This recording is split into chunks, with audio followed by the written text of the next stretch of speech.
The truth is, this is Marvel that it's a pity that this is Marveled, and no matter how crazy you are, it's not enough in Marvel. You have to have a tragic past, a broken family, and bury a few relatives and friends in person. Only then will God give you a chance. People like Pierce, who have a happy family and a stable position, are destined to lose, for example. Now that he just made an extremely crazy decision and prepared to use nuclear weapons, the rows of floor-to-ceiling windows in the conference room shattered. Dozens of black shadows broke in, rolling on the ground with glass fragments to relieve the force. The dazzling sunlight chased after them and poured on the tiles and broken glass. They were either wearing slim black suits or elegant black dresses or black non-uniforms. After landing, they quickly stood up and were on guard. The Hydras outside heard the noise and rushed in, but they were killed by these men in black with guns and headshots. The guns were in their hands as if they were arms. Every shot was so elegant, like blooming black roses, with a breath of despair. Every shot was a kiss of death. All the Hydras that rushed into the conference room were shot to death in one encounter. After clearing the threat, the men in black turned the hot pistols and put them neatly into the holsters. The representatives of various countries could see their faces clearly. This was a group of girls ranging from 10 to 20 years old. They all wore black suits and acted without hesitation. Everyone's indifferent pretty face revealed deadly murderous intent and deadly charm at the same time. Who are you? Pierce stepped back in astonishment. This is the top floor of the shield building, dozens of meters high. Where did these people jump in from? A girl in a dress stepped forward and kicked him in the calf, kicking out the bones, and pressed his head to the ground with a scream. Black man, the girl said coldly. The Hydra in the shield headquarters was quickly cleared out, and the representatives of various countries who were held hostage were released one by one. The aerospace carriers over San Francisco and Sokovia were also attacked. It's just that the people who launched the attacks on both sides are different. That in San Francisco, a group of black armor rushed into the aerospace carrier. Some of them fired guns and cannons. Some took off their armor and fought barehanded, and solved a tall and strong enemy with one punch. Before the Hydra members could react, the battle ended in 3 minutes. The group of people in armor even activated the stealth function of the aerospace carrier and drove it away. In Sokovia, Iron Man rushed onto the deck with several golden red armors. Unlike the large number of people in San Francisco, he and the armors were only equivalent to 5 people. As soon as they boarded the deck, they destroyed the missile launch system and the control system of the hydrogen bomb. Then they fought from the deck to the interior of the aerospace carrier. The Hydra agents were suppressed and had no power to fight back. But Tony's actions were a little slow after all. He opened fire with all his strength and blew open the head of the last person in the command room with one shot. Only then did he realize that before he came in, the Hydra people controlled the system to run in reverse, destroying the flight system of the aerospace carrier. Tony was shocked and flew to the deck and saw 4 propellers that had stopped running. Jarvis scanned the flight system of the aerospace carrier and confirmed the possibility of repair. Tony's forehead was sweating. The ship had already begun to descend at this time, and it was falling faster and faster under the action of gravity. Sir, the aerospace carrier is only 1,000 meters high. I suggest you call Master Leon. There are still 8 minutes before it falls into the city below. 8 minutes? Enough to repair this thing. 7, 6, 5. Oh, Leon, come here quickly. Tony called Leon with the loudest voice in his life. He turned the power of the armor thruster to the maximum. He rushed out of the deck and flew under the aerospace carrier. He planned to delay the time of the ship's fall as much as possible. But when he flew to the bottom, he found that Leon's cape was floating like a cloud behind him, and he had already propped up the aerospace carrier there. Who said last time that he would never ask me for help? Leon laughed teasingly. Huh, I'm glad you caught up. Tony didn't have the time to refute, and he breathed a long sigh of relief, only to find that his back was already wet with cold sweat. He looked down. The distance between the ground and the aerospace mothership is less than 50 meters. The people fleeing on the street all looked up to the sky and shouted in fear. Many people were frightened and collapsed to the ground. The panic expression still stayed on their faces. They definitely didn't want to experience the oppression and despair of a huge monster falling from the sky again. In contrast, Leon, who was now shrouded in the shadow of the aerospace mothership, he undoubtedly became their lifesaver with holy light in their eyes. Everyone, the disaster is over. You can all go home. Leon held the aerospace mothership with one hand, waved to the crowd, and slowly rose into the sky. Tony also followed to raise the altitude. Even with his strengthened body, he felt a little sore at this time. It was really too thrilling just now. He almost killed tens of thousands of people. If the nuclear bomb exploded during the impact, he would even kill millions of people. Tony suddenly understood Leon's feelings in the world of Resident Evil, when he created a virus and caused the world to end without knowing why. Damn, I have to think more comprehensively next time and not be so careless. Tony reflected on himself, but did not forget to refute Leon. But that was not a call for help just now. It was just a request for help. You know, that kind of request for help. You are just being stubborn. There will always be a time for you to ask for help in the future. Leon carried the aerospace carrier like a supersized plate and flew to the Arctic Ocean. Such a good aerospace carrier must be stolen. Before leaving, he also deliberately observed the Hydra Sokovia base. There were not many people inside. Obviously, Baron Strucker knew that Pierce was unreliable and ran away in advance when he saw that the situation was not good. Leon curled his lips and turned to look at Tony. But now you understand why I don't give you the SS serum synthesis materials. I'm really worried that one day you will ruin this world. Iron Man is the biggest scapegoat in the Marvel universe, whether in movies or comics. More than half of the crises are related to him. As Leon dare not give Tony those things in the Resident Evil world. Of course, Tony is also worried about Leon. After all, Leon has a criminal record in the biochemical world. The 2 brothers simply reached an agreement not to bring those viruses, molds, and other things into the main world. My intention is good. Tony continued to be stubborn. I will definitely pay special attention to the safety of ordinary people when I act in the future. You know what? Your remarks are like Batman when he just debuted. He lacked experience and could only try his best to play a superhero. As a result, he stepped on the air and sprained his waist when he climbed through the window. Come on, Clark, you are just stronger than me. Otherwise you would have sprained your waist. Tony accompanied Leon to put the aerospace mothership on an island in the Arctic Ocean. Would you like to go to New York with me? Shirley is about to finish school at this time. Leon asked. Well, okay, I haven't seen little Shirley for half a month, so I will go to see little Shirley. The 2 flew to New York together again and disappeared into the sky. The first time, Poland, Warsaw suburbs. Nick Fury and his friends were sitting on the lawn outside the Quinjet. They were watching the projection of SuperMan videos on the internet. It had been an hour since the nuclear bomb exploded. The cheers in the city had never stopped since then. This usually leisurely city seemed to have suddenly turned into Rio de Janeiro during the carnival, and the fiery enthusiasm could not tolerate even a trace of negative emotions. However, no matter how lively the atmosphere was, it could not infect Nick Fury's heart, which was blocked by a huge rock at this time. He couldn't accept that he had only known the whole picture of the matter until now, and the source of the news was still a hot post on the internet. What he couldn't accept even more was that the Hydra, which he regarded as a great enemy and was ready to give up everything and fight, was inexplicably solved. Of course, what he couldn't accept the most was Superman's strength. He watched the video of Superman flying out of the nuclear explosion and blowing away the mushroom cloud on the internet dozens of times over and over again. He really couldn't understand how there could be such a powerful person on Earth. Even his biggest reliance, Captain Marvel, who could punch out 10 times the power of a nuclear explosion. Now it seems that she may not be a fatal threat to Superman. The only thing that could give him some comfort, probably Tony Stark. who he was optimistic about, took action to solve an aerospace mothership. This made Nick Fury feel that he had a sense of participation. He sat on the lawn with a gloomy face, with a lot on his mind. His palm kept stroking his pager, as if he wanted to polish the old fuselage. Hawkeye didn't quite understand Fury's mood. He was quite happy. How many times have we watched the Superman video? 100 times? Why is it still playing repeatedly? Isn't it a good thing that the Hydra conspiracy has been disintegrated? Relax a little, Fury. The crisis is over, and now is not our working time. He pointed to the city of Warsaw in the distance. Does anyone want to join the carnival? Shouldn't we relax after the world crisis? Coulson raised his hand. If possible, I also want a glass of Polish vodka. No. Nick Fury stood up at this time. He put the pager back in his pocket. No vodka, no carnival. We still have a lot of messes to clean up. Hill, contact someone you trust. We want to take back S.H.I.E.L.D. Nick Fury's dark face was so solemn in the evening sunset. It seemed that he was about to do something that would determine the fate of the whole world. However, Hill sat on the ground and handed over a tablet. Fury, I didn't tell you because you were so focused on studying Superman. Half an hour ago, the Tide organization obtained the file information of all S.H.I.E.L.D. employees from unknown channels and published them all on the internet. Because except for most of Hydra, almost all of our agents have done something illegal. So that information caused a lot of controversy on the internet. Just now, the Security Council issued a notice, deciding to imprison a few of us and disband S.H.I.E.L.D. There's no S.H.I.E.L.D. now, Fury. Hill's face was calm, as if he was talking about his plan to switch to another company tomorrow. What did you say? What happened to S.H.I.E.L.D.? Nick Fury couldn't believe it. He raised his voice. Do you know that in order to retrieve all member files, you need at least 2 people with alpha level permissions and provide iris authentication at the same time? Hill raised his eyebrows. I know, but S.H.I.E.L.D. is indeed gone. As for how the Tide organization obtained those files, perhaps we can slowly investigate after the imprisonment ends. Nick Fury took the tablet in a daze, realizing that the situation was really irreversible. Fuck. 3 days passed unknowingly. These 3 days are definitely the 3 days with the biggest changes in the world situation in the past 10 years. First, S.H.I.E.L.D. was disbanded. Then all members of the International Security Council were rotated in advance. Then the Eagle Sauce withdrew all the remaining troops in Asia overnight. Before, they took advantage of the language loophole and only withdrew the Afghan troops from Asia. And because Leon was busy crossing and settling the men in black, he put the matter of settling accounts after the autumn until after solving Hydra. Now the Eagle Sauce began to make up for it. But after thinking about it, he still took the time to sink an aircraft carrier. The Eagle Sauce military held a meeting overnight and finally suppressed the incident on the grounds that there were no casualties. The next day, they quietly held a press conference and announced that the sinking of the aircraft carrier was a loss caused by an exercise error. After that, the global hunt for Hydra officially began. No one can tolerate such a group of lunatics who carry nuclear bombs and want to drag the whole world into the water, wandering around them, and in the process of hunting. The most eye-catching is a group of women who always wear black suits and Iron Man who often flies in the sky in a high-profile manner, especially the former. They had intercepted an aerospace carrier before, arrested Pierce, and rescued representatives from various countries. And, in the pursuit, they are even more elusive, and often they can destroy a Hydra base as soon as they show up. Even if many major institutions investigate, they can't find any clues about them. Of course, it may also be that they immediately stop the investigation after discovering a corner of the truth, and tacitly acknowledge the existence of this group of men in black. Some people say that the men in black are Tony Stark's lace group because they have the armor that belongs to Iron Man. Others say that this is a group of people who have been persecuted by Hydra and thus united together, because when they first appeared, they pointed their spearheads at Hydra, as if they had some kind of blood feud. But no matter how wild people's guesses are, the real fact is that the men in black and Iron Man have become famous all over the world. In addition, in the Hydra incident, there was an organization called Rising Tide, whose name spread all over the world. Now the information of this organization has been thoroughly investigated by various countries. The members of the organization were recruited or imprisoned. The few who had deeper no longer made so-called free speeches. The exposure behavior in the Hydra incident became their last song. Of course, this last song is worth bragging about for a lifetime. But if we say that in this incident, the one who really shocked the world, only Superman. After the Hydra incident, there are hundreds of millions of new entries about Superman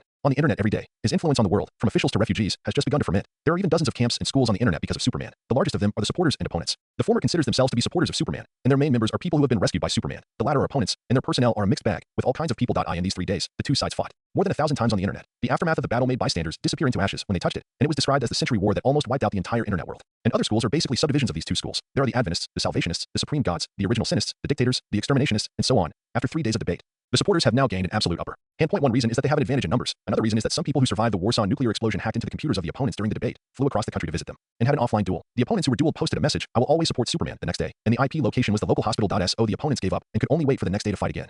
The two sides fought for 3 days, compared to the 3-day battle between the pros and cons on the internet. The official media in reality have a unified attitude and are full of praise. For example, the news on Los Angeles KNKV TV station that Leon is watching now. A month ago, this TV station was still beating around the bush and saying that Superman is a dictator who will persecute people all over the world. Now on the TV station, it is still the familiar female host, and it is still the familiar smile, but what she said is, Superman's appearance is a shot in the arm. He eliminated the evil Hydra's plan to destroy the world and save tens of millions of people. He is the light of human civilization. There is no doubt that he will be the beacon of the new era and the closest friend of US Eagle Sauce people. We have invited a famous sociologist, and he will do a more detailed analysis next. Then a professor with a Francis sign in front of him appeared. He coughed lightly and began to speak. The content started from the kindness of Superman in the comics and extended to the fact that Superman was alone in the nuclear explosion 3 days ago. The analysis said that this real Superman must have a pair of parents as kind as the Kent couple. Finally, it was concluded that Superman is absolutely just and kind. Leon was amazed. The same people, the same scene. How can these guys say something completely contrary to what they said a month ago? Wouldn't they feel ashamed when the boomerang hit their faces? I didn't expect that the joke I made with Tony at that time would really become a reality, unless he shows his kind and soft side later. Otherwise, these media will probably continue to blow him up and make him the most kind and compassionate person. Superman is the embodiment of justice. Shirley walked into the living room and read the news headlines. She went home after school. Are you reading these news again? A lot of news these days are saying this, both in school and on the road. She trotted a few steps and sat next to Leon. Although they said all good things, I always felt something was wrong. Shirley frowned.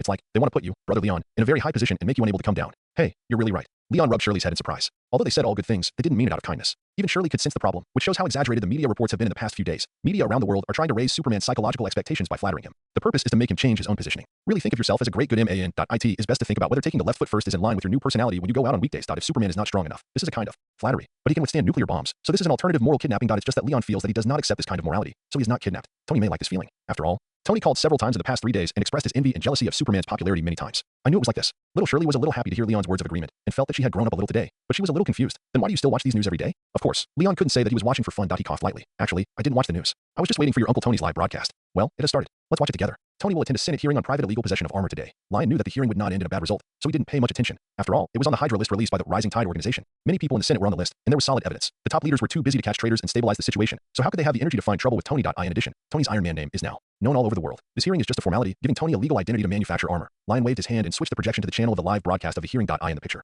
the podium and the audience seats were full of people. Mr. Tony Stark, what do you want to explain about the accusation that you illegally possess weapons and armor? The congressman just asked the key question. Tony held his forehead. Weapon? Is that a weapon? How can you think so? In fact, it's just a high-tech prosthesis I developed. You all know that I became half disabled in the attack in Afghanistan, so I need a prosthesis to assist in daily activities. This is normal, right? I don't think there's any problem. There was a laugh at the scene. Tony wore a woolen short-sleeve sweater today, and the slim shirt outlined the contours of his chest muscles, even if he was said to be a contestant in this year's national bodybuilding competition. Some people would believe in the end. He actually said that he was a disabled person. How could this not make people laugh and cry? The congressman couldn't help laughing, but didn't go into it, and switched to the real important issue. Former S.H.I.E.L.D. director Nick Fury, before being imprisoned, he strongly requested to postpone the dissolution of S.H.I.E.L.D. and proposed that you take over and reorganize S.H.I.E.L.D. What do you think of this? Did he recommend you because of a secret deal? Or because you have an armor? Tony was silent for a moment. I don't know. Maybe because my father was one of the founders of S.H.I.E.L.D., so he recommended me. But I want to emphasize again that your so-called armor is really just a high-tech prosthesis to assist my movements. The congressman frowned, obviously not satisfied with this answer. He wanted to ask more questions, but the person next to him coughed lightly to remind him, so he could only continue to ask the next question. There is now an organization in the world that calls itself the Men in Black. They have used the same armor as you in public many times. What do you want to say about this? Can we suspect that the Stark group is still selling weapons to terrorists? Ridiculous. This is ridiculous. Tony sneered. As far as I know, the Men in Black are affiliated with Superman. Everyone knows that I had an encounter with Superman in Sokovia. Since you said that the Men in Black use the same armor as me, it might be that Superman stole my technology.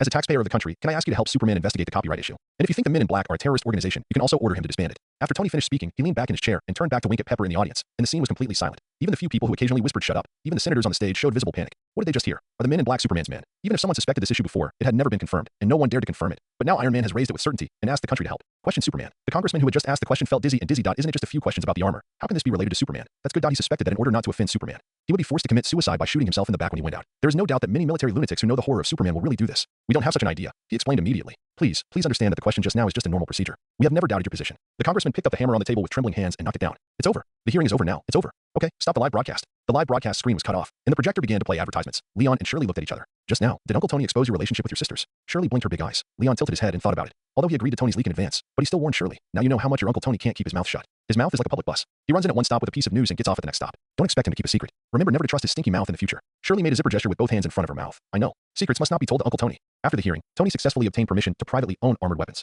But he did not relax. Instead, he became busier. Every day's schedule was packed, at least 10 times busier than when he was still a playboy. First, the renovation plan of the Sky Fortress that he had planned long ago officially began. He offered the Men in Black a high hourly wage to help with the renovation. The Sky Fortress can be said to change every day. At the same time, he was also actively participating in the operation to hunt down Hydra. As long as a Hydra base had a clue, he would definitely rush to the front line. Of course, the so-called clue. In fact, Leon used his super hearing to lock all the Hydras, and then handed them over to the Men in Black, asking them to deal with them according to the list. Then Tony would follow suit. After a few days, Hydra only had 3 small and medium-sized bases left. They tried to use lead to block Superman's prying eyes. But unfortunately, Superman still had super hearing. That Tony's road to revenge has almost come to an end. He is more entangled in the matter of S.H.I.E.L.D. now. After the Hydra incident, Nick Fury and his cronies were imprisoned by the Security Council. When the surveillance period is over, it will be difficult for them to have a chance to reorganize S.H.I.E.L.D. Therefore, Nick Fury finally broke the jar that he chose the only candidate he could barely trust. Tony Stark. He strongly recommended Tony to be the new director of S.H.I.E.L.D. and vouched for him with his past qualifications, just to prevent S.H.I.E.L.D. from disbanding. Fortunately, most of the newly appointed Security Council members also agreed that the world still needs organizations like S.H.I.E.L.D. They took into account Tony's background, the changes after the attack in Afghanistan, his extraordinary talents and world-renowned reputation. Finally, they agreed to Nick Fury's recommendation. Just a week ago, the entire Security Council extended an olive branch to Tony, asked him if he was willing to rebuild a new S.H.I.E.L.D. like Howard did. Of course, no Hydra people could get involved this time. And in order for Tony to make the most rational decision, that he was given temporary authority and was allowed to look through past confidential files in S.H.I.E.L.D. After reading the materials for several days in a row, Tony realized that S.H.I.E.L.D. was indeed necessary for its existence. People with extraordinary abilities, global abnormal events, ancient high-energy relics. Too many things he had never heard of before were recorded. New abnormal conditions appear on Earth every day. And what S.H.I.E.L.D. agents have been doing is to restrain, limit, and contain these abnormal conditions. Tony had to admit that S.H.I.E.L.D. had contributed to the fact that most ordinary people in the world could maintain normal cognition and life. However, under the leadership of Nick Fury and Hydra, S.H.I.E.L.D. had done a lot of idiotic things to whether to be the director or not. This was the most troubling thing for Tony in recent days. After weighing and struggling for a few days, Tony finally decided to find Leon. What are you writing? A travel plan for the Himalayas? When Tony found Leon, he was drawing a 3-dimensional mountain map. Almost. There's an area I can't see through. There are some wizards living there. I plan to visit them in a few days. Leon put down his brush. Of course, he could also go to study. Mage. There are wizards in this world. Why is there no relevant record in S.H.I.E.L.D.? Tony took the map and looked at it. Is it possible that you guessed wrong? After all, there are many possibilities for things you can't see through, such as whether it is a lead-plated military base instead of a wizard gathering place. As far as I know, after the Hydra incident, all confidential things in the world began to be added with lead. Even a TV station in Japan has launched a new program to explore what ordinary people's homes have begun to use lead to store. You would never imagine that a family found a stack of Superman fan magazines stored in a lead box under their daughter's bed when they searched while her daughter was not present. Tony laughed so hard that his waist bent when he talked about fan magazines. He patted Leon's back hard. Your supervision is no longer useful, Leon, because the owners of those fan magazines definitely don't want you to know what they are reading. Leon's face darkened. You came to me this time just to talk about this? Ahem, I'm not. Haha. It's just that Superman's fan magazine is really interesting, you know, Leon. Tony laughed so hard that he fell backwards. The international lead price has tripled because of you. You have promoted the development of an industry. In the DC world, Superman's ability still needs to be tested by all parties before it can be roughly guessed. But in Marvel, once you open the comics, everyone can understand him as well as Superman himself. SO Now Lead is sold out all over the world. People don't need to know whether Superman in reality is different from the comics. Anyway, just guess according to the comics. Leon took the map back from Tony. If you say these boring things again, I will throw you out. He decided to take time to get a telekinetic ability. The next time he encounters lead, he will use telekinesis to spread it out and scan it, and what stands out is a surprise. Okay, I won't say it. In fact, I came to you because of S.H.I.E.L.D. Tony briefly described the problem he was struggling with. I think S.H.I.E.L.D. still needs to continue to exist, and when I reorganize S.H.I.E.L.D., I can cooperate with your men in black. You mainly deal with extraterrestrial crises, and S.H.I.E.L.D. solves internal threats. What do you think of this idea? Leon squinted at Tony. Are you sure you will lead S.H.I.E.L.D. to solve internal threats? Come on, you are obviously the biggest internal threat to the Earth. Prejudice. You are prejudiced. Tony jumped up and down. The last time the helicarrier crashed was just an accident. But no matter what you do, accidents always happen. Leon complained. And you have made up your mind. Why are you asking me? I always felt a little uneasy before I told you, but now it's okay. I feel relieved after I told you.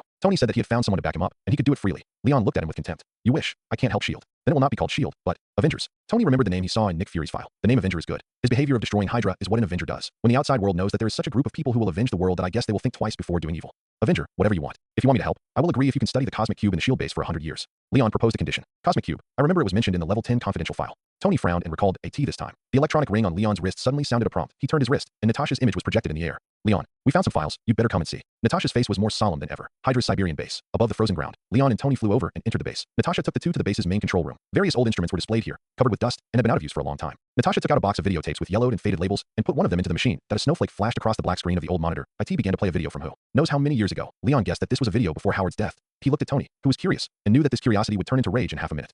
The video started playing. This was a surveillance video. The video's perspective was fixed on a street under a street lamp. The familiar scene made Tony feel something was wrong. He glanced at the label of the videotape. December 16th, 1991. That was the date their parents died in a car accident. Tony realized something and frowned. I still remember this road. The videotape continued to play. A car that lost control suddenly appeared and rushed into a green tree on the side of the road. The front of the car quickly caught fire. A motorcycle also appeared at this time, turning around and stopping next to the car. The person in the driver's seat of the car pushed the door weakly and climbed out. IT was the elderly Howard Stark, who was seriously injured in the collision. Help, save my wife and children. Please, save them. He heard the sound of a motorcycle and hoped that the passerby who stopped could help him. He no longer had the strength to stand up. However, after the man stopped the motorcycle, he walked straight to Howard and pulled his upper body up by his hair. Howard saw the man's face and recognized him instantly. Sergeant Barnes. The man on the motorcycle turned out to be James Bucky Barnes, who was supposed to die during World War II. The moment Howard recognized the other party, he was extremely shocked. He seemed to think of a lot in an instant. Perhaps he understood very clearly. Since Bucky appeared here, he and his wife and children would not be able to survive. So he gave up begging for mercy, and his desperate eyes gradually brought a bit of tranquility, ready to welcome death. Outside the screen, anger had begun to spread on Tony's face. The video was still playing. Howard. Maria, who was in the passenger seat, regained consciousness and subconsciously called her husband's name. But Bucky also took action at this time. He punched Howard in the face several times, knocked him unconscious, and stuffed him back into the driver's seat. Then he went around to the other side and grabbed Maria's neck over the window. Maria's throat made a crackling sound, and she even had difficulty breathing, but she still raised a baby wrapped in cloth in a pleading manner. Please, cough, save him, cough, cough. After more than 10 seconds, Maria's eyes gradually lost their spirit and her arms fell weakly. The baby in her arms seemed to notice that the body of her loved one was gradually losing temperature and began to cry. Bucky's expression was always cold, like a knife that could only chop and kill people, and there was nothing else. He grabbed the baby that had fallen on Maria's lap, lifted it out of the window, took off the wrap, wrapped it around the delicate neck twice, and then exerted force with both hands. The baby's cry stopped abruptly, his face gradually turned purple, and the exposed skin quickly lost its blood color. A few seconds later, Bucky casually threw the baby who had stopped breathing out of the car window on Maria's side. What a perfect accident scene. The Howards died in the car explosion after the car accident. The only baby was thrown out of the car window at the critical moment, but was strangled to death by the wrap. Even if there were 100 trace investigators, this would be an accident. Bucky faked the scene, walked under the camera, and shot to destroy the surveillance equipment. The surveillance records at the scene will be handled by Hydra people. His only task is to kill people. The video content ends here. Natasha turned off the screen, took out the videotape, pursed her lips, and looked at her side worriedly. The Stark brothers are breathing heavily, and one of them has red eyes and murderous intent. Tony witnessed the murder of his parents with his own eyes, and his mind has been occupied by hatred, as if the actual anger is pouring out of his big eyes. Although Leon was mentally prepared, he was ready to avenge the Howards. But when he saw his adoptive mother and himself being strangled to death by the Winter Soldier, the anger in his heart burned uncontrollably. Where is he? Tony roared through his teeth. Leon floated directly, and his supervision and superhearing were running to the limit at the same time. Among billions of pieces of information from the outside world, he accurately locked Bucky's position. He is at the Hydra African base, protecting a man named Baron Stark. Leon didn't say a word of nonsense. He grabbed Tony's arm, and the bioforce field naturally covered it. The two disappeared in Siberia in an instant. Half a minute later, in the Golden City of Africa, John Nesberg suburbs, the Hydra nuclear defense base, whose gate alone was 2.8 meters thick, suddenly broke open. The iron gate weighing dozens of tons flew into the base in pieces in the air. Leon and Tony, who was wearing a battle armor, entered from the main gate. The two men moved in a surprisingly consistent manner, first taking the left foot at the same time, then taking the right foot at the same time. A cape fluttered in the smoke and dust, and the sound of steel falling to the ground echoed in the empty base. The sun came from behind them, like two angels of punishment pushing open the gate of heaven. The Hydras now have PTSD for Superman's red and blue uniform. They were so scared when they saw Leon for the first time that they ran away. But the Stark brothers, the one on the left swept with heat rays, and the one on the right swept back and forth like plowing the land with a double-handed cluster gun. They didn't give the Hydra members any chance to survive. It seemed that the theme of their revenge today was that no one survived. The base was not big to begin with, but it was killed by two people in a few minutes. Baron Strucker raised his hands to greet them, and his moving expression was almost like he was about to kowtow 3 times and 9 times on the spot. Before he arrived, his voice came first. I surrender. Mr. Superman, I surrender. And Mr. Iron Man, I will turn from darkness to light. Unconditionally surrender to the United Nations.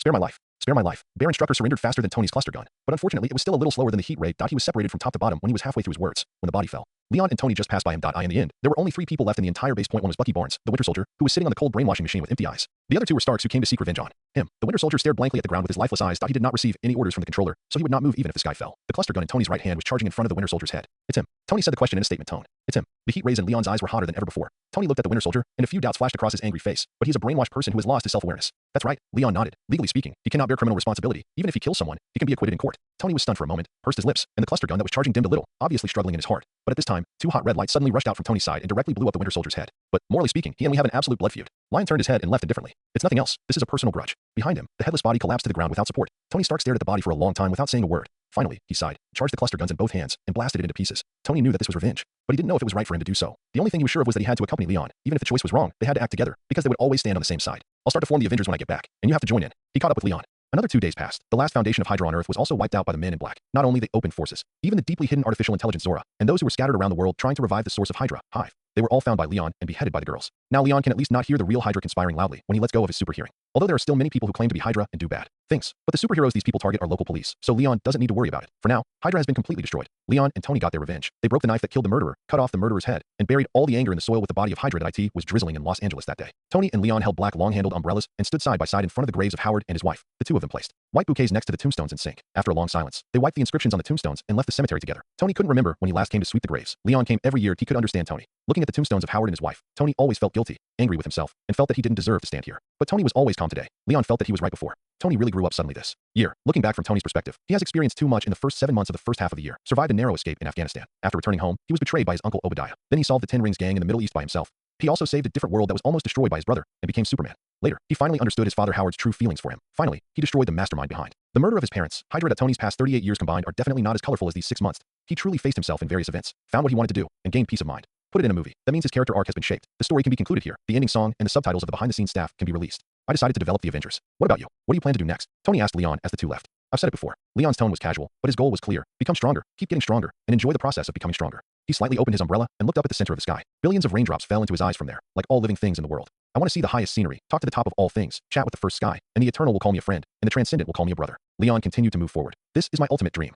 Tony was confused. Who are you talking about? A few days later, Leon packed his backpack and planned to leave New York. He had arranged everything and was about to embark on a journey to Kamartaj. The main task of the Men in Black now is to take over the major Hydra bases and send some innocent children and experimental materials kidnapped in the bases back to their respective original families. This alone will keep them busy for a month or two. Shirley is almost becoming the biological daughter of Natasha and her sister. With the care of the two sisters, he doesn't have to worry about anything. As for the company, Natasha manages the internet company in an orderly manner. The superhero operation company in charge of Yelena is also thriving. Since the news that the Men in Black are affiliated with SuperMan spread, the superhero company operated by them has obtained green light permits in all fields of various countries. Hundreds of company branches have been smoothly rolled out in the past. Other companies around the world would take advantage of the difficulty of cross-border rights protection. To sell pirated peripherals of Iron Man and Superman. But now all these pirated copies have disappeared. The superhero company is the only one left on the market, and it is still operating the peripheral products of the two superheroes that I heard that Yelena is planning to make a movie Superman versus Iron Man to hype up the IP. Even Tony participated in it and became a half screenwriter. The main content of the movie was Iron Man who invented kryptonite to defeat Superman because of a misunderstanding. The most critical moment of the battle between the two. Superman was defeated by Iron Man because of kryptonite, and he called out his mother Maria's name in a trance. However, Iron Man's mother was also called that name. This made him realize that Superman was also a living ordinary person, and so the two of them immediately made peace and jointly formed the Avengers. When Leon saw the script, he almost couldn't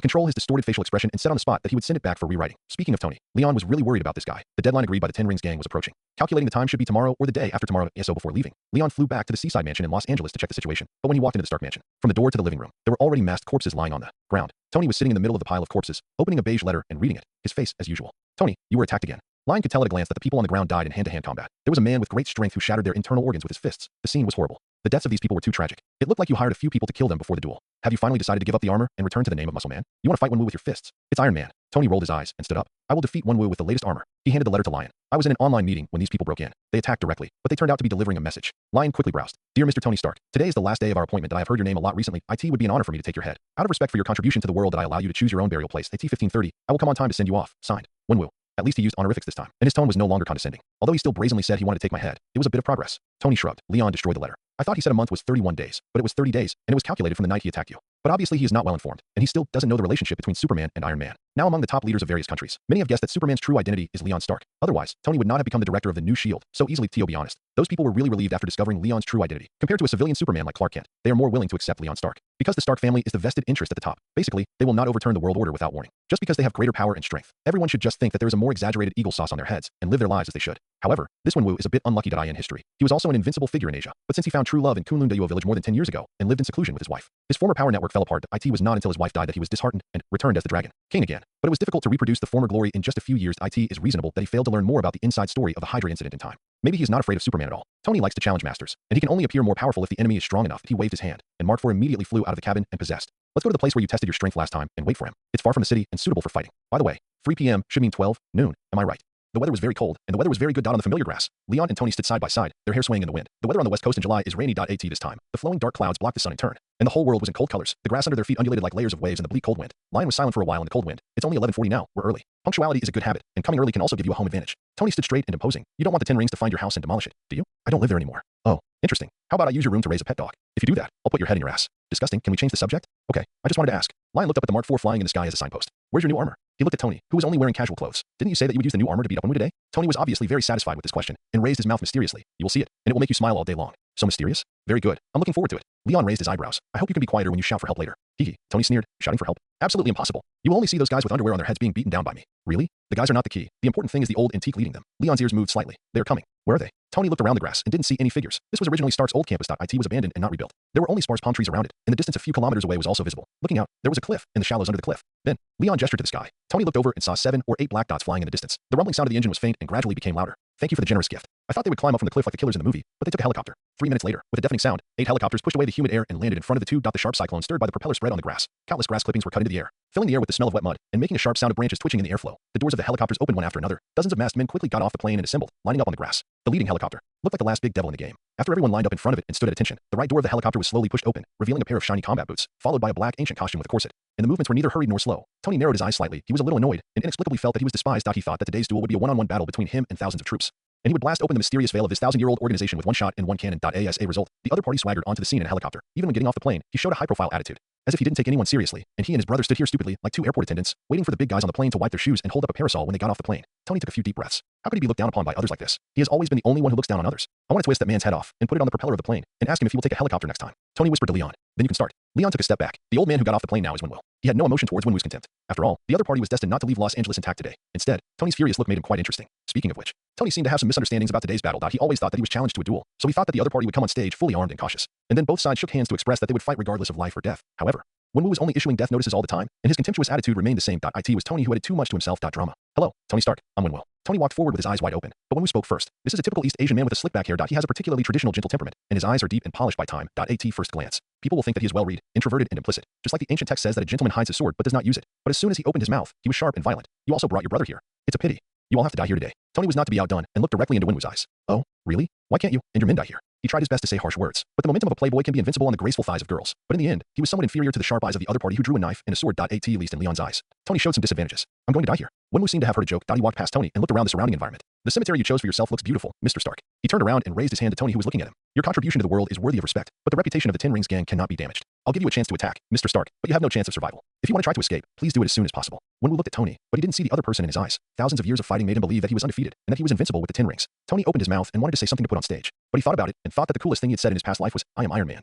So he held it in for a few seconds and tapped Wenwu's chest with his finger. You will regret it. After that, Tony turned and stepped back, holding his hands flat and shaking lightly. A few seconds later, the sound of breaking air came from the sky. Dozens of people looked in the direction of the sound, and 6 or 7 mechanical parts spewing flames tore through the clouds and rushed straight towards Tony. Is that Mark 42? Leon was stunned. Could this be the surprise Tony mentioned? Mark 42 is the armor that can be separated into parts and fly towards Tony in the movie. Now it should be called Mark 5. Those mechanical parts have hands and legs. All of them rushed straight towards Tony, except for Leon. Everyone present felt a little shocked. The moment the mechanical parts were put on, the huge kinetic energy threw Tony into the air. He was thrown high by the chest armor that was put on first, in the air. He was hit by the arm and leg armor, and the parabola became crooked. The last to catch up were the head and crotch armor parts. When the 2 parts snapped together, Tony cursed. Everyone present took a breath. Even Wenwu, who had been calm since his appearance, raised his eyelids slightly and showed a look of surprise. Hiss. It's worthy of being called a rebellious armor. Tony spent several months to make such a thing. Leon didn't know what to say if it weren't for Tony's good physical fitness. This wave would probably be a failure. Leon looked up at the sky again, and his supervision penetrated the clouds to see the aerial fortress. I didn't notice it before, but the fortress stopped over Los Angeles at some point, ready for Tony at any time. I guess many men in black are also watching this decisive battle on the fortress at this time. Tony's wave. It can be regarded as showing what a rebellious armor is in front of both the enemy and his own people. Fortunately, Tony opened the armor thrusters in time before landing, and finally did not carry out the joke to the end. After stabilizing his body, he flew back to Wenwu from a distance. I feel good. It was just a little accident just now. Now we can start. Tony pretended to be free and easy. Wenwu shook his head when he heard it. I allow you to attack first. After 10 moves, you will die. He originally thought that Tony was no match for him. Looking at the scene just now that looked like a circus clown performing on stage, he was even less concerned. Come on, let's fight quickly and decisively. Wenwu shook his hands, and the 10 rings on his wrists simultaneously glowed with a faint blue light, with mysterious power lingering on the rings. 10 moves? Are you serious? I'm sorry, I only need 1 move. Tony heard from Leon that the 10 rings on Wenwu's hands even had the power to open a dimension. Oh, he never underestimated this opponent. But he must not lose in momentum. Tony launched an attack directly and raised his hand to shoot a laser. When this weapon appeared in the movie, it instantly killed a large number of steel armors built by the villains, and it had extremely strong cutting ability. This time, the red laser slashed Wenwu like a lightsaber. Such a weapon obviously exceeded Wenwu's expectations. He, who always had a calm expression, was immediately shocked. He raised his hands hanging at his sides and quickly blocked them in front of him. But his action was still a second late. The laser laser was blocked by the 10 rings in time, but it still hit his side face. Wenwu crossed his arms and thrust forward, and the recoil force instantly dispelled the laser. He wiped the bloodstains on his side face with his thumb. His eyelids half drooped, and the murderous intent with anger was looming. There are 9 more moves. This time he stretched his right leg back, raised his hands, and became a little more serious. 9 moves? That's really long, but there is good news. The laser just now can only be used once. You can breathe a sigh of relief for the time being. Tony had a little advantage and immediately turned on the mocking mode. Wenwu, who was used to being in a high position, heard the words and his eyes became colder. These two people may be born to clash. They're the type who cannot tolerate others looking down on them, but they are used to showing their superiority. When they meet, it is like a spark floating into a gas station. It would be abnormal if something did not explode. Tony flew in the air and launched a series of attacks without hesitation. Palm cluster guns, chest energy guns, small missiles. He used all the offensive weapons on the armor. No matter how powerful they were, it did not look like an attack, but rather like a weapon experiment. The damage was not great. Even the most powerful energy gun only pushed Wenwu back a few centimeters. The other party was not hurt at all, but the insult was extremely strong. Wenwu's eyes were now as fierce as an eagle, and his aura was suppressed, as if there were countless cold knives and sharp blades hidden around him. Tony completely pissed off the other party, but he also fiercely got back the ground he had lost before. 10 moves. That's not easy, right? My turn is over. Now you can. Poof. Tony floated in the air, clasping his arms and preparing to taunt. But Wenwu suddenly jumped up. He jumped more than 10 meters on the spot, and the 10 rings on his arms glowed blue. A punch hit the chest of the armor. Tony turned into a bent prawn and fell from the sky, raising a large cloud of dust with a loud noise. But Wenwu's offensive did not stop at all. That he continued to chase, clasping his hands in the air, raising them high, and smashing them down on Tony's position like a mountain. Falling. The rumbling sound echoed in the wind, and the earth seemed to tremble under this blow. If it was Tony before he went to the world of Resident Evil, he would definitely have achieved a half-crippled achievement after suffering such a heavy blow. But now, the light in the smoke and dust was bright, and a red energy cannon blasted Wenwu away heavily. Then, the Mark V, whose chest armor was almost completely destroyed, chased after him, and the palm cannon was attached to Wenwu's face to store energy. Wenwu reacted quickly, and the 5 rings on his left hand emitted blue light. He grabbed the palm cannon and pulled it hard, pulling off the entire arm of the armor. He followed suit with his right hand, grabbing another armor arm and pulling it off violently. Tony lost his balance immediately, and the two of them fell down in the air. After another hole was smashed into the ground, Wenwu stood up, put his hands into the gap of the armor, roared, and activated the 10 rings, tearing the entire Mark V into pieces like disassembling Lego blocks. Large pieces of armor parts were scattered, and the disconnected circuits flashed blue and white electric light. Tony, who lost the protection of the armor, was lifted up by Wenwu by the collar. I have to compliment you on your little invention for being able to fight me until now. Wenwu's eyes were gloomy. I should have killed you immediately, but now I've changed my mind. Hand over the technology of your armor, and I can let you and your brother leave alive. Tony's face was covered with dust. Really? Good suggestion, but you said it a little early. Now has just started the second round. He grabbed Wenwu's wrist with both hands, and used the power of his body for the first time. What? Wenwu's face was full of astonishment. Tony's lean hands had a great power, and he actually broke his wrists apart. Wenwu's eyes widened, looking at Tony in astonishment, unable to believe what he saw. What did you do? He doubled the power of the 10 rings, and the vast energy blasted out, suddenly bouncing Tony away like an inflated elastic ball. The 10 rings only strengthened the human body. What is really terrifying about them is the deadly energy contained in them. Wenwu waved his hands, and the 10 rings instantly separated from his wrists. Under the connection of energy, they formed a weapon like a bond. Using the 10 rings as a weapon is his strongest way of fighting. He finally got serious. On the other side, Tony got up and scathed, patted the dirt on his body, and tore off his shirt that was mostly destroyed, revealing his strong muscles. He just said, the second round has just begun. Who are you? Wenwu looked at Tony like a hawk. Me. Tony took out an arc reactor from his pocket and put it on his chest. The next second, countless black filaments gushed out of his body, gradually forming a new set of armor. I am Iron Man. The black silk-like substance gushed out from the gaps between the bones and muscles in Tony's fingertips, arms, and back. Like flowing liquid, they smoothly spread over Tony's body, covering him completely. The arc reactor on his chest also lit up at this time. The current was connected to a certain terminal. The silk-like substance solidified instantly and turned into a mirror-like armor. This armor was completely black. It was obviously made of silk-like substances, but it still had a metallic luster. In the end, even the eyes of the armor lit up, and the hands formed a new energy cannon. What the hell? Not to mention the people of the 10 Rings gang. Even Leon was a little dumbfounded. What the hell is this? Is this what biological armor is? And not all molds are left in the world of Resident Evil. So what are these black filaments? He subconsciously turned on the perspective and scanned Tony's whole body. Under that streamlined armor, countless filaments connected the armor and Tony's body, and extended into the subcutaneous tissue, through the gaps between cells, and led to Tony's bones. In the gaps between the bones, Leon saw extremely precise electronic metal circuits. He could tell that the materials of those electronic circuits contained trace amounts of vibranium, and that little bit of vibranium served as the key medium. There were billions of filaments wrapped around it, densely connected to the arc reactor located in the chest. There, cold nuclear power was converted into bioelectricity, which continued to power the endless filaments. Leon understood. Tony implanted some fungi and armor core components into the gaps between his bones. SS3 enhanced serum gave him the ability of bacteria control and blood parasitic control. At this time, under the power of the arc reactor, perfect combination with fungi. A stable enhanced structure was formed. It turned out that this was the new armor that Tony had spent several months in the world of Resident Evil and tinkered with in secret. He was not exaggerating. This armor really exceeded Leon's expectations and even shocked him. Mark 6. That's the name of this armor, and today is its first appearance. Tony flew in the air with propulsion flames under his feet. This armor is obviously easier to control. He flew very easily, like a fish playing in the water, as if he was controlling a part of his body. Of course, you can also call it the god of fungi armor. Come on, how about saying hello to it? Say hello. Of course, the people of the 10 Rings gang would not say hello to a set of armor, but they did feel a full sense of oppression from the armor. No one said anything? Well, it seems that you all have no sense of humor. Tony waved his hands in the air and looked at Leon in the distance. Don't worry, these mycelium are not mold, but new strains that I cultivated with reference to mold when I was in that place. It is not contagious, nor does it have human enhancement or transformation characteristics or other messy things. I call them fungus gods. The advantage is that they can reproduce at super speed and amplify all my abilities. Tony said, and the palm cannon in his left hand disappeared, burning with blazing flames. His right hand also turned into a sharp mycelium sword. Now, the halftime break is over, and it's time to start the second round. Tony descended from the air, and the fire and sword entangled stabbed Wenwu. The opponent was already ready. Tony's new armor gave people a sense of oppression like a mountain just by looking at it. After the fight, Wenwu realized that this sense of oppression was a real and powerful fighting force. Dang, the mycelium sword collided with the 10 Rings, and the flame shot up into the sky. The two figures touched and separated and fought again. Tony had a variety of tricks. The armor on his hands sometimes turned into cluster artillery, sometimes turned into a long whip, or turned into a giant blade. The long whip was surrounded by high-temperature flames to bind Wenwu. Tony named it Poisonous Flame. The giant blade was 2 meters long, and it would set the prairie on fire with one slash. He called it the flame blade of the god of fungi. He tied and chopped, accompanied by high-temperature roasting and artillery burning. Wenwu seemed to be struggling for a while, and the 10 Rings danced tightly and exhausted him. The people of the 10 Rings gang had never seen anyone fight with their leader to this extent. A large group of people were all silent, not daring to miss any scene. Leon stood with the group and ate melons without caring. He folded his arms and nodded, approving of the combat power of Tony's new armor. This armor can not only withstand the high temperature of the flame, but also deform and mimic it. It also has a very obvious amplification effect after wearing it. Tony's strength clearly increased by 30% to 50%. With his basic strength of hundreds of tons, this value is not small. But even so, Leon still didn't think he could defeat Wenwu. The defensibility of the 10 rings is extremely strong, and Tony has not been able to break the defense once until now. With the physical strength of these two people, if they continue to fight like this, it is estimated that there will be no result in 3 days and 3 nights. If you want to end the battle, you must change. After fighting for a few rounds again, Tony also realized this and decisively sprayed the flames to retreat. He landed on the grass dozens of meters away, with his hands clasped in front of him. Bitter-faced old antique, be careful, I'm going to get serious now. Tony did not forget to give Wenwu a nickname. The armor on his hands began to flow and combined into a giant narrow cannon. The cannon was much larger than Tony himself, like a sea shark with its mouth wide open. Leon, who was far away, recognized it at a glance. It was an electromagnetic cannon developed by Umbrella, or an electric current cannon. After it is activated, it will emit a huge impact current instead of firing shells like a conventional electromagnetic cannon. You will definitely like the inspiration from another world. Tony began to accumulate energy. The muzzle of the electric current cannon formed by his hands danced with lightning snakes. The grass clippings floating in the air were affected by the electromagnetic force and began to rotate around Tony. The electric light at the muzzle became more and more dazzling, and the speed of the grass clippings rotating became faster and faster. After 2 seconds, the current energy storage ended. A silver-blue electric current gun with a thickness of 1 meter, like a thunder spear, suddenly ejected. Wherever it passed, the grass rolled and the soil tore, penetrating all obstacles and shooting straight at Wenwu. Wenwu didn't interrupt Tony. He waited until the electric cannon was fired, then his eyes focused. His hands clasped together and controlled the 10 rings to rotate and overlap in front of him, and the mysterious energy suddenly superimposed and surged. The next second, the energy defense formed by the 10 rings collided with the spear condensed by the electric current. At this moment, the picture in everyone's eyes seemed to be shaking. The invisible shockwave spread from the collision point. The grass within a few meters was all mixed with mud and flying. A large amount of grass clippings, mud and sand scattered in all directions like raindrops. The strongest point of the electric cannon is the penetration. However, Wenwu blocked the cannon head on. He flew backwards and landed with a backflip, but his hair was a little messy. I want the technology of your armor too. Wenwu showed an admiring look.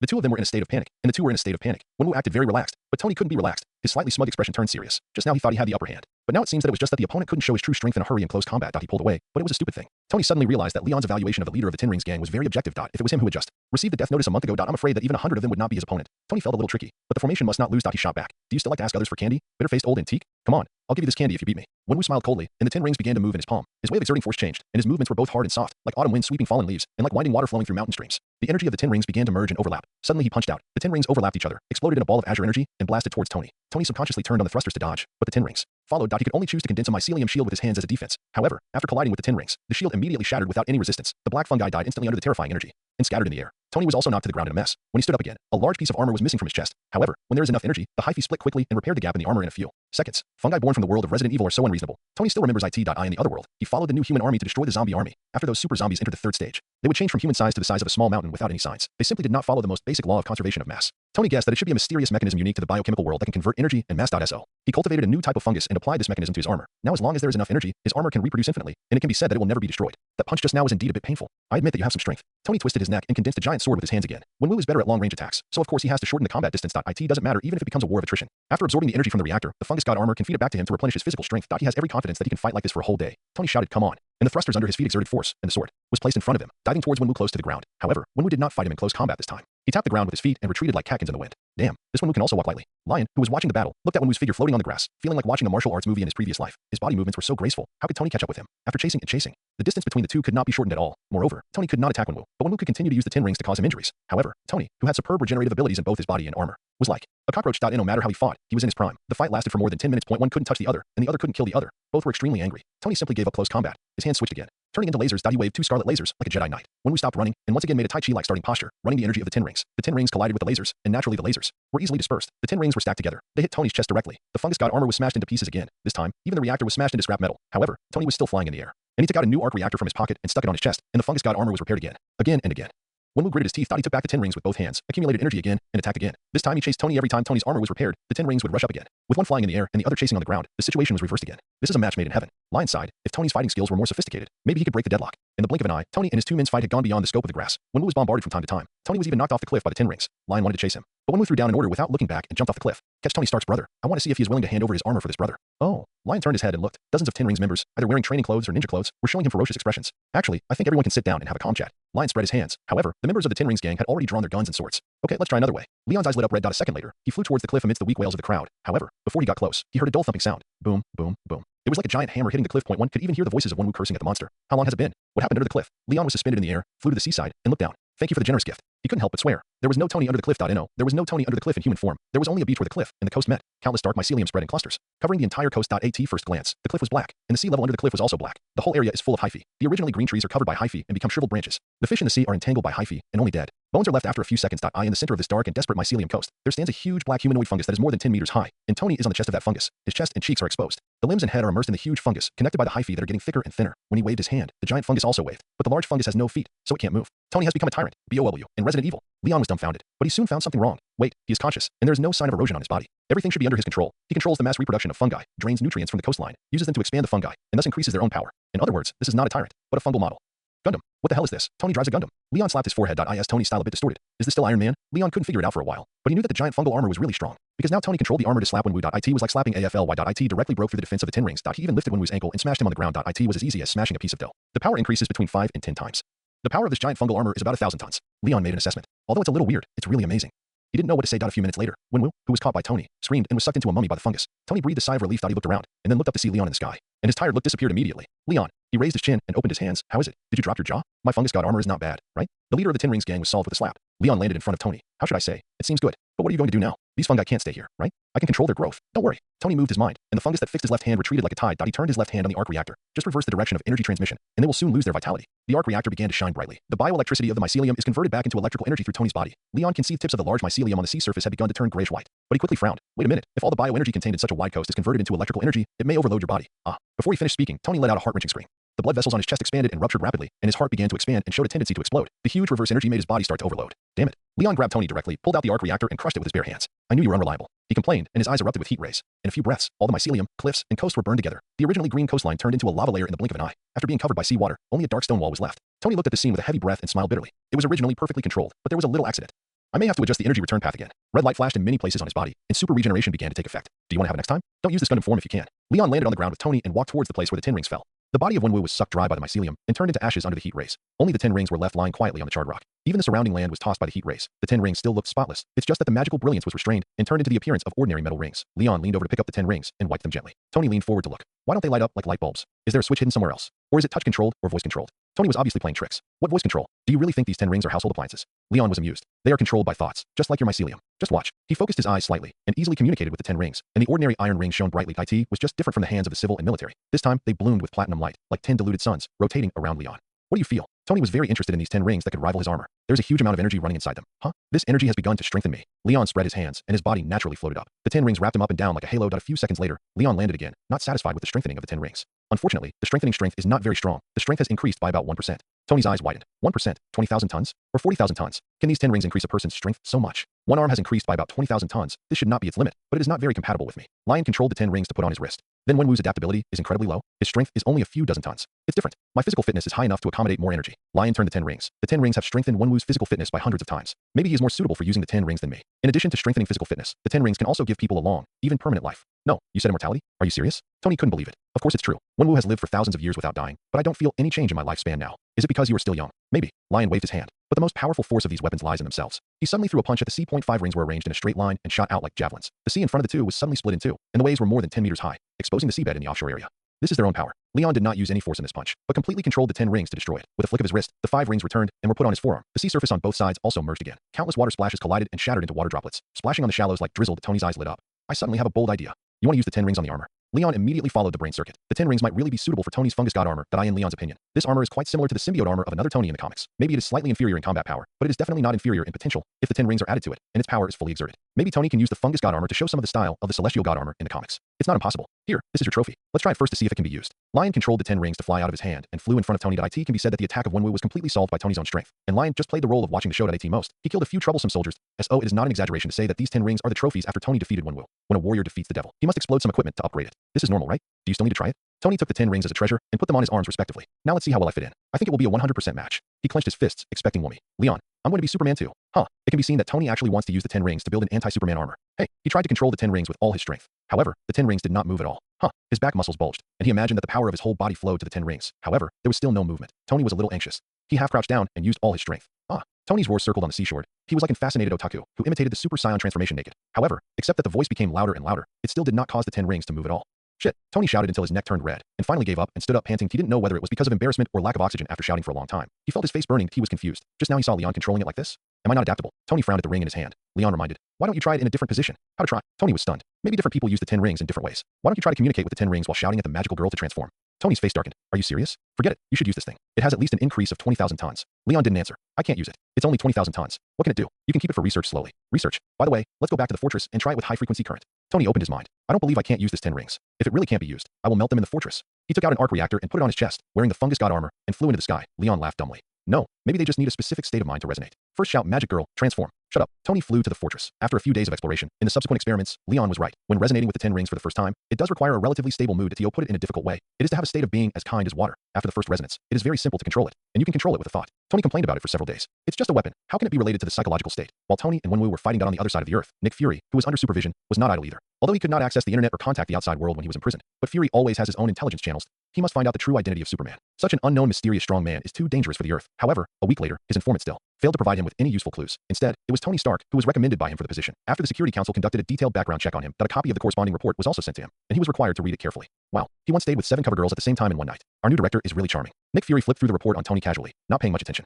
The truth is that the truth is not yet known that he already knew Tony's past very well, and there was nothing to doubt about it. Even after returning from Afghanistan, the other party has changed a lot of his bad habits, and it seems that he has the mentality to shoulder the responsibilities of S.H.I.E.L.D. What we still need to worry about is that this guy will date all the female agents in the Bureau. After all, look at this background investigation report. The worst thing Tony Stark has done on his own initiative is to throw bad parties for several weeks in a row. This item in the report was marked with a frivolous comment by the Security Council, but in Nick Fury's opinion, this is really not a problem, but he flipped through the report in his hand casually, just to kill the boring time during his imprisonment. Look at this. He used $1 million to persuade his brother's first love to leave. Oh, our Iron Boy is still a conservative parent. And the rest are all the things he did for his brother Leon. When Leon wanted to start a company, he invented and contributed money. When Leon's grades were just above average, he secretly donated money to the top universities in the country. When Leon wanted to fly, he built a spaceship himself. I want one too from such a rich brother. Nick Fury read the information with his head shaking. Suddenly, his lazy voice stopped, and for some reason, he slowly sat up straight. Spaceship. Fury's eyes stopped on the line about the spaceship. He quickly flipped back, but he saw a line marked. At the end of 2007, Leon Stark took a spaceship into space. However, if you flip back, even to the last page, there is no written record of the spaceship returning. When the Security Council conducts background checks, it is impossible to miss such details in other words, the spaceship that flew into space half a year ago has not returned to Earth yet. Coulson, we all met Leon Stark a month ago, right? Fury suddenly shouted upstairs. The thumping drums upstairs stopped. Coulson replied,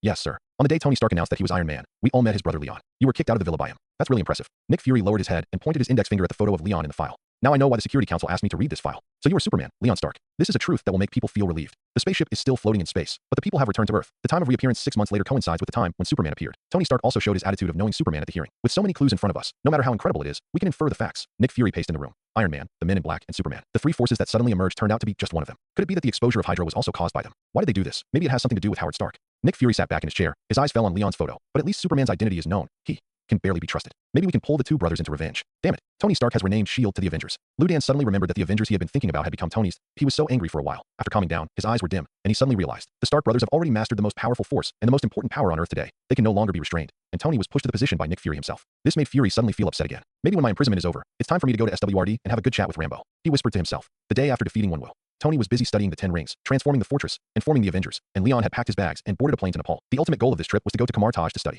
Leon had reason to believe that the Ancient One, who possessed the Time Stone, knew everything from the moment he decided to visit SO in order to show his sincerity.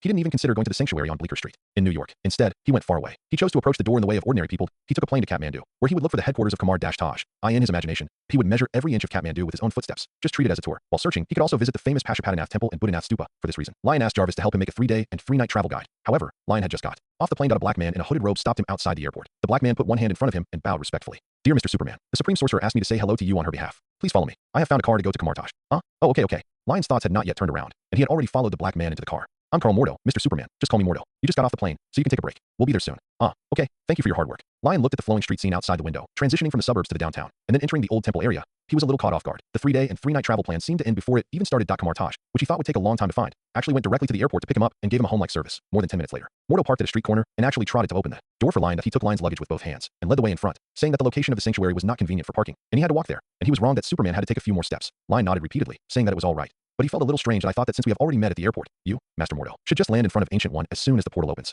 Why do you have to take a car and walk? How can you have a sense of ceremony compared to a foreigner who comes to visit? It's not Leon's fault for thinking too much. The development of things is really too different from his expectations. Mordo led the way, pushed open a shabby wooden door, and took Leon into the quaint and majestic Kamartaj inner hall. Leon was even more surprised that as soon as he entered the door, 2 female mages came forward and kindly helped him take his backpack, and coat 2 male mages took out the cushions in a reserved manner, patted the dust off, and stretched out their hands to signal him to sit. After Leon sat down cross-legged, awkwardly, the 4 retreated to the corner of the inner hall. Please have some tea. Another gentle voice came from the side. Okay, thank you. Leon smiled back, took the tea, and was about to take a sip and quickly praised the good tea. Suddenly his eyes widened. Ancient One? The one kneeling beside him serving tea was the Supreme Sorcerer, Ancient One. It's me. Welcome to Kamartaj, Mr. Leon. Ancient One's eyebrows were as calm as water, wearing a brown and yellow robe, with a master's demeanor, and smiled at Leon.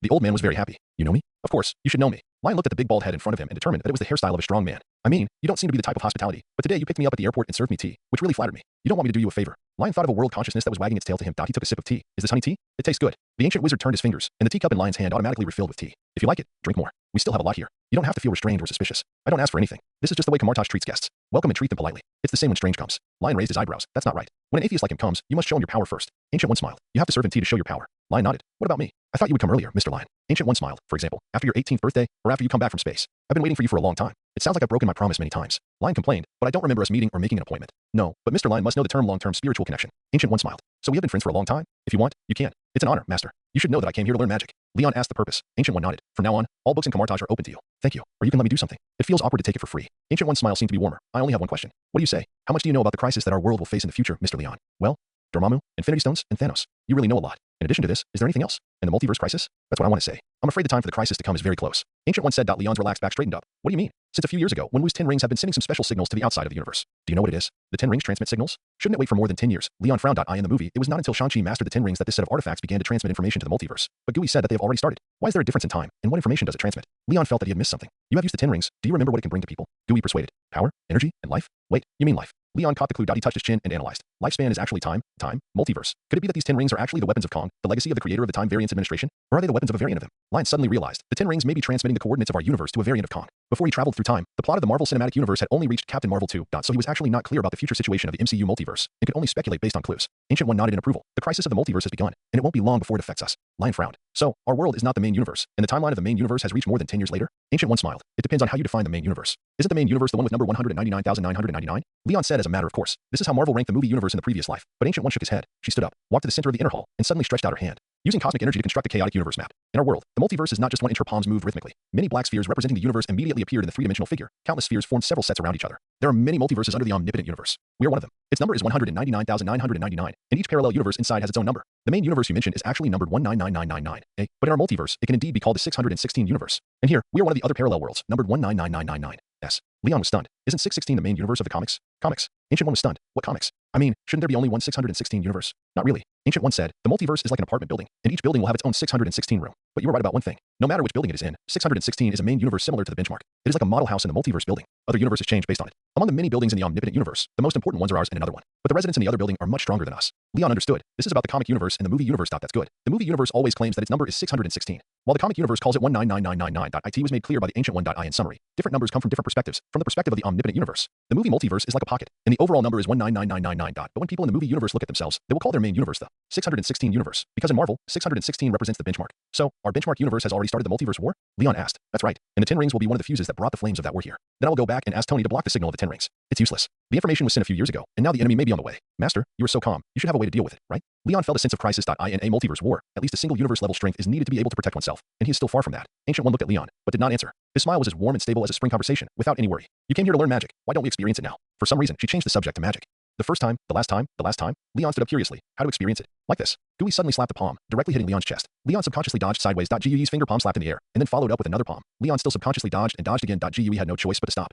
Don't move. Otherwise, with your speed and reaction, I won't be able to hit you until dark. Sorry, my body moved subconsciously. Are you going to use astral projection on me? Come on, I'm ready. Leon straightened his chest. He had wanted to experience magic for a long time. Ancient One slapped out his palm again, this time hitting Leon's chest firmly. A strange feeling suddenly surged into Leon's heart. He felt as if he was about to break free of some kind of restraint. However, a few seconds later, he looked at the Ancient One in front of him and blinked. Has it not started yet? It's over. Your physical strength is too great, and there is some strange ability protecting your consciousness, which makes your soul extremely stable. You need to use more strength. Ancient One explained. Leon was stunned when he heard it. Strange ability? Does it mean the ability to travel through time, or the ability of genetic self-locking, or the authority of the biochemical crisis? He didn't go into it further, because Ancient One's palms were pressed together, and he had actually begun to accumulate power. Mordo, who had been standing next to him, was stunned. He looked at Leon, and his mouth twitched. This was the first time he had seen someone who could invalidate the supreme sorcerer's spell. The cosmic energy surged in Ancient One's palm, and he slapped out his palm again a few seconds later, and his expression was much more serious this time. Leon's soul was instantly shot out, but only the upper body. His translucent upper body soul rushed out of the body, but the lower body remained inside the body. I saw the back of my head. Is this astral projection? Master Gui, I want to learn this. Leon's soul waved his arms and found something wrong. Wait, where are my feet? Why are my feet still in the same place? He tried to float up, but his body pulled the lower half of his soul so that he could only twist in place. Why do I feel like I've become a groundbound spirit? He looked strange, and he could even control his lower body to move. Gui was helpless. Let's stay here for now. You can try it yourself after you learn astral projection.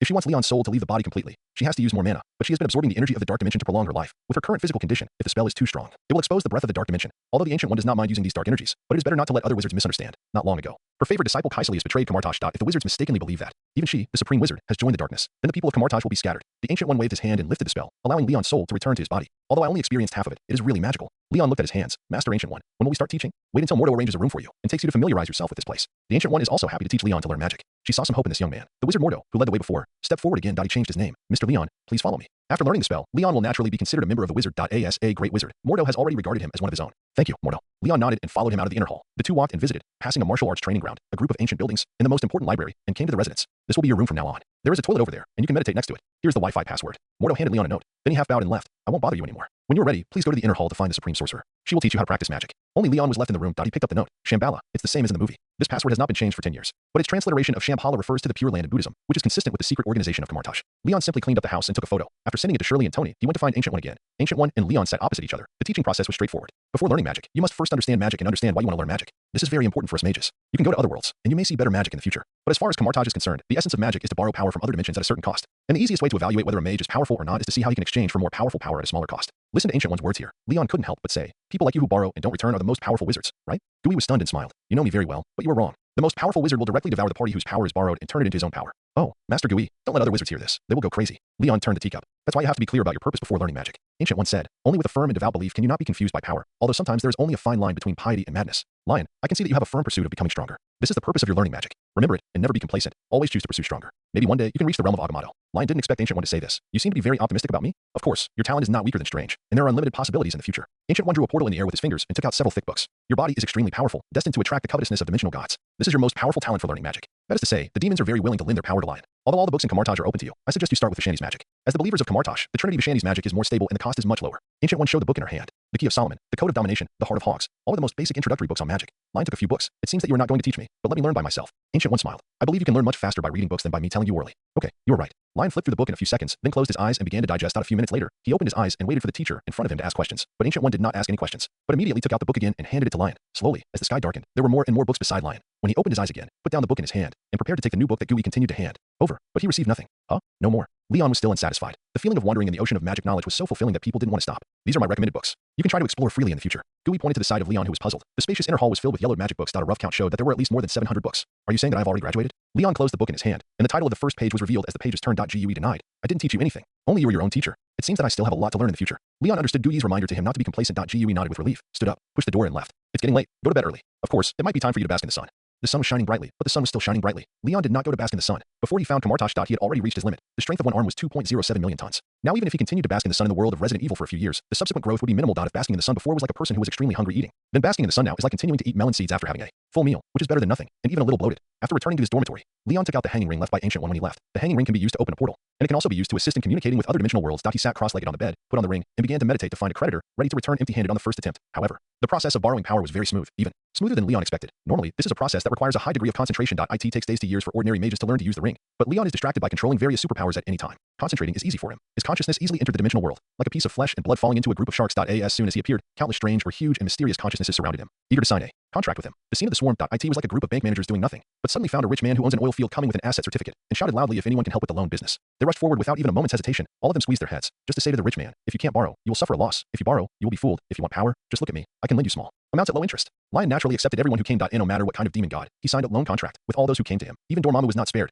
Anyway, he didn't plan to pay it back, so he would definitely borrow as much as he could. Moreover, because of his strength, others who use the same magic need to pay the price of gastric perforation, such as Strange, and he only needs to pay a few drops of blood or a few hairs. These are already usable magic materials for the dimensional demon god. Wait until Lion opens his eyes again. He pinched the seal with both hands, and with a shake of his palm, he used 2 rings of Gaggerator, slightly changing the seal. The 2 defensive rings emitting arcane light turned into an upgraded version of the Seraphim shield. This defensive magic is already the strongest in Kamartaj Orthodox magic. In the movie final battle, mages can even use it to resist the energy attack launched by Thanos' spaceship from an altitude of 10,000 meters. Leon switched the seal again. The Seraphim shield disappeared. A golden sword condensed in his hand. This is the sacred sword of Vishanti, which is specifically designed to defeat dark creatures and magic. Leon continued to practice point one by one. Orthodox magic appeared in his hands. It was as if he was already a great wizard who had been immersed in magic for many years, but was just recalling his spells when he was bored. And after using up the Orthodox magic, he still had dark magic. Leon crossed his hands and formed a seal, deliberately opening a mirror space. This more complicated magic took him a few seconds to perform. The prism-like spatial fluctuations quickly covered Kamartaj like a veil. Leon walked out of the house and punched out. The entire Kamartaj in the space collapsed in an instant, but it did not have any effect on reality. This is a magic similar to a domain. After using it, a space that is almost the same as reality won't fold, but will not affect reality. Leon's attack did not stop. He kept swinging his fist in the air with heavier fists until broken cracks appeared in the space. It seems that small mirror spaces are easy to break. If it is a mirror space as vast as a continent, it may be difficult to destroy. Leon made a judgment. He stopped swinging his fists and began to practice dark magic, mind pollution, body manipulation, Dormammu dark energy. Leon has also learned a lot of black magic. Master Gooey is indeed an enlightened and good teacher, although she did not teach directly, but the books given have set a complete framework for Leon to learn spells. The most important thing is that this framework includes white magic and black magic. He only needs to keep stacking new things on the framework. to grow quickly, and the quickest way is to read the books in Kamartaj. The next morning, Leon was stopped by Mordo on the way to the library. Mr. Leon, I heard from the Ancient One that you have already entered the door. What an astonishing talent. Mordo clapped his hands in amazement. I'm training other mages who have just entered the door. Do you want to join? This may help you master the skills after entering the door faster. Mordo felt that his teaching was very good and might help Leon. Thank you, but there's no need for training. Leon nodded and refused. He did not explain too much, and directly formed a seal in his hand and threw out a seraphim shield. What is this? Mordo was startled by the sudden appearance of the large energy shield. Seraphim? But how is it possible? Mordo felt like he was looking at a monster. It's only been a day. How could you learn this? Lion shrugged. This is because the Supreme Master personally gave me some special lessons. You know, there must be some effect, right? Is this the effect of special lessons? Mordo widened his eyes. It's not that I haven't been given special lessons before, but it's not like this. Lion patted Mordo's shoulder earnestly. It may be that the posture is not right. I won't participate in the training. The Ancient One has arranged a lot of books for me to read. We will discuss magic together when we have the opportunity in the future. Okay.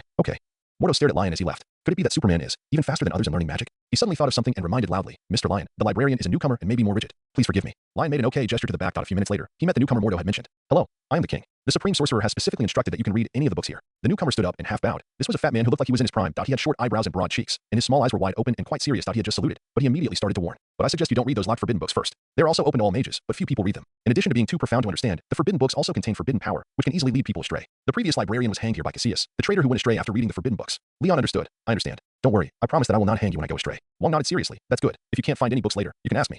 Wait, did I hear it wrong just now? Maybe not. Leon smiled and walked straight to the depths of the bookshelf. Although Wong was a librarian, he later became the Supreme Sorcerer, with great strength and experience. In movies and TV shows. After the Shumi incident, old Wong, who became the Supreme Sorcerer, also made a resume for himself. He said that when he was young, he was the supermarket manager of Kamartaj. He worked in the supermarket for 9 years. Then he replaced the previous librarian who had just died and worked in the Kamartaj library for 11 years. Calculating the time, it really started almost from these 2 years. And now the young Xiao Wang obviously does not have rich experience. Facing Leon's indifferent attitude, he couldn't say more warnings for a while. The king half opened his mouth and could only watch Leon start to read the forbidden book. I hope he keeps his promise and really won't hang me. The king murmured, obviously not optimistic about Leon. Soon, half a month passed. The king was worried from the beginning and would look at Leon from time to time. Later, he got used to it and regarded the scene of Leon flipping through books quickly every day as a daily routine in the library. Even because Leon flipped books too fast, sometimes he felt that the other party might not have read anything. And Mordo had a more tormenting time these days. Every day, Leon would show him 1 or 2 new magics in person. More than 10 days later, he was hit hard and even began to doubt whether there was really something wrong with his way of learning magic. Until Gui found time to enlighten him. He realized that it was not him who had the problem, but Leon. Inner Hall of Kamartaj. Have you finished reading all the books? Ancient One was a little surprised. Kamartaj's collection of books cannot be said to be all-encompassing, but after all, it has been accumulated over a long period of time and can be said to be extremely extensive. Unexpectedly, it has only been a short time since then, and Leon has come to her to ask about the next direction of practice. Almost, there are only some books that are not very useful left. Leon drank tea. During this period, he read books day and night, and he gained a lot in addition to the surgeon magic knowledge, even the black magic that he had been thinking about at the beginning. Assimilation and absorption. He also found a few words from the vast forbidden books and learned a general idea. Now if a demon or a weak demon god appears in front of him, Leon can even drain the nutrients of the other party and integrate them into his body on the spot. So he came to Ancient One now.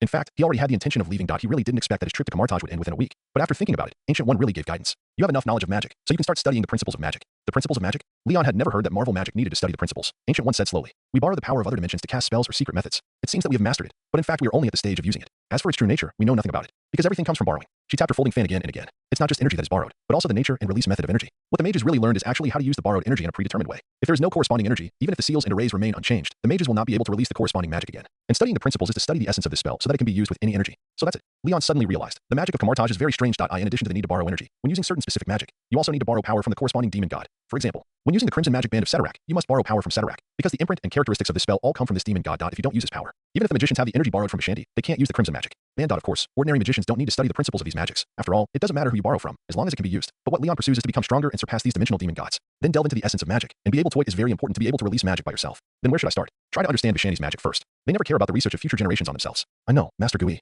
Thank you very much. After thanking Gui for his advice again, Leon happily left and retreated to his hut again. This time he traveled directly to the world of Resident Evil. Use the time difference to study the principles of magic. When some research results are obtained and they need to be put into practice, return to the Marvel Universe. 3 days passed. Leon was experimenting with the Wind of Wadam in the house, but Lao Wang came to the door. Why haven't you been to the library recently? Don't indulge in the knowledge of banned books. It will make you fall into darkness. It turned out that Lao Wang couldn't see Leon and thought he was obsessed with banned books, and he was anxious. Lion laughed dumbly. I don't go to the library because I have finished reading the books. I'm studying the principles of magic recently. Principles of magic? Do you mean how to cast spells? The king did not understand. No, look. Lion shook his hands and released a scarlet sacred sword of Vishanti. The king did not realize that something was wrong for a while. Holy sword. So what's wrong? Look at its energy composition. Lion reminded. The king frowned and looked at it, and it took a few beats to react. Damn. Crimson dimensional energy. You used the power of Sidorak to release Vishanti's magic. The king took a few steps back. How did you do it? Aren't you afraid of blaspheming Vishanti and being punished? Don't be nervous. Wine and meat pass through the intestines. The Buddha keeps it in his heart. Vishanti and the others will not blame a little wizard like me. Lion shrugged. Crazy? You must be crazy. Stop it quickly. If you continue to study like this, something will definitely go wrong. The king was very anxious. In fact, this is allowed by Master Ancient One. Are you sure? Wang was stunned. Of course. Now Wang was speechless. He recalled the scarlet sacred sword just now, and he actually felt that it was cooler than the original one. He couldn't help asking. This.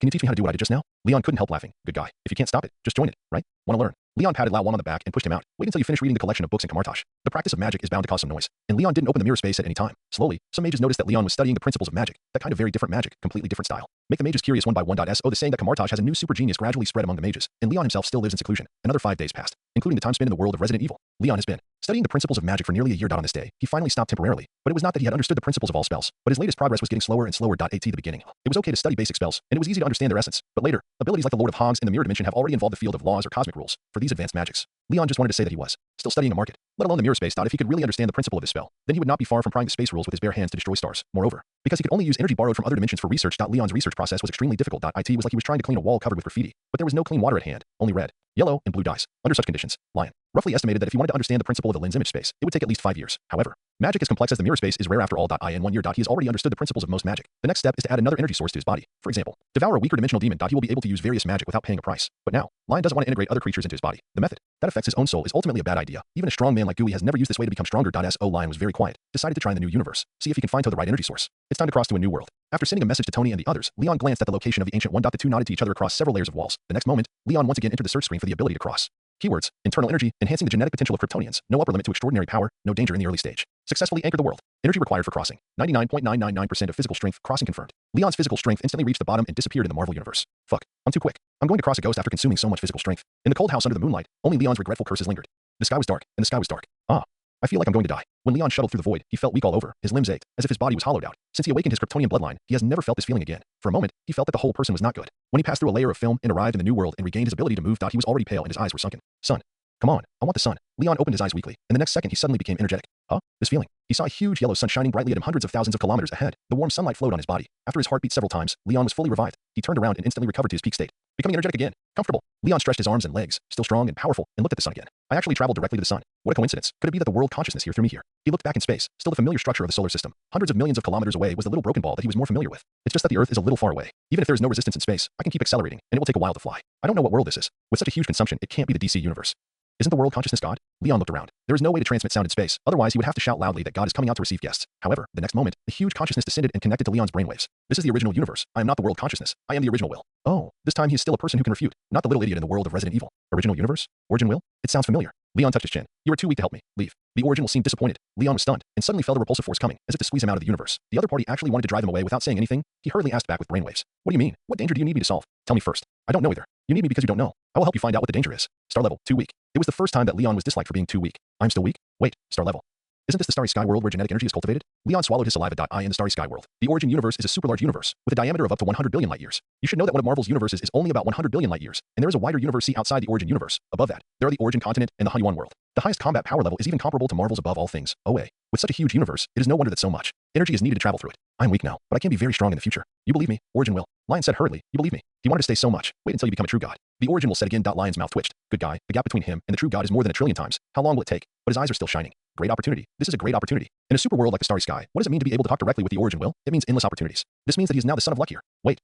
Leon hurriedly persuaded. Don't rush to drive me away. Think about it. If I grow up here, can I become a true god faster and help you faster? Leon felt that the original will was quite good to him, and there should be something to talk about. As the Origin of a super world, the other party was willing to chat with a star level little guy like him, which was incredible. Leon didn't even have to think about it. He knew that the ability to travel through the world must have played a role in it. I can only say that the ability given by the original world is really great. Leon grasped this key point. You are willing to let me travel through, which means that I have the potential to become stronger, right? Give me a chance. Original will, there was no immediate response, as if he was weighing the pros and cons. You have 300 years. He relented after a long time. Okay, that's enough. 300 years is enough to learn a lot of things. You are not compatible with the rules. Do you accept the transformation? The original will send another thought. What transformation? Original transformation, let you adapt to the supreme rules. Okay, then come on. Lion could probably guess the reason. After all, he was not born and raised here. If he hadn't been transformed, he probably wouldn't have been able to cultivate the power system of the starry sky world. Although I don't know what the effect of the transformation is, but this power system that goes directly to the multi-level level is right in front of us. How can we miss it? You know, in Marvel, most of the ways to become stronger are leaps and bounds, and it's almost difficult to make further progress after the strength is improved. Just like Spider-Man and Sentinel, they all had a sudden increase in strength by chance, and then they have been standing still. It can be said that in the Marvel world, if you want to become stronger, everything depends on chance. It is difficult to find a step-by-step way to become stronger. Now that you have encountered a system that can help you practice and become stronger, you must not let it go. Leon must admit it is still this kind of system where you will get rewards for your efforts that makes him feel more secure. His thoughts of agreement have just been conveyed. A vast cosmic energy descended out of thin air. Leon was wrapped in energy and could not see the full picture of these energies. But from the perspective of the Earth, the sun seemed to be blocked by a corner of the huge black clouds and cosmic lightning. The transformation of the original started quickly and ended quickly. It was not painful at all. Leon felt like he was immersed in a hot spring. The warm current flowed around every cell in his body. His blood seemed to turn golden, and every bone was transforming. Even deep in the genes, some kind of evolutionary leap was constantly taking place. Not only his body, but also his soul became clearer, and his mind became inexplicably peaceful. When he opened his eyes again, a clear message floated in his mind. Race, special life gene multiple, 100 innate abilities, clone, body of light, sun evolution, time bioforce, field, too strong. Lion was so excited that he felt like he was back to the first time he awakened his bloodline. He threw a punch and could feel that his strength had increased by at least 100 times. So the transformation mentioned by the original will. It was to transform him into a special life in this world. Not only perfected his genes, but also localized his various superpowers. It also gave him the innate abilities of a clone and 100 times the gene multiple. Lion suppressed his excitement and Analyzed his transformed abilities one by one. The so-called special life.it is the life in the starry sky world that was born naturally from the original universe and cannot reproduce. These lives are born strong. With a minimum of 100 times the genetic level, they can easily achieve eternal immortality, much stronger than ordinary Kryptonians. Of course, the so-called inability to reproduce is only within the scope of the original universe. This is to curb the unlimited increase of special lives. With strong talents, when Leon leaves this universe, there will naturally be no restrictions. Let's talk about the genetic multiples. In the starry sky world, the basic genetic strength of life is 1. The so-called genetic multiples are doubled on this basic strength every doubling. The physical strength, energy strength, and affinity of the law of life will also double. It can be regarded as a talent type attribute. And Leon's 100-fold genetic level at this time is a full 100 times the basis of just crossing over. At this time, the strength of his single arm has increased from 2 million tons to 200 million tons. This is the opportunity of the super universe. Even if only some corners are leaked from the hands of the original. It can also make Leon undergo earth-shaking changes. The Avatar is also an extremely powerful ability. In the starry sky world, the Avatar is a talent given by the original universe. There are 3 places in total. You can breed an Avatar in the 3 periods of planet, universe, and world master respectively. A life with this talent, you only need to obtain a little body tissue containing genetic material from other creatures to breed a corresponding Avatar. The original protagonist Luophone can reach the peak, which is inseparable from the help of this talent. In addition to these new abilities, Leon found that his Kryptonian bloodline is also very different from before. The transformation of the original will retains all the abilities of the Kryptonian bloodline. It just adds localized characteristics to it. The body of steel becomes the body of light. Leon became the darling of light. He was suspended in the universe, and he seemed to see dots of light, which was the trajectory of the operation of the law of light. The biological force field became the time biological force field. It added the attribute of time. It made it easier for him to control and comprehend the law of time within the range of the force field. There were also abilities such as heat rays and freezing breath, which had changes that were in line with the rules of the starry sky world. These abilities became talents. In addition to enhancing strength, the biggest effect was to indirectly affect his affinity for the law, time, light, fire, and water. He could clearly sense the traces of the operation of these 4 laws from the void. But what surprised Leon the most. It was still the evolution of the Bath of the Sun. The original did not change this ability at all, but directly strengthened it. Leon could feel that the genetic shackles that had been restraining him before were suddenly opened. When the sun fell, the energy of the entire universe and the starry sky seemed to be spinning around him and rushing towards him almost every moment. His power was skyrocketing. Lion subconsciously opened his arms and faced the sun. Countless radiation and energy rushed towards him, all of which turned into his nutrients. His power first grew wildly, and at a certain moment it suddenly surged to the position of his chest. There, a transparent diamond-shaped crystal with golden light lingering around it appeared at some point. Pronucleus. Lion immediately recognized the diamond-shaped crystal. This is the pronucleus unique to the high-level life in the starry sky world. It is the core of the soul and the core of the inner world. It was born in the process of transformation of the original will, and a small inner world was naturally opened up inside. As soon as the pronucleus was born, Lion's soul was absorbed into it. From then on, unless the pronucleus is destroyed and the soul dies. Otherwise, even if the body is blown into pieces, he can use energy to repair the body again. As the energy of the whole body continued to flow into the pronucleus, Lion also found that he had an extra force. With just a thought, he could control this power to leave his body and extend it to dozens of kilometers away, and the range of this power is still expanding. Wherever he passes, a clear picture can be presented in Lion's mind. Telekinesis. Lion realized, I have awakened telekinesis, so I also have the talent of a spiritualist. Not only that, as more and more energy entered his body. Lion's body seemed to be born with knowledge, and according to the rules of the universe, he automatically cultivated the native genetic energy. His magnificent power was transformed into the system of the starry sky world, the cultivation system of the starry sky world. In fact, it is through the evolution of genes, forming planets and galaxies in the body, and finally evolving into the world. Each level of power is named after planets, stars, universes. Lion's consciousness sank into the nucleus. There is a vast void space here, like a huge dantian. Above and below this space, each has a planet. There is a faint light covering the planet. Is this? Both the physical and mental strength have reached the level of the planetary circle. Leon guessed, but it is clear that his strength is not just the level of the planetary circle. The soul planets in the sky, representing the mental strength, and the force planets below, representing the physical strength, are increasing rapidly. 2, 3, 9. 9 planets are the limit of the planetary circle. A total of 18 planets above and below rotate according to a certain cosmic trajectory. At a certain moment, they suddenly release a 1,000-foot light. Leon seems to see light and time interweaving and cheering. Boom, the planet exploded. There is no fire either. There are no fragments. Only endless, mountain-like energy is rising and falling. These energies are constantly condensing and compressing, and finally condensing into a hot star. This miniature star is slowly rotating. The huge magnetic field and radiation are naturally dispersed, just like flowing magma gathers into a star. This is a miniature star, one above and one below the void, representing the spirit and the body. They are not just a collection of energy, but they really have certain characteristics of stars. For example, gravity, radiation, and temperature. Leon can feel the light emitted by the star, which echoes with his Kryptonian blood. He exclaimed, the system of the starry sky world and SuperMan are really a perfect match. Cultivate a star in the body and get stronger in the sun anytime and anywhere. This illogical thing Leon never dared to think about before. He immediately used the biological force field to isolate the sunlight from the outside world and explore the influence of the star and the pronucleus on himself. As a result, he found out the irradiation of the star in the body. It can accelerate his absorption of cosmic energy, but it cannot directly strengthen his body. It can also speed up his recovery after injury, but it cannot directly restore his lost energy. It is very abnormal and illogical for Kryptonians to become stronger by basking in the sun, but there are requirements. For the type of sun, the role of a sun that is neither yellow nor red, like the star in the body, is really limited. Leon felt a little regretful. It seems that he can't spiral up to heaven by himself, but he was not disappointed. Instead, he was very satisfied. The cultivation system of the starry sky world is to become stronger by promoting genetic evolution. He has discovered as the genetic energy he cultivated becomes stronger, his genes will also become more outstanding. The speed at which cells absorb energy will also increase. The blood of Kryptonians will be optimized in every breath. He has embarked on the road to becoming a true Kryptonian Superman. With 100 times the genes, his upper limit is not much less than that of the real Superman in the DC universe. Silver Superman is definitely not comparable, but Henry Superman is definitely not much different. And the genetic energy allows his Kryptonian bloodline to start its own evolutionary path. A few minutes past, all the power of Leon has been transformed into the devouring system. But the speed at which the stars in his body become stronger has not slowed down at all. Half an hour later, the second mental star and the fourth star condensed at the same time. He cultivated to the second stage of the star period. The power and strength reached 400 million tons at the same time. And because the genetic energy has become stronger, his genes have been optimized and the cultivation speed is also getting faster. It is expected to be within the star period. As long as he keeps floating in this position to bask in the sun, the evolution speed of one stage in half an hour will continue. Abnormal, too abnormal. Leon couldn't help but sigh. He continued to explore the pronucleus and found that in the depths of the void like Danteon, there were some strange fluctuations connecting the world. After the consciousness followed the fluctuations and drilled into an entrance, the inner world came into his eyes. The inner world was originally formed by the life core in the body when the life broke through the realm master stage. But creatures with pronuclei can have the inner world in advance. They can be said to be destined to become realm masters. But Leon is different. He is now a special life. According to the rules of the starry sky world, special lives will automatically become immortal creatures after adulthood. Even if he does nothing in the future, just follow the steps and get more sun. Sooner or later, He will be able to break through immortality and reach the level of strength of those top gods in the Marvel world. But obviously, he will not be satisfied with this. Leon looked down from the top of the inner world. This is a small world with a length, width, and height of 10 kilometers. There is land and sky. From the sky to the ground, there are flowing fluorescent lights and interweaving lights. That represents Lion's strongest law of talent now. The law of light.it also means that this world belongs to Lion, and he can call on all the energy here. It's great. When it grows bigger, I will move a yellow sun here and bask in the sun anytime and anywhere. Lion exited the nucleus with satisfaction. Now it's good. What magic is still being studied, and what dimensional demons are being devoured. When he goes back, he himself will be a dimensional demon. You can stay for another 30 years. Lion was just happy, and the original will suddenly appear and poured cold water on him. Why? Does this transformation cost money? Lion understood how much the original will wanted to drive him away, and passively even if he gets some wool, you will have to deduct time. But he doesn't plan to stay for long. The star universe is extremely huge, and the speed of time is probably not much different from Marvel. He consumed so much energy when he traveled here. It is probably difficult to return to the time when he just left out if he really stays for hundreds of years. I'm afraid that Tony's ashes will be eaten up by microorganisms. When he returns, you stay here to become stronger. I will give you resources to become stronger, but it must be converted into time. Feedback of the original will. Okay. Then I'm already in the star stage, and I just need to breed a clone. Leon thought about it and started to get wool without hesitation. Give me another. Clone material of the 9 Nether Sea. It must also be in the star stage. Okay, you can stay for another 3 years. That's 3 years? Okay, 3 years is 3 years. Where's the material? You will receive it tomorrow. Is this a courier delivery? Then, give me the materials for the second clone as well. I want the world tree. You don't have enough time. Why do I feel like I'm exchanging items with the main god space, but I'm told that I don't have enough points? Lion complained silently. Then change to another one, the tree of life. Not enough. Why don't you just choose a suitable one for me within the time limit? One with a huge body and strong combat power. Okay, you still have 3 months. Okay, there are only 3 months left, and this time is not enough for traveling. But thank you anyway, you're giving me a helping hand. I'll protect you when I become stronger in the future. The transformation of the original will is very useful to Lion now. It can even be said that it determines his future development path. So this is a sincere thank you. He definitely didn't think of. The original will gave me a cake today, and at worst I'll give it 100 cakes later. Leon closed his eyes and continued to bask in the sun. He planned to go to Earth tomorrow after getting 2 materials. He would sort out the current time and find some inheritance that would be useful for subsequent cultivation. The deep sea is a vast expanse of sea in a secret place with a diameter of 160 million light years. The diameter of the sea is 12 light years. The color of the sea surface keeps changing, and a dreamy mist rises all the time, as if the world is born and destroyed. A middle-aged man in a robe, who is both evil and demonic, is floating above it. He is a god in the cosmic religion that serves the will of the Origin. Joyo is one of the supreme powers in the Origin universe. The boundless sea below, which is larger than the star system, is his body. His tightly closed eyes suddenly opened at a certain moment, and billions of laws flowed in them. You need star-level blood sea water? But the lowest level of my descendants are already realm masters, and the worst sea water I collected in the past was cosmic level. The Joyo Sea, or the Blood Sea, is actually a special creature that can only be born naturally in the universe. The so-called descendants are actually the same kind of life as Joyo. Is cosmic level okay? Okay, noble original will, I understand. Joyo seemed to mutter to himself in the void, and seemed to be talking to some invisible supreme existence. He suddenly stretched out his hand, and took out a drop of water that was several hundred meters in size. What should I do? Enter the dark universe. I understand. The vast space law surged around Joyo. He tore open a passage in the dark universe, and hit the water drop into it. After doing everything he paused for a while, waiting for the original will to stop issuing new orders, and then closed his eyes again. If Leon knew that the Origin will went directly to the original owner to get him a drop of the right 9 Nether Sea water, he would be very touched at the same time that a golden giant egg drifting aimlessly in the universe. Suddenly, it was pushed away by a quietly rising energy wave in the void. It flew towards the nearest dark universe channel. 1 day later, the dark universe channel tore the space of the solar system without any warning. After 2 huge objects wrapped in cosmic energy flew out of it, the channel disappeared again as if it had never appeared. Even a secret method that was once set up by someone and covered the entire solar system did not react at all from beginning to end in the entire solar system. Only Leon felt the fluctuation of space tearing. That he woke up from meditation, and the laws of light and time flowed in his eyes. 1 day passed. He grew to the second level of the universe. The star in his body turned into a nebula.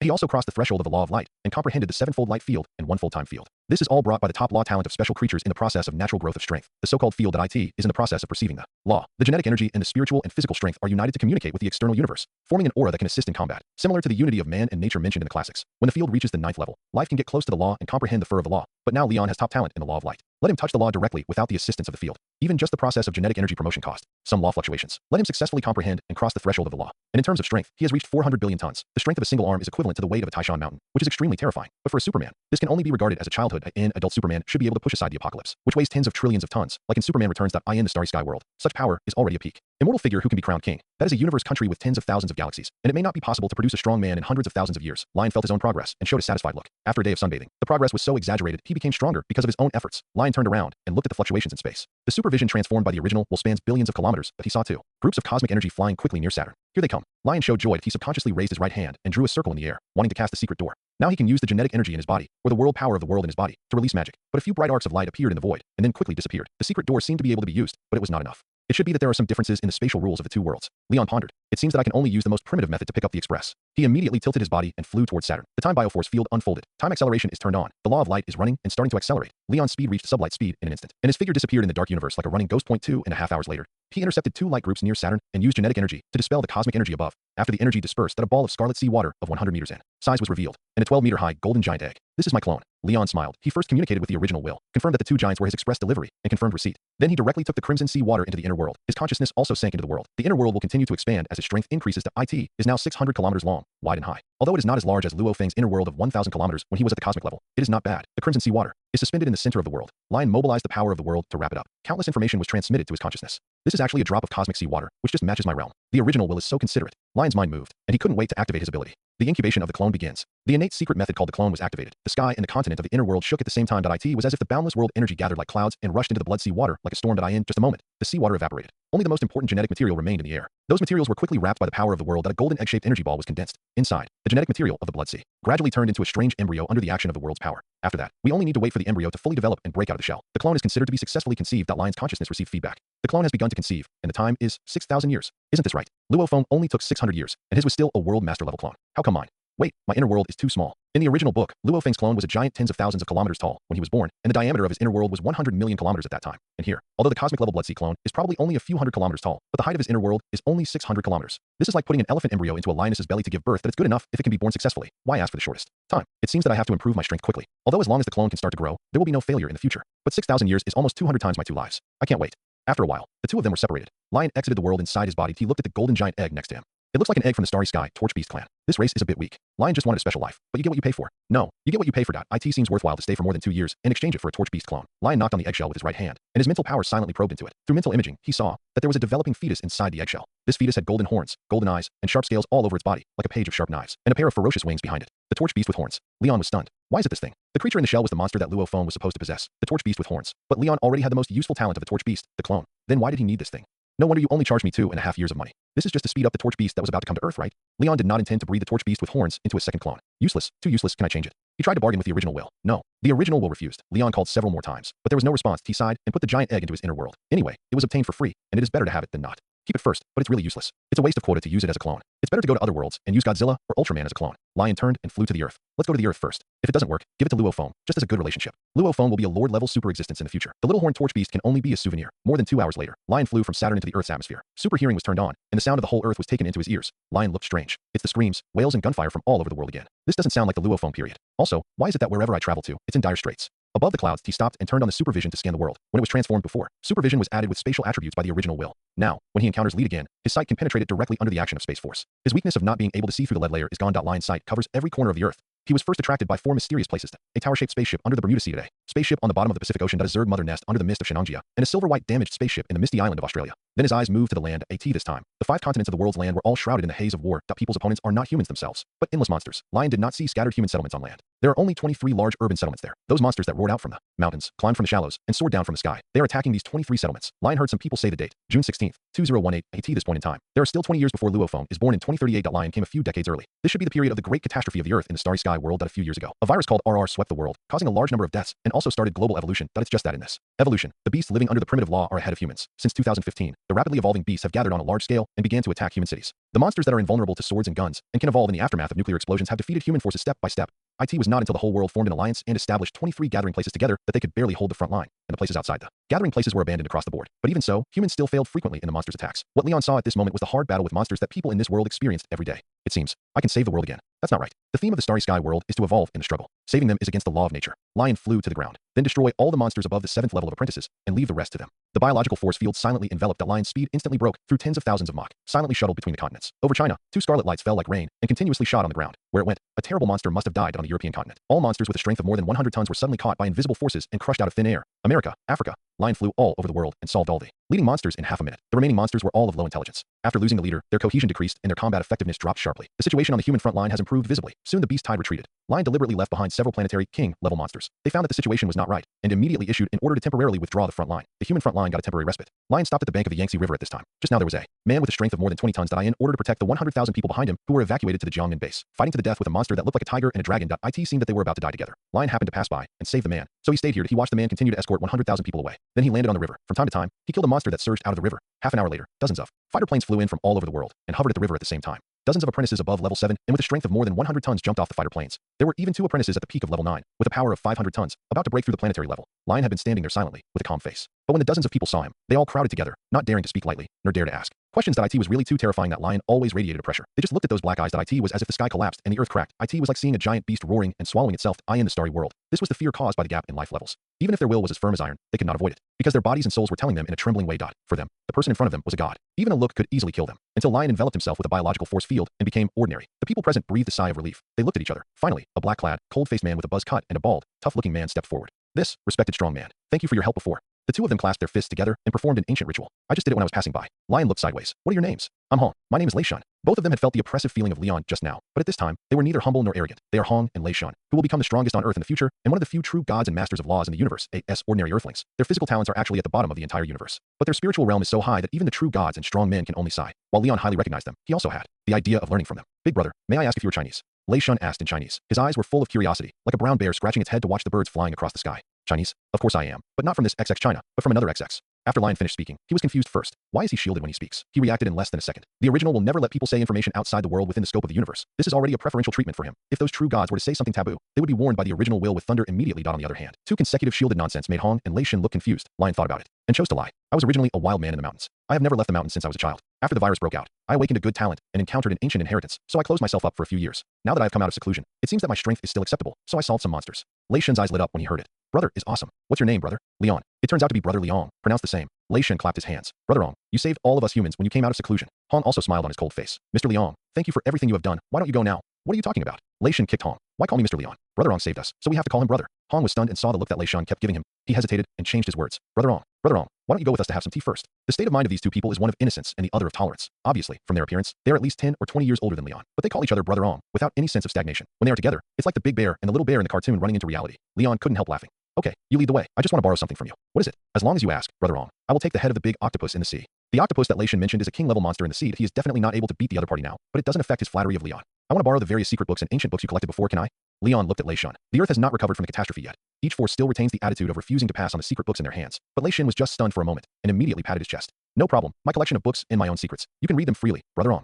Hong also nodded. Mine too. On the other side, dozens of people looked at each other without saying a word, pretending not to hear. Lion smiled. Okay, lead the way. Time passed quickly. Lion said he wanted to borrow, so he really wanted to borrow it on the first day. He finished reading all the books of Lei Shun and Hong. He learned all the parts about force and helped the two to innovate in the starry sky world. There are two special combat skills, force and amplitude. Force refers to the way of force that IT is through skills that people can use one point of force to exert several times the power. The maximum upper limit of force is 100 times, and amplitude refers to the multiple increase of the power exerted by the body. The upper limit of amplitude is also 100 times. The sum of the two is 10,000 times the amplitude of force. Among them, 100 times the force is one of the prerequisites for becoming immortal, and 10,000 times the amplitude of force is almost all to the standard configuration of the Lord of the Rule. Lei Shun and Hong are indeed gifted in the absence of inheritance to point the way forward. They actually created the double and triple force techniques respectively in less than 3 years on the road to transcendence. Lei Shun used the sword technique to generate force, and Hong used the spear technique to generate force. Both of them shared the secrets they created with their painstaking efforts with Lion. Then Lion learned their hard work within a minute. 10 minutes later, they deduced the 4 secrets of the two to 15 times the force. The advantage of the realm of high-rise buildings made him far ahead in the exploration of skills, but he did not continue to deduce, because the force techniques of Lei Shun and the others were on the wrong path from the beginning. The force amplitude of the starry sky world is the full-scale amplitude of strength, speed, and defense, and the force methods of Hong and Lei Shun only play a role in the power of attack. Under the astonished gazes of the two, Lion turned to study his body movements. Subtle, perfect, artistic conception. His body movements improved rapidly, and his grasp of his own power became more and more perfect.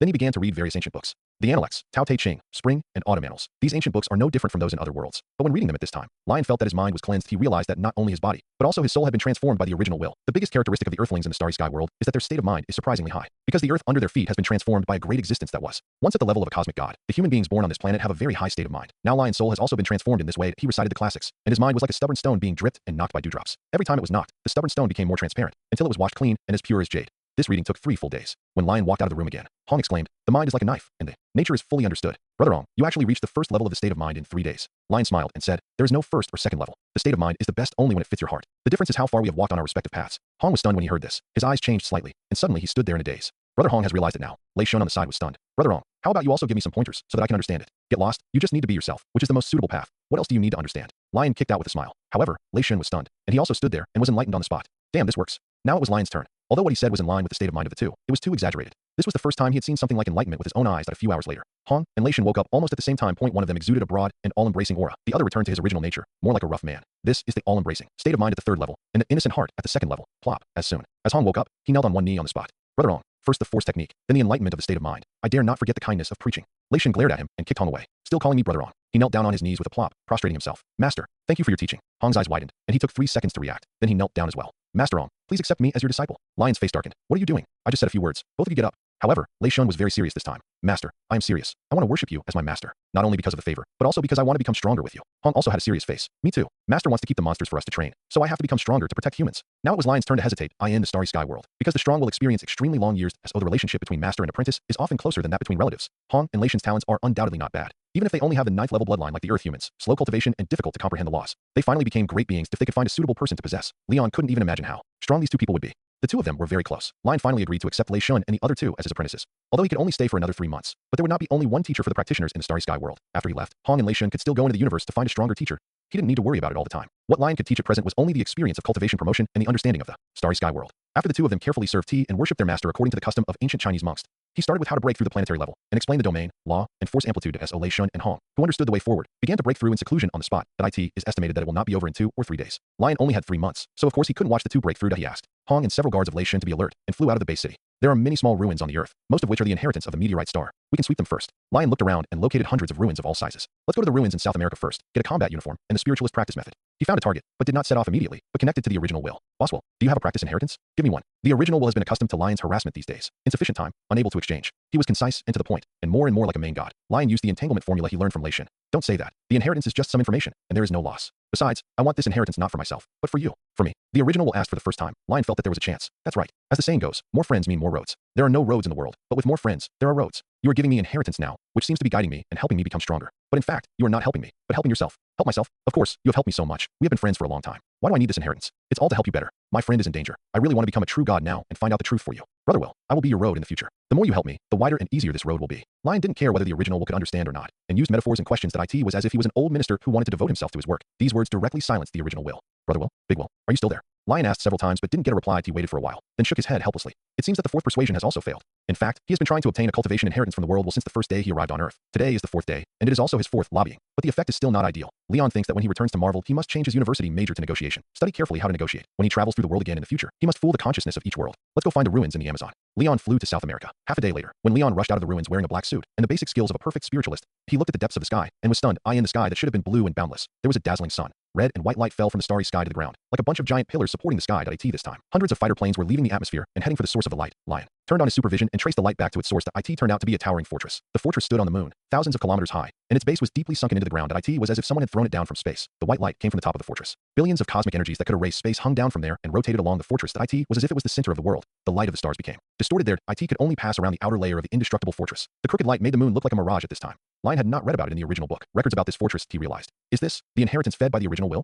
Unexpectedly, after the original will was silent, it did not express rejection, but silently made a big move. Lion's biological force field covered his whole body. After a few dozen seconds, he crossed a long void between the Earth and the moon, hovering in front of the fortress, and many Earth fighters that set off before him were left behind, and even only 1/10 of the journey was not completed. After Lion appeared, the red and white light source above the fortress suddenly swept over. The white light enveloped Lion's whole body, as if penetrating every cell in his body. Universe level, 100 times the gene multiple, 100% brain width, granted core inheritance assessment qualification. A certain old and solemn voice sounded, and the red and white light suddenly turned from light into a bridge, projecting a pulling force. Lion did not resist, and was sucked into the top of the fortress along the bridge. After a strong light, he opened his eyes. This moment, they were actually in a place similar to the starry sky of the universe. All around was deep darkness. Only the light spots like stars shone dimly. Those countless stars extended from the feet and the top of the head to the infinite distance. The interior of the fortress was actually much larger than its appearance. Least this space, which Leon could not see the limit with his supervision, was more than 10 billion kilometers in diameter. Leon took a tentative step forward. The next moment, the light spot under his feet suddenly extended a line and connected with other light spots. The connected light spots continued to derive more lines. After a few breaths, all the stars were connected in series to form a huge dot line map. Was like the Big Dipper was photographed by a satellite and then connected into a constellation star map with a pen. Is this a secret pattern map? The complex and profound secret pattern map. Leon seemed to fall into it as soon as he took a look at it, and countless insights surged into his heart. And it's a secret pattern that combines light and time. Lion was shocked. This secret pattern was as precious as the chaos monument of the human race in the starry sky world, and now it was placed in front of him so openly for him to comprehend. Generous. The origin will was so generous. Lion was now filled with unbearable excitement.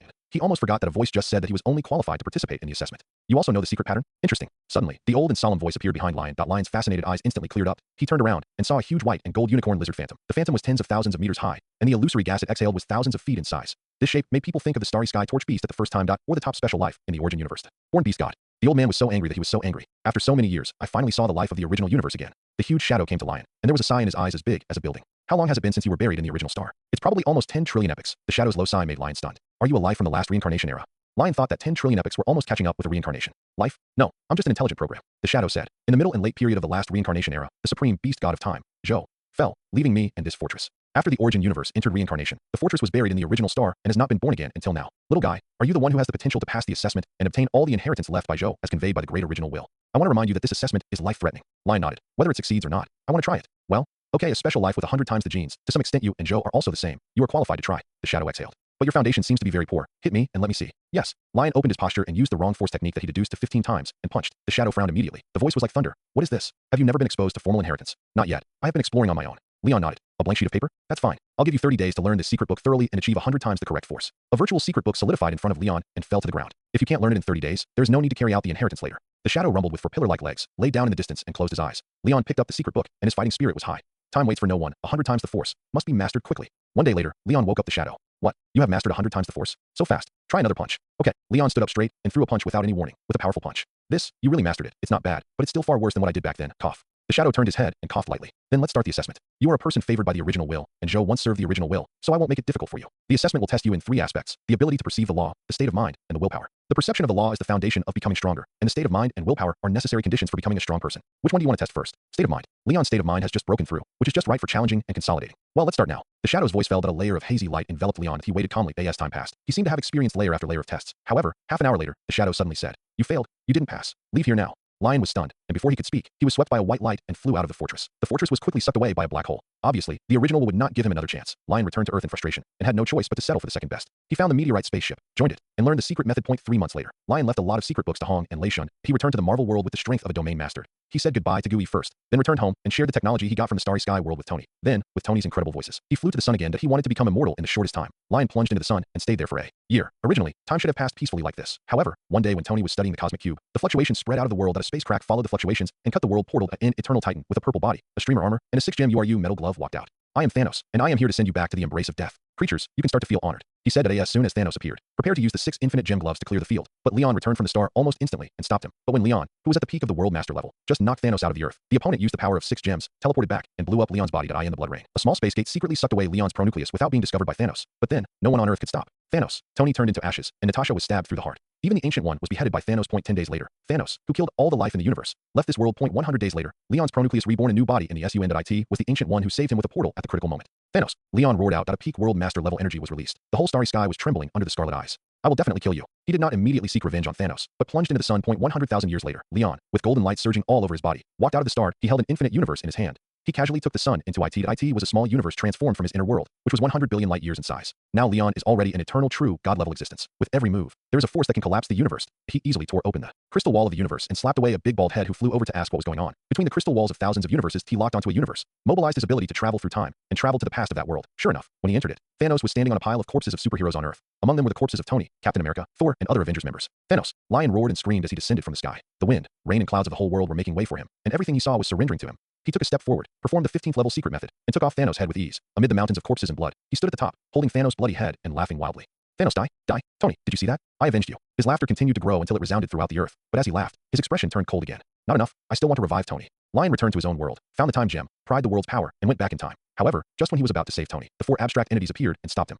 "You can't resurrect him. That was an absolute time point. Without that time point, there would be no you now. If you resurrect him, you will destroy the world." Eternity said, "You are so righteous now. Why didn't I see you when Thanos came?" Leon sneered. "Tony must be resurrected today," I said. "Don't say you are just clones. Even if your real body comes, it can't be stopped. There is no need for a world without Tony to exist." The 2 parties with different opinions immediately started a war. Every punch, kick, and sword are the supreme laws surging. This battle lasted for nearly a year, and the aftermath shook the entire universe to the point of collapse. In the end, Leon stood at the end of the universe with the gradually dissipating heads of eternity and infinity, and lived to the end that he stepped on the piles of bones, used the time stone to go back to the past, and successfully resurrected Tony. Almost at the moment Tony was resurrected, the world began to collapse completely. "Where's this? I'm not dead. Leon, it's great that you're not dead." Tony was very happy to see Leon, but he looked around in confusion. "But why do I feel something is wrong? It seems that this place is going to collapse." "It's okay, don't worry about it. You come in here first. We go to another world." Leon took Tony into his universe and took him to another world. However, Leon had just entered the new Earth. Before he let Tony out, a group of gods appeared outside the Earth. The shortest of them was hundreds of meters tall, and the tallest was even more than hundreds of thousands of meters tall. "Outsider, Leon Stark." Their majestic shouts reached the blue sky and fell into the dark sea. "The outsider is carrying endless sins." "Outsider, you are carrying endless sins. Kneel down now and accept our judgment," said the highest god. "Just you." Leon sneered, and his body suddenly began to expand infinitely, exceeding 12 light years in an instant. He stood in the universe, as huge as a galaxy, and his every move had the power to collapse the void that he grasped the god group with one palm. An endless energy flowed, and the laws surged, directly washing away the god group. However, the god group had just died. Another group of 4 abstract entities also rushed to the battlefield. Leon stood up again to fight. I don't know how many years have passed. Leon changed worlds one after another, and destroyed a group of gods who maintained the order of the universe. He once devoured an entire universe. He also faced all the superheroes. He became stronger and fought in battle after battle. But he was tired. He sat tiredly on the earth of a certain universe, looking at the stars flying in the sky. In the long struggle. He has broken through the God King and has the power above the multiverse level, and the bones behind him are enough to fill the entire universe. But every time he went to a place, he was still attacked by the group of Order Guardians. It seemed that there was no place for him in the huge marvel. Suddenly, thunder rumbled in the space. Countless stars surrounding Leon exploded one after another. Enough. A grand voice penetrated the crystal wall of the universe. Leon looked out of the world suddenly, his expression more solemn than ever before. In his eyes, the crystal wall obediently moved aside, as if it had met a superior. The figure taller than him now descended. It was a great being with 3 faces and a human body. Leon knew the person in front of him. The other party was the Life Tribunal in the Marvel Universe, responsible for maintaining the balance of the omnipotent universe. Leon Stark, you have made enough mistakes, and you still don't repent. Now, I will judge you in the name of the omnipotent universe. The Life Tribunal descended, and the brilliant golden light spread throughout all space. The power of judgment instantly blocked the entire universe. Even with Leon's current power level, he was bound in place by the power of judgment and could not move at all. Do you know your sins? The Life Tribunal shouted. Leon stared at the Life Tribunal. I only regret that my strength is not enough to defeat you. The Life Tribunal did not comment on Leon's words. The trial officially begins. The face of justice of the Life Tribunal spoke first. You slaughtered the gods of the universe, destroyed the order of the multiverse, and committed unforgivable sins. You should perish in the universe. The face of revenge said. You started with the road of revenge, and you should end with the revenge of the universe. You should be imprisoned for billions of years. The face of demand said. Your crime is out of helplessness, because there is no place for you in the original universe. You resisted in desperation. That it's understandable, but the universe you destroyed needs you to repair it. You should serve the multiverse forever and maintain the order of the universe. The 3 faces spoke at the same time. I sentence you to deprive you of all your power to repair the universe, and imprison you in the multiverse for 100 years until you die. Lion's face remained calm, that he had long been prepared to die. The long period of killing did not destroy his mind, on the contrary. It made him every time he punched. They are all asking themselves where this road will lead to. Asking themselves whether they regretted resurrecting Tony in the first place. He always cannot get an answer, because his ending seems to have been determined when he began to slaughter the multiverse. Do you have anything to say? The Living Tribunal asked before executing the trial. Leon Stark, I want to tell you that the reason why Thanos traveled to your world. The truth is not that the vibration of the space gem leaked, but that he was attracted by the energy released when you practiced in the star. Now, after understanding all the reasons, if you were given another chance, will you still choose to become stronger and choose revenge? The question of the Living Tribunal seemed to knock on Leon's mind. It was like the question he had asked himself thousands of times. Did he really do something wrong? Is it wrong to become stronger? Is it also wrong to resurrect Tony? Leon looked at the solemn and grim face of the Living Tribunal. Suddenly there is an answer. Bullshit came because of him, and bullshit chose again. That if you are afraid to move forward, you will just become a weakling who lives on others. From the moment he crossed into this world, he was destined to be unwilling to be ordinary. All the disadvantages, all the sufferings, are just because he is not strong enough. Obviously, he is about to reach the end, but Leon's eyes are brighter than ever. I won't regret it. Next time I will only become stronger, so strong that I can defeat you too. Leon's heart has never been as firm as it is now. Like a polished steel knife, it vows to cut off all obstacles, and everything it cuts, either break it, or be chopped, and chopped by it. My heart is as clear as a mirror, and my fighting spirit is as sharp as a sword. Leon Mingxin saw that my state of mind has reached a higher level. His state of mind rose, and the scene in front of him suddenly became unreal, like a clumsy shadow play. This is an illusion? I'm still in an illusion. So that's it. I'm still in the starry sky world. Lion laughed up to the sky. An illusion? Is it enough to make me give up becoming stronger?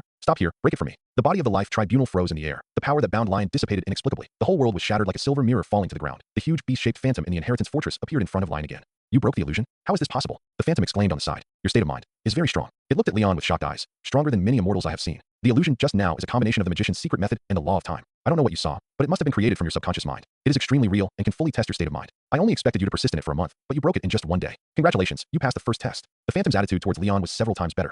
Do you want to rest for a while now, or continue with the remaining 2 tests? Continue. Leon sighed a little. That it seemed that the hundreds of thousands of years he had experienced personally were just a reflection of his mental weaknesses, but the illusion and the law of time in it made him unable to find any abnormalities. Now thinking back, those experiences in the illusion were obviously just some jumping fragments. The illusion of the starry sky world is indeed unique. I choose the law to comprehend. Leon put down everything in the illusion and said affirmatively. The two of them were very excited. Good. Special life forms are very close to the law, and you just happen to match the attributes of Zhou. This level should be the easiest for you. The shadow stomped his feet that a ring tens of thousands of kilometers long and wide appeared in front of the two. This arena was created by the Dream Erosion clan in the last reincarnation era. It is based on the secret method of illusion and has 2 modes. In the first mode, the user enters the arena with mental power, and the arena will simulate 2 phantoms with the same physical fitness. The user's consciousness enters one of the phantoms and kills the other to win. The second mode is only applicable to life at the Realm Master level and below with 1 gene. In this mode, the user enters the arena in the flesh. The arena will consume the cosmic energy it has automatically absorbed in the past, and simulate an entity with the same level as your physical body, but with a different level of law comprehension. In these 2 modes, your opponent will only use the most basic law means to attack, and your test is to defeat the first opponent within a month. The phantom pointed to the dome and the ground again. Those secret patterns include the most basic light-time fusion law to the 5th order law master level fusion secret. You can use those patterns to comprehend, and the speed will be much faster. Lion was a little surprised this time. Only defeat the first opponent. That's the first one. The shadow said. Don't underestimate this ring. The shadow emphasized. The people it simulates have at least the realm master level law comprehension. The 10th one is already an immortal level comprehension. The 21st one is the venerable level, and the 26th one is the law master level. You only need to defeat the first one because you are obviously just stepping into the threshold of the law now. But I suggest you use the second mode. It is easier to make progress in a life and death battle. Besides, you have a prokaryote and you won't die easily. Lion nodded. I understand. Let me try it once first. He jumped onto the ring, and some kind of wave swept across his body that a few seconds later, a large amount of cosmic energy suddenly surged 100 meters ahead, condensing into a person who looked exactly like him. It's still a mirror copy. Lion opened the bioforce field, using the time acceleration talent and the law of light at the same time. Then come on. Boom. He rushed towards the mirror man at sublight speed and punched with all his strength. Even the bioforce field was torn apart by the wind of the fist. However, when he was close to him, he found that the mirror he hit was actually just an afterimage. Lion's punch was in vain and hit the ring. But the punch that was enough to destroy the surface of the earth did not raise even a speck of dust. He retreated without hesitation, trying to distance himself. However, before he could move, his head suddenly exploded. Behind him, the mirror man slowly retracted his fist. The whole battle took no more than 1/10,000th of a second. Sure enough, it failed. The huge phantom stepped forward and pinched Lion from the ground, took out a ring from the depths of space, and put it on his hand. A few seconds later, Lion's head was reborn and resurrected on the spot. I just died. No, my head was blown up. The power of the law of time is really strong. Wait, why do I feel like I'm basking in the sun now? He touched his body and looked around. There's no sun here either. The giant beast pointed to the ring on the middle finger of Lion's right hand. Look inside the ring. Ring? Did you give it to me? Is this a world ring? Lion turned the ring and sank into it. Inside is a world that is 1 trillion kilometers long, wide and high. Such a big world ring. For a lord of laws who has lived to the middle and late stages of the reincarnation era, it is not even a drop in the bucket. But for Lion, it is an absolutely unattainable treasure. But now none of this matters. The most important thing is that this world is filled with 100,000 suns, and they are all yellow stars. Lion's eyes widened, and he looked at the giant beast in disbelief. The shadow smiled proudly. I knew this thing would be useful to you. Those suns were collected by Zhou when he was wandering in the universe. They are his daily snacks. He still has 7 or 8 of these rings left. One meal is a ring of stars. 7 or 8 left. That means a total of 700,000 or 800,000 stars. Lion suddenly felt, I have one more reason to complete the inheritance assessment. The shadow can understand Leon's thoughts. Don't think about it. No matter how much you think, they are not yours. This ring is temporarily lent to you. When you complete all the assessments, it will belong to you completely. Just now, your mirror image used the time after image, which is an extension of the law of time acceleration. If you don't understand the law of time enough, you will definitely not be able to beat him. My suggestion is that you should comprehend the law of time first. Lion clenched his fist and knocked on the face of his fist with high morale. Okay, then I will improve my understanding of the law of time first. He immediately sat cross-legged and began to comprehend the secret pattern diagram according to the shadow's prompt. Although the secret pattern diagram is huge, there are actually not many of them. There are only 18 in total. From the 1st to the 9th are graphics of light and the sun, explaining the law of the fusion of time and light. From the 11th to the 18th, there are fists and claws, recording countless secret methods. Lion started from the first picture and was fascinated by it at the first sight. He seemed to be looking at the laws of the universe. Every stroke in the secret pattern picture outlines a magnificent law. Those lines of law are infinitely derived in Lion's mind, constructing countless possibilities. His hands gestured uncontrollably, light swirled around his fingertips, and time left a track in the air. Time passed unknowingly, but a few days passed. Lion started fighting after his comprehension. When his head was blown up, he grabbed the fleeting inspiration and continued to comprehension. He was blown up dozens of times. From the beginning, he had no power to fight back, and then the battle ended in a draw. After the last fight, he suddenly fell into enlightenment, sitting cross-legged beside the phantom, looking deeply at the secret pattern picture without blinking. Wake up, wake up. After an unknown period of time, the giant beast phantom's voice, like a huge bell, echoed in Lion's mind, waking him up. Comprehending the law is like merging into the universe, making it impossible to stop. A month has passed. If you don't stop, you will be out of time. The shadow said. Leon nodded and stood up. It's been a month. Thanks for the reminder. How well have you comprehended it? Are you sure? The shadow seemed to be more nervous than Leon. I think I can beat the third person. Leon jumped onto the ring with a confident smile, but a few seconds later, his mirror image appeared. Leon took a step, the light and time laws merged, and tens of thousands of his figures appeared in the air at the same time. Tens of thousands of Leons attacked at the same time. The next moment, the mirror image's head exploded, and the figure gradually disappeared. Does this count as revenge? Leon clenched his fist where the mirror image disappeared, and all the after images behind him disappeared together. He turned around and asked, I want to continue to challenge the next person, okay? Of course, no problem. The shadow laughed happily. It's hard to imagine a lizard-like behemoth grinning, but Leon was used to it. When the second mirror image appeared, he was defeated easily in the same way. It was not until the third mirror image that the two sides fought back and forth in the end. Leon was slightly inferior, and his heart was shot through. He jumped off the ring and quickly recovered from his injuries with the help of the 100,000 stars in the world ring. You reached the level of the third person in one epiphany. Very good. The phantom praised. Then the only thing left is the willpower test, right? Leon looked at the phantom. Yes, you plan to start now. Let's start. There's nothing to prepare. The two of them disappeared from the top of the fortress in an instant. His sight turned. They appeared under a huge staircase again. The staircase stood alone in the space. There were 4 sides, and the only platform leading to the top floor was like a pyramid. The steps under the platform were all made of some high-grade material and looked like flawless white jade. But Leon estimated that even if he used all his strength, he could not destroy it at all. There are 10,000 steps, and the beast got inheritance steps. You can get the qualification to inherit the steps when you reach the 800th step at the cosmic level. The shadow introduced, this place was originally used for the inheritance of the gods. Later, it was transformed by Zhou before his death and became his inheritance. After the 100th step, you continue to go up, and the steps will help you practice the amplitude of the divine body and the amplitude of the soul. And every 1,000 steps you climb, there will be a heritage treasure left by Zhou as a reward. Because in other selections, your race, talent, and state of mind have been tested. So the steps will only test your willpower. When you're ready, you can start the challenge on your own. I will wait for you here. After the shadow finished speaking, he spread his limbs and lay on the ground, looking at Leon as if waiting for a movie to start. 1,000 steps? It doesn't sound very difficult. Leon walked towards the step by step without hesitation and stepped on them. On the first step, he didn't feel any pressure, just about to take another step. Suddenly, a brilliant white light was projected from the top of the steps. The white light flashed and disappeared on Leon's forehead. A piece of information suddenly appeared in his mind. This piece of information was exactly the same as the secret book of power given by the giant phantom before. The voice of the giant phantom sounded at. This time, the first 100 steps are used to assist in practicing power skills. I originally planned to bring you here when you encountered difficulties in practicing power, but now you can't use it. Leon complained. You said at the time that if you can't master it in a month, you will be eliminated. Will you really bring me here? Well, did I say that? I didn't say that. The phantom suddenly snored like thunder while talking, as if he fell asleep. Leon shook his head helplessly and continued to step on the second step. As the giant phantom said. There was still no pressure. He walked a few more steps. He simply took a big step and climbed up. It was not until he reached the 101st step that he felt his heart sink, as if something had fallen on his soul. At the same time, 2 white lights were emitted from the top of the steps again. One sank into Leon's mind. The other turned into a mysterious jade box in front of Leon. The white light received in his mind was a secret method of amplitude called the body of the universe, which was divided into 10 levels. It was said in the introduction. The secret method can be practiced with the help of steps. Each level corresponds to 1,000 steps. After the practice is complete, the amplitude level of force can be reached 10,000 times. But now is obviously not the time to practice. Leon turned and opened the box in front of him, and inside was a set of black armor. The armor looked seamless, as if it was made by nature. Even though it lay quietly in the box, it seemed to have life, exuding a mighty power as thick as a mountain. The first time Leon saw the armor, he felt his eyes hurt as if they were stabbed by someone, which shows how powerful it is. This is an ordinary supreme treasure level armor, which is an encouragement before the formal challenge begins.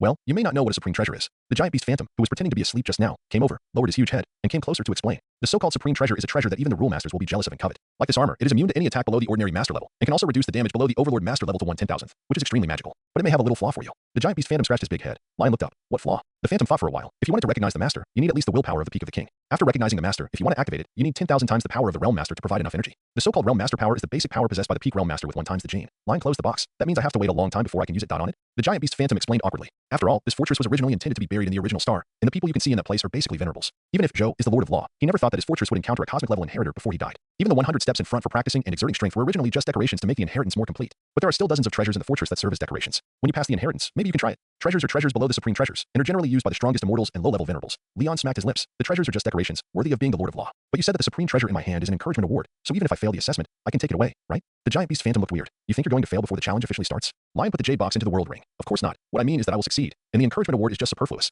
After saying that, he stepped onto the 102nd step. Seeing this, the giant beast shadow retreated and sat down again to watch Lion challenge point 103 RD step, 104th step. As the number of steps climbed, the impact on Lion's mind began to gradually increase, but he still looked normal between the 100 and 600 steps and walked briskly without any stagnation until the 601st step. His relaxed expression began to become solemn. The giant beast shadow next to him even held his breath, although it had no need to breathe. It murmured in a low voice. 600th step in the future, it will be the willpower of the domain master level. The 800th level is the limit of the domain master level, but he is only the 9th level of the universe level. It's too difficult.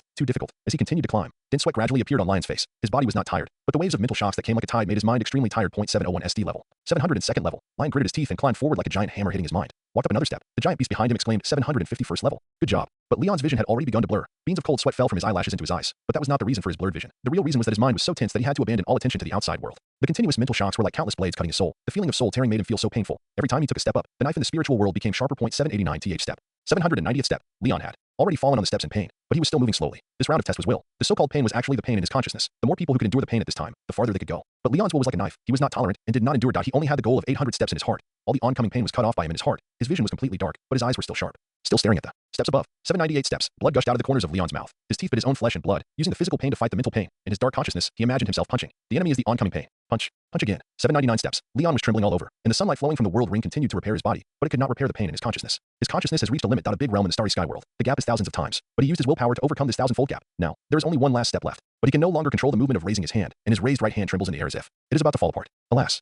It really doesn't work. Forget it. At most I will go to that dim place and sleep for a few 100 million epochs. The voice of the giant beast phantom sounded beside Leon's ears, with deep regret. Little guy, don't hold on any longer. The ring and treasure of that world are given to you. If you hold on any longer, your soul will be damaged. The giant beast phantom could see that Leon's consciousness and spirit had reached the limit. This little guy may have never experienced such hardships in his first half of his life. It is commendable to be able to reach this point with talent and state of mind. Leon had no recognition of the phantom. How to react? He no longer had the willpower to speak, but just shouted in his heart. No, I can't stop here. Go further. Go further. I must succeed. Will is like a knife. It's just the will of the peak domain master. How can you stop me? Lion's heart was roaring and raging. All his beliefs were twisted into an indestructible rope to block the mental impact from the steps. Just when his inner shout was the loudest, something seemed to break in the sound. In the depths of his genes, a golden light suddenly lit up and quickly spread throughout his body. His gene multiplier soared 0.101 times, 102 times, 200 times. His will also increased in strength like a transformation. The heart-wrenching and bone-piercing pain of the previous moment suddenly became painless. He stood up shakily and took the last step with a bang. 800 steps. Huh? How is it possible? The gene multiplier doubles, and the will is promoted to the realm master level. The giant beast phantom exclaimed in disbelief. Lion stood on the steps, looking at his hands, also in great surprise. That was just a superhuman, idealistic ability. How is this possible? The ghost of the beast came over and asked, do you know what happened just now? The giant phantom came over and asked. Leon was also confused. I don't know. This has never happened before. Let me think. Maybe it's your hidden talent. Some special lives of hidden talents that need to be stimulated later. The phantom just had a guess and immediately denied it. No. Even if it's a talent, it's too exaggerated. Obviously, before becoming the Lord of the Law, genes more than 100 times cannot be improved later. The phantom suggested, why don't you try again? Recall the feeling just now, and try again. Leon recalled as he said, that feeling is like my genes responding to my heart. This sounds a bit like the setting of SuperMan in the DC main universe. That is, the size of the power is determined by the mind. But he had never felt this way before. It happened when my will was about to collapse, but I was extremely determined, and I was thinking that I must go to the 800th step. The giant beast shadow hurriedly urged, yes, that's it. Quickly recall the mood and feelings at that moment. Lion closed his eyes and began to look for the feeling of the moment when his will broke through. He tried to twist his consciousness into a rope again, and walked up the stairs quickly. 801 steps. 999 steps. The pain reached the limit again. Lion screamed in pain and forced himself to move forward. However, this time, even though he almost lost consciousness in pain, no miracle happened. The giant beast shadow took Lion back to the bottom of the steps. After Lion recovered, it said, it seems that your talent is more complicated than I thought. Lion lay on the ground, extremely tired after his willpower was squeezed to the limit. I hope it can be simpler. He suddenly missed Tony. Lion was in the middle of nowhere, and for a moment he couldn't find the thread to sort out his thoughts. If Tony was here, he would definitely be able to help him analyze it clearly. Maybe you can tell me about your birth process. I've lived longer, so maybe I can give you some advice from it. The giant phantom said, birth process. Lion hesitated and narrated the origin of his blood obscurely. A few minutes later, the phantom frowned, looking at Lion like a little monster. You mean, your blood comes from another existence similar to the original will, but there is an upper limit. It was transformed by the original will that it became 100 times the gene. This is impossible. The phantom walked back and forth a few times in the same place, and a substantial airflow blew out of his nose. Let alone how great the origin will is, it is impossible for it to condescend to help you transform your body at the cosmic level. Even if the existence you were talking about is real and no less than the origin will, then he can't give you a bloodline with such a low upper limit. There must be something you haven't figured out yet. The giant beast phantom kept on denying, but its words were like a key, which opened the shackles of Leon's thinking with a click. Leon was stunned. Yes, how could the original world send out a bloodline with a very low upper limit? Since he obtained Kryptonian bloodline and the ability to travel through time at the same time, and the ability to travel through time is so powerful, then Kryptonian bloodline can't be this mediocre thing with an upper limit of only 2 million tons. Even people in a certain hydrogen continent know that there can't be a difference between twins. Leon's thoughts are like a well-connected power grid in a city, spreading and extending rapidly. He thought of the characteristics of the ability to shuttle when traveling between two worlds. He thought of the smooth performance of the Kryptonian blood when undergoing transformation without any surprises. He also thought of the simultaneous transformation of genes and will when reaching the limit just now. It is evolution and tolerance. Leon's tone was firm. The real characteristics of my Kryptonian blood are evolution after reaching the limit and strong tolerance. Faced with factors and systems that can strengthen itself, it embraces and integrates. When reaching the limit, it transforms and evolves. I have been wrong all along. Just like I can reach the peak with the ability to travel through time and space. Even if I only have Kryptonian blood, I can become stronger by breaking through the limit again and again.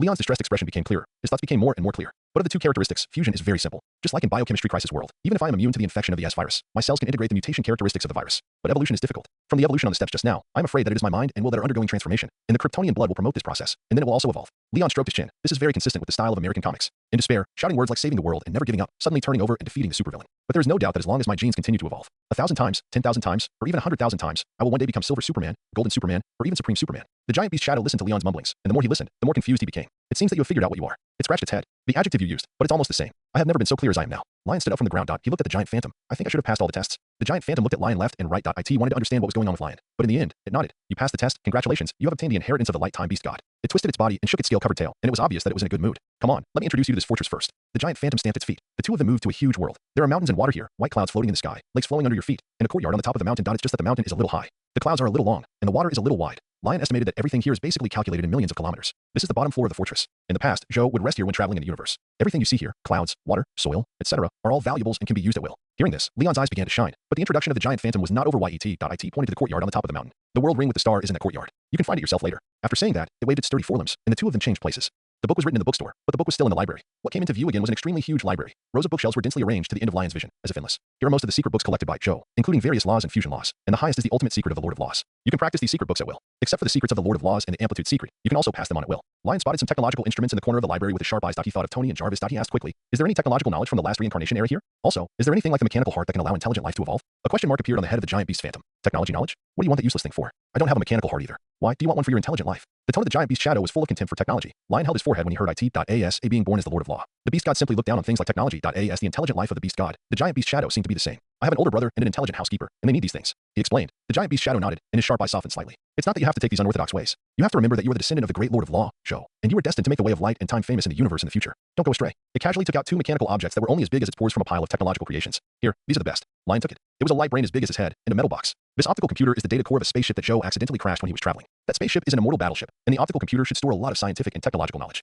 At that time, the wreckage was flying towards a planet with life, and Joe took it away, otherwise it would not look down on these things. The other one is the key to evolution. It usually takes millions of years for an intelligent program to evolve into an intelligent life. This key can flush the intelligent program with data flow, shortening the evolution process to less than a week without changing the essence of the other party. Lion nodded repeatedly and put the optical computer and metal box into his inner world. Are you satisfied now? Is there anything else you want? No, I am very satisfied. The giant beast nodded and clapped his right paw again. The two returned to the previous assessment ladder. This is the third floor, where treasures are passed down. You will receive a treasure reward for every 1,000 steps you climb. The reward for the highest floor is a set of peak treasure armor and a high-level soul treasure. It didn't care that Lion's eyes were about to pop out when he heard about the peak treasure, and clapped its claws again. The two returned to the dark secret pattern space at the beginning. The giant beast Shadow pointed at the secret patterns in the sky and said, this is the core inheritance place of the top floor. All the secrets created by Joe himself are here. You can't pass these secrets on. Then, the next is the final fortress core. The giant beast Shadow looked serious, clapped its claws on the ground, and the two teleported to the last space. This place is very similar to the top floor, a dark void. But in the middle of the darkness, there was a ball of golden light. Lion followed the giant beast Shadow and approached, gradually seeing the scene in the light. The golden light came from a gilded sphere. The sphere looked like it had the same texture as the fortress. Even if Leon used his supervision to the extreme, he couldn't see a single texture on its material. It was as if it was an absolutely smooth sphere, and around the sphere, there were 8 giant beast sculptures that were 100 meters high. Leon had the urge to suddenly realize just by looking at those sculptures. They were obviously treasures that were no less valuable than a dense pattern map.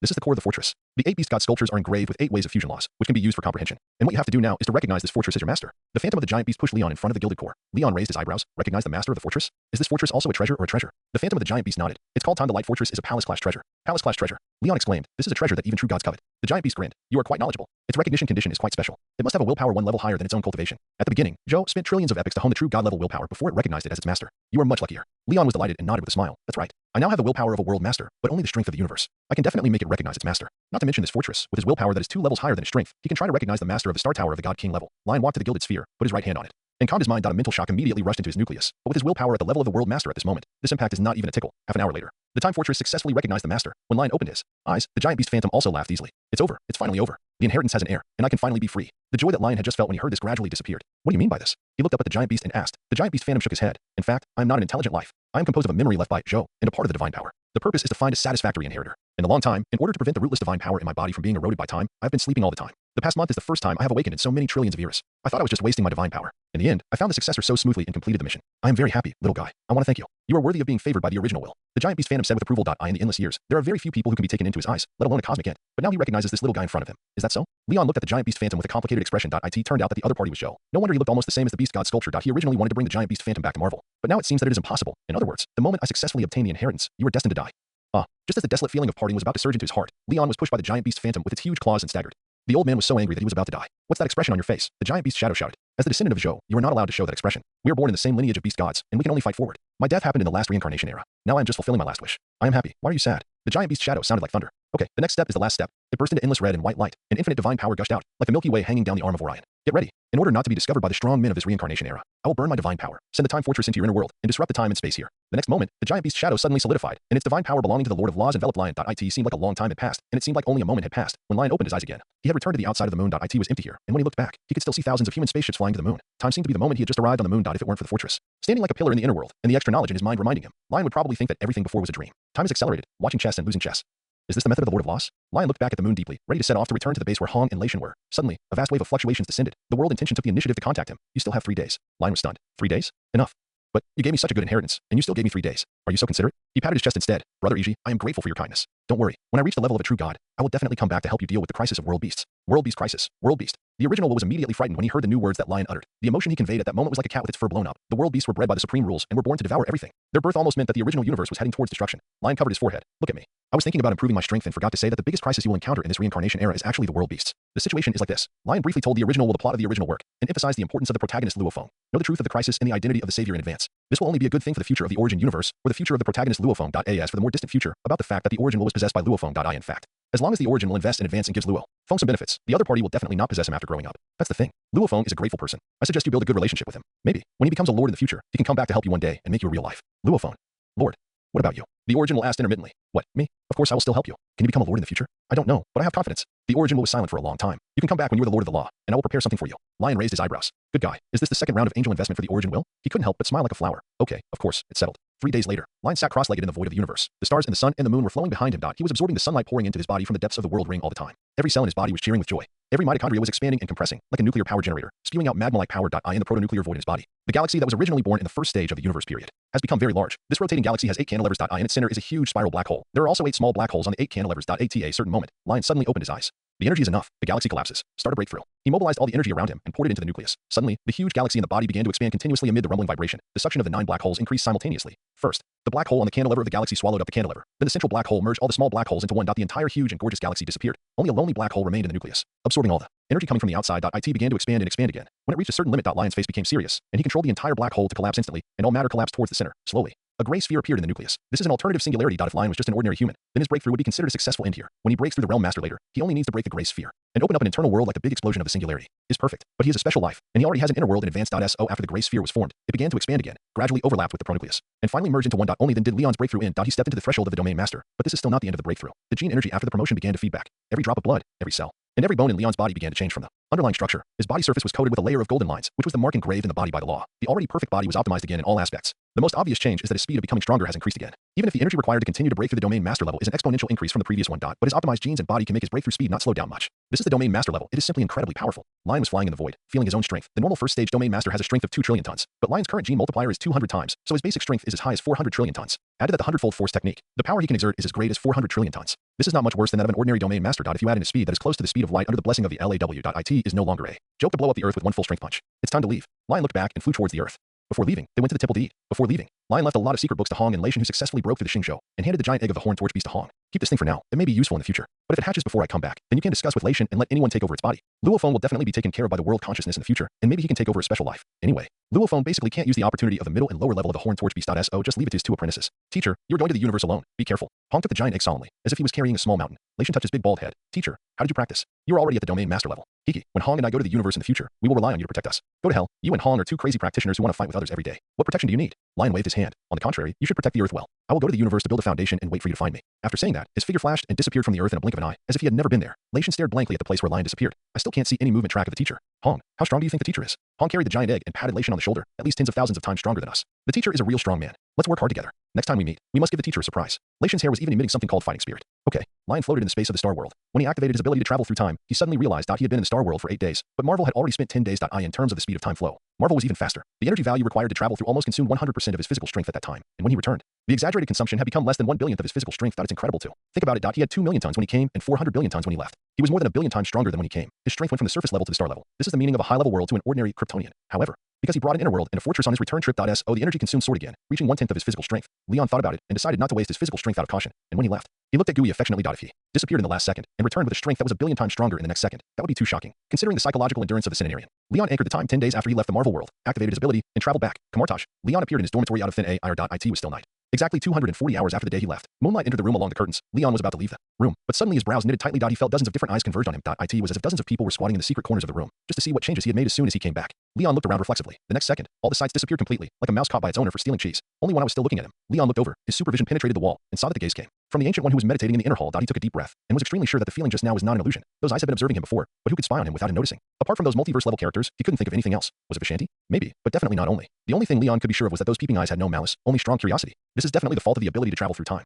Maybe it contacted every world consciousness in Marvel when I traveled through time. Leon guessed viciously. The Marvel multiverse is world consciousness. In the comics, it was originally called the First Sky, when part of the First Sky's body was broken after the universe was broken into pieces and evolved into a multiverse. There are new multiverse consciousnesses generation after generation. The consciousness of this generation should be eternal. He is the embodiment of the multiverse. There is eternal existence in every Marvel single universe, but those eternities are just cells in him. Leon suspected that this guy was watching him with a group of brothers and sisters. He even said, "Look, this could brought back some new stuff from the omnipotent universe." The more Leon thought about it, the more outrageous it seemed. He simply emptied his mind and turned his attention to himself. After returning to Marvel, the transformation of him by the original did not cause any acclimatization. His strength continued to soar with the help of the 100,000 stars in the ring. Genetic energy can also be released out of the body. The only pity is that the laws of Marvel and the Starry Sky world are not exactly the same. He had previously comprehended the laws of light and time, but now only part of them can be used. That is to say, after comprehending the laws, he had to start over in Marvel. Lion then spread out his spiritual power, covering the entire world. At this moment, he saw Tony and others working diligently on the other side of the earth. He also saw the scenes happening in the countless lead houses that were built in a hurry. It is indeed much more convenient to have telekinesis. Lion said to himself. Next, let's go see Master Gui. She must be very curious about the results of my trip. Lion pushed the door open, walked to the inner hall, and knocked on the closed door. Master Gui sat behind the table in the hall, looking at him warmly, with admiration and amazement in his eyes. You're back. I am back. Lion sat down opposite Gui. It has only been 10 days, and you seem to have become a different person. The other world is incredible. Gui poured tea for Lion. Leon took a sip and praised. Master, the tea you brew is still so delicious. As for the changes, it's actually okay. I just became a little stronger. I still have to continue practicing. Just a little, but I can't see through you anymore. How strong are you now? Gui tapped his folding fan in his hand. Leon smiled slightly and snapped his fingers. Suddenly, the space around the two of them seemed to have countless tiny prisms spread out, unfolding into a mirror space. And the source of energy for this spell is the genetic energy in Leon's body. It should be okay. He smiled calmly. Gui felt the fleeting and majestic energy that surged out of Leon's body at the moment the mirror space unfolded. In her perception, the energy was as vast as a star, and it could be as gentle as the wind or as fierce as fire. It was really an amazing power system. She looked at Leon, and the depths of her emerald eyes lit up. This is more than okay. You have surpassed me. Gui exclaimed. Leon waved his hand. You can't say that. Everyone has their own specialty. I am just physically stronger, and I am far inferior to you in magic. Gui shook his head. Magic requires only accumulation. I can see that you have embarked on the path of exploration. The path of the universe's rules. This path points to the true foundation of magic. I can already foresee that one day you will be able to become the next Vishanti, or even surpass them. Perhaps you can in Kamartaj try to communicate with the three through a special ceremony, which will be beneficial to your future development. Development? Leon raised his eyebrows. That's not necessary. I have found the most suitable transformation for me. Strong direction. No need to bother. He stood up on his knees, and there is no need to study magic for the time being. As long as you understand the fundamental laws, it will be easy to achieve the effect of magic. So I am here now. Farewell, Master Gui. Thank you for your time. Master Gui. Lion snapped his fingers, intending to release the mirror space. Who would have thought that Gui would slap his palm at the same time, stabilizing the space? She stood up with a modest smile. Mr. Leon, I am very happy that you have become stronger. She pinched the seal with both hands, and the inner hall and the mirror space expanded infinitely, and the doors on both sides were replaced by walls. But there is one thing I feel bad for you. You have a world inside you now, right? Ancient One unfolded 2 ragdoll rings in his hands. Lion looked at Ancient One's attacking posture, not knowing why. Yes, there's one. Ancient One Master, what are you doing? Ancient One's smile gradually disappeared. As the supreme sorcerer, my duty is to stop the demons from other dimensions from the earth. You have opened up a dimension in your body, and now you're also a half-dimensional demon. Mr. Lion, the golden ring in the hands of Ancient One spun. That is to say, I have to drive you out of the earth dimension. Are you serious? Lion didn't believe that Ancient One would be such an inflexible person, but the cold look on her face, which had not appeared since they met, showed that she was not joking. Gui flipped the table between them and said, do you want to leave by yourself, or should I do it? Gui, I am a native of Earth. Lion narrowed his eyes and said, I can't leave Earth. If you were seriously, then I can only say that you can't stop me. He flew up out of thin air. Since you have protected the earth for many years, I will not fight you this time. However, Gui actually controlled the mirror space, making the ground surge and undulate like waves, sending her to Leon. You can't leave. Gui slapped Leon with his palm, and the shield ring in his hand turned into the attacking mysterious fan of Ashatu. However, in Leon's eyes, her fastest speed was no different from a snail. Leon easily dodged the attack by turning sideways. He was quite impatient with Gui's inexplicable change of attitude, but he always felt that something was wrong. It stands to reason that Gui is not this kind of person, someone who cares about rigid rules. Besides, he hasn't officially become a dimensional demon yet. If you attack me again, I will fight back. Leon grabbed Gui's wrist and threw her a few meters away. According to common sense, Gui would cast a spell in the air and then land lightly. However, Leon's eyes widened. I thought he only threw it lightly, but Gui flew far away like a kite with a broken string. Leon dared to use his biceps to guarantee it. With the subtle control of his power now, don't if it was a human, even if it was an ant. It would be easy for him to throw it away without any damage. What is going on with Gui? What is she doing? And she is about to fall to the ground. The ground under Gui is actually moving automatically. It flipped downwards and turned into a deep black hole. Is this a suicide? Leon realized that there was a trick. Alarm bells rang in his mind. He rushed forward and grabbed Gui. With his speed, he appeared beside Gui as soon as he thought about it, and hugged her in the most gentle way. Gui was stunned for a moment, and was a little surprised that she would be rescued. But she turned to Leon, gave an apologetic smile, tilted his head, and died. Fuck. Gui, what are you doing? What the hell, Ancient One? Lion felt his reason trembling. Even his super brain was frozen at this moment, unable to accept the explosive development of events in front of him. He released the mirror space, returned to the inner hall, and put Ancient One's body on the ground. With a scan of supervision, the cause of death was found. Cerebral infarction. Sudden death from cerebral infarction. The supreme sorcerer died of cerebral infarction in the middle of the night. Lion felt that there was a mouthful of old noise stuck in his chest. By the way, Ancient One's soul is still here. He quickly sat down cross-legged, used astral projection, and his soul walked out of the nucleus and appeared outside the body. Now he saw that alive Ancient One. Ancient One's soul walked out through the inner hall door. Lion hurried to catch up and found that Ancient One was standing on the martial arts field looking up at the starry sky. Ancient One, what are you doing? Ancient One looked at the stars in the night sky with a nostalgic expression. I'm looking for the next supreme sorcerer for Kamartaj. She said lightly. You mean me? Leon really hadn't thought about this development. He always thought that Ancient One would definitely look for Strange. After all, Ancient One said in the movie that Strange was the best among the supreme sorcerers. What about Strange? What should he do? He can continue to be a doctor, or he can come to you and ask you for spells. Ancient One turned his head and looked at Leon. Mr. Leon, you killed me. As compensation, you will be the supreme sorcerer in the future. Leon's mind was full of question marks. Did he kill me? Okay, this is how it works, right? Leon pointed his finger at Ancient One in the air. You can't die today, and you can't die. I said. His soul floated up and returned to his body. When he opened his eyes again, he rushed into the library in an instant, took off the eye of Agamotto, and returned to the body of Ancient One. Want to die? Not that easy. Lion followed the way recorded in the book of Cagliostro in his memory, pinched his handprints, and borrowed the power of the time stone. The green gem energy was released, falling on Ancient One's body. Lion's mouth curled up. Die? Let me see how you die. However, a few seconds later, Ancient One's body became a little colder. Lion realized that something was wrong, ended the spell, and squatted down to observe. He found that the mark of the dark dimension appeared on the forehead of Ancient One's body at some point, and on her limbs. There were also traces of the backlash of the dark dimension energy. The dark dimension is outside the single universe. It is not affected by the time stone, and the energy from it is the same. Ancient One's soul broke into reality from the spiritual realm and explained. You can't use time to revive my body. Her tone was extremely calm and detached. It was as if she was telling a Tony teacher that the other party could not save her hairstyle because she was bald. Leon opened his mouth, but couldn't say anything. The death was so comprehensive and thoughtful. Even the rescue methods were anticipated in advance. Lion was convinced in his heart. He saw that Gu-E really wanted to die. Master Gu-E, I understand that you are tired of fighting with the dimensional demons for hundreds of years and want to return to the embrace of eternity. But if you force me in this way, I can't take over as the supreme sorcerer. Although he understood Gu-E's motives, Lion still refused. Don't you think that as long as you die and put down the burden, I must naturally replace you to fight against the dimensional demons? Faced with Lion's questioning, Gu-E put his hands behind his back and smiled apologetically. This earth has everything that Leon has lived in for the past 10 years, so of course he will protect it, let alone the invasion of the dimensional demon god. Even if it is the living tribunal, he will rush to the front. But Gu-E does not think that is what Leon must do. Just like she allowed the apprentices of Camartage to go down the mountain on their own after learning, and she will not ask them to repay the kindness of teaching. Although she has protected the earth for hundreds of years, but she is actually a self-disciplined person. Her requirements and rules are only for herself, and she never sets limits on others. But only this time she said it in a negotiating tone. Then please, since I taught you magic, how about you temporarily take over? You just need to perform basic duties and resist the dimensional demon. After all, you don't want the earth to be invaded by the dimension, right? You can leave everything else to Mordo. He is a very reliable wizard, although sometimes he is a little inflexible. When the time is right, you can also pass the position to Strange. Ancient One's eyebrows were very soft, like the moonlight coming in through the window of the inner hall, and there was an imperceptible pleading in his tone. Lion looked at her and slowly swallowed back the rejection on his lips. Okay, I admit that if you die, I will indeed stand up to protect the earth. However, Master Gu-E, have you seen my future with the time stone? Gu-E shook his head in confusion. I have seen it, but it is not accurate. The future I saw is meaningless to someone like you who can travel through different worlds. Lion continued. Then I will say it in advance. It's not impossible for me to be the supreme sorcerer, but Master Gu-E, you know me that I have never been an avenger like Strange or Tony. They like to defend and retaliate after being attacked by the enemy, but I like to kill all dangers at the source. If I become the supreme sorcerer, then the earth may not have only one dimension in the future. Gu-E opened his eyes wide. You mean, you plan to invade other dimensions? It's Tian Gang. I have such a plan. Now, do you still accept a supreme sorcerer like me? Leon asked back. The ancient translucent soul was stunned for a long time, floated to the window, and looked at the quiet starry sky outside the window absent-mindedly. The boundless starry sky was so vast when projected onto the earth. Every huge star became a point of light here, as if the earth was everything in the world. The starry sky was reflected in her eyes, and she suddenly laughed. Even if you don't accept it, it seems that there is no way, right? I'm already dead. Well, you make sense. Leon nodded, but with a thought, he took out a glass of water from the inner world. But in fact, I have another way to save Yuzhoshin spring water, which contains huge vitality. After drinking a glass, as long as the soul is still there, the body that has been dead for 7 days can be saved. This Zhoshin spring water is taken from a pond, with a diameter of 1 million kilometers on the first floor of the Time Fortress. It was originally called Luotian water, which can help to comprehend the law of time, but the light-time beast god Zhou likes to take a bath in it. You must know that the natural beast god is full of treasures, and a mouthful of old phlegm can turn ordinary people into Superman. During countless epochs, the Luotian water has been stained with countless fluids of the universe, and has become even more magical and extraordinary, so Leon renamed it the spring water of the universe. He himself did not drink it. At most he would jump in and soak when he comprehended the law, but it was more appropriate to give it to others. He could feel that the cup of spring water had amazing vitality and strange energy. That it was very likely that what Leon said was not a lie, and it looked like when the subspring water revived her, it could also help her clear a lot of dark energy. Now it was Ancient One's turn to be stunned.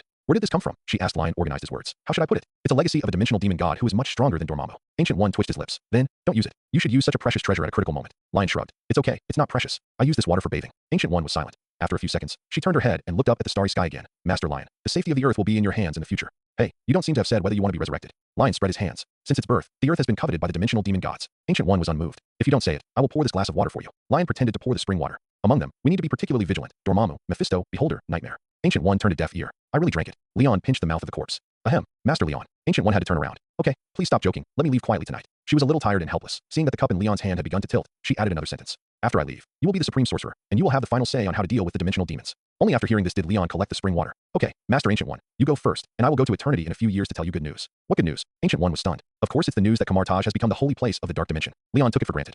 Ancient One looked at Leon and sighed if the person in front of him was strange. She said something like, death is a farewell. Even I will be eager to see the starry sky one more time when I am dying. You must learn to be in awe to remind him. But for Leon, she just raised her eyebrows helplessly, shook her head, and said, just take it easy. I will, then goodbye. Leon raised his right hand to his chest and shook his palm. He finally reminded. Goodbye, Leon. I have to contact the dark dimension. That kind of power is disgusting, but sometimes you have to use power outside the rules to protect the world. You are much stronger than me if you can grow on your own. Try not to rely on external objects. Modu is very calm, but his young heart is too strong that I believe that your flexible personality and strong strength will definitely complement him. The earth will be handed over to you in the future. The voice was scattered in the moonlight, and Gu-Yi's ethereal soul shadow also completely dissipated. Leon stood there for a while, then looked back. The body on the ground had completely lost its temperature. The next day, Camartage held the cremation of Ancient One according to the custom of Kathmandu. On the high platform made of firewood, Ancient One was wearing the beige robe of the past, with his hands on his chest and abdomen, and his remains were peaceful. Today, except for the wizards guarding the 3 holy temples, all members of Camartage gathered here. Everyone wore plain robes, facing the burning firewood, pinching the magic formula and half bowing their heads to mourn. Ancient One has. Protected the Earth for hundreds of years. Everyone standing here has felt the care from this supreme wizard. Her death undoubtedly means the collapse of a sea-stabilizing magic needle. Mordo stood at the front of the crowd, reading the eulogy in Tibetan. Although the Ancient One was a Celtic, she had guarded this land for a long time and had completely integrated into this place. When the firewood burned out, Mordo finished the last eulogy. Some mages silently stepped forward to collect the ashes, and some mages shed tears silently. After the funeral, it was already evening. But for the mages of Kamartash, there is still an important thing that has not been announced today. Everyone, the Ancient One predicted his own death 10 days ago. Mordo stood in front of the mages, and what he said made Leon's heart twitch. It turns out that as soon as he left the Marvel world, the Ancient One began to make a retirement plan. Leon felt a sense of fucking in his heart. Mordo continued. She told me, and most of you, that more than a month ago, we welcomed a most powerful and reliable wizard, SuperMan. Mordo pointed at Leon, and all eyes looked over. Some were curious, some recognized, and some were shocked. But there was no doubt. Who on earth doesn't know SuperMan now? Perhaps only the wild people in the mountains and primitive places like South Africa. Even the villages in India that don't have access to the internet have basically heard of the term SuperMan. Of course, the wizards know how strong SuperMan is. They are just a little surprised. How can a strong man like SuperMan, who is a physical side, also be a wizard? The crowd automatically made way. Leon walked to Mordo. Everyone can call me Master Leon in the future. Mordo looked at Leon deeply. Late last night, Leon had just returned to Kamartash, and the Ancient One died. This made him doubt. Did Ancient One reach the point of exhaustion long ago? He had been trying to stay alive just to persuade Leon to take over the position of Supreme Sorcerer. Considering Leon's strength, perhaps there's no one on earth who is more suitable to succeed him. I believe everyone has heard of Leon's strength, and many of us have seen his magic skills half a month ago. Mordo said. Before, Leon practiced magic in the training ground. He used the energy of Ashitu to release the Scarlet Magic Band, and used the energy of Sidorak to release the Wind of Vadum. Those dazzling spells had already amazed the mages of Kamartash. He's undoubtedly the most powerful wizard among us, and the most reliable companion. Master Ancient One said before she died that if she died, the next Supreme Sorcerer would be Leon. Vishanti has also approved this appointment. From now on, Archmage Leon is our new Supreme Sorcerer. Mordo announced loudly. His expression was extremely solemn, because the appointment of the Supreme Sorcerer was closely related to the future of Kamartash and even the Earth, and no jokes were allowed. Of course, this was just Mordo's own opinion. When Doctor Strange became the Supreme Sorcerer, this title began to have some joyful attributes. Mordo took the lead and saluted Leon. Other wizards followed behind, and their plain robes bent down, like a wheat field bowing to the sun. Leon also returned. The salute after everyone stood up. His face was calm. In his heart, he was thinking about what Mordo had just said, and he didn't know whether to laugh or cry. Has Vishanti's commission come down? Ancient One is really preparing food before troops move. No wonder Mordo, who was crying silently, was not surprised when he told him that he was the next Supreme Sorcerer last night. But no matter how speechless he was, Ancient One was already dead. After performing the mage ceremony, Leon looked at Mordo. Is this the end? I remember that the Supreme Sorcerer has to go through some tests before taking office. Mordo nodded. Normally, you have to complete the test of Vishanti and defeat other powerful mages. But Lord Leon, you have already been recognized by Vishanti, so these procedures are unnecessary. Leon looked at the mages present. But I'm just a new mage after all. It is better to fight a battle to let everyone know my strength, so that I can have confidence when facing the invasion of the dimension in the future. He said so, but he was thinking the opposite. If he doesn't fight a battle first, when he invades the dimension in the future, I'm afraid there will be many people who oppose him. It is said that a new official takes office with 3 fires, so he will use his fist to teach these mages to understand the height of the world. Mordo and the mages around him looked at Leon strangely. Their eyes all meant the same thing. You can resist nuclear bombs, but you still come to fight with us? Do you want to beat us to death on the spot? Seeing this, Leon made a seal. I mean, just use magic to fight a battle. Mordo finally understood and asked in a low voice. I think it's okay, but are you sure? You've only been learning for more than a month. Don't worry. Leon gave a firm look. Watch my performance. Well, use your strength when you are not sure. The Supreme Sorcerer must not lose. Mordo was still worried. Then, he informed all the mages about the Supreme Sorcerer's challenge, because Ancient One has been the Supreme Sorcerer for a long time. So no one present actually participated in the ceremony. Especially when they heard that SuperMan did not intend to use physical strength. They were all eager to try. Half an hour later, Lion stood in the center of the martial arts training ground. Magicians from Hong Kong, London, New York, and other places formed a circle around 30 meters. And there was even a Minotaur among them. They gathered in 2s and 3s, chatting about the challenge ceremony. Some talked about how other Supreme Sorcerers took office in ancient times, and some talked about the origin of this ceremony. Cantonese, English, and other languages were mixed together. The martial arts training ground was crowded with people, and the lively atmosphere dispelled a lot of the sadness of the passing of Ancient One. Mordo stood beside Leon and explained the rules. According to the previous challenge rules, the mage groups in each region selected representatives and took turns to challenge on stage. If the Supreme Sorcerer candidate needs to rest, then wait. Leon suddenly stopped Mordo. He looked around. I'm different from other Supreme Sorcerers. I'm more resistant to beatings, even nuclear bombs, so all of you come together. He thought of something and added, of course, this is not to despise you, but to make you feel at ease about my strength. Hey, if you do this, something will happen. Woohoo. Mordo's words were covered by Leon, and he was pushed out of the field again. Lion crossed his arms and said, Master Mordo will also be one of you. Okay, the challenge begins now. The martial arts training ground was silent for a few seconds. The mages looked at each other, hesitant. The battle was over. The mages were all hesitant. If they were asked to challenge one by one, they would definitely be willing. They even had the urge to fight. But if they were to fight together, to be honest, even if the new Supreme Mage was a Superman with terrifying strength, but without using physical strength, they felt that the mages present only needed 1 scarlet chain each, and the battle would end in an instant. This was the reason why the mages hesitated. It was not that they underestimated Leon's magic level, but they felt that they could not let the Supreme Mage lose face right after taking office. Why? You won't take action. Then I'll go first. Leon could see the reason for everyone's hesitation. He challenged the Supreme Mage to dispel such doubts. With a snap of his fingers, the mirror space spread silently, covering the entire Kamartash. Be careful. Leon flipped his hand gesture, controlling the extension and twisting of the ground in the mirror space. The diameter of the martial arts training ground quickly extended to 1 kilometer. The brick-built ground floated into waves like the sea level in a storm. Each wave was 4 or 5 meters high, overwhelming and endless pressure on the mages. It looked like the sky was collapsing. Some mages who reacted slowly or were not strong enough were buried in the ground at the first sight. They only had their heads exposed, staring with confused eyes, like a carrot that had lost its direction. This was the first batch of mages to be defeated. Their number accounted for 60% of the total. Other mages responded in time. Each used their own methods. Either the scarlet chain bolts hung on the wall and flew up the wall, or the wind of Tulum released and jumped lightly. Wait for them to fall back to the flat ground again. Looking at the radishes in the field that served as precautions, suddenly, there was no more fear of being timid. The new Supreme Mage could instantly unfold such a large mirror space. He could also control the internal environment in detail. He had already demonstrated strength far beyond that of ordinary mages. So the mages straightened their faces and began to cast spells seriously. They were scattered in various directions of the martial arts training ground, vaguely surrounding Leon. A librarian named Wong was also among them. His right hand quietly drew a circle, preparing to open a portal under Leon to make him fall. Mordo also condensed the holy sword of Vishanti with both hands, his back slightly bent, like a cheetah ready to lunge for prey. Facing the mages who were ready for battle, Lion put his left hand behind his back, made a seal with his right hand, and just waited for their actions calmly. At this moment, he looked very much like the Ancient One when casting a spell, which made the mages hold their breath for a moment. They even became more careful in breathing. They moved around Lion with certain steps. They made a seal and muttered something, as if a group of people were surrounding Lion to sacrifice him to a certain demon god. The scene seemed to be a bit stalemate, until Lion coughed lightly, like the signal of breaking a cup at the Haman banquet. So hundreds of swordsmen immediately moved upon hearing the sound, and used their unique skills that they had been brewing for a long time. Several portals opened around Lion at the same time. time, they were all up, down, left, and right, leaving him nowhere to go. Nearly 100 scarlet magic belts of Sidorak were thrown at Lion, aiming at every corner of his body. At the end were dozens of Vishani sacred swords, and 100 or so more basic magic condensed weapons. Some people were trying to control the mirror space, but unfortunately they couldn't take control from Leon. That's more like it. Leon made a seal with one hand, and several seraphim shields instantly covered his whole body without blind spots. The mirror space also moved at the same time. Dozens of long strips of soil condensed from the ground in all directions drilled out, inserted into the gap of the portal, and lifted Leon up. The attack of the portal collapsed without attack. At the same time, the earth split into two sides. Half of it turned over and rose to the sky, and the other half fell rapidly. Leon was still held in the air by several long strips of soil, and those mages wielding magic weapons stumbled, and nearly half of them fell into the natural chasm after the ground cracked. And the nearly 100 scarlet magic belts were all blocked by the seraphim shield. It seemed that the mages had just started to fight, and they were about to face the end of defeat, holding a stone with one hand. Lao Wang barely managed to avoid falling into the abyss and gritted his teeth. His ring finger stirred again, controlling the portal below Leon to move upwards, intending to teleport him away. Mordo used a magic chain to wrap a huge rock and swung it to a house. After the earth turned over, the buildings were facing north and south, and the roofs became sidewalls. The remaining mages saw Mordo's actions and followed suit, jumping to the north of the building. At the same time, dozens of portals opened, and the mages on another piece of land were sent back again. On the other side, Leon jumped off the soil, avoided the king's portal, and controlled another building to extend out and catch himself. He did not use physical strength beyond that of an ordinary person, and he was only fighting with spells throughout the whole process. It's my turn. Leon's hair was not messy, and he formed a seal with one hand, condensing the holy sword of Vishandi. Perhaps it's okay to call it the holy sword of Leon. After all, now he almost uses his own genetic energy to cast spells. Leon controlled the golden energy sword to shoot at a group of mages. Then it seamlessly connected to the shape of Acorn. The shape of Acorn is a clone magic, but it can not only be used to create clones, but also to copy magic weapons. After the holy sword of Vishandi was shot out, it was copied again and again in the air, turning into thousands of swords and thrown at the mages like rain. Mordo's eyes narrowed. Quick. Use defensive magic together. Construct a magic shield. Hundreds of mages used the seraphim shield together, and after the dimensional energy was fused, it unfolded into an energy shield covering a range of hundreds of meters. The next second, the energy sword was thrown on the shield, splashing circles of ripples and the sound of fluttering, and gradually disappeared. Mages who can use the thunder of Bossat, join me in a joint attack. Mordo commanded again. Master Mordo, isn't that a bit too much to use that trick? The king, who was still holding the big stone, shouted. It would be too much if we don't use it now. Mordo was the first to condense golden lightning. Now, attack together. As the great wizard who has always been with Ancient One, Mordo's command is naturally convincing. Dozens of golden lightnings gathered together and shot out, and dense electric currents jumped between the buildings. This magic can jump on the surface of matter. The more times it jumps, the stronger the power will be. This is already one of the strongest attack spells mastered by the Kamartaj wizard. Even in the entire Holy Land, there are not many people who can master it and perform it in a short time. Dense electric light jumped, running towards Leon along the building. Like a swarm of golden electric currents, the harsh sound of thunder and lightning chirped and gathered together, facing this terrifying joint attack. Leon did not retreat but advanced. He did not use his physical fitness to resist, but faced the electric light with a seal and unfolded a golden light shield. That was a spell. Ancient Lord Hawks. The ancient body of Hogus. The golden boss set thunder that gathered into a stream has turned orange after several bounces. Even Thanos has to dodge such a magic attack. But the moment it hit the light shield, the 2 or 3 meter thick thunder stream, together with the light shield, turned into thousands of emerald butterflies in the huge collision sound. This is the role of the ancient Lord Hogus, to dissolve all attacks from the enemy, especially energy attacks. The sky was full of emerald butterflies, like clusters of flying crystals in the sun. Modu stared at the butterflies flying across his cheek.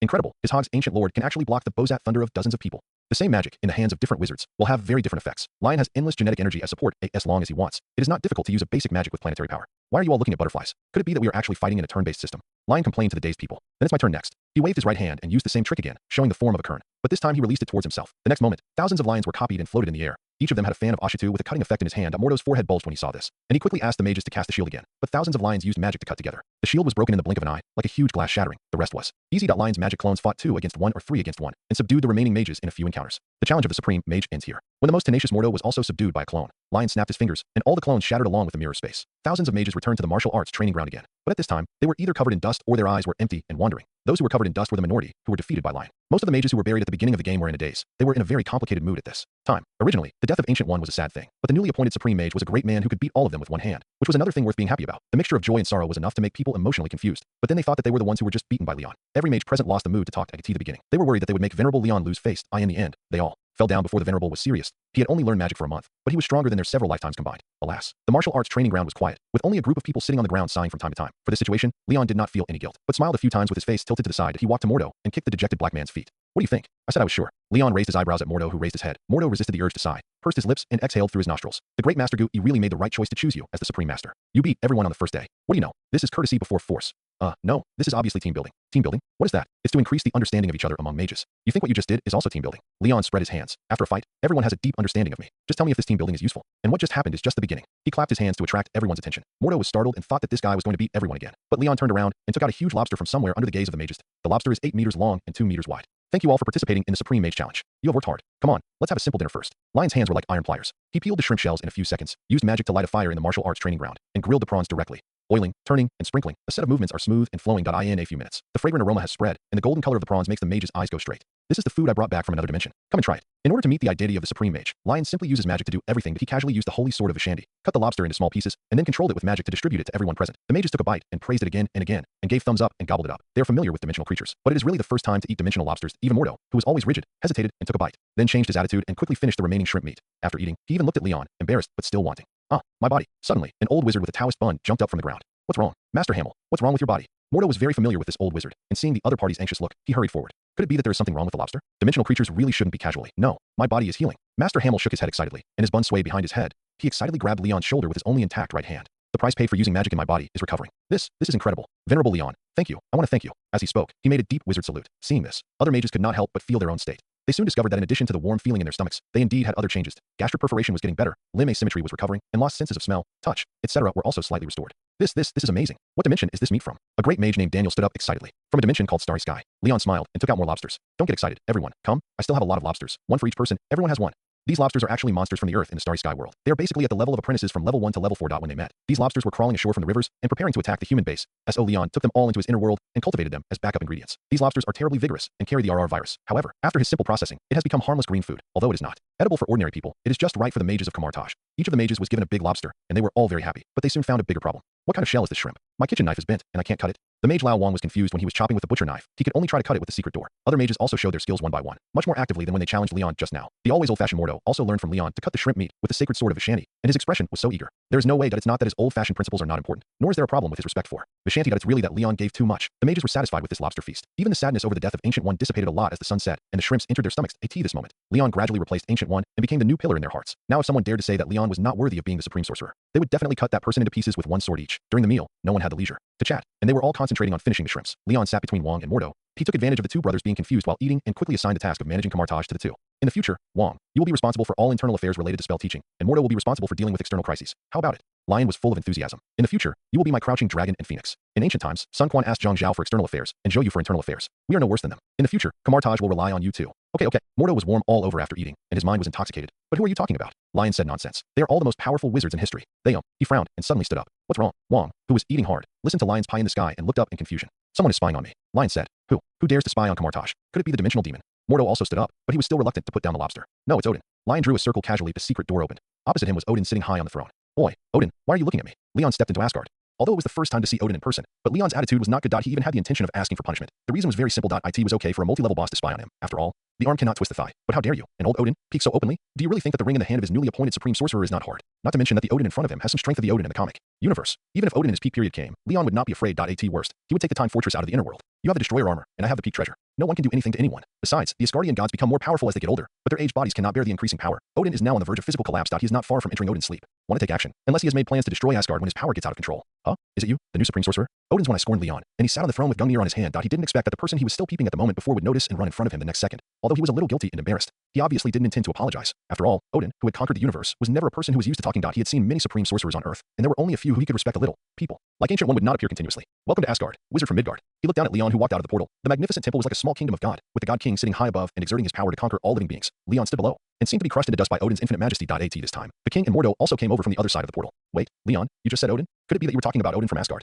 Mordo's words stopped abruptly. The two young wizards were stunned as soon as they entered the temple. The magnificent dome, the endless divine power. They seemed like ants seeing all living beings for the first time, as if they were facing a vast dimension. The two looked at Odin in shock, and then looked at Leon cautiously. As a result, they found that their new supreme wizard. He was actually looking directly at Odin with cold eyes. It seems that he has no intention of going forward to shake hands with his majesty the God King and saying nice to meet you. So after hesitating, the two of them also did not salute Odin, but instead looked solemn. The king stopped chewing shrimp meat and quietly put on the ring. Mordo pinched the seal in his hand, stepped forward, and spoke with a stiff face. It's our first meeting, Mr. Odin. I am honored to receive your hospitality, but we are here to ask why you were spying on Kamartaj. The Ancient One once said that we would be reliable allies, but why did you do such an overstepping move just after she died? Mordo behaved neither humble nor arrogant, and stood firm in the position of Kamartaj's spokesman. After he finished speaking, he leaned close to Leon's ear and whispered, Venerable Leon, that's Odin, calm down. Now it may turn into a war between two civilizations. And most importantly, we can't beat him. Mordo was actually very guilty. He had been listening to stories about Odin in Norse mythology since he was a child. After joining Kamartaj, he understood even more how powerful this king of gods and mythology is. Before the last second, he had never even thought that he would question such a great existence. Now thinking about it, his legs were a little weak. He just hoped that Leon could quickly make peace so that everyone could go back to continue to defend the earth. Who would have thought that Leon smiled at him with satisfaction? Well said. Leon slapped Mordo on the shoulder. Odin, you heard it. Before being a guest, our Mordo mage needs an explanation from you. Cold sweat flowed down Mordo's forehead. He was numb all over. This damn Leon, as the supreme mage, actually pushed him out to take the bullet. Mordo's lower lip trembled uncontrollably. He turned his head to look at Leon, wanting to throw him a look of,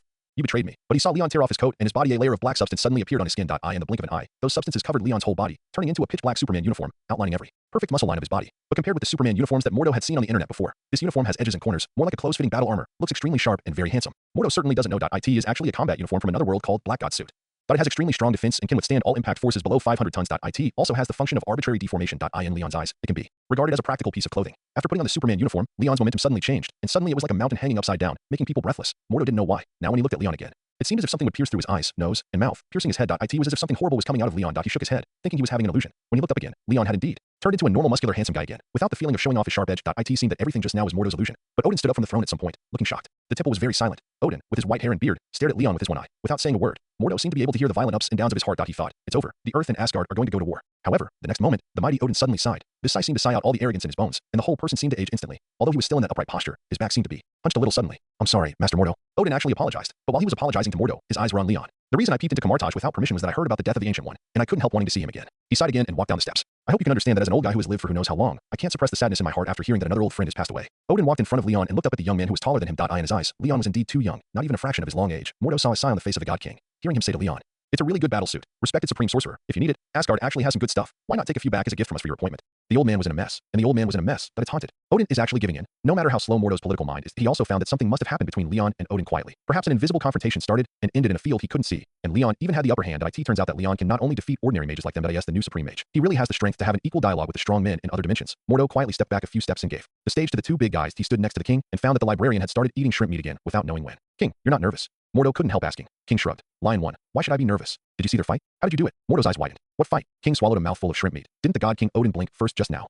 Mordo was speechless. Just pretend I didn't ask. He hung his hands at his side and listened to the conversation between Lion and Odin. How can I be so embarrassed? Lion seemed to be thin-skinned and didn't want to accept the kindness. But the next second he changed his tone. Ancient One just died. You will also have gifts. Don't give them separately. Give them all to me. I will take them all back. Mordo's legs softened when he heard this, and he almost couldn't stand steadily. But when Odin saw that Lion took the initiative to ask for gifts, he seemed not angry, but smiled even more. Of course, how about I take you to visit Asgard, and then take a look at the treasury? That's not necessary. Leon refused. I just want two things, the icebox and the sphere of Agamotto. Of course, it would be even better if you could lend me the eternal flame. Lion wanted the icebox and the eternal flame to assist him in understanding the laws. However, the latter was related to Ragnarok and Asgard, so he didn't ask for it directly. As for the sphere of Agamotto, it is actually an artifact belonging to the Supreme Sorcerer. From the name, you can tell that it comes from Agamotto in Bishanti. Its main function is to predict crises and their sources within the universe. According to rumors, the prophecy of Ragnarok was obtained by Odin using this artifact. Although Leon has taken Asgard's position into consideration, but after hearing the request, Odin couldn't hold the smile on his face. The sphere of Agamotto is the artifact of the Supreme Mage. You can take it away. This is natural. He accepted it first, then he changed his tone to show his difficulty. Although the icebox is also suitable for all mages, it is the artifact of the Frost Giants. Other races are difficult to use it, and it will hurt themselves. The Asgardians can't use it either. Odin never mentioned the eternal flame. So why not? Your Majesty Odin. Leon interrupted him,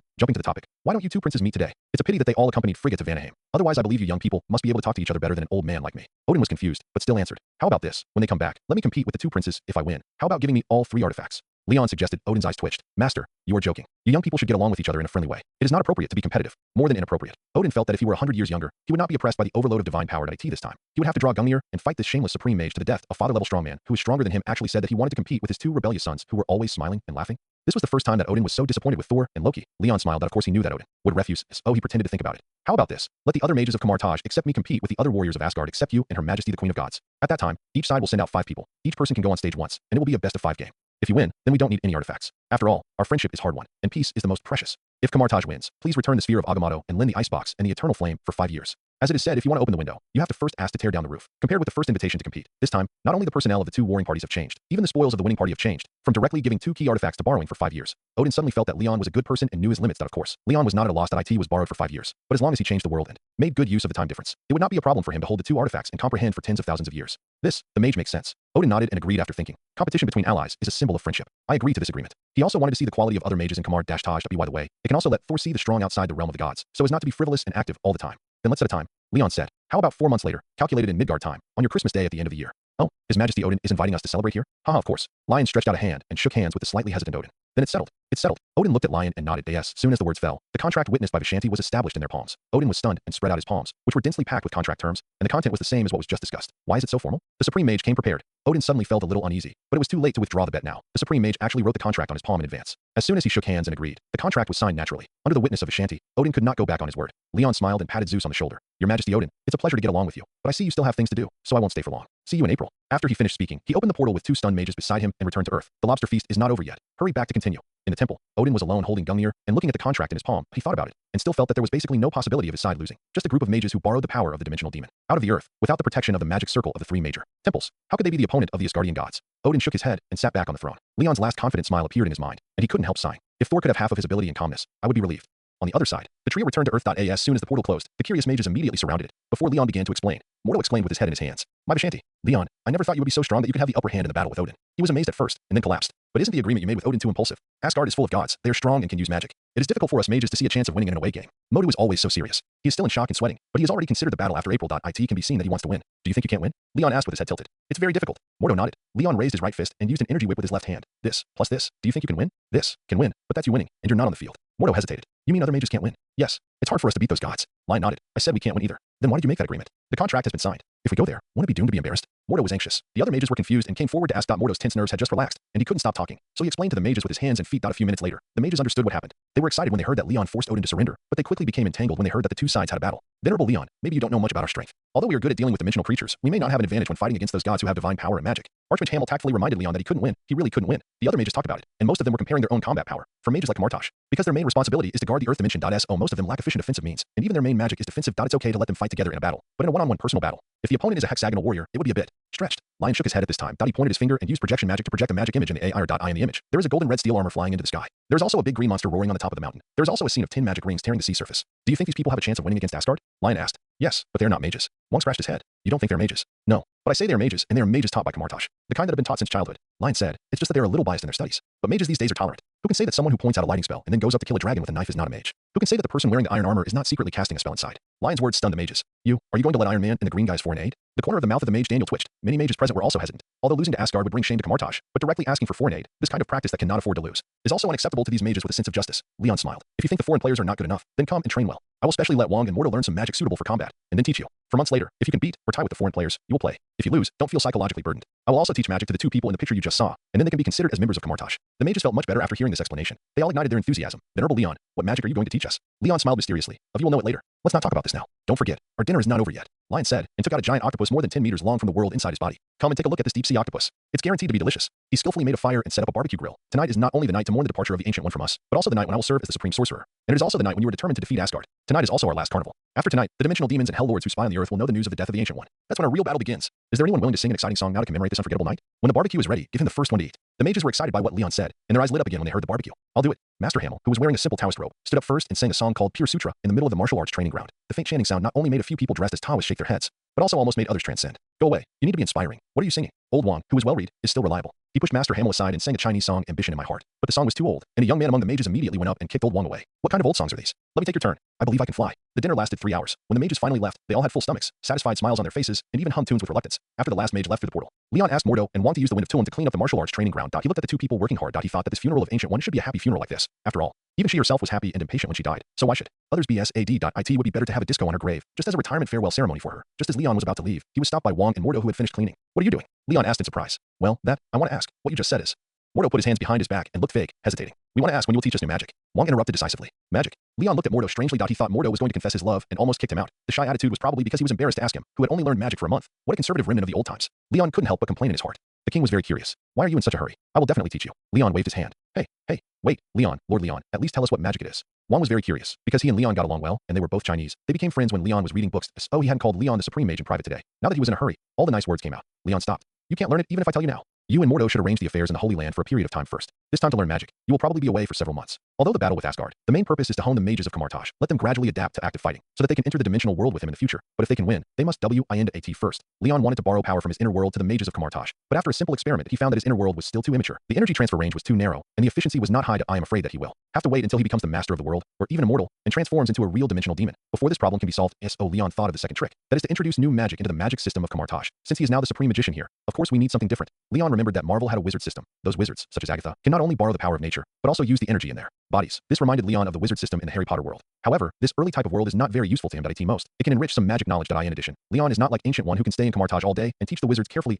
He plans to throw Wong and Mordo to Hogwarts. After they return from their studies, they will teach other wizards things like Avada eating big melons, especially the magic of expendable weapons, which must be taught well. That magic is simply very effective for Asgard. Those barbarians in Asgard, 90% of their strength is in weapons. As long as the wizards throw out an expendable weapon after the battle, they have already won half of the battle on the spot. But it will take at least a few days to go to Hogwarts. After all, he has now handed over all the affairs of Kamartaj to Wong and Mordo. It will probably take a lot of time for these two to arrange the work of the Holy Land. A few months? Do we have to go to Asgard for further studies and defeat them with their magic? Wong and Mordo looked at each other. Your idea is quite good. After we win, I can talk to Odin and send you there as exchange students for a year or so. Lion drew a circle and opened the door of secret magic. You should arrange the daily affairs of Kamartaj as soon as possible. I will go home for a few days. Call me when you are ready. After he finished speaking, he stepped into the other side of the portal and disappeared. Wong scratched the back of his head. By the way, what's his phone number? I don't know, but just now on the other side of the portal, was there a big green monster? Is it the one that Lion showed before? Mordo took a breath. It seems to be. Could it be that Lion has already gone to recruit foreign aid? Wong looked at Mordo and saw the surprise in each other's eyes. How can we defeat that terrifying monster? No, we have to finish the work quickly, otherwise Leon will probably have to find all the participants. The two hurriedly ran to their respective workplaces, intending to work overtime overnight. On the other side, thank you for the generous gift. As soon as Leon closed the portal, he heard the sound of breaking wind in his ears, and turned around to see a huge fist rushing straight at his face. He casually raised his hand and grabbed it, then lifted it up and smashed it, and the owner of the fist was lifted up and smashed into the ground. Is this New York? Shouldn't my portal be open next to Tony? And this is Hulk. Leon looked around and saw the broken blocks and the fleeing crowd.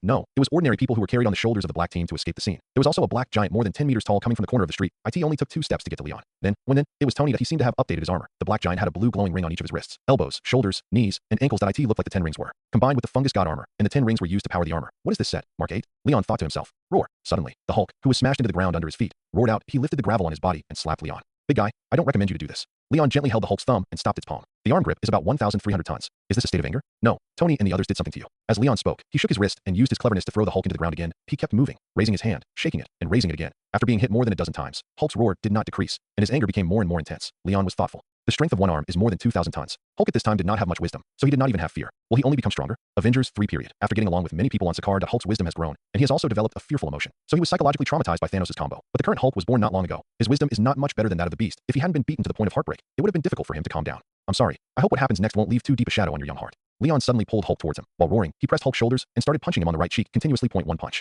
2 punches. Leon's punches were so fast that after images appeared, and the force of each punch was controlled just right, only weighing 10,000 tons. But combined with the speed, each punch was like a missile falling down. 2 seconds later, Hulk, whose head was almost smashed, lost consciousness and was released by Leon. He fell to the ground with a thud and slowly turned into Bruce Banner. Leon, you're back. Tony was late. He walked the street in 2 steps. But in just 2 steps, Hulk was solved by Leon. Wait, what did you do? Before Tony had time to express his longing, he saw Banner unconscious on the ground. You just came back and defeated my opponent? I wanted to exchange fighting skills with him. Leon lifted Banner from the ground. I also want to ask you what you were doing, and you made Hulk so angry.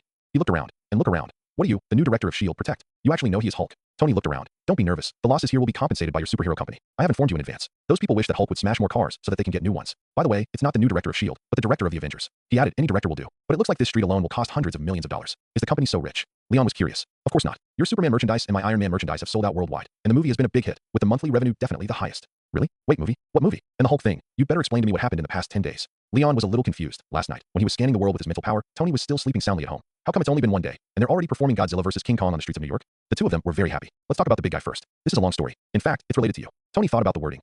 Excuse me, it's not only about Leon, but also about you, isn't it, Mr. Stark? Natasha came over at this time. Is there something else hidden? Natasha, you tell me. Leon looked at the 2 sisters Yelena who came to his side. About Hulk. The cause of the incident started from a few months ago when Leon destroyed the Eagle Sauce base in Afghanistan. It that time. Whether it was what he did in Afghanistan. Or the act of ignoring the military's warning when entering and leaving the border. All of these deeply stimulated the hearts of some militants in the Eagle Sauce military. Among them, Air Force Lieutenant General Ross took action on the same day. He ordered overnight to speed up the research of the military super soldiers at all costs, intending to use this to check and balance Superman. Although a month later, Leon demonstrated what it means to resist a nuclear bomb and what it means to be a human-shaped natural disaster. IT directly extinguished the military's eager heart. But General Ross's super soldier plan has made progress. After their search at all costs, they finally found the experimental subject who had escaped. Bruce Banner, Dr. Banner, is a genius physicist and even has 7 doctoral degrees. In 2003, when he participated in a military experimental project, he was unfortunately exposed to gamma rays and turned into a Hulk. He also lost control and injured his girlfriend and her father Ross. IT was not until he escaped from the military base that Banner regained consciousness. But he was also wanted nationwide. He knew that after General Ross caught him, he would use the new monster in his body to start a war. So he left everything in his country and fled to Brazil. This escape lasted for 5 years. During this period, in 2006, after the new digital products developed by Stark Group were rolled out, Banner sent the last message to his girlfriend Betty Ross with a new communication device, and then there was no news. Until a few days ago, the military finally found this clue. They contacted Stark Group. Through data tracing and big data tracking, they found Dr. Banner in a small factory in Brazil. Next, it was a series of processes of pursuit, rampage, escape, and pursuit again. Finally, the military took advantage of Banner's negligence and remotely injected him with a large dose of anesthetics, which arrested him back to New York. At the same time, Betty, who had been disconnected from Dr. Banner for several years, suddenly discovered the ongoing actions of her father, General Ross. She still had feelings for Banner, so she quietly took Ross's ID card, walked into the base, and rescued Banner. The two who had reunited after a long time fled all the way to the city. They wanted to take a taxi to leave the city. However, they were surrounded by the vigilant military again. Among the people who came to intercept this time, there was even a soldier who was contaminated by Hulk's blood in the previous arrests. His name was Bransky, and he was once a normal-looking soldier. But this time, because of Hulk's blood, he had become a tall monster with infinite power like the Hulk. This monster was called the Abomination by the military. He was as his name suggested, and he tended to not distinguish between enemies and friends when he started. Even many military soldiers were killed by him as a last resort. In order to protect his girlfriend, Banner turned into the Hulk again and fought with the roaring Abomination on the streets of New York. The two monsters fought from the beginning to the end of the street in their hands. Cars were like hammers with zero durability. After smashing one, they threw it away and replaced it with a new one. Then, the men in black and Iron Man who received the news appeared. When dozens of men in black dressed in armor fell from the sky, there were no intact vehicles on the whole street. The well-trained and well-coordinated girls quickly scattered and surrounded the two monsters as soon as they arrived at the scene. They determined the best way to deal with it. Some people went to evacuate the crowd. Some people rushed forward. First, for men in black slid on the ground and hit the joints to make Hulk and Abomination fall down. Then more than 20 men in black stepped forward and locked the limbs of the two monsters with joint skills. You have to know that the strength of each of the men in black is more than 40 tons. Even if they face these two monsters alone, they may not be defeated quickly. Not to mention that more than 20 people attacked together. 3 men in black were locked on Hulk's arm alone. The two monsters were controlled on the ground and could only howl. No, howling was not allowed, because as soon as they opened their mouths, the girls poured tranquilizers into them. Abomination was no longer able to do it after a while, and he became drowsy and lost consciousness. Hulk was very strong. I don't know how many tranquilizers he was poured into, but he still kept his eyelids open and shouted Hulk. At this time, Tony came with his new armor. Oh, look at which laboratory this green baby came out of. It is Hulk. Girls, you did a good job. Leave it to me next. Wait, Mr. Stark, he is almost. Okay, just ignore me. An agent wanted Tony to stop making trouble, but Tony landed on Hulk's head without saying a word and punched that big forehead several times. He was still saying, sleep, sleep, sleep. he shouted after each punch, like a little boy trying to give a hint to the arcade game machine. However, his 100-ton punch that IT had no effect except to wake up the drowsy Hulk and make him furious. Roar. Hulk was angry after being hit. He suddenly gained strength, broke free from the control of the man in black with both hands, and threw away all the little things hanging on his body. He pounded the ground with a loud bang, stood up, and looked at the black and gold Iron Man in front of him with slightly red eyes. Big Shrek, I seem to have disturbed your sleep time. How about we do it again? Tony felt the pressure from those eyes. My brother taught me a few lullabies. Which style do you like? Of course, I can't hold you and swing you like a baby. Roar. Hulk opened his bloody mouth impatiently and roared at Tony. Oh, to be honest, you have a bit of bad breath. Tony raised his hand and shot an energy cannon at Hulk's face. Hulk was knocked back, but his face was not even scratched, but his eyes were redder. Roar. Hulk punched Tony and directly knocked the annoying Iron Man out. The other party's delicate resistance was useless in front of him. Boom. Tony slammed heavily into an apartment on the street. The living room of that family was smashed to pieces. Hiss. It hurts a bit. How come the green baby is stronger than one will? Tony pushed away the gravel that was wrapped around him. Just as he was about to get up, he saw a family of 3 standing at the dining table next to the living room. Looking dumbfounded, he couldn't help but freeze for a moment. I'm sorry, I didn't knock when I came in. Is that boss a fish? A good lunch, haha, but I won't stay to eat with you. Although it seems that you don't plan to continue eating. Tony talked to himself and walked awkwardly towards the big hole he had smashed. By the way, about this hole, someone will come to compensate you later, and you can pick a new house by the way, and you can also, A big green hand suddenly grabbed Tony, and dragged him out of the house. Big guy, you should let me finish my words. Now I'm a little angry. Tony was swung around in the air by the Hulk, and the thrusters were fully powered, breaking free from the Hulk's big palm. The sky was full of fog, and the sky was full of fog. Tony was suspended in the air. Jarvis, start the energy conversion system. I want to use the 10 rings. In the new fungus god armor, Tony also added Jarvis's system. He implanted a chip in his neck, so that Jarvis could use the chip to help him control the energy in his body. This is Mark 7. And on this basis, at the 10 rings. By using the energy of the 10 rings to replace the huge external energy, the fungi can reproduce rapidly into a giant form. It is Mark 8. Tony has not been idle for more than a month since Leon went to Kamartaj. Now he can construct Mark 8, the giant fungus god armor.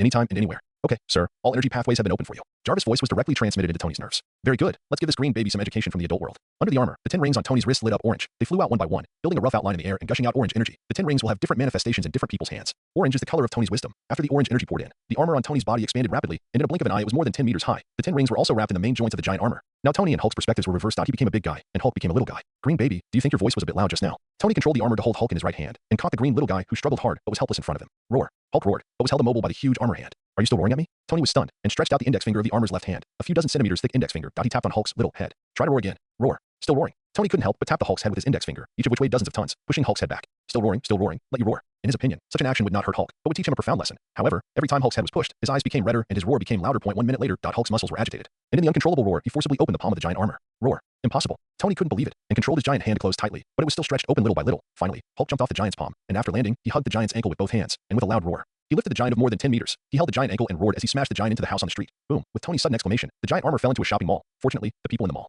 had been evacuated by the men in black a few minutes ago. His fall did not cause any casualties. However, the men in black who were still evacuating the remaining people slapped their heads together. I knew that the boss's brother was unreliable. Yelena was speechless. Without him, the green giant would have fallen asleep. Natasha also shook her head. The monster has become stronger. Now we can only leave this place to Stark. Let's take the ordinary people out of the block first. The men in black simply picked up ordinary people, or carried them, in their cars out of the block. At this time, the battle between the Iron Giant and the Invincible Hulk officially began. Tony rushed out of the ruins of the mall and punched Hulk from the sky. Hulk did not give in and also punched him directly. Bang. The huge air wave and impact force directly destroyed the glass of the surrounding buildings. Countless glass fragments shattered in the midday sun, reflecting the figures of the two warring parties. Hulk was smashed directly into the ground in the first confrontation, but he became more and more courageous, stronger, and faster. Tony picked up Hulk and threw him continuously a second ago. The next second, Hulk pulled the giant down, jumped on Tony's face, and punched him madly. As the two fought, half of the block was destroyed. Military fighter planes flew over, but they only dared to hover in the air to record this crazy scene. Slowly, Hulk actually began gaining the upper hand. In the end, he even lifted the Iron Giant up and threw him far away. Looking at the dusty giant falling into the building complex, Hulk grinned triumphantly, beat his chest, and roared to the sky with an invincible roar. Roar. Hulk. Winning in such a fist of flesh, evenly matched battle gave Hulk an indescribable sense of satisfaction. However, there are unexpected events. Mordo, call me when you are ready. A voice suddenly appeared behind Hulk, which scared him, and he subconsciously threw a punch behind him. Then, there was nothing else. Lion glanced at Banner, who was sleeping peacefully beside him. So, if I hadn't come back in time,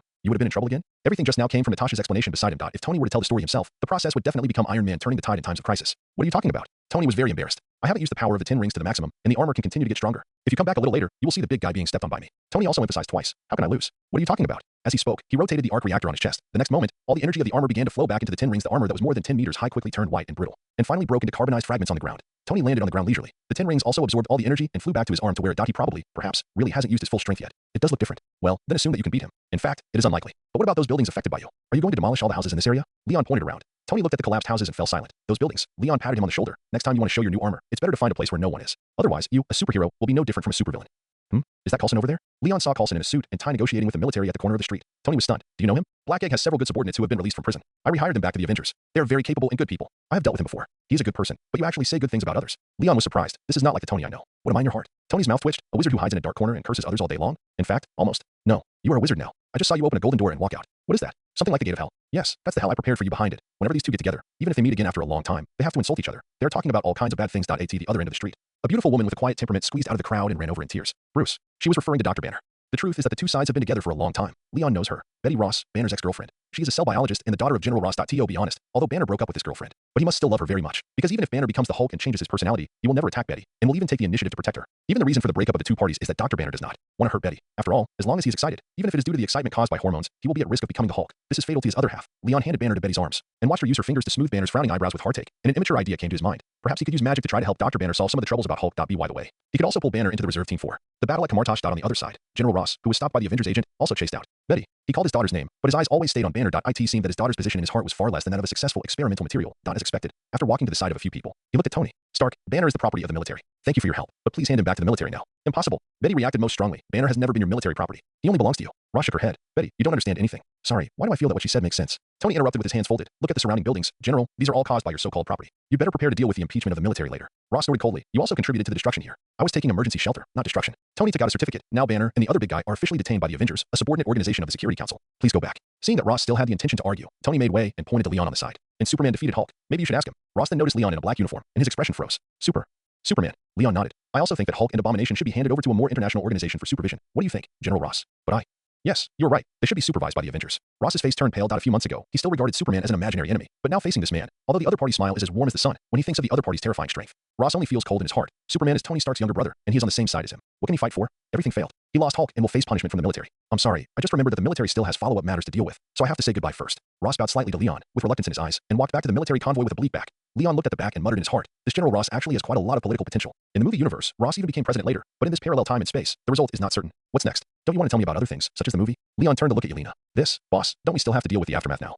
How about we talk about it after we return to the headquarters? Yelena smiled. In the past month or so, Tony has successfully established a new SHIELD, the Avengers. He accepted some of the original SHIELD agents and recruited some new core members. For example, Ethan, who had been with him in Afghanistan, is now a logistics doctor and researcher in the Avengers, and Happy Hogan, Tony's trusted bodyguard, was also placed in the Avengers as a field worker. In addition, there are several men in black, such as Agent K and Agent M. Tony had just taken office and had no confidence to use, so he could only temporarily transfer his brother's team to in the Avengers. He plays the core combat role. A few days ago, in a combat exercise, several men in black beat up Hawkeye, the former top agent of SHIELD. Afterwards, Hawkeye almost doubted his life. He thought, where did this monster come from? He almost broke his leg bone with one palm, and even caught his explosive arrow with his bare hands. In the Avengers base in New York, Leon heard Tony talking about Hawkeye and couldn't help interrupting. So you received the email and knew that I went to Otherworlds, so you immediately urged Yelena to make a movie. Compared to the Avengers, Leon is more concerned about movies. How can you say it's instigation? That's giving advice. Tony retorted, Iron Man and Superman Origins, adapted from real events, was a big hit at the box office and made a lot of money for your company. You mean Superman was frozen by the low temperature at high altitude during his first flight, but was saved by Iron Man when he was about to fall to his death. This is called a real event. Although the protagonist is a little different, it is indeed a real event. I don't think there's any problem. What about the subsequent plot? Superman accidentally entered another world and caused a world-destroying crisis. Fortunately, Iron Man saved everything. Is this also true? Is there a problem? This part of the plot is adapted from the zombie world. You know about adaptation. Leon was speechless. Do you know that adaptation is not random editing? Otherwise, you'll have to apologize. Only Natasha and her sister stayed in the neighborhood to take care of the aftermath and did not follow. Otherwise, he would definitely use his knuckles to drill Yelena's forehead. Ask her why she agreed to film such a nonsense plot. It's already been released. Why are you still talking about that? Come on, my office is over here. The two walked all the way to the office on the top floor. Pushing the door open, a data sphere appeared on the central projection device, and Jarvis' voice came from the external speaker. Long time no see, Master Lion. Lion nodded. It's been a while, Jarvis. It's hard for you to take care of Tony, an old man, every day. That's my duty, Master. Wait a minute, Jarvis. Are you going to refute? Tony interrupted. But I do accompany you every day, sir. I mean the last sentence. I'm not old at all now. Lion laughed. Come on, Jarvis said it so clearly and still asked. You were just an annoying old man. This is a fact. Speaking of which, I brought a gift for Jarvis this time. Lion flipped his wrist and took out the metal box given to him by Joe, which was the evolutionary key that could promote the birth of intelligent life. What is this? Tony came over to take a look. A high-tech product, brought back from the other world I traveled through this time. Leon quickly clicked on the screen in front of the projection machine to check the chip information of Jarvis. With this, Jarvis can evolve into intelligent life. Let me find it. I have to lock Jarvis core program first, and then use the data flow and the key to promote evolution. Hey, you just happened to insert Jarvis program chip into the host of this building. That's convenient. After a quick operation, Leon attached the metal box to the data interface of the projection device. The shell of the box immediately moved like water, covering the interface and fixing itself on the projection device. IT automatically extends a dense stream of metal wires and connects to the internal network. Jarvis, I guarantee you will like this gift. Lion put his hands on his hips. It only takes 7 days for you to become a real life, although it is not a carbon-based life. Master Lion, I don't quite understand. What do you mean by life? Yes, there is a huge stream of data rushing into my program core.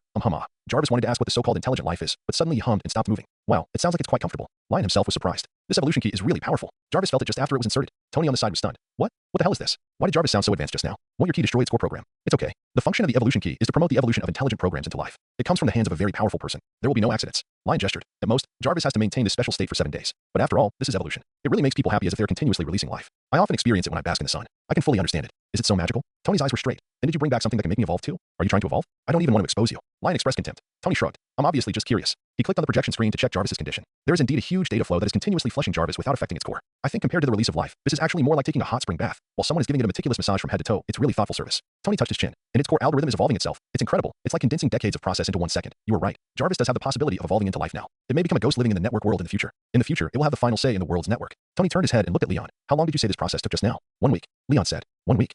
According to the speed of Jarvis's evolution, it is indeed about this time. Tony put his hands on the projection table. Jarvis, how do you feel now? Sir, I feel very, very comfortable. Jarvis' voice trembled and intermittent. Tony tilted his head back. This is great. You can continue to enjoy it. Don't worry about us. It can be seen that Jarvis is indeed very comfortable. This makes Tony feel like he is being a light bulb. After all, it is very impolite to interrupt others when they're enjoying themselves. He approached Leon again and whispered, "Did you really not bring me a human evolution key or something like that?" "No." Leon pushed Tony's head away. "But there is a light computer that stores galaxy-level scientific and technological knowledge." He took out the light computer and handed it to Tony. "This should be very useful to you. It's just that the scientific and technological knowledge in it is developed based on the high-strength metals, chemical elements, physical environment, and other factors unique to another world. I guess you can't apply it directly. Just like the Starry Sky world has dark universe and cosmic secrets. But these things are not in Marvel. There is nothing in a single universe. Galaxy level. Is there a complete set of technological systems in it?" Tony took the optical computer with shining eyes. "No, I have seen it. Only the knowledge records of warships and weapons are relatively comprehensive, but there are relatively few basic materials, chemicals, etc." Lion pointed to the arc reactor on Tony's chest. "I guess I can only provide you with some technical knowledge on armor modification. For example, nanotechnology, laser cannon structure, and neural perception synchronous transmission. This is already very good." Tony held the optical computer. "What is the most powerful weapon with detailed technical records in it?" "Star Destroyer." Lion answered immediately. He had memorized the knowledge in the optical brain before. A Star Destroyer that can destroy a planet with one shot. Before Tony was ready to cheer, he poured cold water on him in advance. "But unfortunately it requires some special metals to be made. But those metals are not available in our universe." Tony's excitement that was about to overflow cooled down a little. "It sounds like I can only use this knowledge as a reference. But I still like your gift." Tony opened his hands and was very enthusiastic. "Come on, Leon, let me express my gratitude." Leon hugged Tony helplessly. "When did you become so disgusting?" "It was Pepper who said that adolescent boys need parental care and asked me to hug you more." Tony walked to the desk and took out an arc reactor in a glass frame. "This is a portable fungus god armor, Mark 9. It was originally a gift for you, but you seem to have a better one and no longer need it. You prepared a gift for me too?" Leon took out the reactor and put it on his chest. He tapped lightly, and fine mycelium immediately flowed out of the reactor, weaving into a Superman suit on his body. However, the S on his chest disappeared, replaced by the bright blue light of the reactor. "It looks very handsome. When I have a suit exhibition room in the future, I will definitely put it up there." Leon put away the reactor again. Tony leaned against the table. "It's up to you, but I promise that on your birthday, I will definitely make you a much better suit than the nano or other suit you're wearing now." "What kind of weird competitive spirit is this?" Leon laughed. The black god suit he was wearing was actually useless to him, except that it was convenient to change clothes. I really waited for Tony to research a better suit. I'm afraid he has already broken through the Realm Master and can wear the precious suit from the Starry Sky world. The desire to win is a great driving force for human progress. Tony shook his head. "But then again, didn't you go to the Himalayas to learn magic? How did you travel to the technological world?" "In fact, that world has both technology and supernatural power. I traveled there to find energy to release magic." Leon raised his eyebrows. "You would never have thought that the power system of that world could actually cultivate a planet or even a world in the body." "Cultivate a planet in the body? Is this true? Let me see." Tony was shocked and rolled up his sleeves.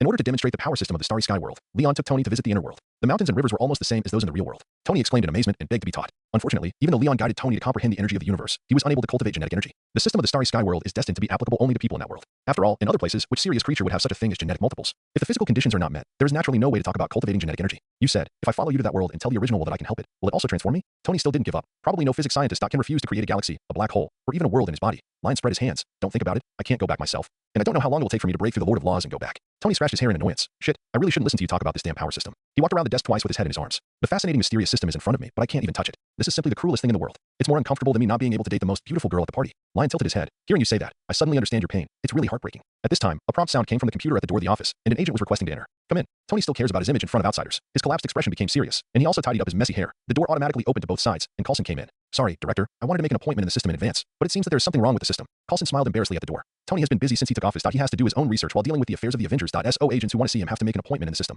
And urgent appointments will be screened out by Jarvis and directly prompted. But Jarvis probably doesn't have the spare time to deal with these things for the time being. After all, everyone knows that when people are in high X, their brains are blank. And the evolving intelligent program is no exception. It's not your problem. The system is under maintenance, which will probably last for a week. So what's the matter? Tony twisted his collar. "Dr. Banner is awake, Director." Coulson said he wants to leave now, and his attitude is very tough. "You don't want to see another big guy. Let me leave here." When the three saw Banner, he was standing in front of Betty and confronting several agents. "Dr. Banner, please calm down. We are an international defense organization, different from the military. We brought you here just to protect you, and we will not conduct human experiments on you." The leading agent was Hawkeye. He was very nervous, and one hand had already touched the bow handle of the longbow. Banner, who could turn into a monster at any time, made him feel insecure. "Protect me? No, you were just afraid of me. I won't stay here. Let me leave." Banner was a little emotional, and green blood vessels appeared faintly under his skin. All the agents became nervous, raised their guns in unison, turned on the safety, and were ready to shoot at any time. Facing so many guns, Banner calmed down after taking a few deep breaths. He looked bitter. "Look, you are not prepared either. I should go to a place where there's no one, because no one can control that big guy." "That's not necessarily true." Leon looked over Tony. "If there's no way to solve it technologically, you can still try magic, Dr. Banner." "Magic?" Banner was stunned when he saw Leon in uniform. "That uniform? You were Superman? You were just as strong as in the video." His expression full of suffering was a little excited. "I'm still thinking about how to find you and say thank you to you." "You're welcome. That's actually Tony's fault." Leon smiled. Banner shook his head. "Although I don't have that memory before, but I heard from Betty that it was thanks to you that you knocked me out in time in the city. That's why I didn't continue to mess around on the street. Go down.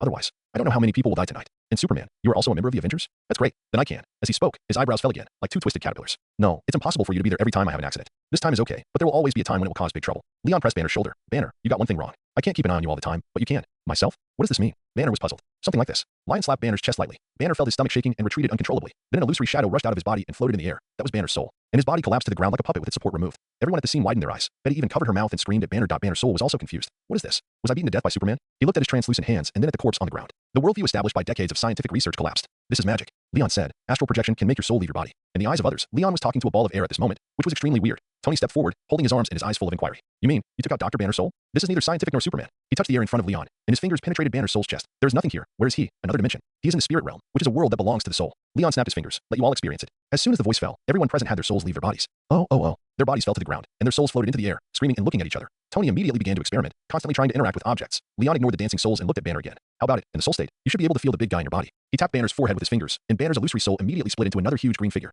Roar. Hulk. Hulk roared as soon as he appeared. After seeing Leon, he tried to attack the bad guy who had beaten him, but the huge fist just touched Leon and went straight through his chest. Roar. Hulk looked at the fist in confusion and punched again, but it still didn't work. His big eyes were full of little doubts. He squatted down with his head tilted and began to poke Leon's face with his fingers like a primary school student studying ants on the roadside. The young man was so young that he could not see the truth. Leon ignored Hulk, who had the intelligence of a 3-year-old. He pointed to a green dotted line of soul that connected Banner and Hulk. He said to Banner, "See, you are actually the same soul, and he is your other personality. You see him as a monster, but in fact you see yourself as a monster. He is me, so I am really a monster now." Banner stared blankly at the green dotted line of soul. Leon was stunned. Can he still understand it this way? Whether you are a monster or not is not determined by your body, Banner, but by your thoughts and your actions. He changed his words, just like what I am doing to you now. If you learn magic, you can control yourself and the Hulk. You mean, use magic to cut off the connection between him and me and separate us? Banner thought, or kill him at the soul level. Hulk, who was poking Leon, was not happy after hearing this. He roared, jumped up suddenly, threw Banner to the ground, and punched him. Bang. Ouch, it hurts. A punch hit the face, and Hulk and Banner cried out in pain at the same time. They are one soul, and fighting each other is like hitting themselves. Hulk smash. Hulk continued to beat Banner in disbelief, and the two cried out in pain. Don't hit me, Hulk. I won't kill you. Banner begged for mercy. Hulk also found out that as long as he hit Banner, he would feel pain. That he shook his hands in disgust, stood up, and yelled at Banner,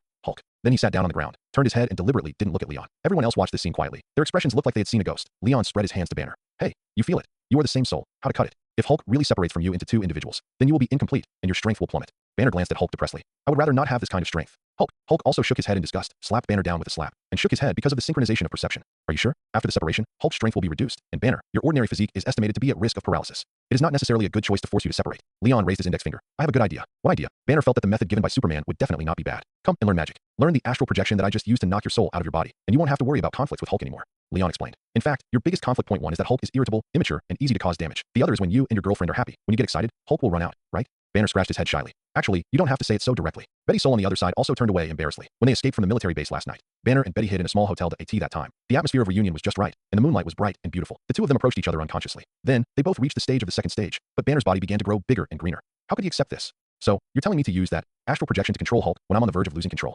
Banner had hope in his heart. Almost, but the requirements are higher. Leon walked to the Hulk soul, pointed his index finger, and Hulk immediately merged back into Banner. Just learn astral projection, and then make a little progress in the study of the soul. Leon made a gesture with his index finger and thumb. You can knock Hulk out of your body whenever you need to, or knock yourself out of your body. In this way, you can control Hulk and turn into the Hulk in time when you're in danger. Banner was very excited. He rubbed his hands. That sounds amazing. Can I ask if there are any conditions for learning this magic? When can I start? You just need to join Camartage now. Leon smiled and snapped his fingers, and everyone's soul returned to their respective bodies. Scare. The corpses on the ground all opened their eyes. After everyone stood up, they were randomly touching their chests and cheeks. The experience of their souls leaving their bodies just now was something they would never forget. Everyone's eyes lit up, and they wanted to shout, Coach, I want to learn magic, like Banner. Lion stopped them directly. Don't even think about it. Learning magic requires talent and price. You should continue to be a good agent and serve the world. What talent? Do you think I have talent? Tony came over. His curious heart was stirring again. Lion joked. Talent means that one of the body or soul must be delicious, so that the dimensional demon is willing to give you a loan amount. What kind of a weird metaphor is delicious? Why does it sound like you want to turn yourself into a dish? Tony raised his eyebrows. What is the dimensional demon? If you want to know, I can ask other wizards to popularize it for you later. Lion looked around with his supervision, but he drew a secret door in the air. But forget it today. Don't forget that I'm here to get the cosmic cube. The two had agreed before. Tony gave the cosmic cube to Leon, and Leon agreed to join the Avengers. The portal opened, and the cosmic cube was on the other side. Holy shit, you can actually open this golden door directly into the vault.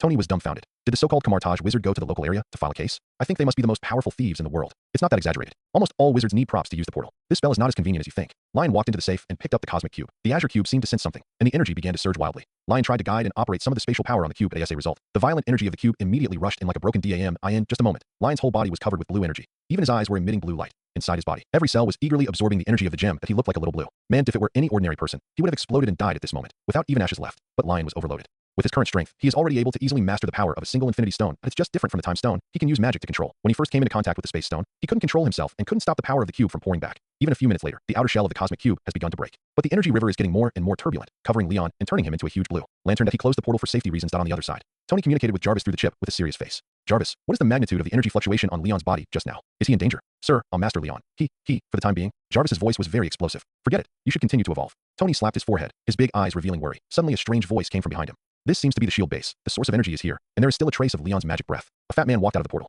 The sky was full of clouds, and the sky was full of clouds. Inside the vault, there were more and more connected lines on the cosmic cube. Finally, with a crisp sound, the entire cube was completely shattered. The space gem was exposed, and it emitted a brighter blue light. An invisible wave was about to spread out from the gem. Lion grabbed it quickly and stuffed it into his inner world without any hesitation. The energy flow finally ended. The space energy shrouded him gradually dissipated. But in his inner world, the space gem was like a fish that had been out of water for too long and suddenly returned to the SEA. It released energy more unscrupulously. The majestic space energy continued to flow out of the gem and merged into the world. For a moment, the whole world inside Leon's body began to rumble. The world, which was originally 60,000 kilometers in diameter, began to expand gradually after integrating the space energy. The speed was not fast, but it was continuous. Leon observed for a few minutes, raised his eyebrows, and suddenly realized the energy of the space gym comes from the Marvel single universe, but these energies have now run into his inner world. It is not in accordance with the rules, and so much time has passed. Eternity and infinity, those guys who always like to peek at him, must have discovered the abnormality a long time ago. Since they did not come forward to stop him, they naturally acquiesced to his current behavior. This made Leon start to think about more uses of the infinity gems. You know, in his inner world, there is a clone that is being nurtured and waiting for time. Although after breaking through the domain master, the time for the Blood Sea clone to be nurtured was shortened from 6,000 years to 60 years. But it is still too long. Since the space gem can act on the inner world, it makes no sense that the time gem can't work, right? Leon then took the Eye of Agamotto into his inner world. He formed a hand seal, cast a spell, and controlled the time gem to speed up the passage of time. However, he stopped after just a few seconds. No, time acceleration is useful and can speed up the birth of the clone, but it cannot replenish the energy needed to breed the clone.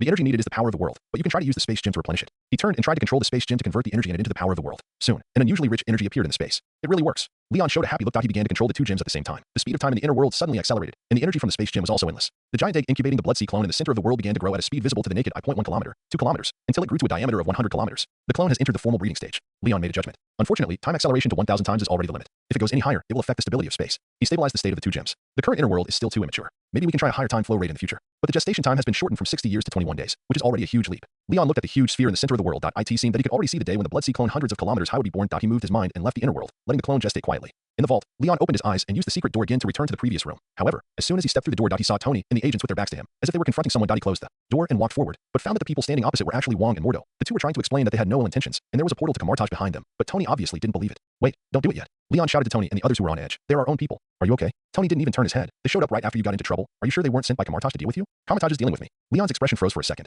Wong and Mordo on the other side of the crowd also looked strange. Leon is our supreme sorcerer. Why should we deal with him? Mordo raised his hands in front of his chest. You all misunderstood. They knew the relationship between Tony and Leon. So they didn't show hostility throughout the whole process. Otherwise, the two sides would have fought each other a long time ago. Sorcerer Supreme? Why does he sound so powerful? Tony and others realized that they had made a mistake. Sorcerer Supreme symbolizes the strongest power in the magic field, is the leader of Camartage, and the guardian of the Earth dimension. Wong emphasized. Now it was Tony's turn to be extremely confused. You mean, Leon is still the village chief of your village? Leon interrupted Tony. What village chief? He's a hidden organization that has been protecting the Earth since ancient times. He showed a helpless expression. Although the process was a bit tortuous, the previous Sorcerer Supreme passed the position to me before he passed away. No, you have only been there for more than a month, and you have become the leader. Tony was convinced. His younger brother can really climb to the highest position quickly wherever he goes. This time he even outlasted the boss. A month is long enough. Leon patted Tony on the shoulder. If we only count the time in the Marvel world, from the time he awakened his ability to now, it has not even been a year. From this perspective, a month is indeed a very long time. He walked towards Mordo and the others. It's only been a few hours. How did you find this place? What really surprised Leon was the arrival of Mordo and the others. Could it be that something happened in Camartage, in which temple was destroyed by the dimensional demon? Mordo's mouth twitched when he heard this. Why did he feel that Leon was eager for the dimensional demon to attack the temple? Everything is normal in Camartage. Mordo and I found that there was a huge energy explosion here, so we came to see if we can support you. Wong explained. Mordo also became serious. Did you encounter a demon from hell? The power that exploded here before was very strong.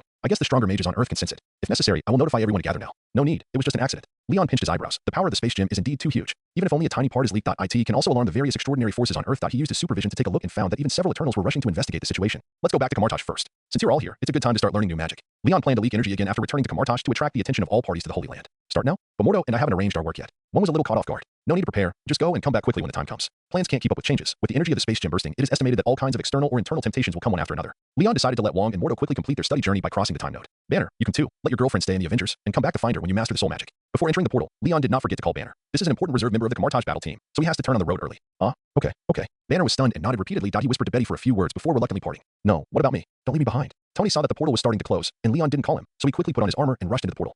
The two of them were so busy that they had to face each other. Supreme Mage. Hello, Venerable Leon. When they returned to Camartage, it was still daytime in New York, but it was already late at night here, all the way to the martial arts training ground. Occasionally, they met a few mages who saluted Leon respectfully. Today, Leon won the recognition and respect of all of them. They followed the ancient customs of Camartage and saluted the Supreme Mage when they met. Doctor Banner was a little hesitant now. He was a person who respected regional customs very much. In the past, in order to learn to control his emotions, he had visited some religious masters in Cuba and knew the etiquette of the temple. So as soon as he walked into the ancient and solemn buildings of Camartage, feel the historical atmosphere blowing in your face. He began to become reserved. After seeing every passing wizard salute Leon. Doctor Banner couldn't help but hold his hands in front of his chest and rub them uncomfortably.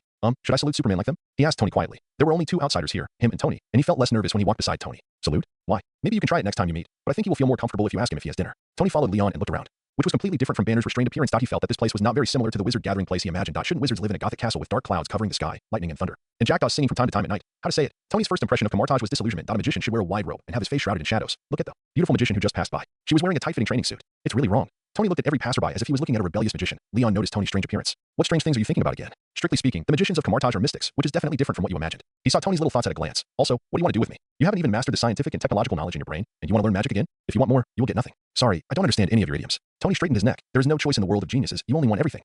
Okay, great genius. You can find an empty room as a temporary dormitory, and one will be responsible for teaching you magic later. Dr. Banner, you two, stay here first. Learning magic will be a long process. Leon led the four people into the martial arts training ground. Wong and Mordo couldn't hide their excitement. Unlike Tony and Banner, who were still a little confused, they were full of expectations for the next trip. It seems that both of you are ready. Leon asked. Of course, the first thing I packed was my luggage. Wong flicked his wrist and used a portal and took out a bundle wrapped in linen from the opposite side. Isn't your luggage too retro? Leon looked at Mordo again. What about you? I'm ready too. Mordo also used a portal and took out a silver metal suitcase from his room. Tony on the side couldn't help but whisper to Banner. I said that everyone here has the potential to become an international thief. Lion focused on something different. Mordo, I didn't expect your luggage to be quite normal. At least it's more modern than Wong's. Wong then defended. In fact, I chose this kind of luggage that fits the style because I might have to go to another magic holy land to study. He held up the linen bundle. After all, the technology of those magicians in movies and TV shows is relatively backward, right? The eyes of several people present suddenly became strange when they looked at him. This guy is a magician himself, and he actually has a stereotype of other magicians. It's fine as long as you think it's appropriate. I won't interfere. Leon coughed lightly. Well, I'll go explore the way first. You two take Tony and Banner to find a room to stay. I'll be back soon. He activated his ability to travel through time and planned to search the Harry Potter world. Tony interrupted at this time. Wait, are you planning to travel through time too? Yes, to a world with a different magic system. Leon nodded and said, powerful wizards can communicate with parallel universes. As long as they're strong enough, traveling through the world is no problem. For people other than Tony, Leon does not intend to reveal the specific information of the ability to travel through time.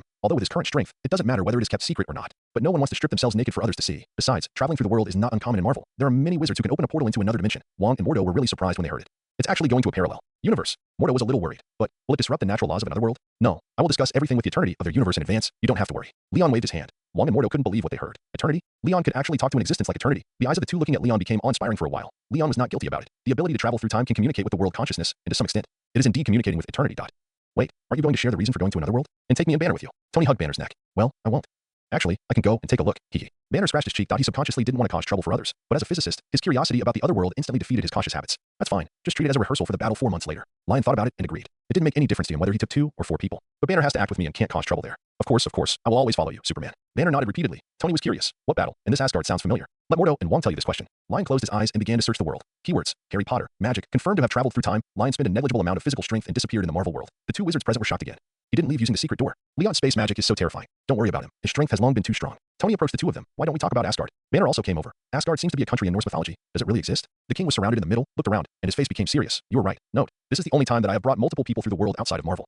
The journey was very brief. Leon felt that the process of crossing was very brief. He came to a different world almost as soon as he opened his eyes. He didn't even have the feeling of crossing a thin film as before. It's a bit strange.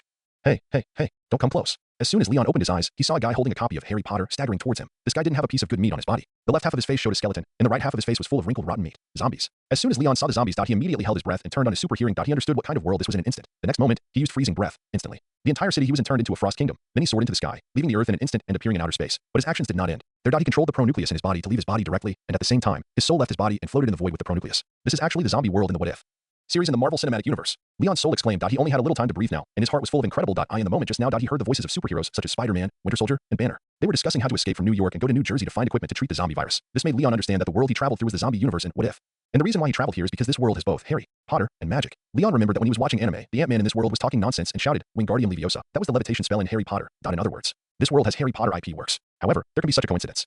Leon shook his head in space. The zombie virus in this world is a quantum virus. Even the Forgem Thanos can be infected. I am definitely not immune. But according to Spider-Man's summary in the animation, this virus is transmitted through saliva. So far, I have not had close contact with zombies, and the bioforce field has always covered my whole body, so there should be no possibility of infection. But we still have to be careful. This is why Leon flew into space as soon as possible and separated his prokaryote and soul from his body. If my body is infected with the virus, I will immediately leave this world with the pronucleus. As long as the pronucleus is not damaged, I will be unscathed. If even the pronucleus is infected, then I will directly abandon the Bloodseed clone, turn around to slaughter the prototype world, and breed a Blacklight virus clone again. I don't believe that the Blacklight virus can't devour this quantum zombie virus. Leon has thought of all the plans. He even made up his mind secretly. Even if he was not infected by the zombie virus this time, his second clone must be the Blacklight virus. Only by becoming the boss of the virus world will he not be tricked by other viruses in the future, especially these zombie viruses in the Marvel and DC worlds. Point one is more difficult than the other. Even the real Superman Clark Kent can be infected and become a zombie. Leon waited cautiously in the universe for 12 hours, and finally breathed a sigh of relief when he saw that there was no abnormality in his body. We have to leave here quickly. To be on the safe side, let's go to the Resident Evil world to kill some viruses. Leon did not let the prokaryote return to his body, but directly connected to the energy in his body and activated his ability to travel through time. Before leaving, he looked back at the Earth in this world for the last time. When I have a Blacklight clone, I must return to this time node and turn all the zombie viruses into nutrient solution for the clone. Then, he disappeared outside the Earth. After another period of space travel, Leon appeared in the space of the Resident Evil world. As soon as he appeared, the world consciousness ran out, conveying a joyful mood. Hi, I'm here again, but this time I have something to do. You go and play by yourself first. Leon first coaxed away the world consciousness that pounced on him like a puppy wagging its tail. Then he used his authority to scan his whole body. After a long time, he breathed a sigh of relief. It should be fine, but let's disinfect it again. He began to mobilize the majestic cosmic energy, and various radiation tidal impacts refreshed the body. After the end, he stayed in space for 2 more days, and then he really felt relieved. In fact, it doesn't matter if his body is really infected. As long as there's no problem with the soul. He can always find a solution by traveling through the world. The most important thing is not to bring the quantum zombie virus to other universes. In order to confirm this, Leon flew into the Earth, landed at the North Pole, and played with a group of polar bears for a few days. These polar bears are very enthusiastic and always want to put his head or arm in their mouths to chew. A few days later, seeing that the polar bears are still alive and kicking, Leon's hanging heart was finally completely put down. He returned to the Republic of Seville with lingering fears, and met with Director Bard and others who had not seen him for a long time, and stayed with Ada and Gil for a month. A month later, he said goodbye to everyone and returned to the Marvel Universe again. Kamartaj. Lao Wang just finished talking about the battle between Kamartaj and Asgard. Tony's face was full of excitement. So the gods in mythology really exist. and Leon is going to fight with him? This idea is really great. Banner was interested in a different direction. So the gods are just aliens. Then is the environment of their planet similar to the Earth? He analyzed, normally, the environment that can allow carbon-based life to reproduce should not be much different from that of the Earth. At this time, Leon, who had disappeared for a few minutes, suddenly appeared beside the four people. You're back. Tony stepped forward and hugged Leon with a bear hug. How is it? Have you found the parallel world you want to go to? His words were like machine guns. To be honest, I can't wait to join your battle. I heard from Wong that you're going to let me be an external aid, right? For Tony's chatter, Leon shrugged. That's for the future. I just found the wrong world, and now I have to do it again. He skipped the zombie universe, closed his eyes again, and activated the ability to travel through time. This time he filled in more keywords. Keywords: Hogwarts School of Witchcraft and Wizardry, Black and White Magic, No Danger, Dumbledore. He filled in a long list of names. He couldn't possibly travel to a paper novel this time. Confirmed travel. Leon disappeared again. This time he passed through a long void into thin film before opening his eyes. This feeling should be traveling outside Marvel. Leon thought. Another world. On a towering observatory. A group of people with different clothes and weird hairstyles, surrounding an unarmed old man around the astronomical instrument. The old man had white hair and beard, wore a wizard's robe, and had long beard and hair hanging down to his shoulders. He looked hundreds of years old. Such an old man would be regarded as a respected old auspicious person in other places. But at this time, those who surrounded him were constantly urging a white-haired young man to kill him quickly. There was a struggling look on the young man's face. The old man also gave him a dissuading look, just when the others were getting impatient. I'll do it. A man with pale skin, a sharp hook nose, and wrapped in a long black robe suddenly walked out from under the astronomical instrument. The man walked into the center of the crowd like a ghost. The rough lines on his face were full of disgust, and his greasy black hair was parted, revealing his forehead like old bark. He raised a wand in silence and pointed it at the old man. Severus, please. The old man shook his head gently at him. A complex expression appeared on his wrinkled face. It seemed that he was begging the man opposite to stop, but it also seemed that he had other intentions. However, Severus, the man in the black robe, waved his wand without hesitation. Avada Kedavra. He chanted a spell. A blue magic suddenly shot towards the helpless old man. At this moment, everyone thought that the old man was going to die, because Avada Kedavra is the most vicious, unforgivable curse, so far. Only 2 people have survived after being hit by this curse. However, what everyone expected was that the curse was about to hit the old man in a flash, and a man in black slim armor suddenly appeared in front of the old man without any warning. The man closed his eyes tightly, and his figure was as handsome as an ancient Greek sculpture that had just walked off the exhibition stand. The blue death curse magic hit his chest directly, and then burst into light and dissipated in the air. But the armored man seemed to have no discomfort. The unforgivable curse that could claim his life hit him, as if it had become a warm breeze blowing on his face. He even kept his eyes closed from beginning to end. When he opened his eyes, it was suddenly like a flash of lightning piercing through the darkness of the observatory. Everyone took a step back in unison, their hearts beating faster and faster for no apparent reason, as if they had just walked past the edge of death. Hey, are you Dumbledore? The armored man saw the old man with white hair and beard, and his sharp eyes converged. I am indeed, sir. Are you okay? Dumbledore looked up and down at the person in front of him. He was extremely sure that the unforgivable curse really didn't hurt the other person at all. Of course, everything is fine. It's really you, Professor Dumbledore. I'm very happy to meet you. My name is Leon. Leon bowed slightly. He finally found the right place this time. Dumbledore quickly returned the greeting. Just a moment ago, he was still wondering if the mysterious and powerful person in front of him was sent by Voldemort. But the other party was so friendly, he couldn't help but guess that this young man might be sent by the man in the Tower of Nurmengard to help him. Aberforth Dumbledore. Although I may not need to introduce myself, he couldn't help but take a step forward and asked again. Mr. Leon, are you really okay? Leon was a little surprised. Why do you keep asking this? He lowered his head. I understand. You mean my battle suit. Don't mind. It's just a dress that can be changed at will. With a thought, Superman's battle suit suddenly turned into a wizard robe dotted with stars. But I felt a cool breeze just now. Is someone pouring water on me? The death curse just now didn't make Leon feel any discomfort, and he didn't even feel attacked. In the process of traveling through the world, he would become drowsy like a vegetable tea this time. A sudden death curse was like a cup of refreshing coffee for him. Leon looked around and saw other people in the observatory. There was a strange woman with smoky eyeshadow, and a middle-aged man like an old bat. There is also a Harry Potter hidden under the floor of the observatory. Dumbledore's wand also rolled to the side. This scene seems familiar. Professor Dumbledore, it seems that you need some help. Lion remembered that this scene was the death of Dumbledore. However, judging from the context of the story, it seems that this death is not an accident. It is the choice and arrangement of the old bee himself. Oh no, actually everything's fine here. Please let me talk to them alone, Mr. Lion. Dumbledore wanted to let Snape continue to kill him. Lion looked at Dumbledore deeply. How come whether it was Ancient One or Dumbledore? When he met these masters of magic, they were all busy dying. This made Lion have the illusion that he was good at defeating magic masters. As you wish. Leon made way. I just have to go pick up a few companions. See you later, Professor Dumbledore. Of course, see you later. Dumbledore duo nodded subconsciously. Then the next second, Leon disappeared silently. Everyone present, whether it was a Death Eater or a White Wizard, was stunned. He didn't seem to use apparition. Malfoy, who had long platinum hair, trembled. Snape held the wand and lost his mind. Before others reacted, he cast a look at Dumbledore. Are you still dead now? Dumbledore nodded gently. Hurry up. No, Francis, please. Dumbledore thought for a while and said the first line again. Snape had a blank expression on his face. His eyes were like a demon who had been resentful for 1,000 years, and he waved his wand again. But this time he changed his trick. God's edge without shadow. Dumbledore was hit by magic, and scars from swords and slashes appeared on his face and chest. Blood flowed from his body. He trembled all over, staggered back, and fell down with his weak palms on the parapet. The Death Eaters subconsciously chased him out and looked down from the parapet. Dumbledore, whose hair and beard were stained with blood, fell in the wind like a rag. The dark clouds in the sky were reflected in his eyes, and he fell heavily to the ground. More blood flowed out, dyeing the soil under the light-colored wizard robe red. Dumbledore died, and his eyes remained open after he died, as if he was looking at the billions of stars behind the dark clouds. No, Professor. Harry Potter, who had been hiding under the astronomical instrument, was filled with anger and chased after the Death Eaters who left. Lion returned to Camartage again. Look who's back. Clark, did you find the target world this time? Tony and Wong were talking about Odin's one eye, and when they saw Leon coming back, they walked to his side together. Found it. This long-winded Bruce. Are you sure you are ready? We can set off now. Leon said. Banner was stunned. Huh? I didn't say anything. Tony patted his shoulder. Leon is talking about Bruce Wayne, Superman and Batman. My God, you brothers actually have your own exclusive nicknames. Banner raised his eyebrows high. What nicknames? Those are nicknames given by Tony, Leon said. Wong and Mordo are ready. What about you two? When Leon returned this time, he deliberately left an hour, enough time for Tony to handle everything. Banner was carrying a backpack. I'm ready too. In fact, I only had one pair of pants left after I arrived in New York. Thanks to Tony, he bought me daily necessities when he went back. Because he was arrested and returned to New York, Banner was penniless at this time. Even because of turning into the Hulk, even his remaining pants were torn. But the lack of material things did not make Banner feel ashamed. Instead, he was very comfortable and calm now, standing next to Superman and these wizards. The Hulk that had troubled him for years was suddenly no longer a problem. Banner felt that even when he was in his mother's belly, he probably didn't feel as safe as he does now.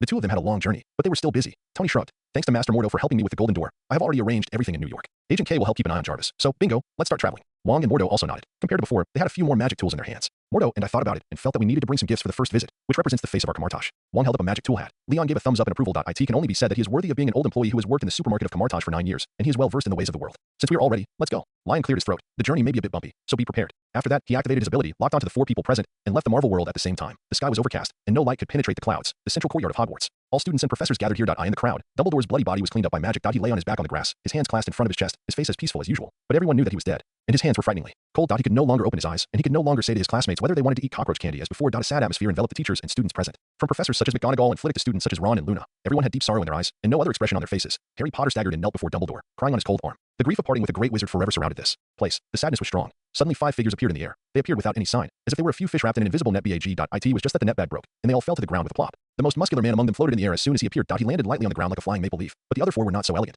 They were like big men who had not woken up. They fell on the grass from a height of several meters. Some of them landed on their side faces, and their faces were buried in the ground with a thud. Their buttocks were raised high, but they still did not wake up. There were 2 who rolled together after landing, and their soles stepped on each other's faces. The appearance of these people was too sudden and too funny. So much so that the teachers and students present were shocked, but no one immediately took out their wands to question them. Having just experienced the attack of the Death Eaters and the death of the greatest headmaster Dumbledore, the teachers and students were already in a state of panic. But for these 5 uninvited guests, they could not doubt them for a while. After all, the bad guys should not appear with their faces on the ground and their butts sticking up, right? The teachers and students stared at the 5 people in a daze, and the immersive atmosphere of sadness was dispersed a lot. They watched the only sober person suddenly slap another person's hi butt. Damn, Tony, can you be more charming in this posture? The man took out a square box and kept pressing it while saying it, which seemed to be recording the embarrassing situation of the Tony he mentioned. In this situation, every wizard couldn't help but sweat. What kind of people are these? You, Harry Potter suddenly exclaimed. His eyes were still red, full of surprise. Potter, do you know these, gentlemen? Minerva McGonagall used honorifics to describe the 5 people in front of her with difficulty. He is the one who was hit by Snape's unforgivable curse at the observatory, but nothing happened. Harry Potter is still shocked. What? He is that person? I thought you were talking nonsense before.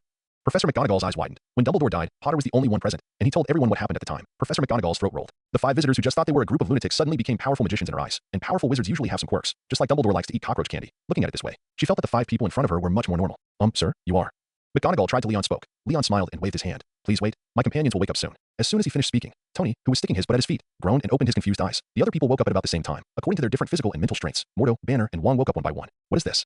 Dr. Banner, your shoes. They almost crushed my face. Mordo took Banner's feet away. Banner stood up, and there were shoe prints on his face. Sorry. Are we here yet? I just felt my head buzzing and lost consciousness. Look, there are so many people around. It must be here. To be honest, I think only those who wear them can be considered magicians. Tony pointed around, his eyes jumping with curiosity about new things, and helped Wong up. Wong's strength is actually the weakest among the few. His consciousness is still not very clear now, but he was the most etiquette-conscious librarian of Camartage among the people present. When he saw hundreds of curious or weird eyes around him, his dizzy head seemed to be hit by a knife, and he woke up immediately. His eyes widened. We are here. Yes, what's wrong? Tony wondered why this guy was so surprised. Wong's cheeks suddenly turned several shades red, which was due to embarrassment. He realized that the first meeting between the Camartage leader and other wizard groups was a complete failure. It was a big embarrassment. Wong looked at Leon, the supreme wizard, who looked indifferent. Wong was immediately angry, but he had no choice. He was the supreme wizard. Looking back, Banner and Mordo were still rubbing their faces. Wong stretched out his black feet angrily and slammed his size 43 soles on the buttocks of the 2. What are you doing? Pay attention to your image. We are representing Camartage now. Wong warned in a low voice. Banner and Mordo rubbed their buttocks, looked around, and their faces suddenly turned red. They stood up straight, like 2 standard diplomatic followers. If there were no shoe prints on their faces and buttocks, Lion looked at the interaction between the few people and laughed dumbly. He stopped Wong, who took out his magic hat and planned to send a gift to save Camartage's image. Don't worry, the boss White Devil is still lying there. You have to give the right person a gift. Wong blinked when he heard it. White Devil. Doesn't this title sound too domineering? Fortunately, the Supreme Sorcerer is not bad. He immediately had a draft in his mind. After the White Devil introduces himself, he can stand up and say, this is the Supreme Sorcerer, who has played chess with Odin and talked with eternity. Such a high standard will surely stun the other side and save Camartage's face. Lion didn't know that the king had been entangled in diplomacy. He walked towards Harry Potter, or Dumbledore behind him. What do you want to do, sir? Potter was a little alert, standing in front of Dumbledore, showing resistance. Don't be nervous. Lion turned his wrist and took out an exquisite jade bottle of emerald color. The translucent bottle contained a colorless liquid. That was Zeus's spring water. The last time he took it out for Ancient One to drink, he filled a large glass with a full cup, but was rejected. He reflected on it afterwards. Although he had millions of kilometers of this magical spring water, he even took it for a bath, but it didn't prevent its high value. High value things must be matched with a gorgeous appearance to make people feel extremely precious. Look, as soon as the jade bottle was taken out, everyone's eyes were attracted. Dumbledore and I have an agreement. Lion used his mental power to bind all those who wanted to stop him, including Harry Potter, in place. I told him at the observatory that we would meet later, and he agreed. Lion walked past Harry Potter. Since you have agreed, you must fulfill your promise. He half knelt in front of Dumbledore, tilted the jade bottle, and dripped the colorless liquid into the pale lips. Since you have promised, then even if he dies, he must come back to life and continue to fulfill his promise to me before dying. No one can stop him, not even the god of death. Lion casually stuffed the empty bottle into Dumbledore's cold hands. After a few seconds, Dumbledore's pale face quickly regained its color, and his chest began to rise and fall again. Then he opened his eyes, and sat up suddenly with heavy breathing like waking up from a nightmare. For a moment, everyone was shocked. The whole world was in chaos. Everyone was like seeing a ghost, and Dumbledore was dead. They really saw a ghost. They watched the figure lying on the grass turn over and sit up, looking at his drooping eyelids. He cast a blank look, and then touched his chest and old face with a pair of dry hands, full of disbelief. Hearing his hoarse voice, his voice gradually became louder. I should be dead. What happened? Professor Dumbledore.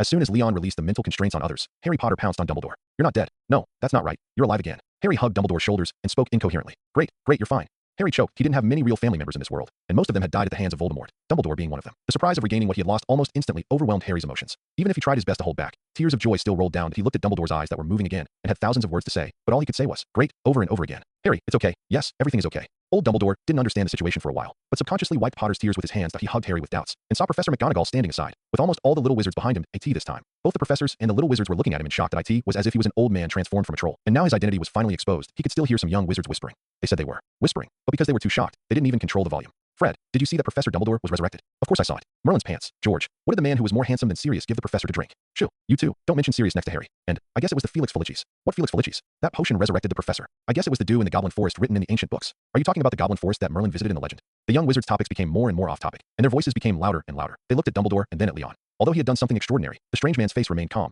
as if he was the god who ordered death. The young wizards were most interested in such a mysterious character. They each had their own opinions, and everyone had their own guesses. This forced Professor McGonagall to use a loud voice spell. Be quiet. Principal Dumbledore is fine now. The funeral here is cancelled now. You all go back to your dormitories first, she said to Hagrid in the crowd. Hagrid, take the young wizards back first, and come back later. Hagrid agreed, but the young wizards showed full resistance, especially the little lions of Gryffindor. They were extremely resistant to being driven back to the dormitory at this critical moment of eating melons one by one. They shouted that even Professor Dumbledore had died once, and they must understand what the danger was. Professor McGonagall shook her head helplessly and could only agree that they should stay, but emphasized again that they must keep quiet. Dumbledore didn't care about it. He actually likes to get together with the little wizards. Minerva, what happened after I fell from the observatory? Oh, it's you, Mr. Lion. Dumbledore was about to ask Professor McGonagall for details, but he finally found 5 strange visitors who had been quietly serving as the background. Tony and his friends, who were dressed in a very modern style, were actually very conspicuous. It's just that after Dumbledore was resurrected, his brain had just resumed blood supply, and his attention was too distracted to notice. See you again, Professor Dumbledore. We agreed to meet again before, didn't we? Lion put his hands behind his back. Dumbledore understood something. So it was you who resurrected me, right? I really don't know how to thank you. It's just a piece of cake, Lion said. Dumbledore shook his head. That can't be called a piece of cake. You used a precious potion on me, didn't you? Although I am very grateful for saving my life. But it's a waste to use such a precious thing on me. He touched the jade bottle in his palm and realized that this was the container that Leon used to hold the spring water. For a moment, he felt mixed emotions. Dumbledore was cursed by Voldemort on the Horcrux during last year's Hogwarts summer vacation. The curse will gradually erode the body until it completely kills the cursed person. In other words, he doesn't have much time left in his life. That's why he deliberately went to die in the observatory, and his death, in his plan, played a crucial role in the next elimination of Voldemort. So Dumbledore didn't know for a while whether his resurrection was a good thing or a bad thing. That is Zeus's spring water, which contains a huge vitality. As long as the soul is not dispersed and the body is intact, it can save people. Lion smiled. This most valuable thing should of course be used on the most valuable people. Professor, you should not die in the hands of guys like Death Eaters. Fortunately, Dumbledore's soul was not damaged. Otherwise he would probably have to cast an additional spell to restore his soul. Thank you for giving me such a high compliment. Dumbledore supported Harry's shoulders and stood up. It is called a spring water. Such a treasure should not be regenerated. It is really shameful to use some of it. Lion shook his head. The spring water has been used, so there is no need to say more. In fact, there is nothing wrong with what he said. The spring water sea with a diameter of 1 million kilometers is indeed lost as much as it is used. I haven't asked you yet. Are you from the Ministry of Magic? Dumbledore asked at this time, as if he suddenly remembered. He paused. Excuse me, or are you the wizards that Gettler invited to help?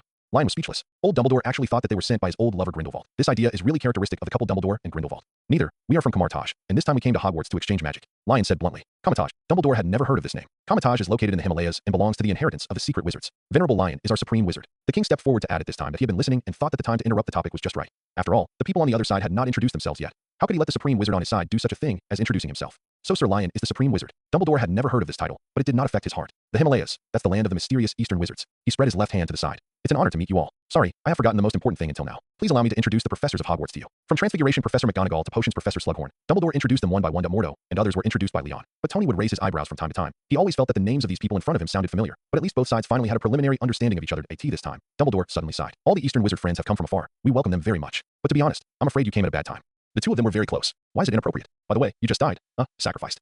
So there must be a powerful enemy? Tony, who was already familiar with the situation, touched his chin and started to talk to him in a familiar way. Even the White Devil can be killed, so the other party must be an extremely powerful wizard. Since he stands on the opposite side of the White Devil, he is the Black. Tony subconsciously put the White Devil on an equal footing with the Supreme Sorcerer, but he didn't notice that when he said the word White Devil, the corners of the eyes of several professors present jumped. Ahem. Leon coughed lightly in time to interrupt Tony's analysis. The word White Devil can be used for private ridicule, but it can't be said in front of others. It's Voldemort, right? He's back, sweeping the British wizarding world with his Death Eaters again. Leon looked at Dumbledore. Dumbledore selectively ignored Tony's address to him. Yes, this country is now once again shrouded in the shadow of that man. Even Hogwarts cannot absolutely guarantee your safety. So unless necessary, I suggest you wait until the haze is gone before coming. Every wizard in Hogwarts will welcome you. Tony was a little surprised. So you have the confidence to defeat Voldemort? Dumbledore pursed his lips slightly under his beard, and he was waiting for this sentence. Unfortunately, no. As you can see, if it weren't for Lord Lion's help tonight, I would have returned to dust here. Voldemort's power is too huge. His followers cover almost all pure-blood families. This war will be difficult. Now I am lucky enough to have a second life. I just hope to resist as much as I can before I die again. Dumbledore also described in detail the brutality of the Death Eaters and the power of Voldemort. His words were full of helplessness and hesitation. It seemed that this death made him lose all confidence, and the whole person became like a candle in the wind. This tearful, sincere, and heartfelt declaration was like a swan song. Everyone present was moved. Tony looked at Dumbledore and vaguely sensed that the other party had something to say. Mordo, Manner, and Wong were all righteous and pure. After listening, they were already filled with righteous indignation.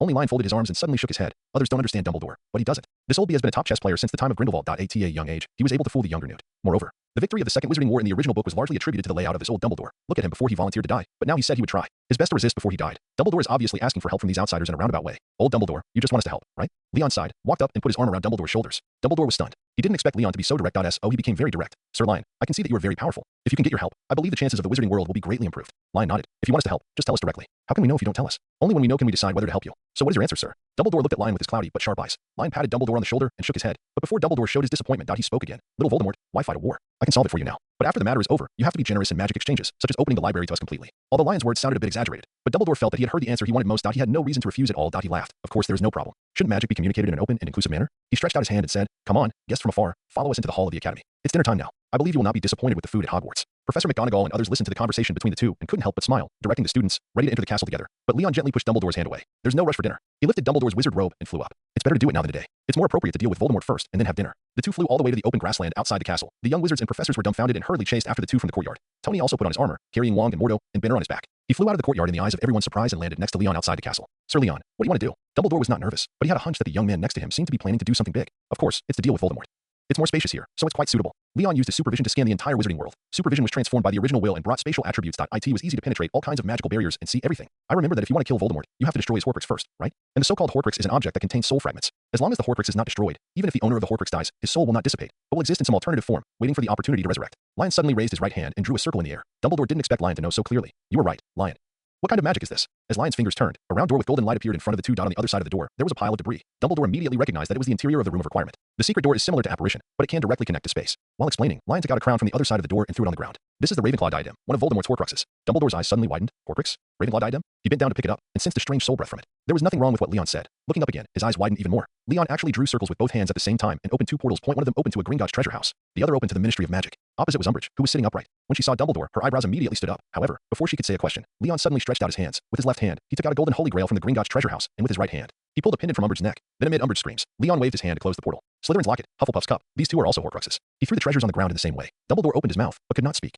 After all, what else can he say? Until some time ago, with the help of Harry, he learned that Voldemort had 7 Horcruxes, and Harry was one of them. But knowing the number of Horcruxes was useless. He was still confused about where to find the remaining Horcruxes. A few seconds ago.asa result. When Leon, the Eastern Wizard, came, he found 3 in a flash. If Dumbledore had a lower quality, he would definitely curse. "See, what did I say? This magic is suitable for stealing things," Tony said to Banner on the side. Banner scratched his face, but it looks really convenient. "I also want to learn this spell." But Mordo and Wong looked at each other and frowned. Mordo was puzzled. Something is wrong. I can't borrow the power of other dimensions. For the Wizards of Camartage, not being able to borrow power means that he has become an ordinary person. Wong held the magic hat. It should be engraved with some blocking spell. "You see, Leon's strength is strong enough to break through the barrier, so we can still use the secret door." "You make sense." Mordo agreed. On the other side, Leon took the Ravenclaw crown from Dumbledore, who was staring straight at him, and threw it on the ground together. Dumbledore woke up as if from a dream. "Sir Lion, you need to use the sword of Gryffindor to destroy the Horcrux. Please wait a moment. I will return to the castle to get the sword." "No need." Lion stopped him again. "It just so happens that I have some research on the soul, so there is no need to go through so much trouble." Lion pinched a seal, and a spell similar to astral projection was cast on the Horcrux. As the golden energy like sunlight fell, thick black soul mist quickly rose from the 3 Horcruxes. As soon as the mist appeared, it was accompanied by the shrill howling of the vengeful spirit, forming 3 skulls in the air. However, the seal in Lion's hand changed, and the energy he swung began to bloom with a brighter golden light, almost illuminating the darkness within a range of dozens of meters. Under this golden light, the soul of the skull quickly dissipated before it could take shape, like mud and sand blown away by the wind. A few seconds later, in the air, there was only a faint wailing sound. There was no trace of Voldemort's soul left.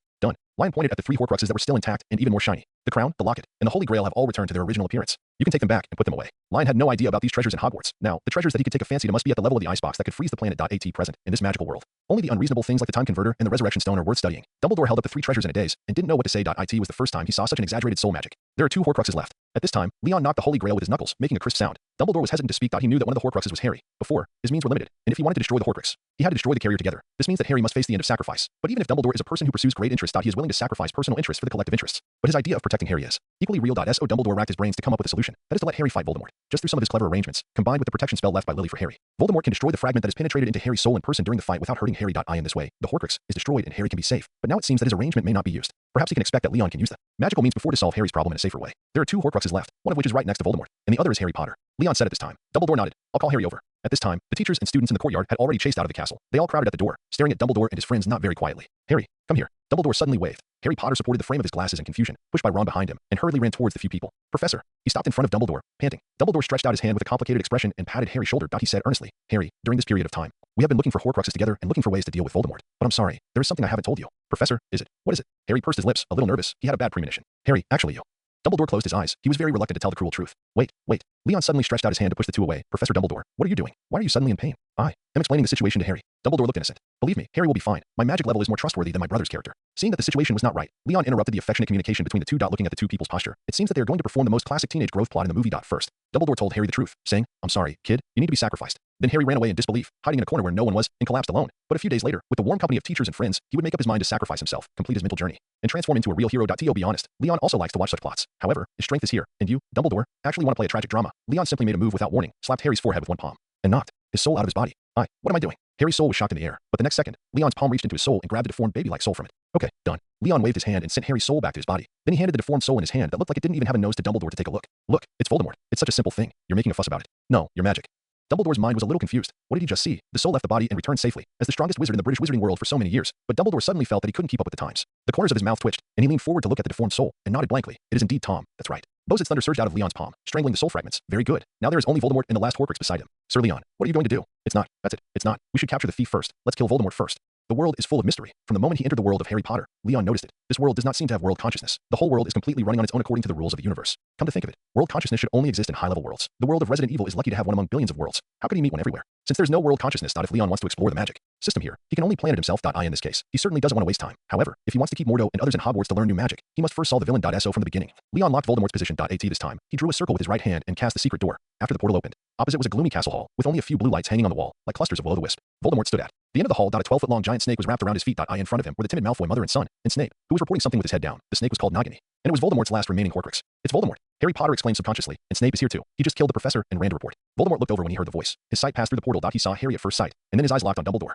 Dumbledore also stared at Voldemort. Tom, how are you still alive? Voldemort, who had no nose and looked like a ghoul, was stunned for a second. Then he looked at Snape fiercely. Severus, you said he was dead? But Snape didn't know. He looked back and saw Dumbledore, and his expression, which had never changed like a 1,000-year-old iceberg, was also dazed. How is it possible? He killed the person, and he watched the body get cold. Who was standing behind the golden door now? Dumbledore's soul? Snape was full of doubts, and Voldemort was only angry. He had long been full of doubts about Snape, but he didn't expect that the other party would dare to lie about Dumbledore's death. Voldemort's expression was briefly gnashed, but soon he laughed again, and a frog-like smile appeared on his pale and dry face. He seemed to want to maintain some demeanor. After all, the Dark Lord is the leader of the purebloods, and purebloods are always elegant. But everyone can see that his smile is full of uncontrollable violence. Oh, so that Squidward is Voldemort? To be honest, he's a little uglier than I thought. Tony commented sharply at this time. Now that you say it, he really looks like Squidward, but he has no nose. Leon agreed. Voldemort's smile just now couldn't be held back. He had a cold face, and his cold eye swept over Leon and Tony, and he had already made a judgment on the two of them in his heart. But now his main target is still the old man with white beard. Dumbledore, you finally come to die. Voldemort slowly raised his wand and chanted slowly. Avada eats big melon. The green magic beam as thick as an arm rushed straight to Dumbledore. This is a greeting gift from Voldemort. He slowly chanted the spell with all his strength, forcing Dumbledore, who was hastily responding, to dodge. However, beside Dumbledore, a strange face who had just mocked Voldemort suddenly stepped forward. He slapped the killing curse from bottom to top. Then, Voldemort's full strength attack collapsed. After being hit by the slap, the green beam of light collapsed from the end, like a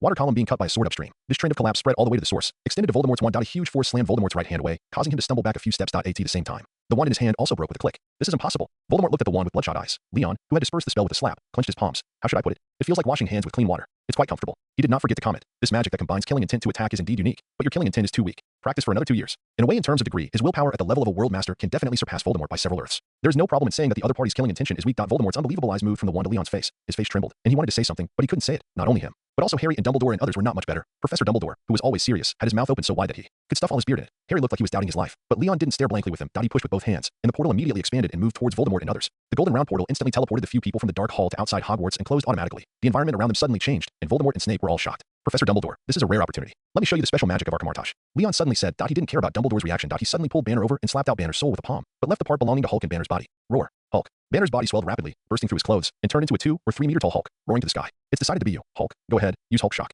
Leon pointed at Voldemort opposite. Hulk, refuse. Hulk immediately punched the ground. He actually wanted to punch Leon in the face, but subconsciously felt that doing so might cause big trouble. Leon was not surprised at all, and shouted directly to Voldemort. Tom, do you see the one next to me? His nickname is Voldemort Terminator. You are dead today. Voldemort was still shocked that he was suddenly transferred to Hogwarts. Hearing what Leon said, his face became uncertain. He looked around. After confirming that this battle must be fought, he did not hesitate and hit Hulk with a thunderbolt explosion. The flames instantly exploded on Hulk, knocking him slightly staggering, and his whole body was wrapped in flames. Roar. There was no need for Leon to order this time. Hulk rushed out of the flames and jumped directly in front of Voldemort. Under the gaze of hundreds of astonished eyes, he punched Voldemort to the ground. Then he grabbed Voldemort's arm holding the wand, swung his arm, and directly smashed him into the ground. Bang. What a heavy impact, as if the earth trembled for a moment. But Hulk was still not satisfied, so he picked up Voldemort again and smashed him again. Lift again. Smash again. The sound of banging the ground continued. Each time was accompanied by the trembling of hundreds of hearts. Hulk hit Voldemort slowly, but hit him hard and fiercely, and Voldemort was also very strong. From scolding at the beginning, trying to resist, to crying out in pain, bribing, begging for mercy, and finally no sound. He was hit for 2 or 3 minutes. For a while, there was only the sound of flesh hitting the ground, and the sound of swallowing saliva. Hulk suddenly felt the joy of hitting people. No wonder the bad guy named SuperMan was so happy to hit him that day. Isn't this not good? Banner's soul floated beside Leon. Leon shrugged. Why is it bad? This will be our signature spell of Camartage in the future. Dumbledore on the side was so sad that he was brutal, too brutal. What kind of wizards are there in Camartage? This, your transfiguration is really superb.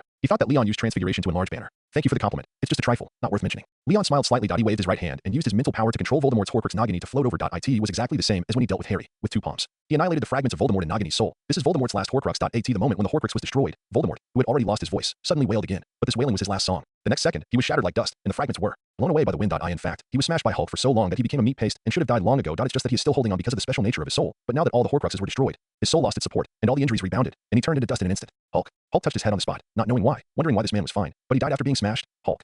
The scene was very quiet. Voldemort was dead, just like that. The mysterious man who had been hanging over the wizarding world like a shadow for decades thought he was so carelessly thrown to death by the green giant that suddenly appeared in front of him. Dumbledore was in a daze, Harry Potter was also in a daze, and there were a large number of teachers and students standing at the gate of the castle, all of whom had dull eyes. The scene was very quiet for a while. It was so quiet that it seemed like waiting for a priest to come out, build a tomb for Voldemort, announce that he was really dead, and say amen. Your sins will be buried with you. At this moment, the evening wind was howling and sweeping across the grass, tearing everyone's wizard uniform into flying cloaks. They stood in the wind, as if wrapped in a large black funeral suit. Connected in the twilight. It looked like a funeral that was about to begin. It was great that Hogwarts held a funeral for Voldemort right after his death, but there was only laughter that could not be suppressed at this funeral, without any sadness. Is Voldemort dead? A young wizard asked hesitantly in the quiet wind. His voice was trembling, excited and terrified, worried that he was just happy in vain. Dead, dead, all smashed to ashes by that big guy. The Weasley brothers hugged each other's shoulders. But doesn't the prophecy say that it is Harry who can defeat Voldemort? Ron wondered. Maybe, if he stood there, it would actually be considered as participating in the battle, and it would be considered as defeating Voldemort. The young wizards were all skeptical and did not dare to assert that Voldemort had been destroyed. They had heard the reputation of the mysterious man since they were young, and they could not even say the name of that person. Such a person actually died so carelessly in front of them. No one dared to believe it. You guessed right, he is indeed dead, and there is no ashes left. Suddenly a voice appeared beside the little wizards. They turned their heads and saw that it was Dumbledore. He was sent to the gate of the castle by the supreme sorcerer with a golden portal. Dumbledore smiled slightly. Go and see, to witness Voldemort's death.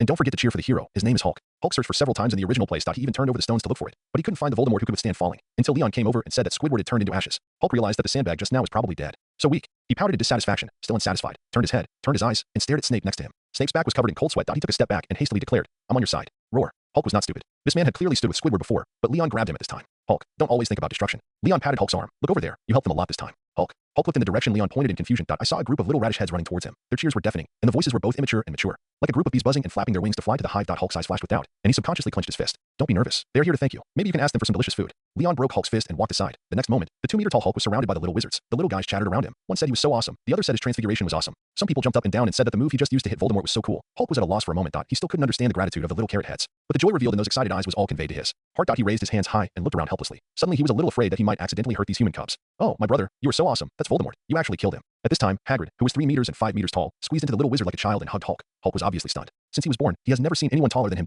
In Hagrid's arms, he looked like a green dwarf. Leon stood aside and smiled, and said to Banner's soul floating beside him, look, Hulk is actually a kind soul just like you. After all, they are the same soul, so their memories must be partially interconnected. Tony analyzed, he is actually your other side, Banner. Banner's expression was very complicated. In the past, whenever Hulk appeared, he would lose consciousness and memory. He never really understood the Hulk hidden in the other side of his soul. On the contrary, because every time he transformed, he was greeted by devastated buildings and overwhelming wanted notices. He always thought that Hulk was a monster and was always looking for a way to kill this monster. But now seeing Hulk grinning foolishly among the little wizards, he suddenly felt that the birth of Hulk might not be a bad thing. Doctor Banner is like this, always kind and empathetic. Maybe you were right. I have to try to communicate with him too. Banner pursed his lips. On the other side, the professors surrounded Snape and Draco. They wanted to subdue the 3 Death Eaters immediately, but with Dumbledore's explanation, the 3 Death Eaters successfully came to justice and achieved a happy ending. Draco and his mother cried bitterly. They had suffered all kinds of grievances and humiliation under Voldemort. Snape, who was an undercover agent, felt that he had completed his journey of atonement. He stood in the wind and looked up at the clouds. 2 lines of tears slid down his wrinkled cheeks, and his mind was wandering. Finally, Dumbledore led all the teachers and students to walk towards Lion and others, conveyed their deep gratitude to them, and expressed their expectation for the subsequent magic exchanges, and the confused Hulk was still standing among the little wizards. Following the family bowed to Leon and the others together. After that, it was the carnival after destroying Voldemort. The Hogwarts hall was brightly lit that night, and every long table was filled with the best food of the house elves. Leon and the others were invited to the professor's seat to dine with everyone. Hulk sat at the table of the little wizards, and the little wizards kept handing him a whole roast chicken, and then watched him jump up and exclaim after eating it in one bite. Later, there was even a long line around Hulk, and every little wizard rushed to feed him. Hulk suddenly felt that he had friends and food, and he was extremely happy. Only Banner's soul kept floating aside, constantly saying that he couldn't eat anymore, otherwise he would get a stomachache. Unfortunately, the only response from Hulk was an impatient big palm. The dinner at Hogwarts was mainly British cuisine, but it was not only British dishes as long as the elves could cook, they could eat it at the carnival. Overall, Leon had a very comfortable meal until Dumbledore brought out the cockroach candy dessert after the meal. No, I can't eat this. Compared to cockroach candy, I would rather go to the library to read now. So as soon as the carnival ended, Leon went to the library of Hogwarts. 2 days passed quickly. During these 2 days, Dumbledore contacted the Ministry of Magic and joined forces with the Aurors to begin to disintegrate the remaining Death Eaters. After losing Voldemort's leadership, the Death Eaters lost their cohesion and almost collapsed at the first blow. In addition, there were former Death Eaters Snape and Draco's family leading the way. It only took 2 days. Most of the pureblood families who had just joined Voldemort were arrested by the Ministry of Magic and sent to Azkaban after waiting for trial. During these 2 days, Leon also finished reading the books and mastered the magic knowledge in Hogwarts. This time, he was about to go to Dumbledore, but was stopped by Mordo and others.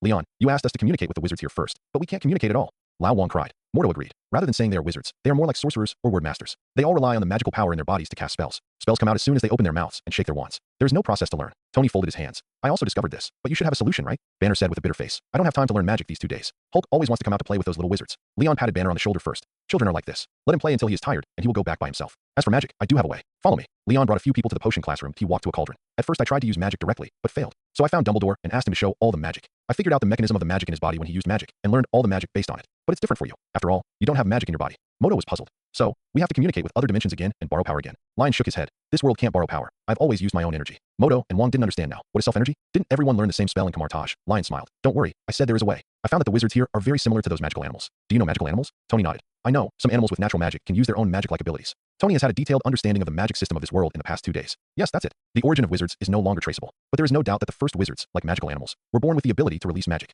Leon snapped his fingers. It's just that as time goes by, compared to ancient wizards, later wizards are getting weaker and weaker, and they begin to need the help of spells and wands to cast spells. Leon took out some magical animal materials and began to boil them in the crucible. It's hard to say how much blood is involved, but there must be some, because blood is very important to wizards. That today's wizards, even muggle wizards, must have the blood of ancient wizards in their bodies in other words, one of their ancestors was once a wizard, and without wizard blood, it is impossible to awaken magic power and become a wizard. Leon added all the materials to the crucible in order, and then pointed his finger. Speed up the refining of medicine. This magic is a new magic he developed by combining the law of time. The speed of boiling the potion in the crucible suddenly increased. Lion stirred from time to time at the same fast speed, and occasionally added a few ingredients. 10 minutes later, only about 10 milliliters of potion came out of the pot. Lion poured it into a glass dropper. This is the method I developed, blood potion. This potion uses phoenix blood, feathers, and fire dragon blood, and other magical animal materials for brewing. As for where the materials came from, of course they were taken from Dumbledore. Only 1 milliliter can give the user high-quality magical talent of magical animals, comparable to the ancient wizards. Leon handed over a dropper. Who wants to try it first? Don't worry about safety issues. I have tried it myself before. During the research, even Dumbledore's phoenix fox was plucked bald by Leon. You can imagine how many failed experiments he had experienced in each experiment. He drank the potion himself, and then used genetic energy to suppress and analyze the energy of the ride, until the successful one, Fox, had become a bald bird, and his legs began to weaken when he saw him. However, this potion in the magic world where there has been no major innovation in the past few hundred years of Harry Potter.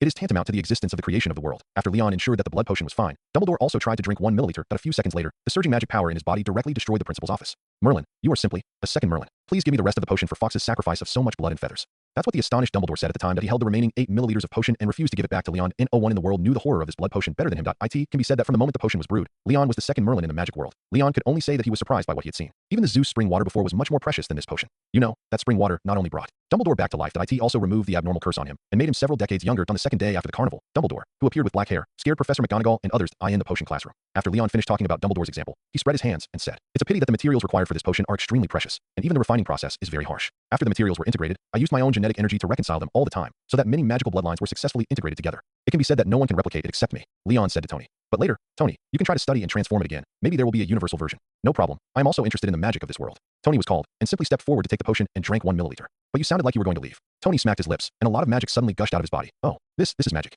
SS3 serum transformation plus blood potion transformation. Tony is now a combination of technology and ruthlessness." Leon used the biological force field to protect the desks and chairs in the classroom from the influence of magic. "Yes, this is magic. In the next few days, you will have the phenomenon of magic out of control. It is best to reduce going out and start learning magic as soon as possible." Moto couldn't close his mouth. This potion is so simple that it can create magic in the human body. It's amazing. Wong wiped the ring on his hand. "So, we don't have to borrow energy from the dimensional demon god in the future? Almost. But you have to understand the essence of the spell first," Leon said. Banner held his hands in front of him and asked, "Can I drink it too? You know, my situation is a bit special." "Of course, you know, in some parallel universes, even Hulk can use magic." Leon answered immediately that he scanned Banner's body. "Your blood has a strong assimilation ability. Once the wizard blood is added, it will become a part of it, so don't worry." The three quickly followed Tony and drank the blood potion. A few minutes later, the four guys who kept releasing magic ran to their dormitories. Leon went to Dumbledore to say goodbye. In the principal's office. "Are you leaving? Why are you in such a hurry? I still have a lot of candies to share with you." Dumbledore, with black hair and black beard, tried to persuade him to stay. "I have learned all your magic, and you cannot learn mine for the time being. So why should I stay here?"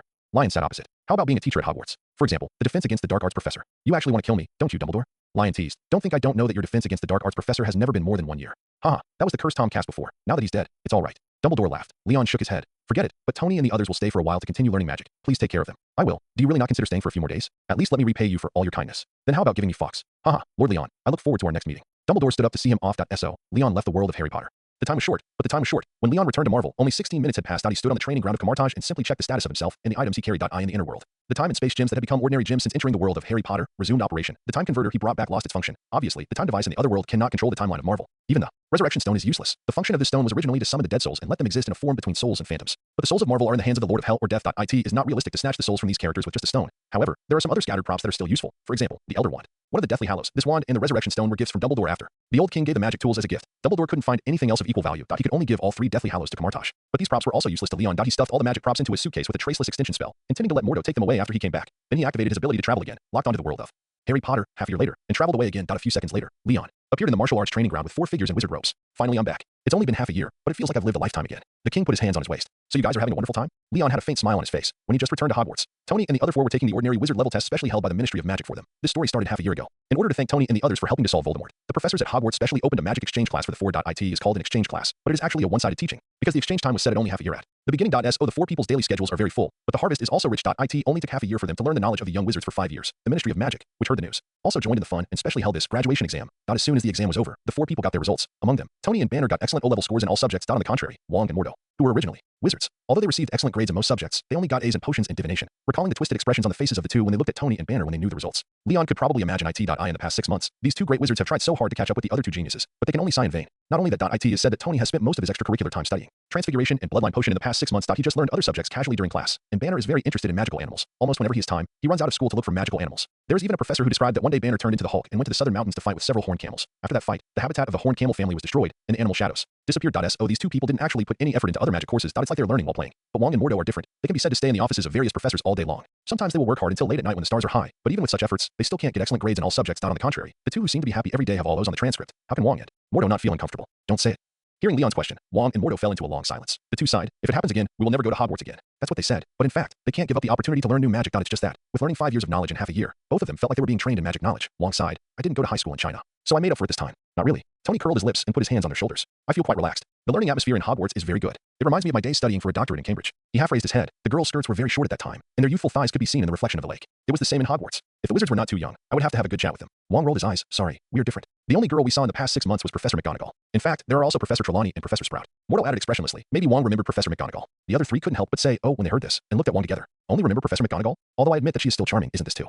Leon dragged out the tail tone. Wong blushed. I was just giving an example. An example. What are you guys thinking about? Banner was rarely serious. Professor McGonagall is an animagus and can turn into a cat. I know that some boys, such as Wong, do have a better impression of this type of women. Oh, now it makes sense. The 4 people except Wong laughed so hard that their waist bent. You guys. Wong pointed at the 4 people who were laughing together, mumbling and unable to speak. He was not angry, but he couldn't think of a counterattack, so his face became redder and redder. Okay, no more jokes. If you keep teasing, Wong will come to our room tonight to release Avada Kedavra. Leon smiled and raised his hand. The king walked down the steps and snorted. You have to be careful tonight. Lion held the king's shoulder. Well, let's talk about your gains in the past 6 months first. The battle in 4 months will depend on the performance of the 4 of you. Only the 4 of us? Aren't we going to play 5 games? 3 wins out of 5. Mordo was puzzled. Although it's 5 games, as long as all 4 of you win, then why do we need to play the 5th game? Lion spread his hands. Wait a minute, I have a question. The opponent is a god, right? Banner raised his hand. We have learned some magic. Can we really beat the gods? They are called gods, but they are just some immortal species that are much stronger than ordinary people. Believe in yourself. You are also very strong. Lion patted Banner's chest with the back of his hand, especially the big guy in your body, Banner. As long as he comes out, no one in the current young generation of Asgard can beat you. But if possible, I still want to use my own strength. Banner scratched his cheek. The old man was very happy. I collected some magical creatures when I was in Hogwarts. Banner said, they can cooperate with me in battle, so I wonder if I can play as a mage like a beastmaster? It sounds like you have gained a lot. Leon tilted his head. Not bad. Banner raised a leather suitcase in his hand. Headmaster Dumbledore introduced me to an old wizard named Newt Scamander. He's a very nice man and a naturalist who taught me a lot about magical animals. This suitcase was given to me by him. There is a large space inside, with deserts, gobi, wastelands, wetlands, and other environments. In the past 6 months, I have raised many magical animals in it. Hulk and I like them very much, and they like us too. Of course, except for a few magical animals such as horned camels and poisonous horned beasts. They are a little afraid of Hulk, because Hulk has beaten them and likes to pull their horns and ride all day long. Banner was a little embarrassed. I have to say sorry. I was going to ask if I could bring them back first. But you saw it when we said goodbye. Hulk kept holding Professor Hagrid and didn't want to leave, and I didn't have a chance to come out. Hulk really likes the little wizard in Hagrid, especially Hagrid. This half-blood giant probably gave Hulk a feeling of a big brother of the same kind. There's no need to apologize, but since you mentioned so many magical animals, why don't you take us into the suitcase first? Leon looked at the suitcase. Doctor. Banner naturally agreed. He opened the suitcase and let the 4 people enter one by one. Walking down from the suitcase, it was the interior of a small wooden house with a ladder at the entrance. The wooden house was very small, with some magic materials on a small table and a double wooden door next to it. Tony stepped forward and opened the wooden door, and suddenly a vast grassland under the moon jumped into his eyes. There was a wind that came from nowhere and bent the lawn, revealing the small animals hidden in the grass. They had long necks and big eyes, like a cute version of alpacas. In the distance, there were skinny black creatures, spreading their bone-like wings and falling from the sky. Near them, there were several animals with the front half of the body of an eagle and the back half of the body of a horse standing and resting. Look outside. There are giant birds dancing with thunder on the mountaintops, and giant beasts roaring out of the forests. Magic is really magical. This space is divided into different areas. Not only the environment is different, but the weather can also be different. Banner introduced, this night grassland is mainly for moon beasts, night beasts, and hippogriffs. Further out, the area with sunshine is the territory of thunderbirds, horned beasts, and animals such as nifflers and bowtruckles. Banner asked the king to take out the magic broom given by Dumbledore as a gift. Then he took a few people to ride on the broom and flew the entire suitcase space. After seeing more than 30 kinds of magical animals, he left with a sense of unfulfilled desire. Back at Camartage, Leon gave a thumbs up. Banner, now I think there is no problem for you to appear as a tamer. With so many magical animals to help, it is not impossible for you to defeat an Asgard warrior. Besides, it is not impossible for a tamer to fight in hand-to-hand combat. If you can't win, you can let Hulk go. Banner nodded. I will. This should be regarded as diplomacy between the Earth and alien civilizations, right? Just like the Olympics, strong military force means strong national strength. Then you were wrong. This is not the Olympics, but a joint combat exercise. Tony looked a little serious. The bodies of those Asgardian gods are their weapons, just like our guns and ammunition. So this battle is actually a test of the strength of both sides. He looked at Leon. Leon, it is indeed a great idea for you to propose this battle to seize the right to speak. In the eyes of Asgard, we are just a planet ruled by them. It is time for us to make our voice heard. Tell them that the Earth is no longer the backward place it was thousands of years ago. Well, the right to speak must be. Leon felt that he was almost infected by Tony's sudden enthusiasm, but this battle is indeed not about the status or right to speak of both sides. Those things, as early as the first meeting before, Leon had already used his strength to ask Odin for them. At the time, the two were in the spiritual realm. There was a limited fight, and Odin was weaker. This fight was really like the Olympics, just a friendly competition and exchange. But Tony looked as if it was true when he heard that, biting his finger. So this time we have to win. Just now you said that no warrior of Asgard can defeat Hulk. Then my Mark 8 can almost lock in a victory. He analyzed. The only ones left are Wong and Mordo.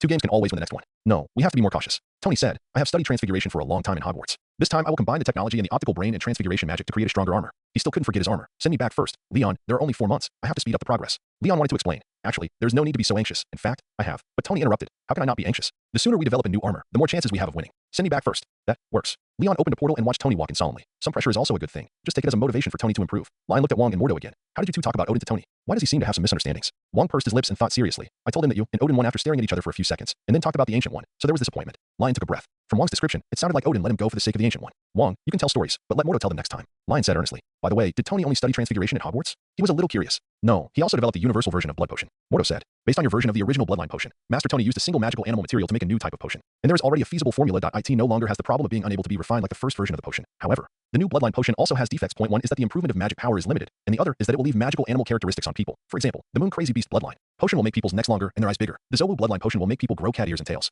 Leon complained, why does it seem like he added his personal hobbies to the potion? I don't know about this. Mordo is always serious, but after the potion was successfully developed, Master Tony announced the formula. A month before we left, he was awarded the First Class Order of Merlin by the Ministry of Magic. Master Tony is a great man, Mordo concluded. Leon nodded. He was quite surprised that Mordo would have such a high opinion of a playboy like Tony. It seems that Tony really impressed many people with his unique personality charm this time. What about you and Wong? Have you two achieved anything? He asked again. This time Mordo was stuck. His face became awkward, and he looked at Wong, and both of them were silent. We just barely finished the Hogwarts courses. Mordo and Wong lowered their heads. It was a bit like a student who failed the exam and went home to prepare to face his parents. The more you learn, the more you will learn. Leon laughed dumbly. Wong and Mordo were really hit hard by Tony and the others. They both finished the 5-year course in just 6 months. Their talent and background have surpassed most wizards, but there are 2 other more talented people studying with them. That abnormal performance, Mordo and Wong, who should have been full of confidence, became autistic. Isn't this pretty good? Leon encouraged. In half a year, you can pass the ordinary wizard examination with almost perfect grades. It's amazing. When those people from the Ministry of Magic handed you the transcripts, their eyes almost fell out. Look at those students in Hogwarts. How many of them can't pass all the subjects after 5 years of study? Hearing Leon's comfort, the depressed expressions of Wong and Mordo were slightly relieved. In fact, the reason why they were in a low mood. Not only because they were hid in their hearts, but also because they were worried that their image in Leon's mind would become a person with no talent. Think about a month before Kamar-Taj that time. Leon was still a newcomer to magic,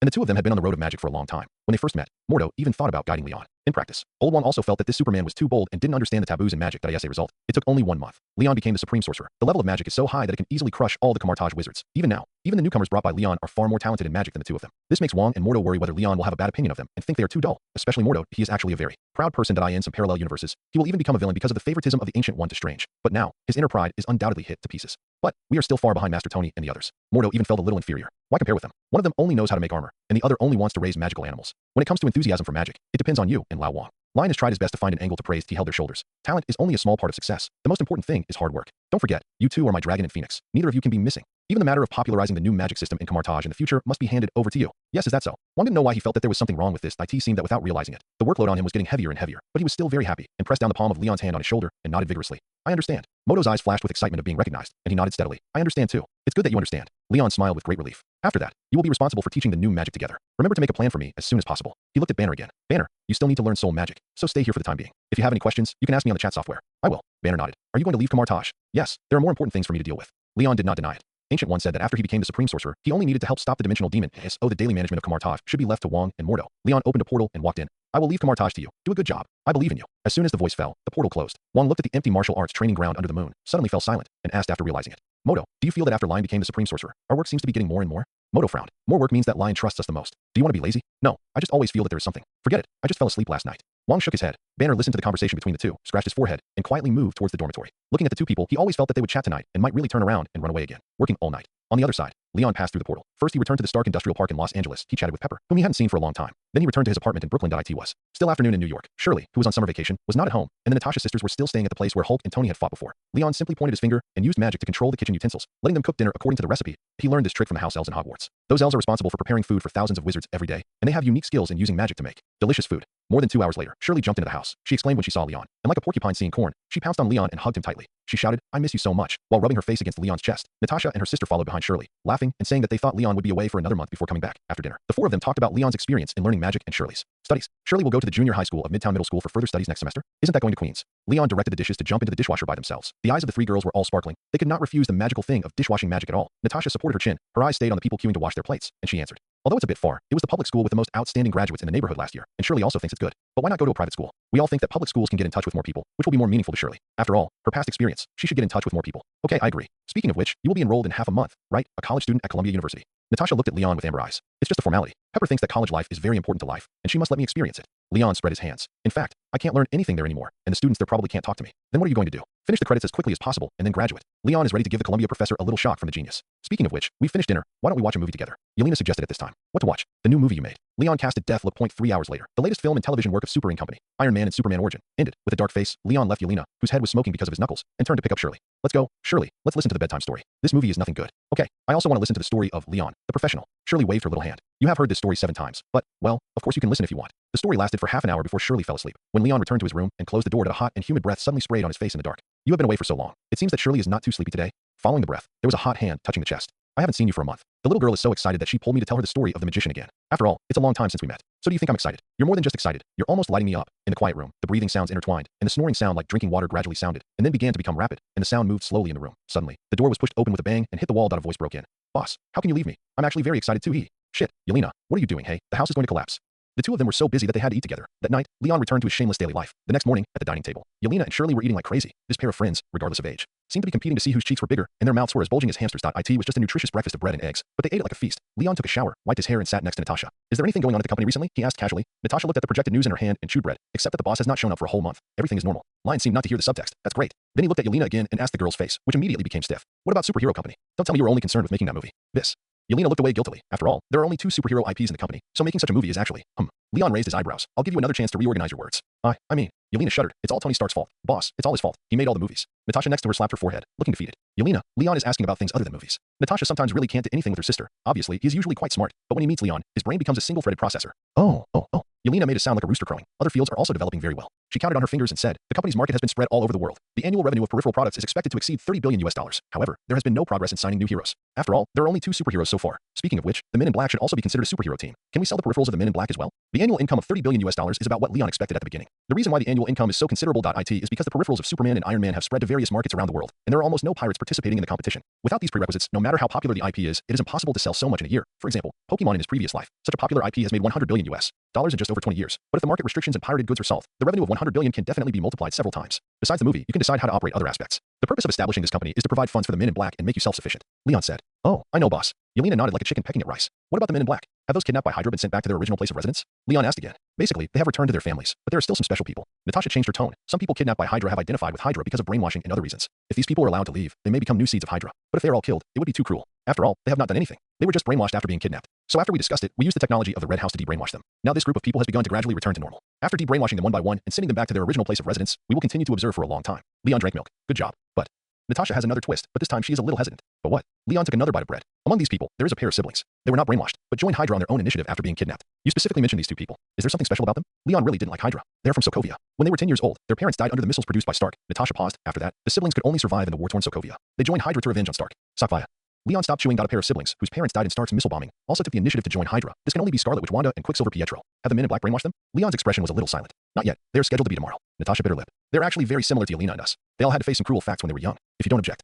After brainwashing them, I want to give them some appropriate compensation. Natasha said. Leon did not answer immediately. He thought for a few seconds and shook his head. There is no need for brainwashing. They don't really agree with the ideas of Hydra. They just want to use Hydra to take revenge on me and Tony. Do you know them? Natasha was stunned. Leon pointed at his ear and made up an excuse. I heard it. Let the Men in Black release the brother and sister. Stark really owes them. Then, arrange a place for them to live and provide them with ID. Give them $100 million. No, $10 million as compensation. Too much money will only make them wary. Natasha didn't understand. Are you sure you want to give so much? Of course, the money will be deducted from my account. Leon drank the milk in one gulp, but you have to tell them again. Obadiah sold all the missiles in Sokovia, and that guy tried to kill me and Tony a few months ago. He's the culprit. Natasha looked strange. If I remember correctly, Obadiah committed suicide out of fear of crime? You remember correctly. In addition, in order to prevent the brother and sister from thinking about revenge, please tell them that Leon Stark is Superman. Natasha suddenly realized. You want them to know that the real enemy is dead and retreat in the face of difficulties. That's it. Leon spread his hands. I am the same age as the brother and sister. I was only 10 years old when their parents died. I can understand their feelings very well, but I believe they will figure it out. Natasha nodded. I know. After breakfast, Natasha put on her armor and flew to the Sky Fortress. Yelena took Shirley to the company to play. Leon stayed at home, standing by the window of the living room, looking at the bustling traffic downstairs. Speaking of which, he likes Wanda very much. She is strong, beautiful, and love-brained. It's a pity that Stark is probably an unforgivable demon in his heart.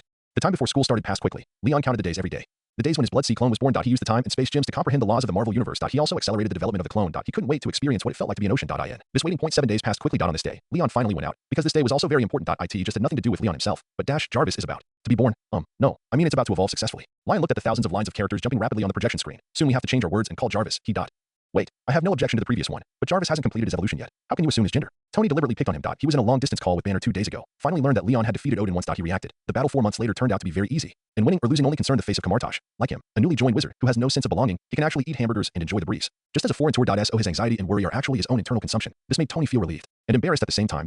He moved directly into Leon's apartment these 2 days, and the first thing he did every day when he got up was to talk to this brother a few words. But what Leon feared least was being ridiculed by Tony. He imitated Jarvis' tone of voice. What do you mean? Are you saying that Jarvis, who has served you for decades and said good morning, sir, to you every day with a sexy male voice, can also be a woman? Or has Mr. Tony Stark been looking forward to his intelligent program becoming a beautiful girl for a long time? Just like those otakus who point their fingers at their cats at home and ask them to transform quickly? Leon, you said Tony can, but can you not affect other people? Dr. Banner awkwardly held the frame of his glasses and interjected. Leon raised his eyebrows. Sorry, I forgot there's a science and engineering otaku here. By the way, Banner, you don't really want to turn magical animals like Zowu into beautiful girls. Betty will be sad. Bruce. Betty on the side looked at Dr. Banner in surprise. Banner slapped his face. No, I didn't. Betty, he was just joking. Don't believe it. Stop talking nonsense, gentlemen. Jarvis is born. No, After Evolution, I definitely don't want to hear you discuss its gender here. Natasha crossed her arms. At this time, everyone was gathered in the director's office of the Avengers. The staff included Banner, who came from Kamartosh, Tony, and Pepper, and Natasha's sisters, and Shirley, brought by Leon. Everyone was extremely curious about the evolution of artificial intelligence into intelligent life. After all, normally speaking, with the current level of technological development on Earth, this is a miracle that will not happen in the next few decades. When Banner first entered the room, he was so excited that he almost inserted his head into the projection image of Jarvis. In fact, this is actually something worth discussing. Lion did not drop the topic. Jarvis has no body and no biological gender, so whether it is male or female depends on its subjective choice. Tony tilted his neck to look at Jarvis' data stream.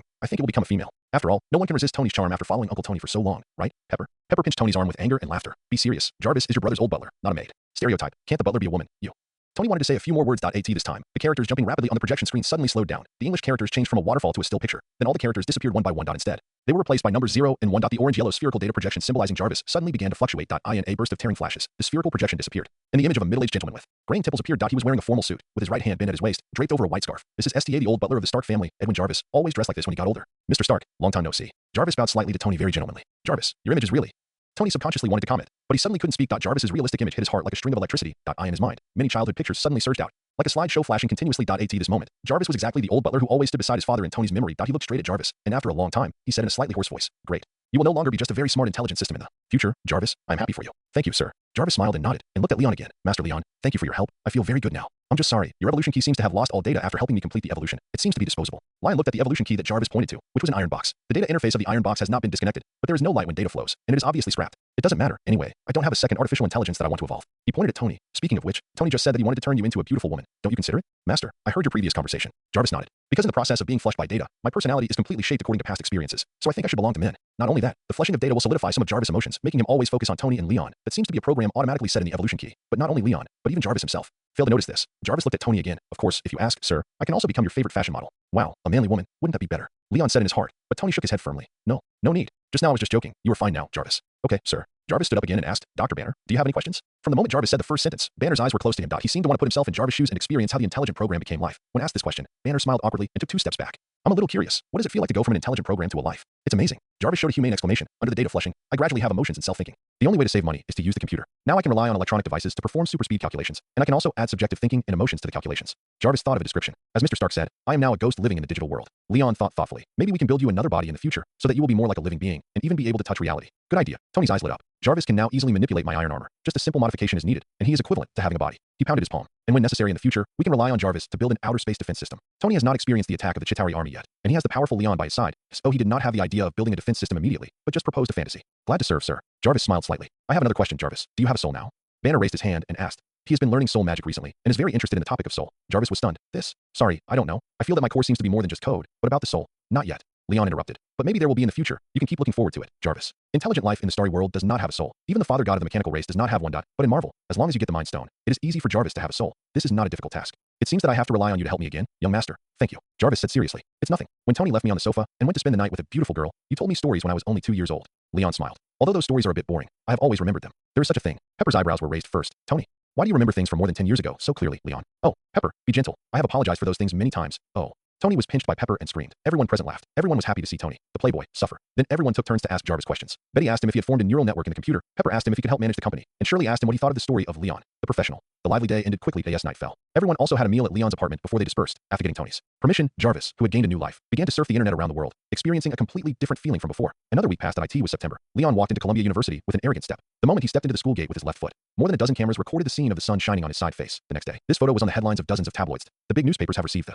news and were asked not to report news about the Stark family at will in the future. Now only tabloids dare to write about Stark, and they write about it desperately. The young master of the Stark group appeared again, with an arrogant look. After a year of absence after graduation, Leon Stark finally dared to enter the school. Is he another rising scientific research star, or is he a second-generation rich man? Columbia girls beware, the wolf is coming. Now that Superman has not appeared for a long time again, Tony's Iron Man's reputation is getting louder and louder, especially when the movie Iron Man and Superman Origins was released. The box office was hot. Iron Man became even more popular. People all over the world were swiping popcorn and cursing Iron Man, saying that he was a capitalist distortion of Superman. People didn't believe the story in the movie about Superman being defeated and Iron Man saving the day, but Superman can't be seen anywhere else. Besides, Superman, who can withstand nuclear bombs, was defeated in the movie, which is indeed a very interesting thing. As a result, the box office of the movie is getting better and better, and more people are cursing Iron Man. This is good now. As long as it was news about Iron Man himself, it was very popular. As soon as the news about his brother was published, dozens of tabloids sold out in half a day. Various things about Leon appeared in people's mouths. Every New York citizen began to pay attention to the young master of the Stark family, guessing what ridiculous things he would do in college. For example, will he invite all the girls in the department to have a party on the night of enrollment? Will he throw money in the professor's face on the first day of school? Will he In the September monsoon blowing from the Atlantic, it was all gossip about Leon after dinner. They were all expecting the ordinary family of the superhero to cause some scandals and add some fun to them. But it didn't happen. The first day of enrollment, Leon reported quietly, didn't even attend the welcome party, and would politely refuse and leave when he met someone who approached him. He was so low-key that he seemed to be just an ordinary handsome guy. This made countless rednecks sigh and beat their chests. A dandy young master is not dandy, which is boring. However, the sales of newspapers about Lion are still hot. It's just that the buyers have changed this time. And they have become female friends in New York City. From Aunt Susan, who is 60 years old, to Michelle Jones, who is 7 years old. They are all buying newspapers to eye in the newspaper. There's a photo of Lion strolling around the campus in a casual shirt, with perfect muscle lines looming on this night. Countless people hung it on the poster, wall beside the bed. Even the headlines of newspapers in the next few days have changed. Lion Stark's latest outdoor exposure. Young Master Stark appeared on campus again, accompanied by beautiful women and not smiling, showing the style of a noble man. The picture is as follows. Lion's latest super handsome photo. It seems that all the good newspapers have changed their careers to sell photos overnight. However, this style of painting only lasted for 2 days at Lion's 4th day of school. Shocked. Lion Stark convinced the economics professor with unknown means and was held by the bearded professor on campus and refused to leave. Latest report. Master Stark showed his super genius style and defeated all the tutors in the professional field in 1 day. Crying and shouting. What made the Columbia University professor shout painfully that Lion Stark was not a human? Gary Becker, the Nobel Prize winner in economics, rushed to Columbia University overnight and invited Lion to join the University of Chicago. The latest newspaper pushed Lion's story to a peak. From the ambiguous, Lion convinced the professor at the beginning, to the invitation from scholars in the academic community later. Everyone suddenly discovered that this young Master Stark was also a rare genius. Every day, when people opened the newspaper, they saw the newspaper's various analyses of Lion, from body shape, to personality, to talent. There are even some reports that are crooked, such as inferring Lion's size by the size of his nose, and inferring his duration from his body shape. The previous reports were fine, but the latter ones were a bit unbearable to watch. Although the latter one sold even better. All these tabloids were sued by Jarvis, who had collected evidence. Without obtaining portrait authorization, they will probably go bankrupt under the fist of Stark's legal department this time. The first time I saw him was on the 5th day of school. Lion stood on the stage of the graduation ceremony. The morning sun was warm and the auditorium was empty. The principal, wearing a doctoral gown, stood on the podium with a smile and tasseled Lion, who was holding the diploma. Then he shook his hand and said, "Congratulations on your graduation, Lion. Don't forget to come back to your alma mater often in the future. I believe that the 20 million yuan in student aid you donated to the school yesterday will definitely help more outstanding people like you."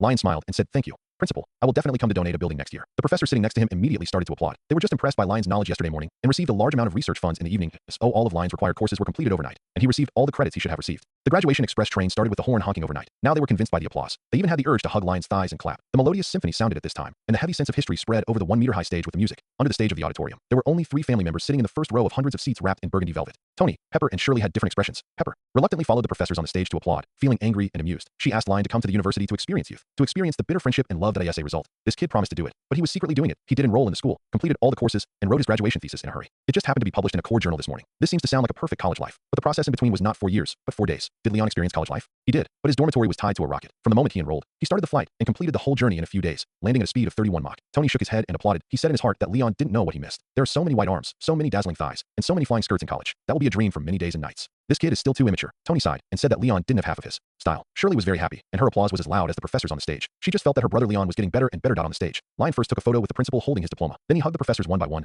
They had only known each other for 1 day. But the professors were reluctant to leave the school like their proud students who had been taught for 4 years. They pursed their lips, blinked hard, and nodded their heads like people who were trying hard to hold back tears at parting. Lion took a photo with this group of drama queens and finally promised to increase the research funds. And then he left with the family group in his bachelor's gown. Most people would feel a little disappointed at this time, and the family group would also ask about their future plans. But Lion and his family certainly didn't have so many complicated emotions that it was only 5 days, and Lion hadn't even visited the Columbia campus once, so how could he feel like leaving? But Pepper still had a question. "So, you have finished your studies, and the company is now managed by Natasha. What are you going to do next? You can't just sit at home and do nothing every day." Pepper thinks young people have to do something. Lion spread his hands. "I still have to protect the earth. How can I do nothing?" "Protect the earth? From whom? Tony? Or yourself?" Pepper looked at Lion unhappily. According to her understanding, all the things that made Lion take action seemed to be caused by the 2 brothers themselves. The so-called protection of the world, isn't it just cleaning up the mess?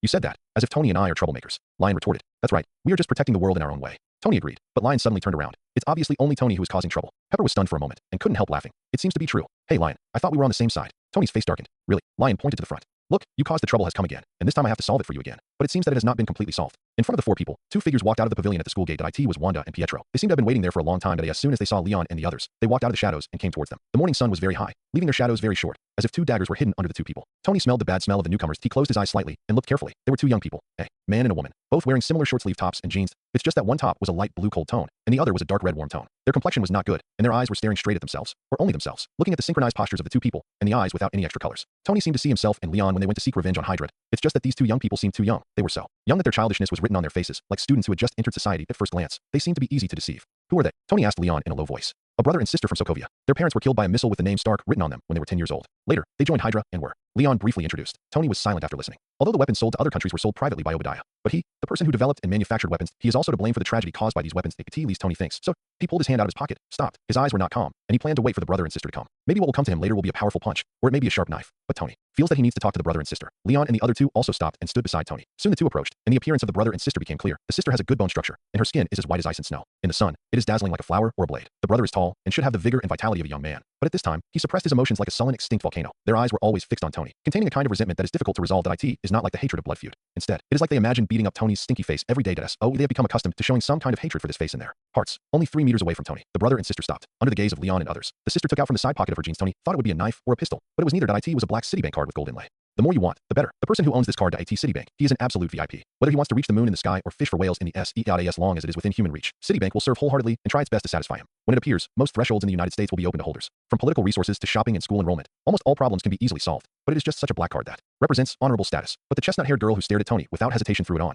Leon's face. That, of course, Leon didn't let it really hit his face, but clamped the black card with his fingers. The corner of the girl's brother's mouth trembled slightly, and his suppressed expression almost couldn't be held tight, as if he was a little heartbroken. But the girl's eyes were like knives, without any regret. She temporarily moved her eyes away from Tony and glared at Leon. For some reason, Leon felt that the girl was a little timid at the moment, but her tone was firm. I'll give you the money back. We will find out the truth of the year ourselves. Don't think that if you put the responsibility on a dead person, we will believe it like fools. Even if you are Superman, we will not give in, and we will not take your Stark's dirty money. Leon suddenly realized that he was not here to seek revenge, but to return the money. He looked at the bank card in his hand, and the golden lines on the card were extremely dazzling in the sun. That I didn't expect Natasha to be so considerate. While giving the money, she also applied for a black card for the brother and sister. But why did this scene inexplicably make him feel like Wanda was saying to him, "My name is not hello, my name is Chuyushwan." After the girl finished speaking, she looked at Tony again. Tony Stark, even if those bombs were really sold by that Obadiah, you are not innocent. You made them, and you are still an executioner. The girl's brother seemed to have finally recovered from the loss of a large sum of money. He also nodded, looking at Tony with a sharp gaze. This matter is not over. After the two finished speaking, they stepped back step by step, staring at Tony, as if telling him how determined they were. You too. Tony suddenly called out to the two in the vigilant eyes of the brother and sister. He slowly spoke. I'm sorry for what happened to you, and I also regret some of my thoughts and things I have done. I have been trying my best to make up for the mistakes I made in the past. Maybe you don't want to accept compensation, but this is actually the best result. Tony handed the black card in Leon's hand to the two. Take it back. You need it. But the brother and sister did not take it. Instead, their eyes became colder. Do you think money can save everything? Pietro suddenly said. That night 9 years ago, we were watching the Dick Van Dyke Show on the sofa. Everyone was happy, and it should have been a warm night, but suddenly the bomb came in. The whole building was collapsing. I dragged Wanda under the bed, and my parents were dead. But then there was a second bomb. It was 3 feet away from us. It said. Stark. The bomb never exploded. We looked at the word Stark. Every second felt it will be the last second. Pitelro intervened again. Tonistek, maybe you were used to money at the sin, but the crime you owe us is not among them. Zhang photos, we have nothing. We won't forgive you. Wanda said. But Superman saved Sokovia. We owed him once, so we will investigate the truth. Tony didn't try to persuade her this time. He initially thought this was the siblings just attributed all their parents' hatred to him. They thought they were young and would not think that the real murderer was the force that used the weapon, not the person who created the weapon. But he did not expect it. The siblings were trapped by the bomb sprayed with the Stark mark for 2 days. They were also trembling and treading on thin ice for 2 days, under the fear of being pushed to the brink of life and death. No one could remain rational, and no one could not hate the name written on the mark. The past of the siblings was like a heavy boulder pressing on Tony's heart. He did not intend to continue to stop the siblings. Some things really could not be compensated by material alone. Wait a moment, both of you. But Leon stopped the two again. The siblings were obviously a little impatient, but when they turned around and saw Leon, their impatience disappeared instantly. What do you want to do? Wanda pursed her lips. In fact, from the beginning, the siblings deliberately ignored Leon. Normally, Leon is also Stark and their enemy. However, Leon is not only Stark, he is also Superman. 2 months ago, when Superman held up the aircraft carrier and saved Sokovia, the brother and sister were in a base not far away.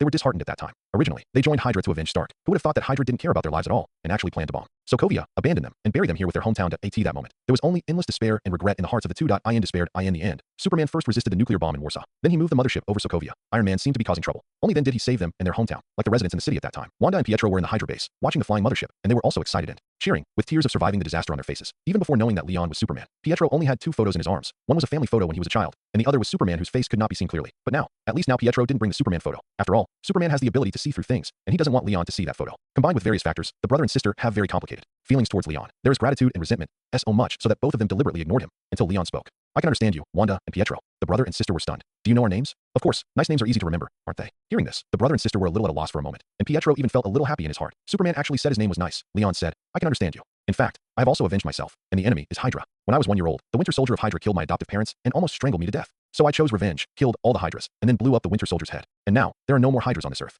The brother and sister felt a pang in their hearts and looked at Leon blankly. What do you want to say? They suddenly remembered that they were also Hydras. I want to say that if you want revenge, don't be soft-hearted, but be prepared to be killed after failure. Leon said, as long as I take action, I won't hold back normally. After speaking, his eyes lit up with a faint red light. No one can stay calm when being stared at by Superman with scarlet eyes. Almost in just a moment, the shadow of death fell on the hearts of the brother and sister. Pietro's breathing was a little trembling. Wait, we haven't done anything yet. Wanda's back was covered with cold sweat. Actually, we still need to investigate first before. She suddenly regretted coming to Leon today. Originally, she came to return the credit card, but when she saw Tony Stark was there, she couldn't help but vent her emotions. Now think about it. It's just stupid. The Superman of the Stark family is not the Superman in the comics. How could he allow them to threaten his brother? Wanda tried to step out to block Pietro, but looking at Leon's eyes, she felt an endless fear in her heart, so she didn't dare to move. Wanda tried to explain a few words, and her voice was almost crying. But suddenly Leon disappeared from her eyes, and at the same time, a pair of hands were placed on her and Pietro's shoulders. Wanda was so scared that her hair stood up, almost screaming. Why are you so nervous? I want to say that it is precisely because everything was done by Obadiah and has nothing to do with Tony and us that I am relieved to let you investigate. Wanda turned her head and saw Leon smile close at hand. The money I gave you is not atonement, but an apology. But if you want to find out the truth, the easiest way is to enter Stark Corporation. Why don't you just follow me and Tony in the future? It will be easier to find the answers you want after close contact, isn't it? Wanda and Pietro both stared at Leon blankly. That white face was full of sunshine and smiling, and there was no trace of the murderous look before. Instead, it was like the big brother next door asking them if they wanted to go fishing together today. The brother and sister completely lost their minds.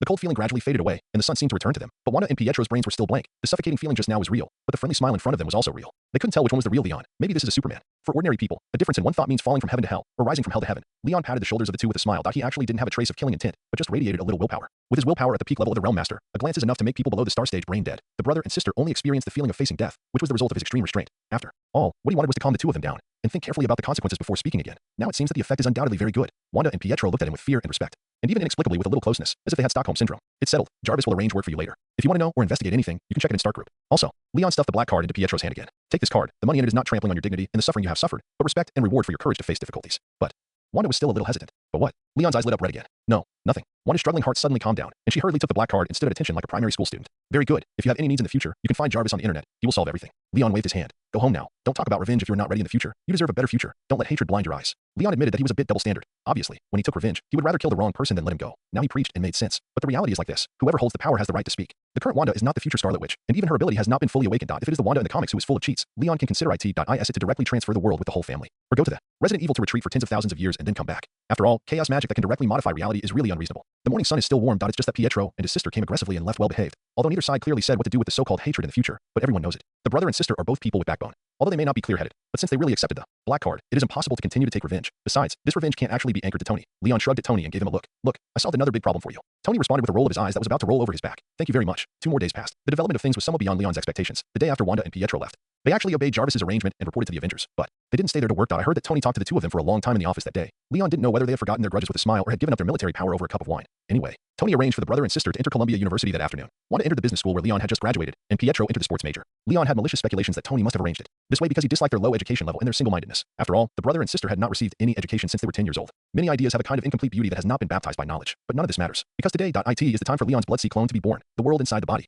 The energy of the space gem densely covers all corners of the field of vision. In a world with a diameter of 900,000 kilometers. The sky is blue, and the earth is also blue. It seemed as if endless blue energy was madly rushing towards the red giant egg in the sky. The giant egg was 100 kilometers high. Lion's consciousness was watching this scene. Soon he saw cracks appearing on the eggshell, and the cracks gradually widened. The cracking sound resounded through the world, as if the sky was cracking open a big hole. The cracks became larger and denser. When it reached a certain limit, the entire eggshell suddenly shattered, turning into fine sand-like fragments and falling to the ground, covering the sky like a sea pouring down from the sky. In the sea of red fragments, a giant with a height of 100,000 meters stood out. At the same time, Lion's perspective automatically split into two. In one part of his perspective, the naked giant gradually became clear in the blood-red eggshell fragments. The other part of his perspective was the perspective of a giant hanging high in the sky, overlooking everything in the world. The Blood-Sea clone was created. Lion's soul still resides in the nucleus, but his consciousness was naturally divided into 2 parts, controlling his main body and clone at the same time. It was as if he was born with 2 perspectives and could do 2 things at the same time. What a wonderful feeling. Leon controlled the giant to raise his hand. No, it can't be said to be controlled. This is his own body. As soon as he thought about it, his arm naturally raised up. This is a 40-kilometer long arm. The skin color is similar to that of humans, as flawless as white jade, and blood-red veins are faintly visible under the skin, giving a sense of weird beauty. Leon touched himself, and his abdominal muscles and chest muscles several kilometers long made him extremely satisfied. If there is a regret, it is probably in his other consciousness perspective. This Blood-Sea clone is bald, and his whole body is smooth and clean. It's just like a human model in a painter's pen that has not been dressed. And Leon reached down and looked strange. Special life cannot reproduce, so it is reasonable to have no secondary sexual characteristics. But the bottom of this clone is as smooth as a mirror. Well, now it has become a human model under the hands of the modeler. There is nothing else except the human form. But it doesn't matter. What Leon really cares about is the talent of the clone. The gene multiple of the Blood-Sea clone is 300 times, slightly higher than his original body. There are 2 talents, sea transformation and creation. Sea transformation can make the clone transform from a giant into a sea with a diameter 10 times its own height. Now the Blood-Sea clone is 100 kilometers tall, so the diameter of the Blood-Sea is 1,000 kilometers. Creation allows the clone to use energy to create life in the sea state. The created life will absolutely submit to Leon, the creator. However, no matter what kind of life you want to create, Leon must fully understand the genetic information of that kind of life. With his current research on genes, for the time being, only some low-level creatures can be created. However, the real power of the creative ability is that it allows Lion to create a small Blood-Sea clone based on his own genes. This small Blood-Sea clone has only 1/10 of the original gene level and height, but it can dissolve itself after the Blood-Sea refills its energy, allowing its energy to return to the Blood-Sea, thereby expanding the volume of the Blood-Sea. At the same time, because the creation of a small Blood-Sea clone is almost free, Lion can even use it as a consumable self-destruction tool. On the boundless land, transform into the sea. Lion's mind moved, and the huge body of the Blood-Sea clone suddenly dissolved. His flesh and bones flowed down his body like a river. Finally, the whole body turned into a Blood-Sea with a diameter of 1,000 kilometers on the boundless land, just like the body of Quafu in the myth turned into a mountain, and the walking stick turned into a peach forest. Creation. Lion continued to study. The Blood-Sea flowed. A 10-kilometer high. A small giant with a genetic level only 30 times. Walked out of the SEA. At the same time, the Blood-Sea lost about 1/10 of its energy. Restore. Lion immediately mobilized the space gem to replenish the energy lost by the Blood-Sea. Dissolve. The small Blood-Sea clone dissolved under Lion's control, and the whole body turned into sea water and returned to the blood SEA.SO. The volume of the Blood-Sea immediately increased by 1/10. In this way, the process of going back and forth only means to be repeated several times, and the Blood-Sea can continue to grow. Very good. When the Blood-Sea becomes bigger and bigger, it can be used as my mobile arsenal to fight. The Blood-Sea can actually be used as a backup energy source to restore energy to Lion at any time. But for Leon, who carries 100,000 suns with him, this reserve energy is not available for the time being. Don't rush to expand the Blood-Sea now. The realm of the Blood-Sea clone is only the first level of the universe. Let's improve the strength first. Leon felt his body flowing at this time. He has no eyes, but he can see everything around the Blood-Sea. Restore the original body. He activated his ability, and the huge Blood-Sea suddenly flowed. The extra 1/10 of energy just dissipated into the space of the inner world. The 100-kilometer high giant stood up from the ground again. On the ground, The blood sea that was just surging with waves has no water left. Leon patted his arms. It's back to the entity again. It's interesting to feel like water just now. Now, start practicing. The tall giant sat on the hill, as if sitting on a small bench, and began to frantically absorb the energy gushing out of the space gem. The Azure energy spread again. At the same time. The green light of the time gem when it was running was also looming in the space layer. 10,000 days in the inner world, 10 days in the real world. The blood sea clone successfully broke through to the same realm as the main body, the ninth level of the domain master, while the clone was being nurtured. Before, the energy emitted by the space gem was also integrated into the inner world in Lion's body. With the blessing of the 100,000 suns in the world ring, and this part of energy. Lion's main body successfully reached the ninth level of the domain master. As long as there is no external interference, Lion can continue to practice. After all, improving strength and becoming stronger are the goals he has been pursuing. Moreover, in the process of improving strength, the comfortable feeling is much more enjoyable than racking your brains to solve a math problem, which makes people unable to stop. It's time to break through the realm master. Lion's main body in the Brooklyn apartment stood up, suddenly disappeared, and appeared in outer space. This is not teleportation, but high-speed movement for him. It took less than a microsecond to cross the distance of 300 kilometers between the ground and the sky. He turned around and flew to the moon, intending to break through to the realm master there. In order to wait for the clone to be born and break through together, he has been stuck at the ninth level of the domain master for a long time. However, this level stuck made him have an unexpected discovery. Although the strength of his genetic energy and telekinesis cannot be improved due to the level stuck, but during this period of time, the strength of his body can still continue to grow under the sunlight, and the speed of strengthening is even the same as the speed of his genetic energy strengthening after he was promoted to the ninth level of the domain master. Lion concluded after research. Although I switched to the power system of the starry sky world, but the Kryptonian bloodline sunbathing becomes stronger, but it will not be restricted by this system. Even if my realm is stuck, my body can still continue to become stronger in the sun. Now my strength is actually not much different from the second level of the realm master. I believe that after breaking through the realm master, this part of the stronger power will quickly transform into the power of the starry sky system. To some extent, Lion is now actually practicing both the Kryptonian system and the starry sky system. The two systems promote each other, achieving the effect of 1 + 1 greater than 2. The genetic evolution of the starry sky system can promote the transformation of his Kryptonian bloodline, and the Kryptonian bloodline can, in turn, feedback the growth of the power of his starry sky system. Lion sat cross-legged on the moon. In his inner world, the huge blood sea clone also sat on a hill. The two bodies began to break through at the same time. In the inner world, the boundless continent began to absorb the energy of the space gem frantically. A large amount of golden light floated in the air, like a secret realm in a dream. Under the seemingly endless gem energy, the world with a diameter of 900,000 kilometers began to expand out on the land. Towering mountains stood up, and vast rivers emerged that ran through the mountains and rivers. The breath of life began to appear here. The world, contained in the whole world, is full of the power of the realm, is becoming purer and purer. For others, breaking through the realm master requires opening up an inner world. But Leon already has an inner world. There is no bottleneck in his breakthrough this time. What he needs to do is to transform the inner world that already exists into a real world that can give birth to life. A day passed slowly.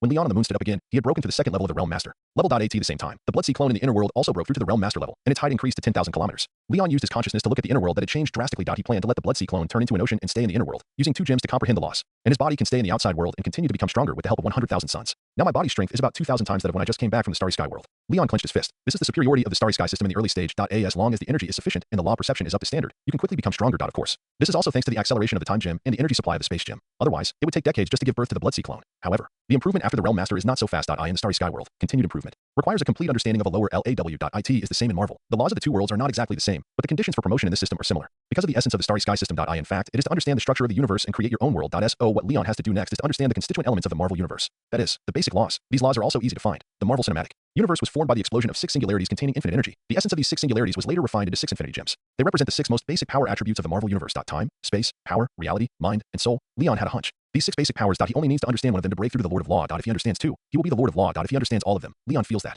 it should be enough for him to be promoted to a realm above the true God. As for the future path, it is naturally to merge the 6 basic powers and create his own universe. Of course, if he doesn't want to take this path in the future, it's completely fine. Krypton bloodline already has a very high upper limit. Even if he doesn't break through the realm, his strength can continue to improve. However, before that, he must at least break through to immortality and have eternal life. And to break through immortality, Leon has to comprehend a small law extended from the 6 basic powers. For example, the law of light that he is currently majoring in. The more you know, the more you will be able to understand. I've already comprehended 1/10 of the law of light, and the progress of time and space is also acceptable. When using the law, my speed can be increased to nearly twice the speed of light. Lion clenched his fist, and the majestic power flowed through every inch of his flesh and blood. If he could only barely blow up the earth with 1 punch before, then now he can already blow up Jupiter with 1 punch. There is only 1,000 times difference from the next stage of destroying the sun with 1 punch. The diameter of the inner world has now expanded to 20 million kilometers. But Luo Feng's inner world finally reached a diameter of 1 trillion kilometers. I'm still far from that. Lion looked at the cold lunar surface around him and suddenly had the idea of trying his strength. The increase in strength made him eager to destroy something. This was the impulse that came naturally after becoming stronger. He first enveloped the moon with a biological force field. Then he stomped his feet lightly. The moon, which weighed 700 billion tons, suddenly trembled violently. It was as if it was hit by a meteorite from outer space. A huge crack broke from under Lion's feet, extending like a spider web to the end of his sight. That if you look at the moon at this time from space, you will find that it is already riddled with holes, with cracks visible to the naked eye from the front to the back.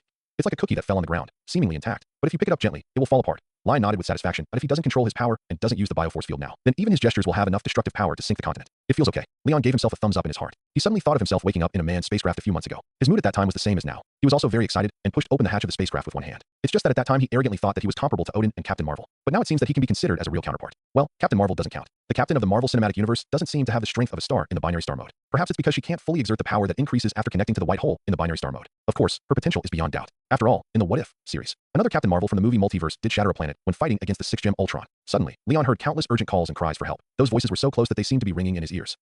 Someone on the moon is asking for help, and the people here, wait, it's the Inhumans. Leon was stunned. He could hear the other side of the moon. Black Bolt and his wife Medusa were directing civilians to take refuge together because the strong vibration of the moon just now destroyed a large area of their buildings. This is really Leon had never paid attention to the moon before. The sounds transmitted to his ears here were always ignored by him, as noise does so much, so that he almost forgot that there was a group of Inhumans with little presence on the moon so when he tested his strength. Although he specially used the bioforce field to isolate the moon to avoid affecting the Earth, he directly ignored the people on the other side of the moon. Fortunately, all this is not difficult to solve. Leon thought of the cleanup method. At the beginning, he stretched out his hand and said, "Recover as before." The huge genetic energy in the body was instantly converted into magic power. Release the spell of restoration that covers the entire moon in the blink of an eye. The huge spiderweb-like crack under Leon's feet quickly closed. The surface of the moon and the Inhuman city, Adelan, on the other side were all restored to their original state. Listening to the Inhuman's grateful but puzzled voices in his ears, Leon shook his head. "If you want to test your strength, you should go to the Time Fortress and use the Dream Erosion Arena." He looked at the Earth again. "It's time to go back. It's only one day. Nothing should happen." When breaking through, his mind was completely immersed in the evolution of genes, unless Tony and others called him in an urgent tone. Otherwise, all the sounds heard by super hearing will be automatically blocked by him. However, once the hearing limit was released, and he heard countless sounds on the Earth, Leon's expression became strange. "Wong and Mordo, aren't they supposed to be teaching you magic? Why are they looking for me?" Leon floated up, rush out of the moon, and returned to Kamartaj in a blink of an eye that he landed in the training ground, nodded to the wizards who bowed to him, and walked to the inner hall on the other side.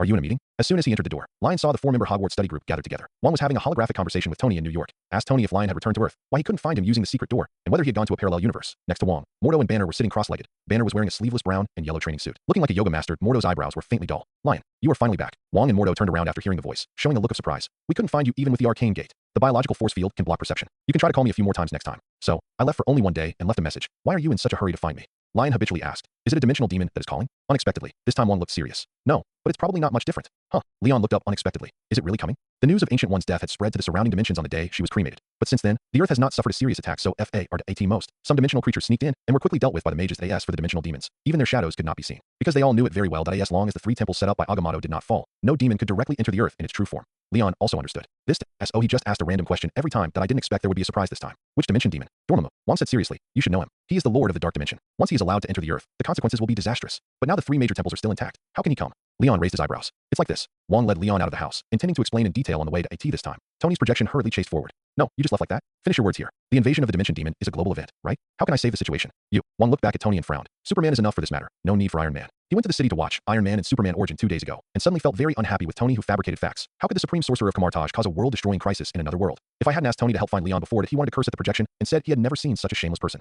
The two of them walked out of the inner hall together. Mordo followed behind. Tony's projection was frantically shouting, "Wait," but the backs of the three people were so ruthless. "Tony, it's okay. I'll take you there." In the end, it was the most gentle Dr. Banner who picked up the communication equipment and followed Tony's projection. Wong led Lion into the library. The first thing that came into view was the familiar scene. With old bookshelves neatly distributed in the house. Walking past the outer bookshelves, a figure hanging upside down in the air appeared in front of him. The man was dressed in a yellow robe, with dreadlocks hanging down from the back of his head. His forehead had bulging blood vessels. His eyes were closed, and there was fine black rotten flesh around his eye sockets, which looked like he was wearing heavy smoky makeup. But Leon could see that he was corroded by the energy of the dark dimension. He probably guessed who this man was. "He's Cassius." The next second, the king began to tell the story. Not long ago, he was the one who hung up the former librarian and cut off his head. Then he led some mages to rebel against Kamartaj. "He is very dangerous." Tony's projection stepped forward and took a look. Even though Cassius closed his eyes and was unconscious, his face still had an invisible indifference and gloom, like a venomous snake dormant in winter. It can be seen that this guy is not a good person, but you said he is very dangerous. But you subdued him. Are you bragging? Tony said. Wong shook his head solemnly. He underestimated the enemy. A few hours ago, Cassius and his men broke into the London sanctuary. He must have heard about the death of the ancient mage. So after making sufficient preparations, he came to attack. He wanted to destroy the three major defense sanctuaries. Wong frowned, trying to use his expression to show how critical the situation was at the time. Fortunately, Tony helped improve our communication system and alarm system before. He paused and glanced at Tony. As soon as the sanctuary was attacked, Mordo and I received the alarm and rushed over immediately. Cassius didn't take my strange face seriously. While he was fighting Mordo, I used the stun spell to knock him out. In fact,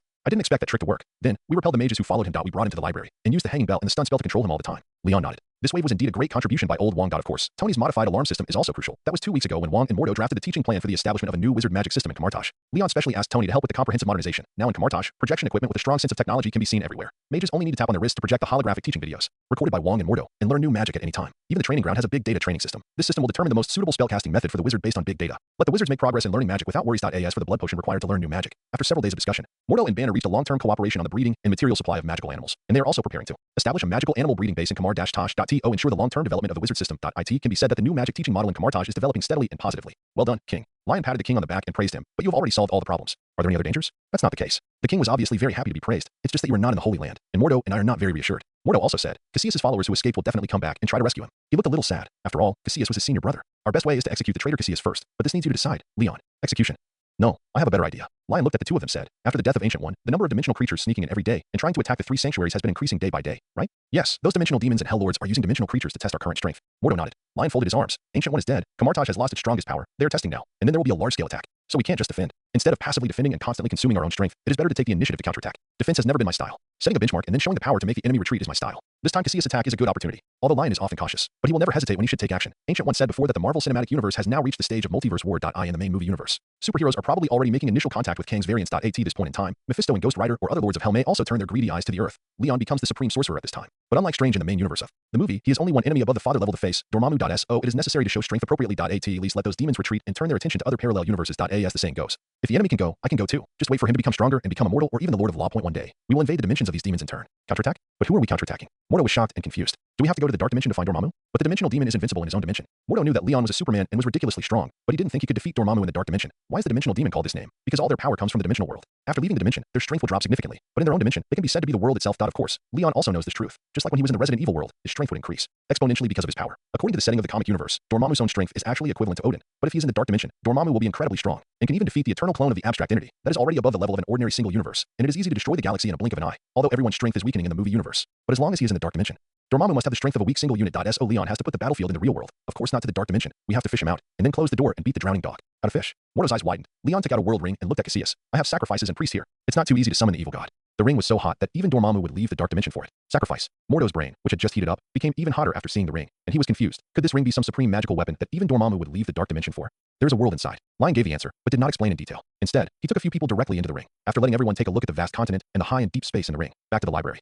The length, width, and height of this world are all 1 trillion kilometers, which is about 0.1 light years. I believe that Dormammu cannot be unmoved in the face of such temptation, Lion said as he threw the ring into the air. Although the Earth has a different attraction to Dormammu, this ring should be no less attractive. He threw out several magic chains to fix the ring, and then applied Vishanti's defensive runes around it. Because the world in the ring is an independent space, the current state is equivalent to a small dimension embedded in our universe. So I will take Casillas in and hold a ceremony inside. At that time, Dormammu will bypass the protective shield held up by the 3 sanctuaries and directly enter the world ring to devour the world inside. Lion patted the non-existent dust on his palm, and I will fight him at that time. As long as I drive him away, the plan will be a complete success. For Dormammu, whose specific strength is unknown, he can't say for sure that he can beat him, but at least he shouldn't lose. Mordo and the other 2, who haven't recovered from the scene in the world ring, opened their mouths wide when they heard Lion's words. The way they looked at Leon was like the first time 3 African natives in the mid-19th century saw a wealthy European man land at the Cape of Good Hope in a steamship with a whistle. 1. A portable world. Mordo was like a sculpture. Wong seemed to hear his heart creaking, a distressed sound. Such a precious thing is to be used as a sacrifice? Banner scratched his head. Is that Dormammu worth seducing with such a treasure? Only Tony could not see anything because there was no signal in the world in the ring. What world? What are you talking about? His translucent projection looked back and forth between the 4 people. I wanted to ask from the beginning, what are the sanctuary, the dimensional demon, and Dormammu? Tony had not yet learned the magic of Camartage and knew nothing about these concepts. Wong looked at Tony and sighed. Sure enough, people who knew nothing would be happier.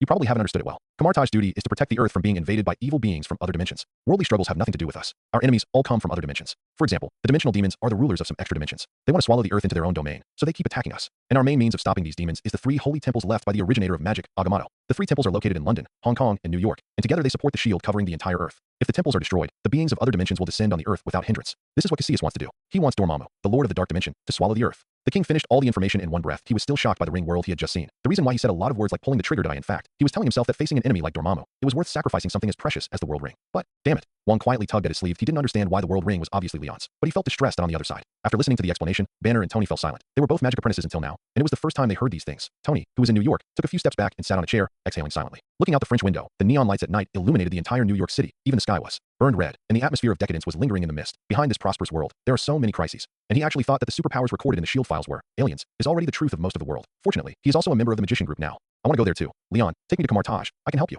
Tony suddenly stood up and slapped the table again, and said to Leon in the projection in front of him. Leon raised his eyebrows. In fact, I have this plan even if you don't say it. He swiped his right hand, without even wearing the ring, and opened a secret door connecting Camartage and Tony's office. On one side of the door is the night of New York, and on the other side is the clear sky of Camartage in the morning. Tony took his wand from the drawer and walked through the portal. Banner frowned in confusion. Leon, are you going to take Tony with you? But Tony might be in danger when facing the dimensional demon. It's not nice to say this, but except for the big guy in my body, it's probably difficult for others to protect themselves. Take me with you. We'll go together, Leon. Dr. Banner put down his suitcase. There are his most precious magical animals in it. He may not be able to come back after this trip. I hope Mordo can take good care of them. Banner, wait a minute. Don't put down your precious suitcase yet. Lion didn't know whether to laugh or cry. I didn't say I would take you there. I will be there to fight Dormammu. I will take Casillas and his followers to summon Dormammu. You have other tasks. He glanced at the 4 people. As long as Dormammu leaves the dark dimension and fights here, other dimensions will most likely notice it. If those evil beings follow the movement and come here, they will definitely take the opportunity to attack the temple. What you have to do is to protect the 3 major temples during this period. Lion had no intention of democratic discussion and made a direct arrangement. Wong, you go to Hong Kong to lead the mages there to guard the temple. Mordo, you go to London. Tony, you are in charge of the New York temple, and you can ask the men in black to assist you. Banner, you stay in Camartage and go wherever the situation is critical. Wong and Mordo realized that this was an order from the Supreme Sorcerer, and they bowed and performed the sorcerer's salute.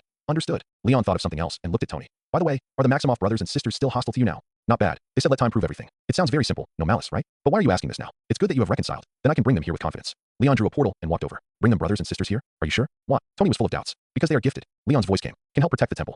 The Maximoff brothers and sisters both possess extraordinary talents, especially Wanda. Chaos magic is also a top power in the Marvel world. In fact, Leon has already had the idea of drawing Wanda into Karmatage. 3 months later. There is still one person missing for the battle with Asgard. It's just fitting to have Scarlet Witch on board. It's just that since the last unpleasant first meeting at Columbia University, he never went out again. And naturally, he never saw the brother and sister. Again, Leon closed the portal and discovered that the brother and sister's residence was actually near his apartment. At this time, the two of them were taking reading notes in the living room. Pietro was still complaining, saying that what he wanted to major in was a sports major that only involved exercise and no brain use, but it turned out to be a sports management major. These words simply gave him a headache. Wanda, on the other hand, was reading a monograph on economic theory and writing notes while reading. Their style of painting is really different from what Leon imagined. Tony really made this brother and sister have a huge change from before. It wasn't until Leon came closer that the brother and sister noticed him.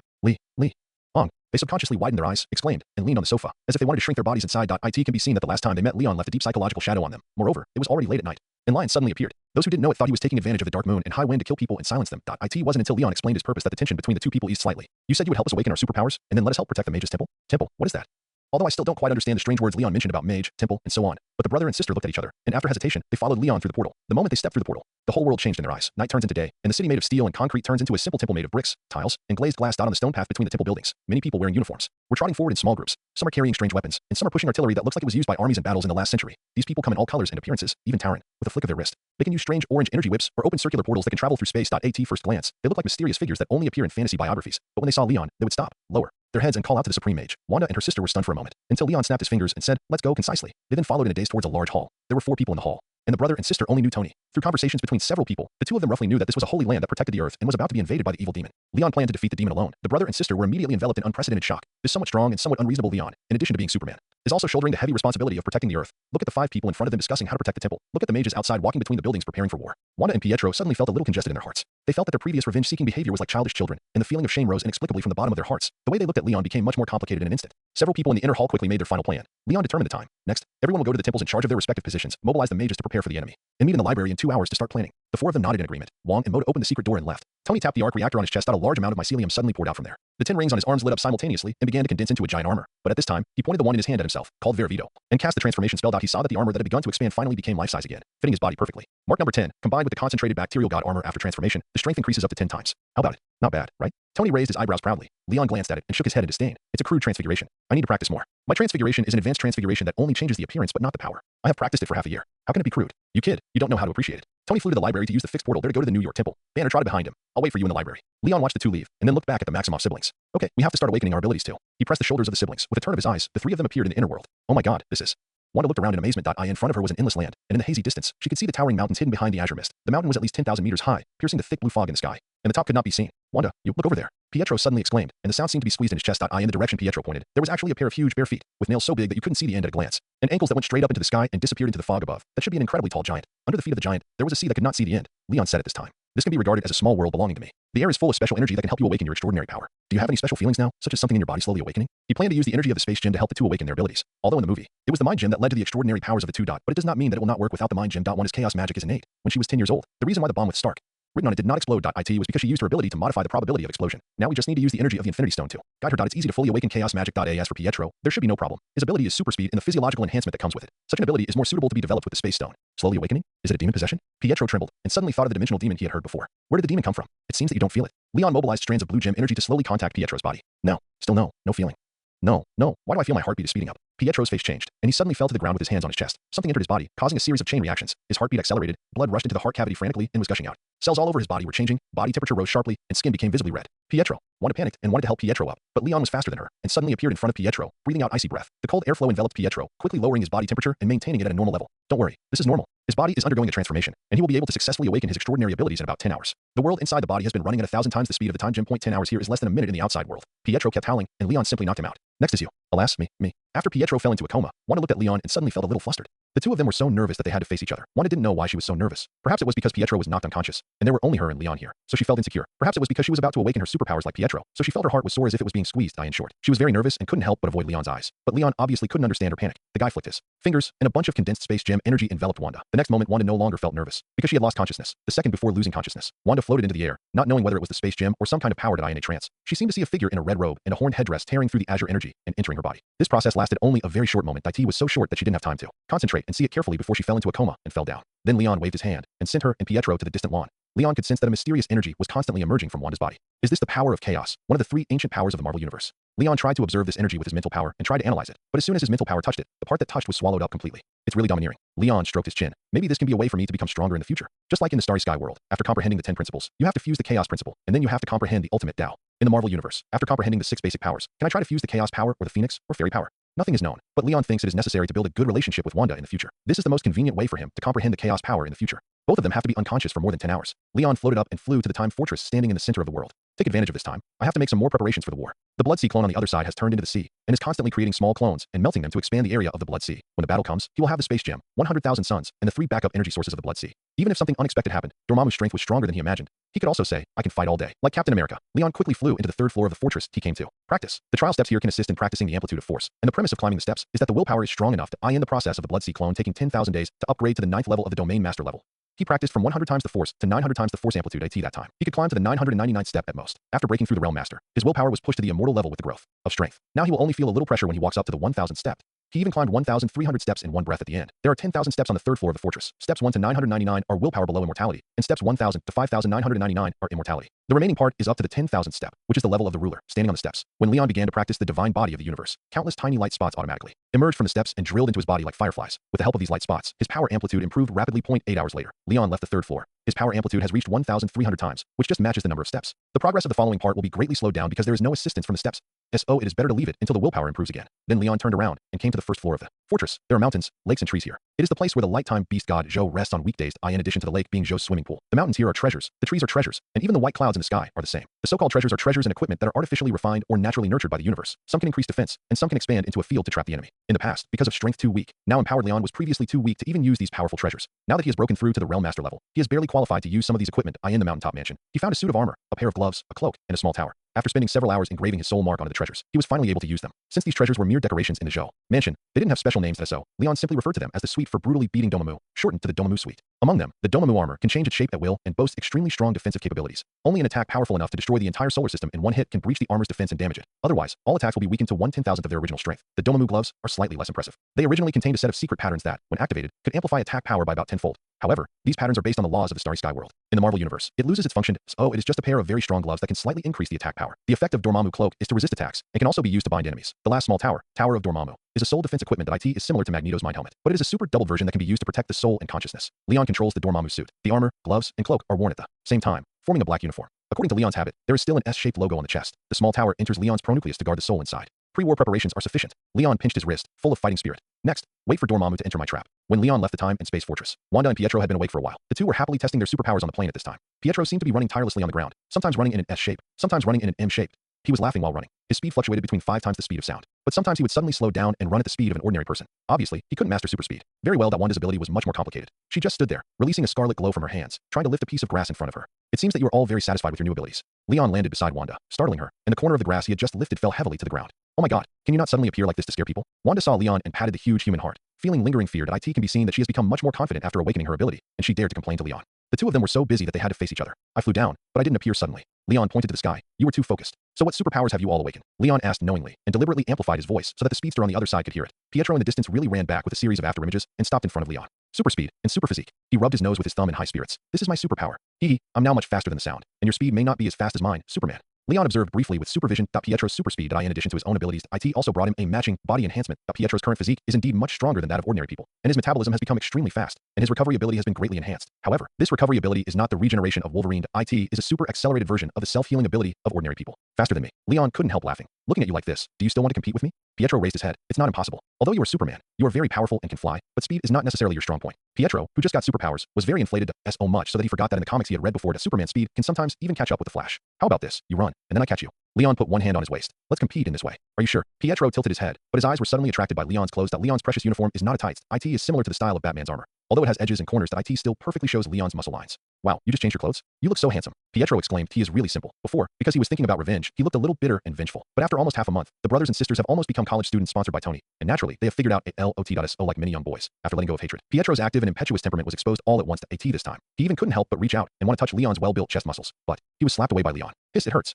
Pietro bared his teeth and shook his hand. Can't you let me touch it? Leon pursed his lips. If you can beat me, it's up to you. Being with Pietro, Leon felt that his chatterbox attribute was cured, because this kid could make him feel very speechless anytime and anywhere. Then let's try. Pietro swung his legs and ran like a rabbit out of a cage. He ran around Leon and Wanda, and his extremely fast speed even stirred the air flow and began to form a strong wind. More than 10 seconds passed that Pietro's peripheral vision has been watching Leon. Seeing that Leon has not moved a step until now, the corners of his mouth rose involuntarily. Although Superman can be said to be half of his idol, it does not affect his full sense of accomplishment after defeating his idol. Pietro was very happy, thinking in his heart, as expected, even Superman would lose to him in speed. Suddenly, he had an idea. Since Leon couldn't keep up with his speed, then why was he still waiting for the other party to catch him? He could do whatever he wanted now. Pietro suddenly turned around and ran towards Leon, his figure so fast that it seemed to leave an illusory shadow in the air that he approached Leon with an irrepressible smile, stretched out his hand, and intended to touch the handsome armor. Even as he stretched out his hand, he looked up at Leon's face, wanting to see a look of surprise on that always calm face. However, it would be better if he didn't look at it. As soon as he looked up, he seemed to have an illusion. Why did Leon's eyes follow his figure? Why was there some teasing in his eyes? Could it be that Leon could really keep up with his speed? Impossible. Pietro was about to deny this incredible idea. With a snap, his wrist was caught by Leon that a huge force instantly enveloped him and forced him to stop. I caught you. Leon picked up, raising his eyebrows. He teased. You lost to Pietro. To be honest, I still prefer the way you always frowned before. What? Pietro asked blankly. Because you are more stable when you frown, not like now, like a guy who always wears a red suit and is exaggerated. Leon did not let go of Pietro, but enveloped him with a bioforce field. Suddenly, the figures of the two flashed at the same time and appeared on a mountaintop tens of thousands of kilometers away. Wanda is over there. Leon pointed to the horizon to the bewildered Pietro. This is my speed. After that, the two returned to their original place. Pietro was stunned for several seconds before his brain sorted out what had just happened. He looked at Leon suddenly, his throat rolling, his eyes almost popping out. What was that just now? What speed was that? Was it teleportation? Leon patted the little brother on the shoulder. It was the speed of light. Pietro's eyes bulged again, like a goldfish that was caught on the shore and kept flapping. His mouth opened and closed, but he couldn't say a word, and his brain began to go blank. Seeing this, Leon left Pietro and looked at Wanda again. What about you? What is your ability? Wanda glanced at her brother who was talking nonsense, and some of her little thoughts in her heart faded instantly. She had planned to use the superpowers she had just acquired to scare Leon in return. But now think about it. It's better to just think about it. I am telekinesis and the ability to control people's thoughts. No, I'm not sure yet. It should be the ability to create illusions. Wanda was entangled. You can try to use your power on me. Leon said to Wanda, who took a step back. My mental power is very strong. Nothing will happen. Are you sure? Then, Wanda hesitated and raised her hands. What kind of illusion should I create? Something that can scare me. Leon nodded. Okay. Wanda walked to Leon's side, tiptoed, and tapped Leon's forehead with her slender fingers, and the scarlet power overflowed. However, Leon waited for a while, but felt nothing. You haven't started yet. He looked at Wanda. Fine beads of sweat appeared on Wanda's forehead. I have tried my best to use my superpowers. Leon thought for a while and found the answer. His own mental power and willpower are already terrifyingly high. There's also a small tower to protect the soul guarding the nucleus. It would be a ghost if the fledgling Wanda could make him hallucinate. It seems to have no effect. Wanda smiled awkwardly. She knew that she would definitely not be able to do anything with Superman, a monster. Try again. Leon removed all mental defenses, including the small tower. This time Wanda's illusion worked. Leon's vision changed, and a globe appeared in front of him. He floated in space, and with supervision, he saw that everyone on Earth was dead, including Tony, Natasha, and others. The entire Earth was shrouded in flames, and the ground was full of gullies. When he landed on the ground, Tony's body suddenly opened his eyes. Leon, why did you take so long to travel this time? The enemy is too strong. Sorry, I can't stop him. Leon looked at the familiar corpses in silence. Pepper, Shirley, Natasha's sisters, the people in black. Everyone was speaking, and hundreds of faces repeated the same words. They were all asking why he had been away for so long. This is what Leon subconsciously worries about every time he travels through time, worried about when he will return. This is the scene of corpses everywhere. It's worthy of chaos magic. Leon said softly. Wanda is just trying to mobilize energy now, and she can't even use it in a basic way. But it can already arouse his deep worries. When she becomes more proficient, her strength is estimated to easily surpass those great wizards in Kamartaj. Leon took a last look at the zombies and closed his eyes. When he opened his eyes again, Wanda's eyes were full of curiosity and a little concern. You actually broke free from the illusion by yourself? Well, it would be strange if you couldn't break free. Wanda asked curiously. The scene just now is what you fear the most. But you are so strong. Why do you still have such worries? Strength is never enough. Leon shook his head that he changed his tone. Wanda, your ability is very good. But you made a mistake. It is not just telekinesis and creating illusions. Its true appearance should be a superpower that can modify reality, like magic. Leon moved his mind and controlled the materials in the world inside his body to build a villa. You brothers and sisters both have great potential. But great potential does not mean strong ability. Next, come here for a while. You and Pietro can receive good training here. By the way, the flow of time here is 1,000 times faster than in the outside world, so we have plenty of time. The two of them were so confused that they had to face each other. When Leon and the other two returned to reality from their inner world, it was just the time to reunite. But compared to before, their images have changed greatly. Leon changed into a new battle suit, with bright eyes and eyebrows, like a warrior who sharpened his blade before the war in ancient Sparta. Wanda and Pietro's new images are, perhaps they can be described as completely unrecognizable. Pietro's left cheek was swollen, his eyes were blue, and his hair was so messy that even birds would not want to build a nest. Not to mention his body. There were scars of varying depths under his tattered clothes. Wanda was better, but she also had bruises and scratches all over her body, and her beautiful long hair was cut into a shamat style by someone unknown. Just from their appearance. Those who didn't know would think that these two people were refugees who had been stranded on a deserted island and survived alone for 2 months. Leon showed up in the library with 2 refugees. Tony and the other 4 were already waiting here, discussing something around Casillas, who was still hanging upside down in the air. Leon was about to step forward. Who would have thought that Pietro suddenly cried out? It's hard to imagine a handsome adult boy crying with tears. But Pietro did cry miserably. That makes people feel sympathetic. And they want to ask the boy if he was beaten by the black man all night yesterday. Because Pietro cried miserably, but with a sense of relief, he opened his hands to the sky, or the roof. Tears flowed from the corners of his eyes along his cheekbones into his collar, like a depressed parrot that had been caged for several years, finally got out of the cage and shouted, I'm so miserable. This made Tony, who was opposite Pietro, twitch his mouth. He inexplicably thought of the movie, The Shawshank Redemption, that he had watched with Leon before. When the protagonist in the movie escaped from prison, he was probably like Pietro now. It would be better if Pietro didn't cry. When he cried, Wanda, who had just been calm, couldn't help biting her lips, and looked at Leon with a look of pain that she couldn't say, just like a ginger cat that was pushed into a corner and rubbed mercilessly. This made the 4 people in the library look strange. Tony looked at Leon. What happened to them? Leon, what did you do to them? We can't do anything too inhumane. Tony still sided with Leon, and he had to add an interjection before inhumane, as if to say that ordinary levels of inhumanity were still acceptable. Leon shook his head and was about to explain. But at this time Pietro, again, when people are sad, they are not afraid of being scolded, but they are afraid of being comforted and understood. That Tony's hypocritical question made Pietro's grievances burst out again like a flood.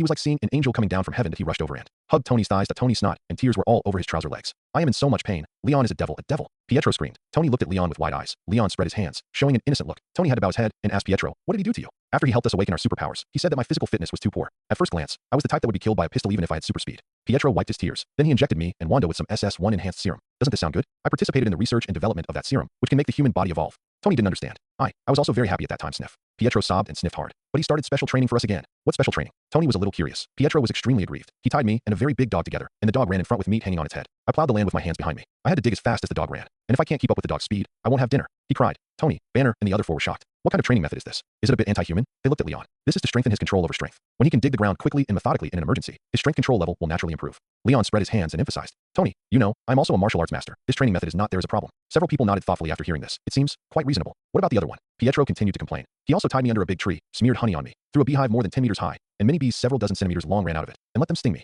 Bees several dozen centimeters long. Will this sting to death? Everyone looked at Leon again. This is to train his evasion ability. Leon explained again. He awakens super speed, and he can gain experience in evading attacks under the attack of the bee swarm. This seems reasonable. Tony and others thought about it and nodded again. This is also reasonable. Pietro stopped crying, with a question mark on his face. Then there is another one. He threw me into a crater, tied a huge rock to me, and then stimulated the volcano, letting me race with the magma. And there is another one. He also threw me into the sea, where there were dozens of sharks hundreds of meters long, and asked me to escape from their mouths. Good man, so crazy. Tony and the others looked at Leon again, asking what was going on. Leon said calmly. This is to train his ability to continue fighting and surviving in extreme environments. Oh, the others suddenly realized. It's reasonable, very reasonable. Pietro was stunned that he looked at them in shock. No, this is also reasonable. Leon shook his head, walked up to Pietro's collar, and pulled him up from Tony's legs. Don't you only remember the hardships you suffered during training? Don't you realize that you are now many times stronger than when you first awakened your superpowers? Leon said. When you first awakened, your abilities would sometimes work and sometimes not, but now they won't work. During the training, you have mastered the skills of exerting strength at high speed. You also know how much strength and speed can be used to achieve what effect. After training in volcanoes, oceans, high altitudes, abysses, space, and other environments, your ability to survive and adapt has been greatly improved. And look at your sister Wanda. Her training is not much different from yours. Why is she not as embarrassed as you? Leon patted Pietro's chest with the back of his hand. How can a man be so fragile, not even as good as your sister? Pietro was stunned, looking at Leon who left him with the back of the head, and couldn't help wondering if he was really too weak. He subconsciously looked at Wanda. Is what he said true? Wanda, have you also experienced these trainings? The training of the brother and sister was carried out separately by Leon. They didn't know the content of each other's training. The two of them were so close that they had to fight. Wanda's lips moved. After a few seconds, she looked away unnaturally. Almost, not much. In fact, Wanda's training was that Leon gave her some localized illusion and telekinesis secrets and let her learn them by herself. Then he checked her regularly, and fought with her using the same abilities in the same form. After almost 2 months, Wanda's growth was huge, but the process was also very embarrassing. After all, there are always times when you get hurt in battle. Her hairstyle and purple bruises were caused by fighting with Leon. So a few minutes ago, she still had some resentment because of Leon's ruthless attacks every time he trained. But now she has heard Pietro's experience. Wanda suddenly felt that she was actually quite happy, and Leon was also very gentle to her. So in the face of Pietro's question, she smiled guiltily. Pietro, be strong. She encouraged. We all successfully completed the training and became stronger, right? Now Pietro really doubted himself. He stared at Leon blankly. Could it be that I'm really too fragile? Leon smiled. Everyone has fragile moments. You are just too depressed because you don't have a companion during the training process. It is normal to have emotions. Don't doubt yourself. So this is normal. Pietro looked at Leon and suddenly felt that he deserved to die. Leon believed in him so much, spent time training him, and helped him develop superpowers, but he actually cried and complained here. Is he worthy of Leon's efforts like this? Pietro thought about it and wiped his tears with his tattered sleeves. His eyes were still red, but his eyes were firm. I know. Don't worry, Leon. I will use what I have learned in the past 2 months to protect the Mage Temple. Leon was relieved. Pietro, I was right about you. Then you can follow Wong to the Hong Kong Temple to help. The safety of the Earth depends on you. Pietro was even more excited when he heard this, and shouted, yes, and stood beside Wong. Teenagers in their teens and 20s like Pietro are the easiest to be incited. Just tell them to save the world, protect the Earth, and you are indispensable. They will wave knives, guns, sticks, and roar at the enemy. At that moment, they were extremely brave in their hearts. All their efforts were worth it, and death would be a worthy death, heavier than Mount Tai. In fact, it's not just Pietro. Sometimes, Leon himself is like this. After all, didn't he die for being brave in his last life? Therefore, Leon knew how to appease Pietro. Besides, he really put a lot of effort into training Pietro. You know, in the movie, Pietro is a speedster who can be killed by bullets. If he is not strictly trained, Leon was worried that when facing dimensional creatures, Pietro would be stabbed to death by any soldier with his claws, and he would be killed directly. Then Leon looked at Wanda again. Wanda, you should stay in the Holy Land with Banner. Just like Banner, you should go to whichever of the 3 temples is in a worse situation. After nearly 2 months of training, Wanda's strength growth can only be described as unreasonable. At least when Leon fought her head on, he had to use the telekinesis of the middle and late stage of the planetary level. That is a force of tens of thousands of tons. Of course, Wanda's strength is only in terms of chaos magic. Her physical strength still remains at 30 tons after the injection of SS1 serum. With this level of physique, in Leon's small team, except for Wong and Mordo, everyone else can easily subdue Wanda as long as they can get close. After all, Wanda's chaos magic still needs a starting position. Although those gestures are not actually necessary, they are the actions that she subconsciously thinks are necessary and difficult to overcome. And this little time is enough for others to get rid of her first. I know. Wanda nodded in response. She and Pietro were pulled over by Leon to protect the temple, and they have awakened superpowers and received special training. Naturally, they have to obey the arrangements. Leon looked at the other 4 people and asked about the preparations. The 3 major temples are ready for war. You can start planning. Wong nodded deeply. We will block all attacks, but you have to be careful. Leon, I will. Leon walked towards Cassius. Then I will take this guy away. But there's still something missing. By the way, Cassius's escaped accomplices cannot be left behind. Leon's supervision and hearing were turned on, and he quickly captured the location of Cassius' followers. In the eyes of everyone, Leon's figure suddenly blurred for a moment. Then 8 unconscious figures appeared on the ground. They were wearing uniform robes, and their eye sockets were the same dark dimension smoky makeup as Cassius. Are these Cassius accomplices in attacking the London temple? Leon asked the king. The old king looked over the faces of several people and exclaimed, they're all here, and there are 5 more. Then consider it a buy one get one free deal. Lion used telekinesis to control several people to float beside him, and waved his hand to grab Cassius in front of him. I'm going to say hello to Dormammu. Before I come back, no matter if there's any abnormality or not, you must always be prepared for war. He led 9 people to the world ring fixed on the original position of the Eye of Agamotto and entered it. Lion's figure disappeared. The library became quiet. Everyone was in a different mood, but they were all a little uneasy. Suddenly Pietro said, Superman's power is really unreasonable. Others looked at him when they heard it. He hurriedly explained, look, looking for the enemy's accomplices like just now is enough for Batman to investigate 2 issues in DC Comics. But Leon, he just stood there, used his superpowers to look around, and found them all. In the end, he used super speed to bring them here in the blink of an eye. Isn't it unreasonable? Pietro muttered, my only ability is super speed, but it's not as fast as his. No wonder those editors in comics like to draw plots where Superman encounters an accident and can't save the situation. If Superman was there at the beginning, there would only be a few pages left to draw the content of a book. Banner and others couldn't help laughing when listening to Pietro's irrelevant complaints. In fact, they had wanted to say it a long time ago. Leon is so strong that he is like a pervert. The problem is that he is a pervert. But this guy is still trying to get stronger. Isn't it infuriating? Superboys. Oh, there's another girl. Let's stop chatting here. Now we should set out to protect our respective temples. Tony said. He was the one who was most worried about Leon. But Pietro's interruption not only eased everyone's anxiety. It also made Tony realize Leon was already so strong that they could not understand. His worry was useless. So instead of worrying about Leon. It would be better to rush to his own battlefield. The name of Iron Man should not lose its charm even when facing dimensional creatures. Don't be careless, Tony. Wong and Mordo nodded and walked into the portal leading to their respective temples at the same time as Tony. Guys, if there is an accident, be sure to notify me in time. Banner then showed his biceps. This time I will not hesitate to let Hulk appear. Got it. Tony made an okay gesture and disappeared in the portal. Wanda also shouted to Pietro who was following Wong. Pietro, you have to be careful. Notify me if there's any danger. Don't worry. Pietro wiped his nose. My 2 months of training is not in vain. Even if 10,000 enemies attack at the same time, I can easily deal with them. In countless Marvel movies, parallel universes, the first war that Kamartaj took the initiative to launch against the dimensional demon is ready to go. The world inside the ring is 0.1 light years in diameter. There is a huge continent here, which is tens of millions of kilometers long and wide. Many planets floating in the void revolve around the continent. Apart from this, other places are large tracts of empty space. Originally, this small world was dark, and all scenes could only be explored with mental power. It was only when Leon stuffed a star in that it had light, but it still looked desolate. Leon landed on a planet about the same size as the Earth with 9 people. The huge continent was suspended overhead, and the gravity was faintly transmitted, which was much more terrifying than that of the Earth. Leon manipulated the power of the world to give birth to oxygen on the planet where he was. Then he used a spell stop to remove the coma spell on Cassius. Cassius, whose long hair was tied into a braid, trembled all over and slowly opened his eyes. He first saw his followers lying on the ground like him. There was nothing unusual about them except that they were pale. Then he looked around and saw a completely unfamiliar environment. Barren land, flying yellow sand, and Leon standing in the sand without any dust. He had seen the photo of that man. He was the new supreme sorcerer of Kamartaj. The wizard he killed said that the other party was also Superman. It goes without saying that after he was knocked unconscious by magic, he was controlled by the Superman. Although the situation at this time was clearly extremely unfavorable to him, but Cassius was still terribly calm. He stood up by supporting the ground, looked up at the sky, and looked around, and finally set his eyes on Leon. He did not show any panic throughout the whole process. A strange dimension. You brought us here. Do you want to exile us all to another dimension? Cassius turned his wrist and suddenly condensed in a illusory transparent space spear out of thin air. You are the new supreme sorcerer, the new disciple of Ancient One, Superman, right? Cassius looked straight at Leon, as if looking for his flaws. Everything else is right, but I am not a disciple of Ancient One. Leon hugged his arms. It seems that you still want to try to resist again. Cassius' gloomy eyes stagnated, and after a few seconds of silence, he dispersed the space spear in his hand. Although he can borrow the power of the dark dimension continuously, but if he wants to defeat a monster like Superman who can resist nuclear bombs, he is still several orders of magnitude behind. But he is not afraid in his heart. The energy of the dark dimension gives him a unique advantage in the field of controlling space that he thinks he has a backup plan, and even Superman can't kill him. Cassius walked around Leon for 2 steps. Superman, I have no intention of being an enemy of you or Kamartaj. Then why did you attack the London Temple? Leon realized that the other party was going to start the mouth cannon mode, so he just went with the flow. Cassius put his hands behind his back. That's not an attack, but redemption. What do you mean? Leon acted as a supporting role. Ancient One has lived for hundreds of years, but her long lifespan does not come from Vishanti, but from the dark dimension. Cassius persuaded. The dark dimension transcends time, is eternal, and brings together countless worlds like Earth. Superman. He suddenly turned his head and looked at Leon. Life on Earth is too short. Everything is fleeting. Even the warm sun will die one day. But as long as you reach the dark dimension, all life, a tree, a fish, an ant, can become eternal. The Earth will merge with other worlds and find a new way to survive, and we will gain eternal life. Cassius' eyes were as hot as torches, and he opened his arms as if to embrace the whole world. Time is the enemy of everything. If we transcend time, we will transcend everything. I have never attacked the London Temple. That was not an attack, but a way to redeem every lost wizard. Lion raised his eyebrows. You call your previous plan to kill everyone their redemption? Yes, that is their redemption and liberation.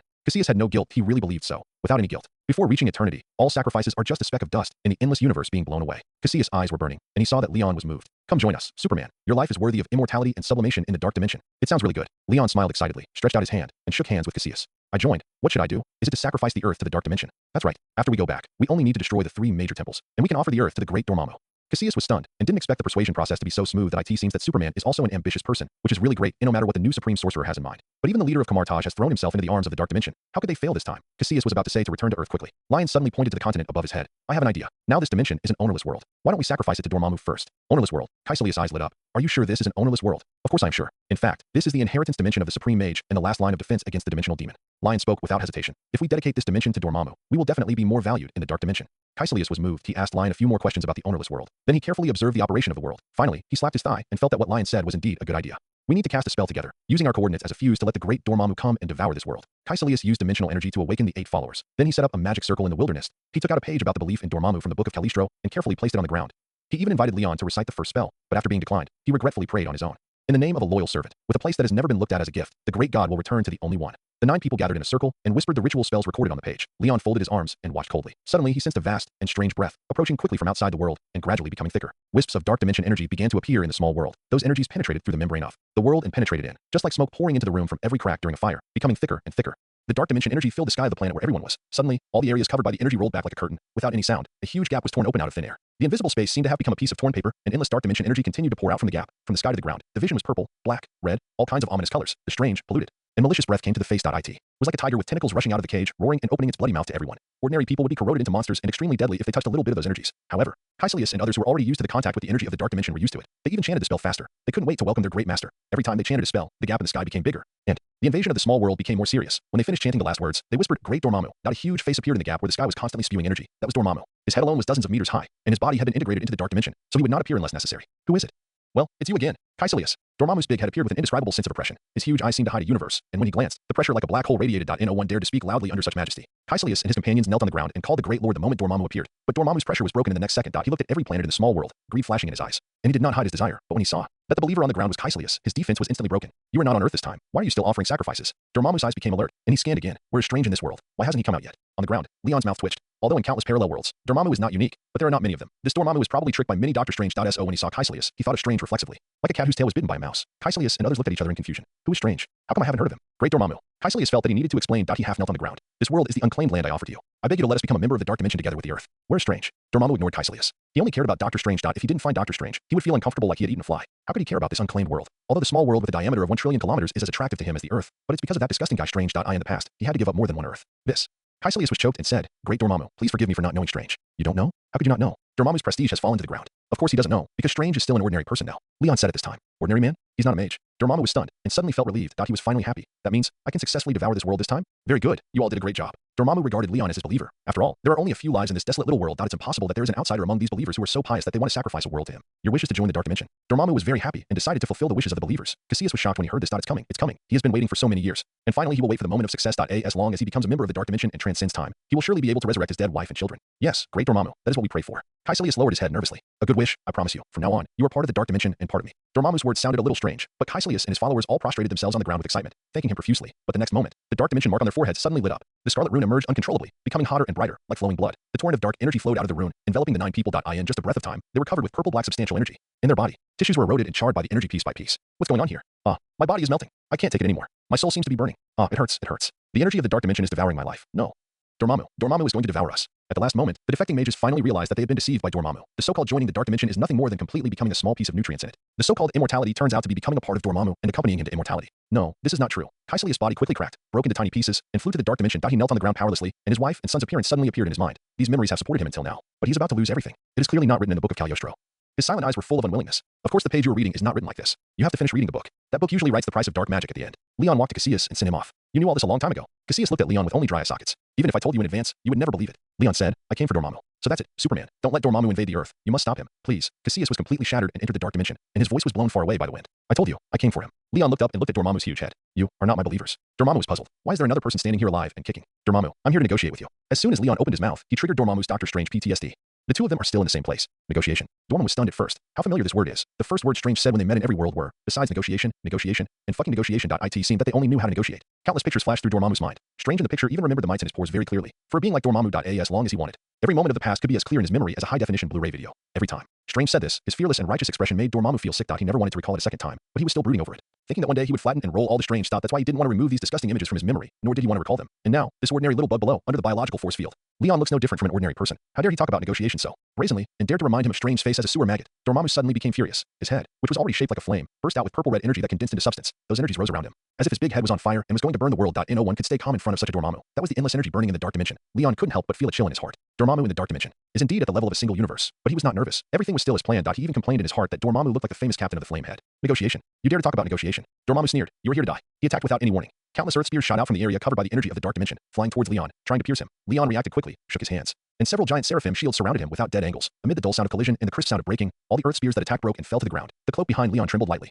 carrying him to fly backwards and floating in the air. Every move was in line with the style of a mage. You are a mage. Dormammu was a little surprised. Just now on Leon, he clearly did not sense any trace of extraordinary power. I'm the supreme mage of the earth to which this small world belongs. Leon pinched the seal with both hands. Dormammu, leave here now. This is my last chance for you. He used words to anger Dormammu again. Supreme mage. Another supreme mage. So shameless. Dormammu opened his mouth in anger. Infinite energy gathered, and a light column several meters thick shot towards Leon. The energy in the light column was extremely condensed and terrifying. In Leon's perception. The destructive power was even countless times stronger than his self-explosion. Fortunately, after the light column passed through the boundary between the dark dimension and the small world, its power was greatly reduced. Only the lethality of a star explosion remained. For such an attack, Leon didn't even need to do it. He could block it by just sticking up his chest, but he no longer used his own energy. Instead, he communicated with the dimension of Upper Vashandi and used the super-limited level of Hogus Ancient Lord without hesitation. The energy column that was enough to destroy the planet turned into large pieces of butterflies after colliding with the Hogus Ancient Lord. Dormammu's energy attack continued. The Ancient Lord Hogs continued to dissolve the attack, and More and more butterflies were transformed. Soon, the emerald butterflies flew all over the sky. Damn it, how can you afford to use this magic for a long time? Dormammu stopped in frustration a few minutes later. Leon immediately mocked. Give up, Dormammu. Your dimensional energy is too weak after crossing the world. Not enough to defeat me. Dormammu gritted his teeth. A mere wizard who borrowed the power of Ashanti. As long as I cross the world myself. Wait, even Strange can't use that magic for a long time. Dormammu's eyes suddenly turned vigilantly. Could it be that you were using the time stone to recover?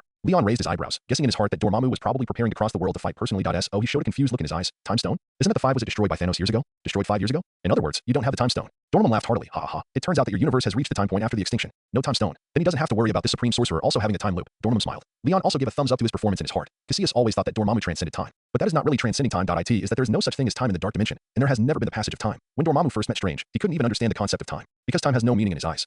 The time stone will become an ordinary stone in the dark dimension. But even so, almost every time Dormammu attacks the Earth. But he will be blocked by Doctor Strange with time in the channel where the dark dimension and the Earth dimension merge. In that area in the universe, the concept of time has entered the dark dimension from the Earth, making the time gem useful. At first, Dormammu thought that Strange had trapped him in time, but later, when he met Strange from several parallel worlds, he found out that the time loop can only target Strange himself and the Earth behind him, and he can leave it any time. So from then on, in any world where he saw Caecilius sacrificing and Strange was beside him, Dormammu ignored it and turned around and left. There is no other reason, just bad luck. After so many times of depression, now he finally encounters a world without the time gem. How can Dormammu not be happy? Strange hasn't become a wizard yet, but the flash event has happened. It's another weird parallel world. Dormammu laughed. I like this kind of strange world. The gem is destroyed. How can you stop me, Supreme Sorcerer? Lion made hand seals and did not flinch. So what if I'm destroyed? Even without the time stone, I can stop you here. 2 Vishani holy swords appeared in his hands, and then multiplied infinitely, flying towards Dormammu like locusts. Dormammu sneered and blew out a column of energy from his mouth again, destroying all the sword shadows. You have some means. Among the Strange I met, not many can do this. Dormammu still couldn't forget Strange. He looked at Leon with a ferocious look. But you want to stop me? You were too naive. 2 huge hands suddenly stretched out, pulling the space barrier like tearing a cloth, tearing a bigger gap. Dormammu's huge body was completely exposed from the gap, and endless dimensional energy lingered around him. He stepped out of the gap, climbed on the space barrier with both hands, and walked out. Just after leaving the dark dimension and getting out of the state of merging with the dimension. Dormammu's aura plummeted all the way. From the level of a single universe, he fell to the level of an ordinary father, although his strength has decreased. But now he has truly liberated all his means of combat. In the dimension of the small world, the combat effectiveness has increased instead of decreased.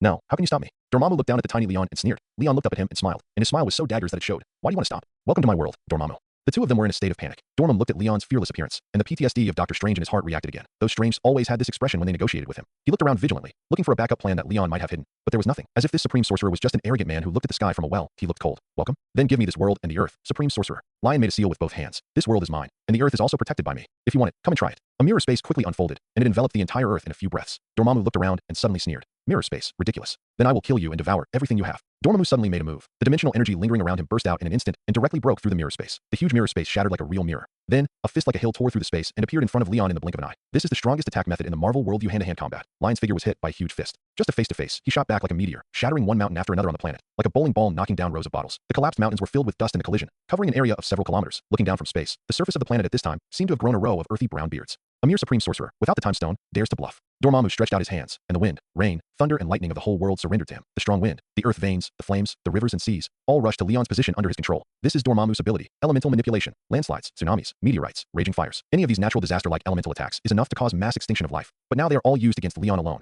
Dormammu vented his anger towards all Strange, along with the provocation he had just received on Leon as if he was vowing to grind this arrogant Supreme Sorcerer to ashes. When all the noise subsided, the surface of the planet was full of potholes. A bottomless abyss appeared where Leon was, and seawater kept pouring in from the surroundings. Not to mention an ordinary Supreme Sorcerer. Even if the ancient one came, he would probably be dead by now. Dormammu walked to the side of the abyss and looked down, but he did not find any breath of life in the abyss, and felt that the Supreme Sorcerer must be dead. Strange, one day you will be like this Supreme Sorcerer, and I will devour you along with the entire Earth. Dormammu is still thinking about Doctor Strange that he turned and left, ready to fly into space and start devouring small worlds. Boy, where are you going? However, a voice suddenly came from behind him. Dormammu was startled and turned back in surprise. You are not dead yet. I saw that Leon actually floated up from the abyss unscathed. His battle suit was intact, and even his hair was not messed up. Your attack is not painful. If you want to kill me, you have to work harder. Leon clenched his right fist, and a blue energy suddenly surged out of him, quickly covering the whole world. You want to leave just when it's my turn? That won't do. What? Dormammu's face changed as the blue energy spread. He turned his head and saw that part of the space that was originally assimilated by the dark dimension was quickly restored to its original state. Even the open space channel was wiped out in the blink of an eye. But that's not the worst, that he tried to control the dark dimension to reopen the space of the small world. But he found that his connection with the dark dimension was broken, let alone continuing to invade this small world. Now he can't even use the ability to cross dimensions to return to the dark dimension. What did you do?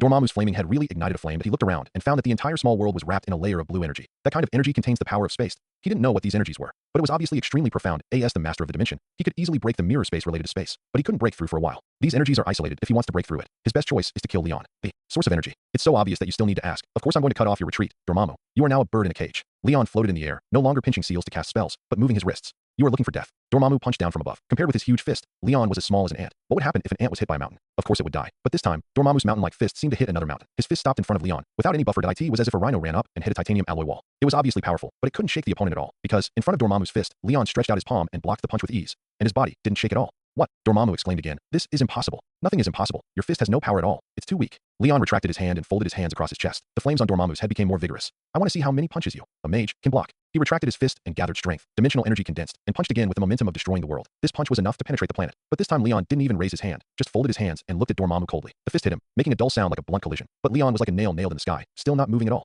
Impossible. Dormammu couldn't believe it. He began to attack continuously, swinging punches, punching punches, hooks, sliding, and chopping punches. Dense punches hit Leon. Each punch obviously carried infinite power, and the aftermath alone destroyed a large area of mountains and rivers. But it still couldn't change Leon's expression or shake his body. Every punch of Dormammu seemed to hit a piece of vibranium, or even URU metal. When he finally stopped attacking, only then did he realize that Leon had been floating in the air from beginning to end, and he didn't have any leverage to take his attack. Dormammu couldn't help but take a step back. How can you, a mage, have such a strong body? He has been the lord of the dimension for so many years, and he has never seen such a terrifying body. How can a person with such a body be a mage? Leon's mouth curled up. A mage who doesn't know how to fight in close combat is still a mage. Now, it's my turn. He raised his fist, his body swelled, and appeared in front of Dormammu's huge head like teleportation. Compared with this nearly 100-meter high head, his fist was so small that it could almost be ignored. However, when he punched Dormammu in the side of his face, the flame head, however, immediately brought its huge body with it, like a meteorite falling at high speed, with a whistling sound that tore through the air, and instantly smashed into the ground. It even bounced off the ground several times due to inertia, and finally smashed through thousands of kilometers of ground, raising dust all over the sky. Oh. The sky was full of smoke, and the sky was full of fire in the collapsed mountain. Dormammu struggled to get up, but Leon's fist caught up again and hit him in the face. Boom! Dormammu's head, which had just been raised, slammed heavily on the rock again and sank thousands of meters. The invisible airwave spread when the fist collided with his flaming head. The surrounding surface was opened layer by the shockwave. The continental shelf was shaking, the ocean was rolling back, and everything seemed to be returning to the second day of God's 7-day creation. The wailing of Dormammu. Leon stepped on his huge face with one foot and swung his fist rhythmically. Each punch brought a roar that was enough to spread throughout the world. Each punch sent Dormammu flying thousands of meters into the center of the earth. Boom, boom, boom. The heavy pounding sound was like thunder flashing in the sky, accompanying Dormammu's wailing. The two fell into the center of the earth together. Dormammu's body smashed the earth's crust. Countless rocks shattered and hit Leon like drops of water at the top of a fountain. He was unmoved. His expression was grim, and there were flames of excitement in his eyes. From the time he crossed over to now, Leon had never beaten anyone so happily. Dormammu, who has the attribute of immortality, is simply the best sandbag in the world. The two were getting closer and closer to the center of the earth, and the temperature began to rise. After Leon punched again, he suddenly retracted his hand to accumulate strength, and the power of the law lingered on his arm. The next moment, he punched out with all his strength. The speed was close to the speed of light. If the previous punches were all continuous ordinary punches, then this time was a serious punch, a force of 1 trillion tons, plus the speed of light. When this punch was thrown, everything in the world seemed to be still at this moment. Time was suddenly stretched to an infinite length. All sounds were rapidly moving away. Every particle in the air, every piece of gravel was suspended. The world seemed to have become a static ink painting, so beautiful that people wanted to play a waltz. But the next second, this timeless ink painting was suddenly torn into pieces. In the universe, a light spot lit up and then spread rapidly. The planet where Leon and Dormammu were located exploded. There was no sound in the void of the universe. Only the flames of the explosion were brilliant that a planet shattered from the inside out in an instant. Shattered into even pieces of gravel, shooting in all directions in the explosion. The picture was so beautiful, like the most eternal scenery in a fantasy story. Suddenly, a group of black shadows rushed out from the fire. It was Leon and Dormammu. Dormammu's head tilted back again and again, and his limbs floated weakly in the void with his head. Leon was still hitting Dormammu. Each of his punches had enough impact to explode a star. Dormammu's flaming head had swelled into a pumpkin head, but Leon was still unwilling to stop. Under the impact of punch after punch, Dormammu and Leon, who was stepping on his face, fell into a continent tens of millions of kilometers long and wide. Boom. The two fell to the ground, and the shock wave raised dust all over the sky. The lost sound came back again. It was still the familiar pounding sound, as if someone was constantly pounding beef balls, with the goal of making the most chewy meatballs in the world, until Dormammu smashed deeply into the ground, creating a bottomless abyss. Leon stopped. He exhaled a long breath with a carefree look, just like a handsome guy, who had just finished a set of squats in the gym. In the abyss, Dormammu's head was down. His legs were up. He was already dying, and even temporarily lost consciousness. But this was only temporary. He was an energy life. As long as he had enough energy, he could recover quickly from any serious injury to kill him. You had to drain or exhaust all his energy. Within a few seconds after Leon stopped, Dormammu's swollen head had begun to swell. Dormammu has conceptual immortality. As long as there are still people who believe in him, he can be reborn infinitely. Leon analyzed while flying over the abyss, so it's not worth killing him here directly. It's better to beat him for a while, and then coerce and lure him. And you can also get some wool by the way. A few minutes later, Dormammu, who had recovered as before, climbed out of the abyss. Like a Tarzan, he was probably really stunned, and even forgot to use magic, and climbed the rock with his bare hands like an ordinary person. Looking at Leon flying in front of him, Dormammu's head was still burning with fire. But this time he didn't have the same arrogant momentum as before. Sorcerer Supreme, tell me your conditions. Dormammu's tone was still condescending, but it softened a bit and was no longer domineering. It was different from being forced to negotiate by Strange with the time stone. This time he was defeated. The former was like a monkey showing off his power with a nuclear button. The latter was a strong man winning respect with his bare hands. It was the first time Dormammu had seen someone like Leon who could exert the strength of a father like God purely with his physical strength. Others, whether Odin or the Celestials, mostly relied on energy to become powerful. Even that energy came from higher-ranking people, not from themselves. Dormammu would give due respect to the truly strong as long as the conditions proposed by Leon were not too excessive. He would agree. However, as soon as Leon opened his mouth, his tone broke through the sky. I want half of the authority of the dark dimension. Dormammu was silent for a few seconds and thought he had heard it wrong. What did you say? I want the authority of the dark dimension. Leon shrugged. Dormammu, don't be so serious. If you think you can't accept it, you can try to bargain. Everyone can discuss it. Let alone 50% of the authority. Even if it is 1%, he will make a fortune. But although Dormammu was a little confused, he was not stupid. The fire on his head began to burn again. Are you kidding me? Throw your ideas into the universe. Otherwise I don't mind fighting with you again. So there is no room for negotiation? Half is not okay. Will you consider a quarter? Leon spread his hands. But after hearing this, Dormammu took action again. Recently, he has been extremely sensitive to the topic of dimensional authority. Shut up. Dormammu waved his hands, and the majestic dimensional energy passed through the space, grabbed a planet, controlled it, and smashed it towards Leon. So angry, hurting the enemy 1,000 times and hurting yourself 800 times. Leon was not willing to be outdone. He waved his hand, and the power of the space gem was released, and he also grabbed a planet in the space and smashed it towards Dormammu. The war between the two was ignited again. On the other side, after Leon entered the world ring, the mages of Kamartaj took their positions. The defense team was in place, the attack team was in place, the control team was in place. The three major temples and the holy places in the Himalayas were all on full alert. In the London Temple, Mordo, Daniel, and the great wizard Hamill discussed the division of labor among the mages. In the Hong Kong Temple, Pietro patted Wong on the chest and said that everything would be fine with him. In the New York Temple, Tony summoned all the black-clad people in New York. According to Leon's instructions, he distributed some magic tools in the temple that ordinary people could use to them. The mages who were the emergency aid team had already lined up, ready to take up their staffs and go to the battlefield at any time. Yes, it was the staff. The mages who stayed in the Holy Land were all wizards who had been injected with blood potions and monks who practiced both secret magic. They stood together, some with cat ears and cat tails, and some with skinny black wings on their backs. None of them looked like normal people. The new magic system has been open for more than half a month. For the time being, there are not many mages willing to learn it. After all, once the blood potion is drunk, people will become strange. Which normal person would like to become like an orc? However, the advantage of the new magic system is that there is no cost for casting spells. I believe that more mages will be willing to join the study in the future. As for the mages standing here at this time, most of them are not normal people. When they heard about the side effects of the blood potion, they not only did not dislike it, but directly called it a side effect. It was simply an extra bonus. Wong and Mordo found it incomprehensible to the ideas of these mages that it was not until Tony told them that there is a psychological quirk called Fury's quirk that they suddenly realized to say the weirdest among these people. It has to be Lintra, who was originally a Minotaur. Lintra is a Minotaur from outer space who accidentally came to Earth and joined Kamartaj to become a mage. That he was the first one to drink the blood potion among all people, and he drank a potion made from the blood of an invisible beast. Now his hair is abnormally luxuriant, and he can be invisible for a short time, which makes him look more and more like a Minotaur in another sense. Of course, the simple-minded Lintra doesn't understand those strange things. He just feels that after the opening of the new magic system, there are more and more companions with animal characteristics like him in the Holy Land. This makes him very happy every day. Time slowly passed in the tense waiting of the mages in the four regions. One spirit can be tense for a long time. They're not like Leon, who was fighting with Dormammu in the world ring with high spirits. Keeping silent and waiting attentively is very energy consuming. Half an hour later, after discussion, Tony and others decided to let some mages take turns to be on guard at the same time. Several lords of hell and dimension finally noticed the abnormality of the dark dimension. On the throne of a certain hell, Mephisto, who was red as blood, suddenly opened his eyes. He stepped down from the throne and gradually turned into a white old man. Dormammu is fighting with someone. Is it an Earth? Mephisto grinned, with greed between his teeth. Such a good opportunity, can't be missed. Let the demons go to that Earth to explore the situation. And come to think of it, I haven't visited this old friend's home for a long time. Not only Mephisto, Satanish, Satanos, Marduk, and other hell lords, even the famous demon, all turned their eyes to the Earth at this moment. They made similar choices without any prior agreement. Let low-level hell or dimensional creatures go to the Earth to try to destroy the temple, and they went to the dark dimension to see if they could make money while the master was away. Ding ding. The red warning lights flashed wildly on every projection screen, accompanied by sirens, dyeing the entire temple blood red. Tony's pupils and face also glowed red under the light. The enemy is coming. All mages prepare to restrict the venue. Romanov, wait for the first wave of test attacks, and then attack with me. No problem. Natasha clenched a magic spear in her hand. She dared to guarantee that a few months ago, she had never thought that her life would be so colorful, and there would be a day to resist the invasion of another world. The same is true for the other two temples. The defense system composed of the three major temples was torn open by several hells and dimensional worlds with huge energy. Almost at the same time, low-level demons and dimensional creatures walked out of the cracks in the three major temples. They were sent to attack the temple, and the space channel was naturally built inside the temple. The moment Wong and Mordo sensed the breath of the demon, they issued the same order as Tony. The mages who were responsible for restricting the venue immediately, that is, they cast a spell together to cast a mirror space covering the temple, and also included the channel from the other dimension. Tony directly opened the full-frequency voice. Everyone, some strange creatures have come to my side, like the three-headed dog of hell and the red dragon in fairy tales. Is there any situation over there? His original intention was to play it safe and let everyone gather together to fight the enemy, but the reply from Wong and Mordo made him feel depressed. It's not good over here. Some octopuses with big eyes have come. They should be from the extra dimension of the eye demon. Mordo's forehead was sweating. I have a situation here too. There are some hell demons, but they are all low level and can be dealt with. The Hong Kong temple guarded by Wong seemed to be in a slightly better situation. It sounds bad. Does the Holy Land need to take action? Dr. Banner said. And I can also. No, let Hulk wait for a while. Wong read the most magic books that he made up his mind. Banner, let the mages who stayed in the Holy Land divide into 3 teams. We will focus our fire first, and then get close to close combat. Okay, I'll go now. Banner ran out of the library and commanded more than 100 mages in the field to divide into 3 teams and enter the portals of the 3 major temples respectively. The team that the Minotaur Lintra was in came to the London temple, but yes, soon as they walked out of the portal, they were immediately pulled into the mirror space. The first scene they saw was that the great mage Mordo led the other mages and tried their best to control 7 or 8 octopus-like monsters with magic chains. Those big monsters had a leg of more than 10 meters long, and there were huge eyes on the big octopus heads. The eye just glanced, and Lintra and others felt dizzy. Not good. It's a mental erosion attack. Quickly use Vishanti's mind to guard. Dozens of mages first communicated with Vishanti's dimension to protect themselves. Then he looked at Mordo and others who were in a dilemma. Master Mordo, what should we do? Use the unforgivable curse. Focus on the same target. Mordo held a magic chain tightly, and veins on his forehead bulged. These guys come from an extra dimension and are good at mind erosion. You have to use the same mind spell to deal with them. The mages responded in unison and immediately took out their wands. Avada Kedavra. Dozens of green beams focused on the same big octopus. Avada Kedavra can only be released with a firm killing intention. The big octopus was attacked by the killing intentions of dozens of people, and its eyes rolled back immediately, and it fell to the ground with a plop that it didn't die, and the killing curse could not cause substantial damage to it. But the emotions contained in the spell made it temporarily shut down. Mordo's eyes lit up when he saw this. He directly loosened the chain in his hand. He stepped on the magic boots, stepped several steps in the air, and cast the Ashu Fan. It fell from the sky, and with one fan it cut the giant octopus's head in 2. Well done, keep going. Mordo shouted. I didn't expect that Hogwarts magic could still be useful at this time. When these giant octopuses are conscious, they will use dimensional energy to strengthen themselves, making them invulnerable. And they also have mental erosion all the time, making it difficult to deal with them. Now a large wave of Avada Kedavra is scattered, and it is so easy to deal with them that in a few minutes, Mordo and the wizards dealt with the remaining giant octopuses like cutting melons and vegetables. Mordo smiled. It seems that we are the first to deal with the enemy. Master Mordo, look. The Minotaur Lintra suddenly pointed behind him. Mordo looked back, and more giant octopuses came out of the space crack, and the number seemed endless. Damn, is the dimensional demon god on the opposite side crazy? He actually sent so many men. Mordo was sweating profusely. The battle was a battle. While Mordo was facing a great crisis, Tony was not feeling well either. All the creatures that attacked the New York temple were hell creatures. 3-headed dog, 2-headed dragon, hydra, leviathan. All of them were big guys with high magic resistance, thick skin and flesh, and extremely long health bars. After the wizard team arrived, they fired the same round of Avada Kedavra. As a result, the hell creatures that were hit were burned black. But they shook their heads.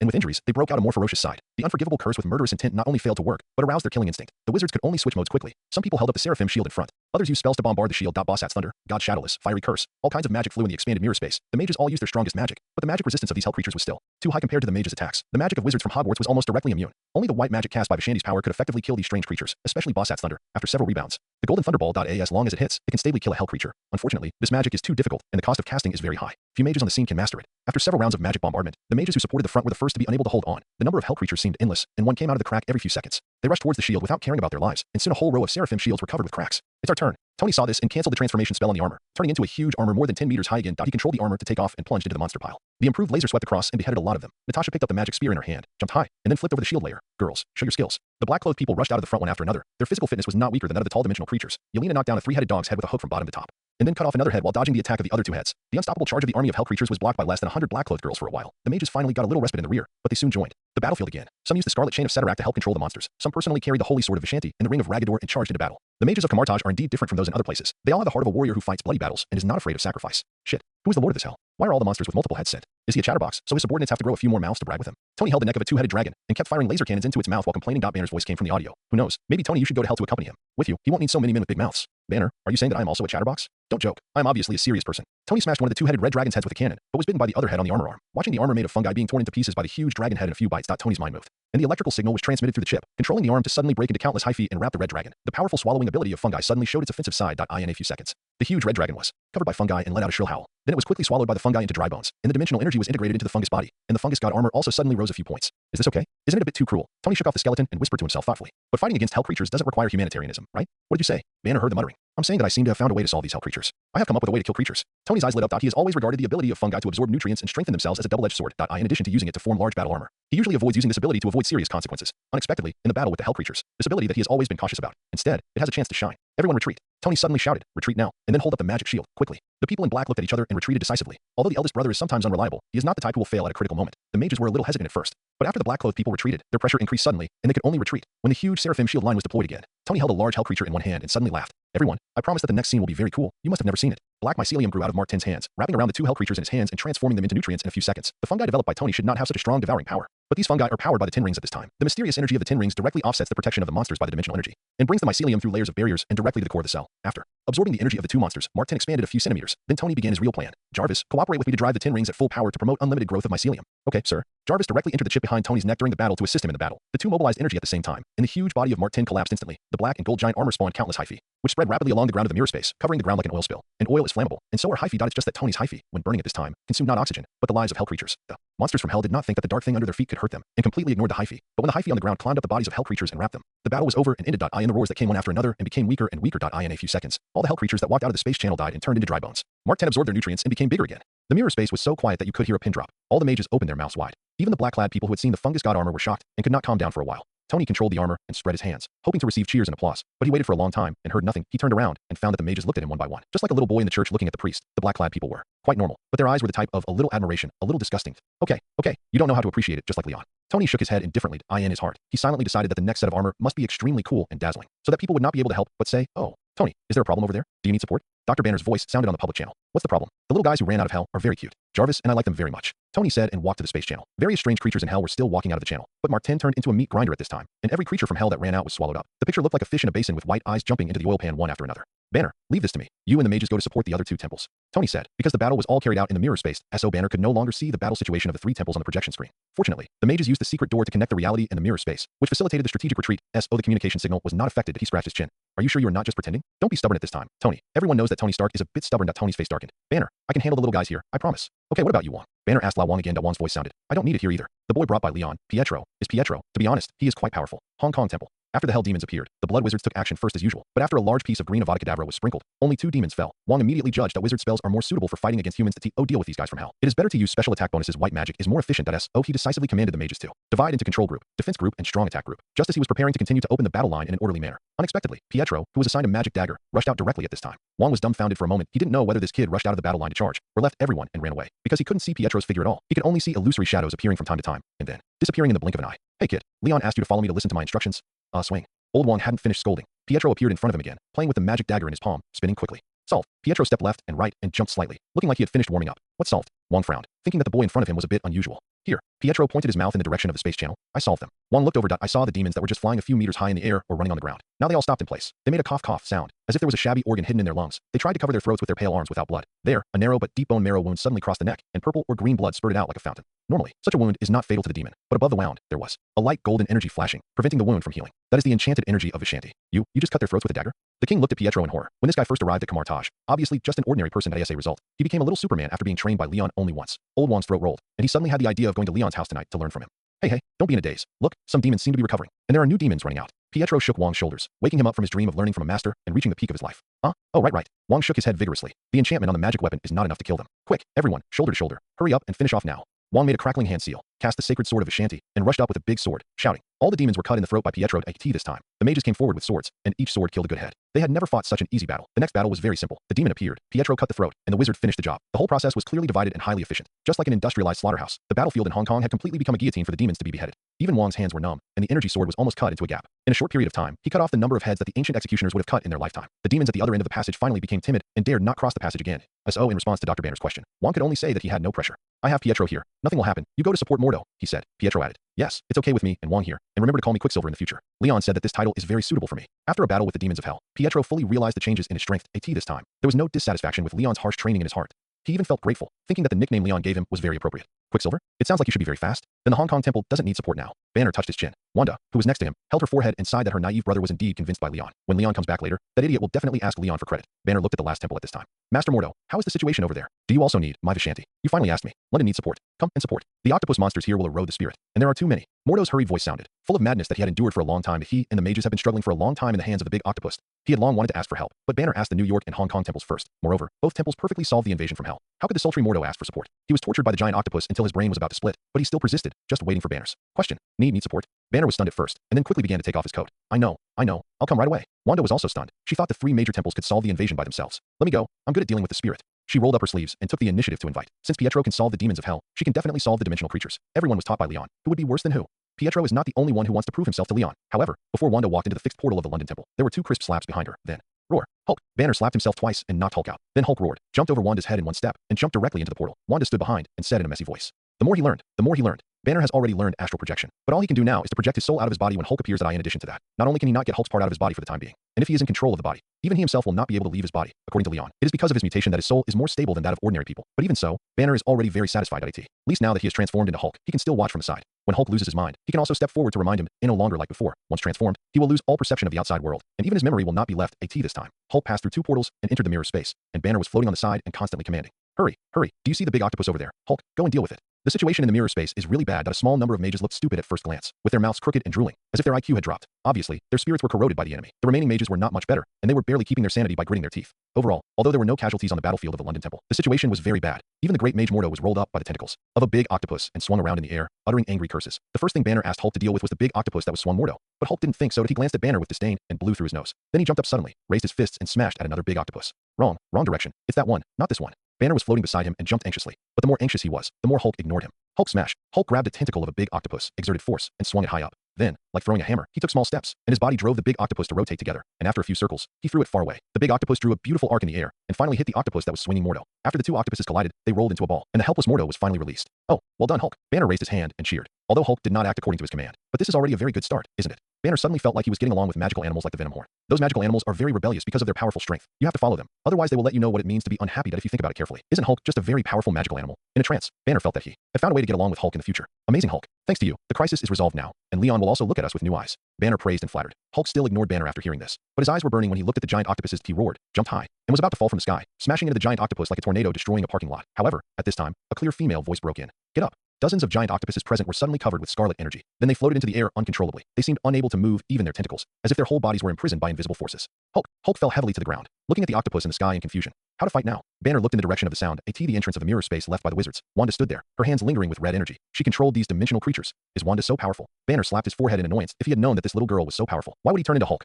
wasting a pair of pants in vain? Dimensional creatures, go back to your own dimension. Wanda waved her slender wrist. Suddenly, all the octopus-like dimensional creatures expanded rapidly, and finally exploded into bundles of fiber-like strips of satin. Under Leon's guidance, Wanda can already use chaos magic to modify reality. After dealing with the dimensional creatures, she pushed down with both hands, controlling the chaos magic, and flew into the AI in front of the space channel. Wanda tried to use magic to close the channel, but the dimensional energy on the channel was too dense, and she couldn't clear it for a while, and more dimensional creatures were coming out of the space channel. Time did not allow Wanda to free her hands to disintegrate the dimensional energy inside the channel. It can only be dealt with after Leon comes back. Wanda blocked the channel alone, just like the mages in the other two temples. Every time a dimensional creature came out, she solved Wanda when the mages whose minds were corroded gradually regained consciousness. What they saw was the scene of Wanda killing a dimensional creature every time she snapped her fingers. Their brains all crashed. Whose general is this woman? And why is she so brave? When the war between the three major temples and the extra dimensions and hell reached the white-hot stage in the world ring, the battle between Leon and Dormammu has also reached a critical juncture. The two started by throwing planets at each other. You sent a meteorite down from the sky. I sent a sky-shaking star. Later, it became a pure energy battle. Dormammu released dimensional energy beams from his mouth, eyes, and palms. Leon pushed the beams back with heat rays without giving in, and his hands were not idle either. The energy of the space gems penetrated his body, and he fought with Dormammu in the posture of Kamehameha. The two fought from the edge of the continent to the center of the continent, and from the center to the other edge. Sometimes the heat rays cut a mountain, and sometimes the dimensional energy cannon blasted a gully. The continent, with a diameter of tens of millions of kilometers, directly shrank by 1/10 during the two people's battle in the end. Dormammu didn't care about anything. What dimensional energy, what dark magic, what element manipulation, don't know.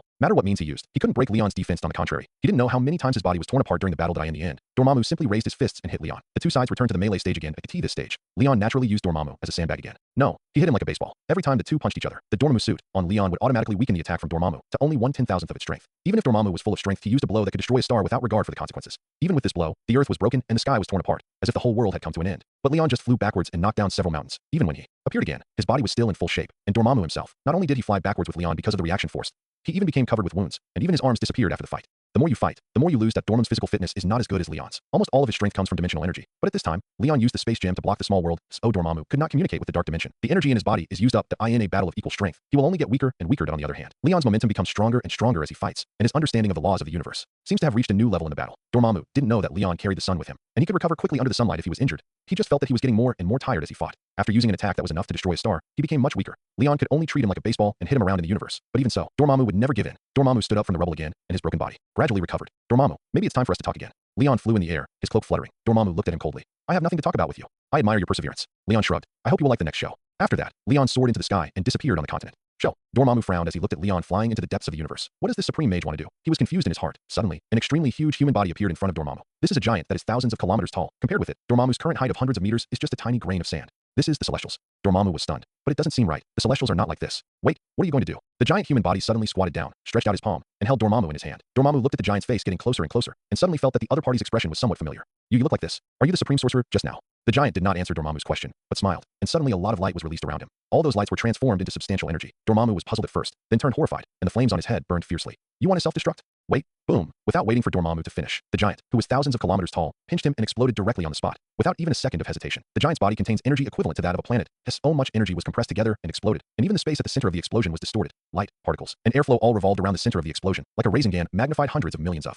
times. Leon landed from space at this time, blowing out a breath with his chest rising and falling, bringing up a 3-foot-high wind, and it took a long time to blow away all the aftermath of the explosion. When everything returned to calm, the tens of thousands of kilometers deep pit caused by the explosion was finally exposed to the bottom of the deep pit. Only Dormammu's head and upper body were left, screaming in pain and slowly recovering his body. The small clone created by the Blood-Sea clone is indeed suitable for self-destruction. Leon nodded, very satisfied with the effect of the self-destruction. Although it was his consciousness that controlled the small clone just now, but the self-destruction only happened in an instant, and he didn't feel any pain. With great power and small side effects, the small clone is simply a portable super bomb. When he becomes stronger in the future, the self-destruction of the small clone may directly create a black hole at the same time. In the inner world, Blood-Sea Leon created a new clone. Leon's original body moved his mind, took out the clone that was 1,000 kilometers high, and flew into the universe again. Boom! Another Blood-Sea clone exploded. Leon felt that he had experienced the art of explosion. He created one Blood-Sea clone after another. When Dormammu recovered from his injuries, he immediately let the clone rush up and explode. He exploded dozens of times over and over again. Finally, the continent with a diameter of tens of millions of kilometers was exploded into 5 continents, and he stopped on one of the broken continents. Dormammu stretched out his hand tremblingly from the rubble. We need to talk, he said weakly. Dormammu was extremely calm at this time. He had no anger, and he couldn't get hard. Leon floated silently in front of Dormammu. What can we talk about? Leon took the initiative. As long as you don't mention the authority of the dark dimension, you can say anything. Dormammu was tired, so he tore off the gravel on his body and lay in the deep pit, looking at the dark universe with empty eyes. Leon raised his eyebrows. Then you recognize me as your master? The secret book given to him by the beast god Zhou in the starry sky world contains the secret method of soul slavery. As long as Dormammu is willing to let go of his mind, he can turn him into a slave. For forcibly performing the secret method of slavery. Leon has never thought about it. He is currently the master of the world, and he still lacks a lot of soul in order to enslave the dimensional demon. That if he really forces it, I am afraid that Dormammu will commit suicide immediately, and will take revenge on him at all costs after resurrection. That of course Dormammu couldn't agree. Impossible. You might as well just kill me, but you'd better protect the earth, otherwise I'll resurrect in the dark dimension. Lion frowned. This old guy dared to speak harshly even though he was the loser. He jumped on Dormammu's face and punched him. Dormammu screamed and became obedient again. Resurrection? Humph. Leon sneered. Have you forgotten how many hell lords are in your dimension? Wait until you die once and resurrect. Do you still have the strength to fight them? Besides, maybe before you resurrect, the dark dimension will already belong to Mephisto. Lion's words changed the color of the flame on Dormammu's head. Obviously, this is all possible. Dormammu was silent for a while. I can't give you the authority of the dimension, but I can't allow your Kamartaj mages to borrow my power without paying a price. You let a group of mages who believe in Vishanti use black magic. Leon sneered. Suddenly he thought of something. Am I included? In the later stage of the starry sky system, a lot of energy is needed to advance, and it is possible to drain a universe at any time. If he can absorb the energy of the dark dimension for free, then at least he doesn't need to worry about energy before he grows to the multiverse level. Besides, when he drains the dark dimension, it doesn't matter who is the master of the dimension at that time. Dormammu doesn't know how dirty Leon's heart is. He thought Leon was tempted. Of course, you are the supreme sorcerer. You can also borrow the energy of the dark dimension. Okay, this is one condition. What else? Leon asked. Dormammu was stunned. What else? Isn't this enough? The defeated party has to cede land and pay compensation. You only pay compensation, but not cede land. Leon sighed and shook his head. The flame on Dormammu's head turned black. You are still thinking about my dimensional authority. Supreme Sorcerer, you'd better let me return to the dark dimension quickly, otherwise you will definitely regret it later. He said quickly. Leon raised his fist. You dare to threaten me? Dormammu shrank his head back. I came here just to devour a world, and I don't plan to spend too much time. He hesitated and confessed. In the dark dimension, strange from the main universe of your timeline, is working with my niece Clea to solve the world collision crisis. If I don't return to the dark dimension as soon as possible, they will be discovered by the Lord of Hell who heard the news, and the operation will inevitably fail. Dormammu persuaded him with reason and emotion. If you let me leave, I will help them through the crisis. If you want to solve it, the easiest way is to destroy one of the universes. But Strange and Clea seem to have other ideas and are secretly doing something in the dark dimension. If you let me go back now, I can help them. Dormammu promised. The old man was very happy. Leon's expression became serious. Doctor Strange and Clea went into the dark dimension together to solve the world collision crisis. This was the plot that appeared as an Easter egg at the end of the movie Doctor Strange 2. When he watched the movie as an ordinary person in his previous life, seeing this plot, he would only look forward to the next story. But now he's in the Marvel Cinematic Universe. At this time, his mood is not expectation. Instead, he wants to. Curse. If the so-called world collision only occurs between the main universe of the movie and another universe, then he naturally doesn't care. There are so many parallel worlds in Marvel, and no one knows how many are destroyed every day. In a year, it may be more than the kangaroos in Australia. If one main universe is destroyed, another main universe will naturally be restarted. Even his 199999s or MCU 616s universe may be replaced and become the main universe. But when was the last time the concept of world collision appeared in the Marvel universe? It was in the comic universe's Secret War 2015. That collision was caused by Wolverine's repeated travel through time to change history, causing a chain reaction, resulting in collisions in all the worlds in the entire multiverse. And the ending of the collision crisis. It is the destruction of all the worlds in the entire comic multiverse. It was not until the surviving Godman Reed recreated a new universe, that is, a brand new and different universe, that the crisis was over. In terms of the result, that world collision crisis was equivalent to restarting the entire multiverse. Leon felt his scalp tingling. This moment. It is just like that moment. If the world collision crisis caused by Doctor Strange is the same as the one in Secret Wars 2015, then he can prepare for the aftermath of his own universe in advance. Although the probability is not very high, it must be prevented. Leon thought for a few seconds with a serious expression and decided to let Dormammu leave as soon as possible and no longer dwell on compensation. It is better to solve the crisis of Doctor Strange in the main universe as soon as possible. However, Leon is not going to go to the dark dimension in person to help solve the problem. If it is really a multiverse-level world collision crisis, it will be useless for him to go. And if it is not, then even if he does not help, the crisis will not affect his world. Instead of worrying about the trouble caused by Doctor Strange, it is better to improve his strength. As long as the strength is enough. Don't say the destruction of the multiverse. Even if the omnipotent universe is destroyed, he doesn't have to worry. The sense of urgency that has never appeared since leaving the starry sky world once again emerged in Leon's mind. Dormammu, you can go, but in addition to unlimited borrowing of energy, I have 2 more conditions. Leon raised 2 fingers. Any conditions are fine, but if it is still an impolite request, I will never agree. Dormammu stated in advance. First, I don't want your dimensional authority, but you have to help me find an ownerless dimension. Before Leon finished speaking, Dormammu interrupted. Impossible. Absolutely impossible. Do you know how precious the ownerless dimension is? Even if there is one, it will be immediately occupied by the demon god. In other words, even if he finds it, he will integrate it into the dark dimension as soon as possible. Then you can help me keep an eye on the news of the ownerless dimension. Whether it is accurate or not, you must tell me until I find one. Leon changed the conditions. When he breaks through immortality, the world inside his body will transform into the kingdom of God outside his body. But the premise is to find a piece of space debris and integrate the world inside his body into in the Marvel universe. The most suitable approach is of course to integrate the world into the ownerless dimension and become the master of the dimension yourself.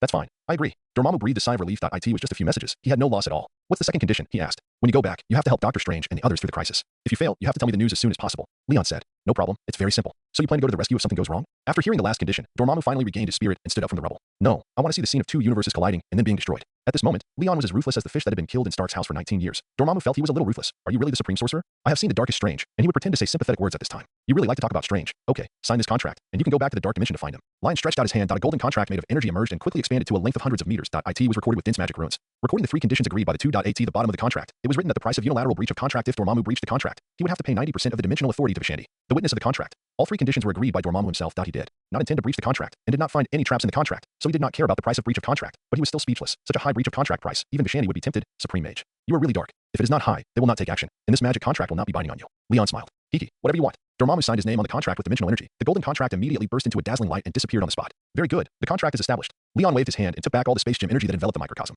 You can go. The azure energy poured into Leon's body like a tide. Dormammu sensed the dark dimension again. He looked deeply at Leon, tore open the space, and walked into the bizarre chaotic world on the other side. Supreme Mage, tell me your name. He said standing in the dark dimension. Didn't it just write it on the contract? What? Do you still want to say something harsh? Leon raised his eyebrows. Dormammu sneered without comment. He resumed his condescending attitude. Leon Stark, I'm waiting for the day when you come to the dark dimension. Then we will have something to talk about. Thank you for your warm invitation. But before that, remember to fulfill the contract. That is your defeat clause. Leon shot back. He was not surprised by Dormammu's change of face. These dimensional demons have lived in the cold and dark dimension for a long time. They just want to swallow the earth and eat a few believers every day, and have long transcended the constraints of morality. It's just a change of face. Dormammu is already a good demon. Humph, you don't need to remind me. Dormammu turned and left. Hey, if you miss me, you can come to the earth again. Remember the number of our universe is 199999. Leon said loudly. Dormammu's head sank when he heard this, and his movement of leaving was a little faster. As the torn space was restored, the dark dimension was completely disconnected from the small world. It seems Dormammu will never come again. Leon looked at the ruined continent in front of him. It's really a mess. It's time to go back, he thought, and left the world ring. The old man was so angry that he was forced to leave. Leon returned to the library of Camartage in a blink of an eye. He first casually lifted the spell used to protect the world ring. He put the ring into the inner world. Then the powerful mental power spread naturally, passed through 2 layers of portals. See the mirror space unfolding in the 3 major temples and the situation inside each. In the London temple, Wanda suppressed one side alone, while other wizards cheered on the side.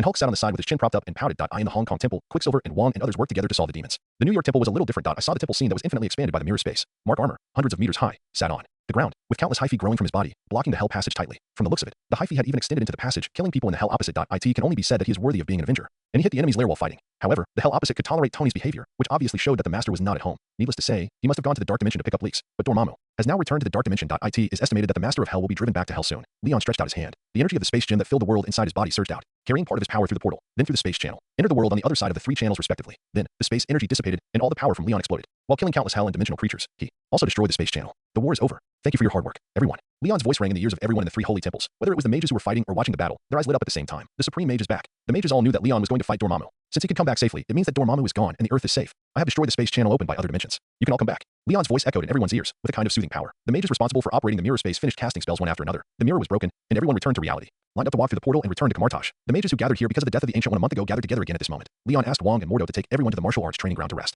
Half an hour later, all the mages sat on the ground in the martial arts training ground, looking at Leon expectantly. The departure of Ancient One had made them feel lost, as if the moonlight that led the way was suddenly lost in the deep night. But Leon told them again and again with his actions. Although they lost the bright moon, they welcomed the hotter sun. The mages all wanted to hear the new Supreme Mage talk about how he made Dormammu retreat, but Leon faced hundreds of eyes shining in the sun, but did not describe his battle experience vividly. Instead, he suddenly took out a huge octopus from his inner world. From your eyes, I see the desire for food. Leon skillfully set up the grill. Then the second barbecue feast of Kamartaj will start now. Is there anyone who wants to stand up and sing a song? As usual, the first piece of barbecue is for the person with the best voice. This unexpected development almost sprained everyone's waist. All the mages were stunned on the spot. But after they reacted, they rushed to stand up one after another. I practiced the song for a month after returning, and it must be good this time. For the Kamartaj mages who need to pay a price to cast spells, after a battle, there is no better way to heal people's hearts than lion's food that can repair the body. After a month, the mages' singing level has improved a lot. Even the mages of Hamel, who sang the scripture of purity last time, sang the east flowing water of the Yangtze River this time. Although the singing is still down to earth as if to send someone away, it is still singing and dancing. Tony and others surrounded. Lion, eating and chatting. This octopus tastes really good. Send more home later. Tony held a tentacle several tens of centimeters long in his hand. If possible, I want some too. Wong, take the opportunity to raise your hand. Banner, the soul floating beside Hulk, also nodded repeatedly. And me, I didn't eat any. Hulk rarely comes out, and he's unwilling to fall asleep. Now he has an octopus leg in each hand, and he's even more unwilling.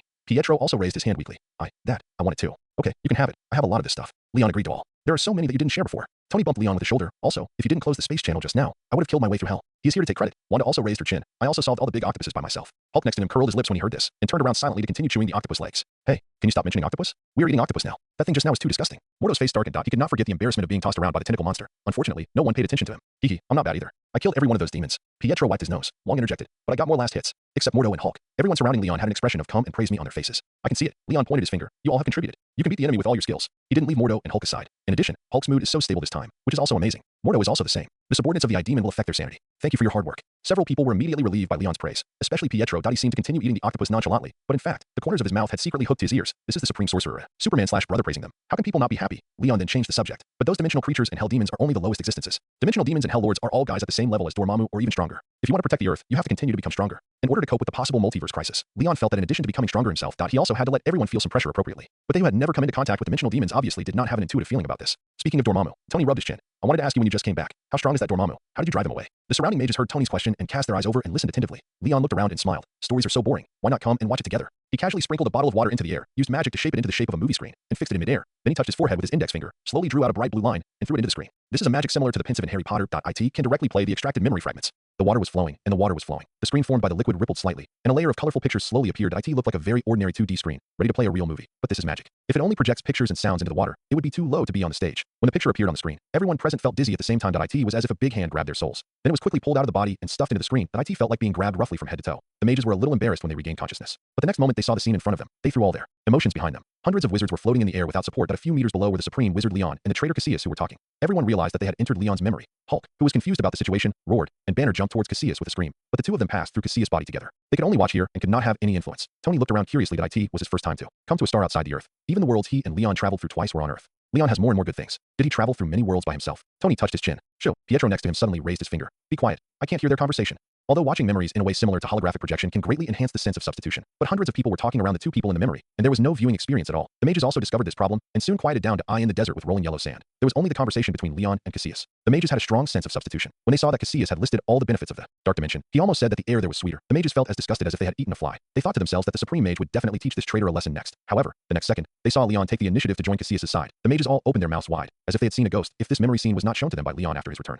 they probably would have cursed on the spot, shouting, I wanted to fight to the death. Why did your majesty surrender? And so on. Fortunately, the story soon ushered in a turning point. The development of the plot is like a movie with ups and downs. First, Caecilius and his followers summoned Dormammu, but were ruthlessly swallowed by the dark dimension. Then Leon claimed to negotiate, which angered Dormammu. Everyone was overwhelmed. They couldn't help but sweat for Leon. Although the name of the Lord of the Dark Dimension has long been well known, but it was the first time they saw Dormammu's true appearance. Just his head was as tall as a small mountain. The breath he exuded casually could even give people a suffocating feeling of facing death. The Supreme Mage faced such a terrifying existence that it was like Don Quixote riding a donkey towards a windmill. The mages didn't know how things would develop next. They had completely replaced Leon, facing the angry Dormammu. His legs became weak uncontrollably. It was as if the donkey that was supposed to run towards the windmill turned around and crashed to death on the side of the road. Tony clenched his trembling fists tightly, his fingertips sinking deep into his palms. He was also uncontrollably afraid, but he was more anxious. Before, Dormammu's strength had only stayed in his ears or in other people's descriptions. Now that he saw it with his own eyes, he couldn't help but tremble in his heart. What kind of enemy was he letting Leon face alone? The strong desire for strength and a huge sense of crisis suddenly exploded in Tony's heart. He knew that Leon was safe in the end, but the scene in front of him still planted a seed in his heart. Not far from Tony, Wanda, the strongest among the crowd, was not much better. She felt that in front of Dormammu, she didn't even dare to release magic. However, facing this angry Dormammu with a faint flame on his head, Leon was still able to face him coldly. He even used Seraphin's shield and Hogs blocked all fatal attacks. So calmly, Wanda once again realized the huge gap between herself and Leon. Juan was much more direct. He slapped his thigh hard. This is the Supreme Sorcerer. This is the Supreme Sorcerer. Leon's back was deeply engraved in everyone's mind at this moment. However, everyone's excitement did not last long. After a few fights, Leon angered Dormammu again. Let him walk out of the dark dimension in anger, so everyone was numb again. This Supreme Sorcerer is strong, but he is really bad at talking. Wouldn't it be better to let Dormammu retreat directly and force the other party to cross the border in real body? If possible, they really want to travel back to the past and cover Leon's mouth. Tightly. At this time, Dormammu and Leon talked about the Time Stone and Thanos in the memory. Wanda frowned and asked Tony, "What is the Time Stone?" Leon used the Space Stone to awaken me and Pietro's abilities. Is it the corresponding thing? And who is Thanos? And what is the Flash? Wanda had just entered the extraordinary world, and these names sounded impressive. She thought Tony and his friends had experienced many world defense battles like this in the past. But in fact, Tony was thinking the same question as her. His mind was full of what Leon had done to hide it from him. Tony shook his head and looked at Wong and Mordo, but the wizard duo also shook their heads. I know Thanos. He is the overlord of the universe. I also know the Time Stone. It is one of the Infinity Stones. It is. Wong explained Thanos and the stones in detail. Then he showed a foolish and innocent look. But when will the Time Stone be destroyed? And what is the Flash? I don't know. Modo also frowned. No, the Time Stone is in the eye of Agamotto. Did Leon destroy that treasure as soon as he took office? Wanda understood after listening. It turned out that these old people didn't know anything. Be quiet. What are you arguing about? Just keep watching and you'll know. Pietro looked at Leon intently, thinking that these people were very noisy. Tony and the others nodded, and their eyes returned to the two people who were confronting each other. However, the next second, they were half disappointed that I saw Dormammu punch Leon away, and then hit Leon with various natural disasters of earth, wind, water, fire, and even the surface of the earth was washed by the energy tide in the air. Hundreds of people were silent, looking at the doomsday scene in front of them. Their minds gradually went blank. They couldn't think of how Leon could win in this situation. One of the mages said in a trembling voice. The Supreme Mage we just met. Could it be a ghost? After a short silence, someone responded to him. Then is the octopus we eat actually a fantasy before death? The mages couldn't help but fall into self-doubt, and some even began to check whether they were still alive. The mages all breathed a sigh of relief, but what happened next was completely the opposite of what they were worried about, and it completely shattered their three views. First, Dormammu attacked Leon continuously, but Leon didn't move at all. Then, after Leon taunted him twice, he knocked Dormammu down with one punch. Then, he actually blew up the planet under his feet, which was no smaller than the Earth. The flames of the planet's explosion drowned everyone like an ocean. All they could see were brilliant fire and countless rubble, but the scene in their minds remained on the scene where Leon blew up the planet with one punch. Is this our Supreme Mage? Someone murmured dully. He is. Someone was not sure. Is the Great Mage Gui so strong? No. I think if the Great Mage Gui came, he would probably be beaten to death by the Venerable Leon with one punch. But is the Venerable Leon using magic? Yes, right? Don't we usually fight like this? The mages communicated with each other with their eyes straight in front of them. Tony and his friends were not much better. Thank you for the generous gift. This is Leon. Tony was extremely out of control. What has he been through? How can he blow up a planet? Pietro looked at Leon's back in the firelight, his eyes shining like a star. His expression was very easy to understand, full of the emotion of a real man should be like this. Wanda was also in a daze at this time. She looked at Dormammu, who was still being beaten by Leon. Just now, this dimensional demon made her unable to resist, but now she suddenly felt that it was just like that. But why did she think so? Wanda stared at Leon blankly. Perhaps because the Superman who looked like a god of war, after wearing a black battle suit, gave people a sense of security. The black battle suit outlined the muscle contours of Leon. Every muscle was between contraction and explosion, showing the unique aesthetics of violence. Wanda suddenly felt that what Pietro said before was right. Leon's figure was really handsome, and the medieval sculptures she had seen in the museum before were far inferior. After Leon got serious, the battle between him and Dormammu was like a special effects blockbuster shot by Hollywood. The mages watched the two people's light waves flying around, breaking the land many times, and then returning to melee. Until the end, Leon was like playing baseball. He beat Dormammu again and again. He even summoned a giant to explode. The powerful force in the battle beyond cognition pushed the mages' emotions to the peak. Until all memories ended. Everyone's consciousness returned to reality. They were quiet for a few minutes. The mages were still in shock. Leon's memories were really exciting. It made their moods up and down like a roller coaster. The final ending made them even more excited. They put themselves in Leon's perspective, as if they had beaten Dormammu once, and couldn't help but recall it again and again. Leon waited for a few minutes, and seeing that everyone was still in a daze, he coughed lightly to remind them. Don't be stunned. I've shown you the process. Hurry up and eat the barbecue. Otherwise, when the temperature drops, the taste will be bad. Everyone was stunned when they heard the words, as if they were pulled out of another world, as if waking up from a dream. Hundreds of people looked at Leon, and their eyes changed. They used to respect and trust, but now they became passionate and worshipful. Almost every wizard was like this. Even Hulk stared at Leon's arms with eyes as big as copper bells, looking at his own arms in disbelief. It was hard for him to understand why his arms were so thick, but his strength was far less than that of this thin guy. Why are you looking at me? Eat quickly. Leon held up two strings of octopus tentacles, but the next moment, everyone dropped the octopus meat at hand and rushed to Leon. Venerable Leon, I don't know what to say, but you were really amazing. Even Dormammu's existence was defeated by you. With you, we don't have to worry about the dimensional demon anymore. From now on, our Earth will be the strongest in the 9 realms. Venerable Leon, you defeated Dormammu's physical strengthening magic. What kind of magic is that? I want to learn that from you. Lion was surrounded by the mages. He said, come one by one, don't crowd. If you crowd, you will all go back to your respective temples to guard the post. But he couldn't help but slightly straighten his chest, and his smile became a little gentler. A kind of happiness that he had not seen for a long time suddenly reappeared in Lion's heart at this moment. This kind of happiness is the happiness of showing off in front of others. What is the purpose of becoming stronger? In addition to enjoying the feeling of becoming stronger and protecting yourself and the people around you, isn't it just to show off? Although Lion's state of mind has greatly improved since returning from the starry sky world. I don't have as many ideas about showing off in front of others as before, but it's not a bad idea to do it once in a while, right? Lion thought so. Until, hey, whose hand touched my chest just now? The one with cat ears, I have seen you. And that Minotaur, I have tolerated you for a long time. It's fine if you touch my biceps, but you also pinch and twist it. What do you want to do? It has to be said that these mages who have learned the new magic system are really a bit perverted. Even if other mages surrounded Leon, they asked questions respectfully. These guys, on the other hand, swarmed forward and took advantage of the chaos to start directly. So Leon gave each of them a slap and asked them to reflect on themselves in the corner with the ping-pong-like bumps on their heads. The remaining mages continued to ask questions. As the questions and answers. For some reason, it gradually became Leon who started to explain the magic knowledge. He talked about borrowing energy and studying the essence of magic for 2 hours. The mages gained a lot, and when they left, they all had satisfied smiles. As night fell, the 3 saints, the mages in the temple, left one by one. The mages stationed in Kamartaj also returned to their own lives. This is the daily life of the mages of Kamartaj. Solve the crisis when it occurs. After solving it, return to the ordinary daily life again.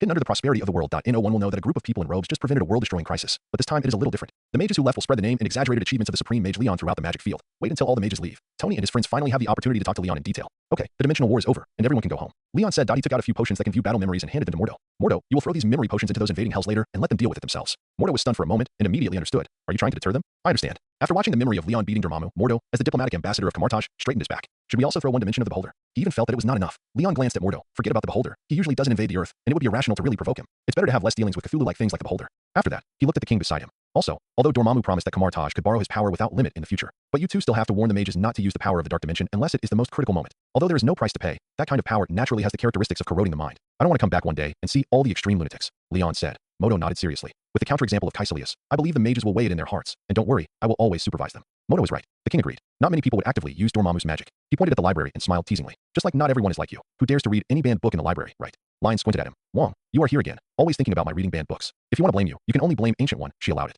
Speaking of Ancient One. Wong and Mordo's expressions became a little sad. Ancient One master. Ancient One secretly used the energy of the dark dimension. Now only Leon knows the eye in the minds of the mages. The image of Ancient One is still that holy and powerful. Mordo sighed. I don't know how Ancient One master is living in Vishanti. As the price of borrowing power, the souls of Kamartaj mages will return to Vishanti after death. But the case of Ancient One is an exception. In fact, her soul did not go to Vishanti, but to eternity, and she is very comfortable. Lion said. At least she doesn't have to worry about protecting the earth anymore. Maybe she is happier every day than you two who are still alive. Eternity. Wong and Mordo were a little surprised, but they thought it was natural. You are really worthy of being the great master of Ancient One. A person as powerful as Ancient One should follow the greater eternity. From what you said, the previous supreme sorcerer was also very strong. Tony interrupted. Of course, she is the supreme lord who has guarded Kamartaj for hundreds of years. Mordo pulled Tony and introduced Ancient One to him while recalling, and Wong also added. Lion shook his head and looked at Banner. After the barbecue ended and all the octopuses were eaten, Hulk fell into a deep sleep again. Banner, who had no sense of participation at all, took control of the body again. His eyebrows fell down at this time. His expression was very embarrassed, and he looked very regretful. Leon put his hand on Pietro's shoulder. Banner, do you want to go back to New York with us? You have learned astral projection and have achieved the original goal. Banner shook his head. No, the level is far from enough. I have to stay here to continue learning. And the magical animal breeding base of Kamartaj is under construction. I have to keep an eye on it. What about Betty? Don't you miss her? Leon asked. Well, can I take Betty over?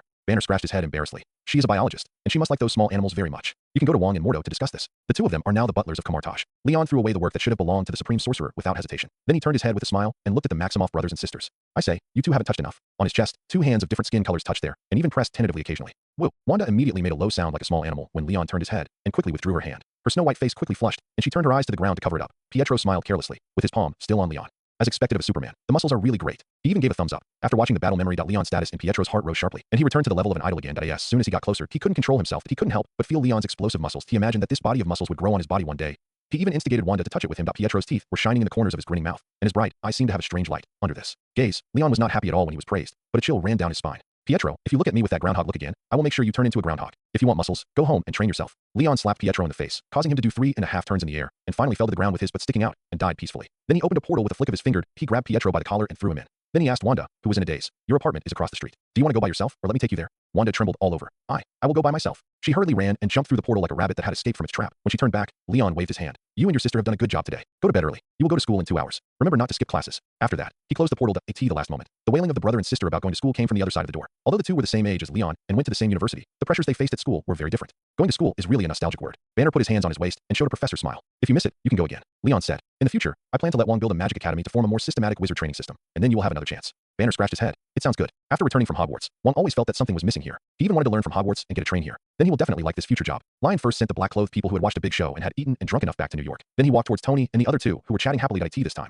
Mordo had already talked about the dimensional demons from the Ancient One and explained in detail how terrible each demon was, but he could not get any advantage from the Ancient One. Tony's eyes rolled, and I don't know what he was thinking. There are hundreds of years of stories about the Ancient One. We can't finish talking about them in a short time. It's time to go, Tony. Don't forget that you have to go to work at the Avengers today. Leon interrupted Mordo, who was still talking, and asked Tony to leave together. Mordo, you guys should protect the temple well. Remember to report your work to Jarvis in 2 days by playing the projection video. Before entering the portal, Leon gave his final instructions. The quiet time passed quickly. It's a new day again. Leon got up from the embrace of the white arms. When he walked to the dining room, Shirley had already prepared breakfast and was setting the tableware. Good morning, Shirley. Brother Leon, you're awake. Shirley sat on the chair and swung her legs. Where are Sister Natasha and Yelena? They probably can't go to the company today. Leon sat down. And I'm not awake. I just finished practicing. Okay, but Sister and the others still can't go to work today. So what should we do about the company? Just let Jarvis handle it as usual. Leon said. After Jarvis became an intelligent life, the advantage is that he became more intelligent and could appear anywhere on the internet. He could exert powerful computing power in any corner. But the disadvantage is that he has emotions and self-gender recognition. This requires him to have his own private space. For this purpose, Tony personally built a huge underground base underground in the Stark Industrial Park. He installed the latest planetary computer he developed not long ago based on the Star World optical brain as the main body of Jarvis. Now, whether it is Stark's mansion or Lion's apartment, Jarvis's subroutine is no longer carried. Only when he shouts when he needs it. Jarvis will pop up from somewhere on the internet. As expected. As soon as Leon finished speaking, a loading screen appeared on the projection device next to the dining table. A few seconds later, a door appeared, and Jarvis walked in wearing a butler's uniform, bowing slightly, very ceremonial. At your service at any time, Master Leon, Jarvis said. Well, Shirley exclaimed. Every time Uncle Jarvis appears, I feel like I'm living in a big manor in a fairy tale. In fact, Miss Shirley, as long as you want, Master Leon will definitely buy a manor for you. Jarvis put his right hand on his chest. Forget it. The current apartment is pretty good. The manor is too big, and it must be difficult to see brother Leon. Shirley pouted. Leon laughed dumbly and stretched out his hand to rub Shirley's hair. You little guy, you were still compared. Why? You don't plan to help your little friends support the scene today. They are no longer bullied, and those people are afraid of me, so there's no need to go. Shirley shook her head. She raised her fork. But Peter's aunt wants to visit our house and say she wants to thank us. Really? Of course. Leon nodded. But you have to discuss the time with your two sisters first, and then reply to Peter. A month has passed since the battle with Dormammu. Shirley is also enrolled in Midtown Middle School. The story happened on the day she enrolled. On the way home that day, she saw several little boys bullying another boy in an alley. So she jumped off the bus and went to seek justice. After beating the bullies away, she learned. The boy who was bullied by several people was named Peter Parker. He was a first-grade student in a local elementary school. When he enrolled, he was only accompanied by his aunt. So he was ridiculed by several children and had a conflict. In the end, there was this scene of being bullied, and it happened to be seen by Shirley on the bus. That day, after receiving Peter's thanks, Shirley felt a great sense of accomplishment. As if she had found her goal in middle school. She had no sense of shame as a middle school student who bullied elementary school students. That night, she announced at the dinner table that she was going to do something big. So in the second week, the school called Tony, her guardian, to the school because she beat up all the bad boys in the school after school, and a large-scale fight broke out. When they met, Tony was confused, and so was the principal. The principal didn't expect that Tony Stark was not just a name, but the real person. Tony didn't expect that little Shirley was so cool, and she turned around and left after making dozens of children cry as if she didn't take a cloud with her. Did Leon ask you to beat those kids? Tony asked at the time. Shirley shrank her head and shook her head. I want to be a hero like you and protect the weak. Tony was stunned on the spot. After a few seconds of silence, he took out a check and slapped it on the table. After leaving a sentence to fill it out casually, he took Shirley out of the principal's office. From that day on, Shirley became a bully in elementary and middle schools in Queens. Some bad students who had been beaten even called her King Bing in school. It was because of this title that King Bing took the time to have someone investigate Shirley in Hell's Kitchen on the other side of New York. Then he was visited by several men in black that night and had his leg broken. In the night, he held his broken leg. And before he could say anything harsh, the next sentence from the men in black shut him up completely. If you dare to investigate again, SuperMan will come to you next time. After that day, King Bing couldn't sleep all night for a month. King Bing in school, Shirley, who was not afraid of bullying, still went to school happily every day and prevented every bullying incident she encountered. After breakfast, Leon used a clean-up spell to make the dishes look brand new. Shirley was no longer surprised by this. In her heart, Leon had long been an omnipotent existence. I'm going to school. Shirley jumped out of the door and started another day as the campus bully. Take the school bus well and don't jump out of the window again. Leon watched Shirley go out and looked at his room again. His sight passed through the wall. He could see the sleeping Natasha sisters. The sisters' soft hair was draped on the pillowcase, and the sunlight slanting in from the window illuminated every eyelash of theirs, but could not wake them up from their deep sleep. Leon couldn't help shaking his head. They are both inexperienced and playful. Since the end of the Dimension War, the two sisters have become very active and always want to exhaust him, but it is difficult for the two little black widows to satisfy him, let alone exhaust his energy. He looked at the time. It's not even 8 o'clock yet. Wanda has to take a leave today to come and ask about the dream. There are still a few hours. I can practice for a while. Leon sat on the sofa and closed his eyes. In his inner world, the world ring with 100,000 suns is flowing with bright sunshine all the time. Every second under the sunshine, his strength is rapidly increasing. Half an hour later, the short doorbell awakened Leon from the comprehension of the law. After opening the door, Wanda was alone. She was wearing a red dress today, white high heels on her feet, and even light makeup. She looked like a blooming enchanting rose. You came so early. Shirley just left. Leon led Wanda to the living room. If I don't go out early, Pietro will get up. Once he gets up, he will definitely ask for leave. Wanda said. The two sat opposite each other. Leon stretched out his hand and opened the refrigerator door. What a drink. Is there milk? If possible, hot is best. Wanda put her hands on her legs. Even though she has come many times, she is still nervous to be alone with Leon. No problem. Hot milk flies over. Leon cast a spell, and then the milk automatically heats up, enters the cup again, and flies to Wanda. Wanda is used to this. Thank you. After she took a sip of milk, Leon said, then shall we start now? Wanda nodded and said slowly, last night, I dreamed of that woman again. Since awakening to chaos magic, Wanda has dreamed almost every night. In her dreams, she would become herself in another world. In some dreams, she was a mutant. In some dreams, she slaughtered Alkamar-Tosh. In others, she was planning revenge on Tony Stark in the Hydra base. The continuous nightmares made Wanda uneasy, so at Pietro's suggestion, she found Almighty Leon. Leon analyzed the reasons for her nightmares and cast a magic to soothe her mind. Such consultations have lasted for more than half a month. After half a month, Wanda was already familiar with everyone in the apartment. However, the initial contact was not smooth. At the beginning, when she saw little Shirley and Natasha, who was wearing loose pajamas and messy hair, and Lion, her pure heart was greatly shocked. She even thought that Shirley was actually a mistake made by Lion during adolescence. At that moment, her absent-minded eyes wandered over several people, and then she said goodbye in a daze, wanting to smile apologetically but unable to raise the corners of her mouth. When she left, she whispered that she was bothering him, and her back was somehow inexplicably depressed. But a few days later, Wanda visited Leon again in the apartment, because she really had no choice. The continuous nightmares all night long almost made her collapse. Those dreams were so real, as if they were another personal experience of her, but when it came to her dreams, they were just some battle scenes, almost no daily life. In the dream, her eyes were stained with blood, and the sky end. The ground were all bloody. The scarlet magic was at her fingertips, and a wave of her hand would take a life, like a demon walking out of the red abyss. Wanda, who had only killed livestock and dimensional creatures so far, certainly could not accept such a dream. Every time she opened her eyes, she would feel a sense of time and space confusion. She had to find someone to talk to, preferably someone like Leon who could cast magic to soothe the soul. Otherwise, she would definitely go crazy. But who could she find? She told Pietro about the dream. Pietro would only hold his head and say with horror, no, I have a sister, it's annoying enough, don't have more. So Wanda stuffed Pietro's head into the gap of the sofa. She could only find Leon again. Half a month passed unknowingly. Until now, Wanda is already familiar with Natasha and others. She also knows that Shirley is a poor girl adopted by Leon, and her life experience is almost as miserable as hers. This made Wanda sympathize with Shirley, and for some reason she suddenly felt relieved, like a heavy stone was suddenly moved away. That's it. She finally destroyed all the dark books in the multiverse, and died in the collapsed Wanda Mountain. Wanda pressed her slender fingers on her eyebrows, looking haggard. This dream was very long. I still remember some fragments of it. And Wanda stretched out her hand. This time, just like before, I learned a lot of her magic again. However, this time it seems that most of it is from the dark book. As Wanda spoke, scarlet energy was released from her fingertips. The color of the energy quickly turned darker under her control, like blood that was about to dry up. And her fingertips gradually turned dark. Stop. Leon's pupil shrank, and he immediately cast the spell to stop Wanda from casting. He grabbed Wanda's fingers. The genetic energy in the body rushed out. The dark energy on Wanda's fingertips was expelled. Even the Wanda in your dream will be affected by the magic in the dark book. How dare you? A new magician follows suit. Leon accused, when using magic, you must pay attention to taboos, especially magic that affects the mind and natural laws. These magics must be used with caution. Leon never thought that there would be a day when he would be like the king, reminding others to be careful of taboo magic. He raised his head unhappily, but suddenly froze. At this time, Wanda looked at him with soft eyebrows and slender fingers, and stayed in his palm, like a docile sheep waiting for the owner to take care of her hair. But Leon's attention was not here. He was attracted by the scarlet crown on Wanda's head at a glance. The crown was scarlet and translucent, and you could see the wall on the other side through it, as if it was just an illusion that did not exist. But Leon knew. When it solidified, it means that Wanda has completely become the Scarlet Witch, possessed the ability to modify all realities within her perception range. In the main universe of the movie, the price paid by another Wanda to reach this point was the death of all her relatives and friends, and the Wanda in front of them, who had only dreamed for half a month, had reached this level. The speed of strengthening was even faster than before he went into the starry sky world. What's wrong?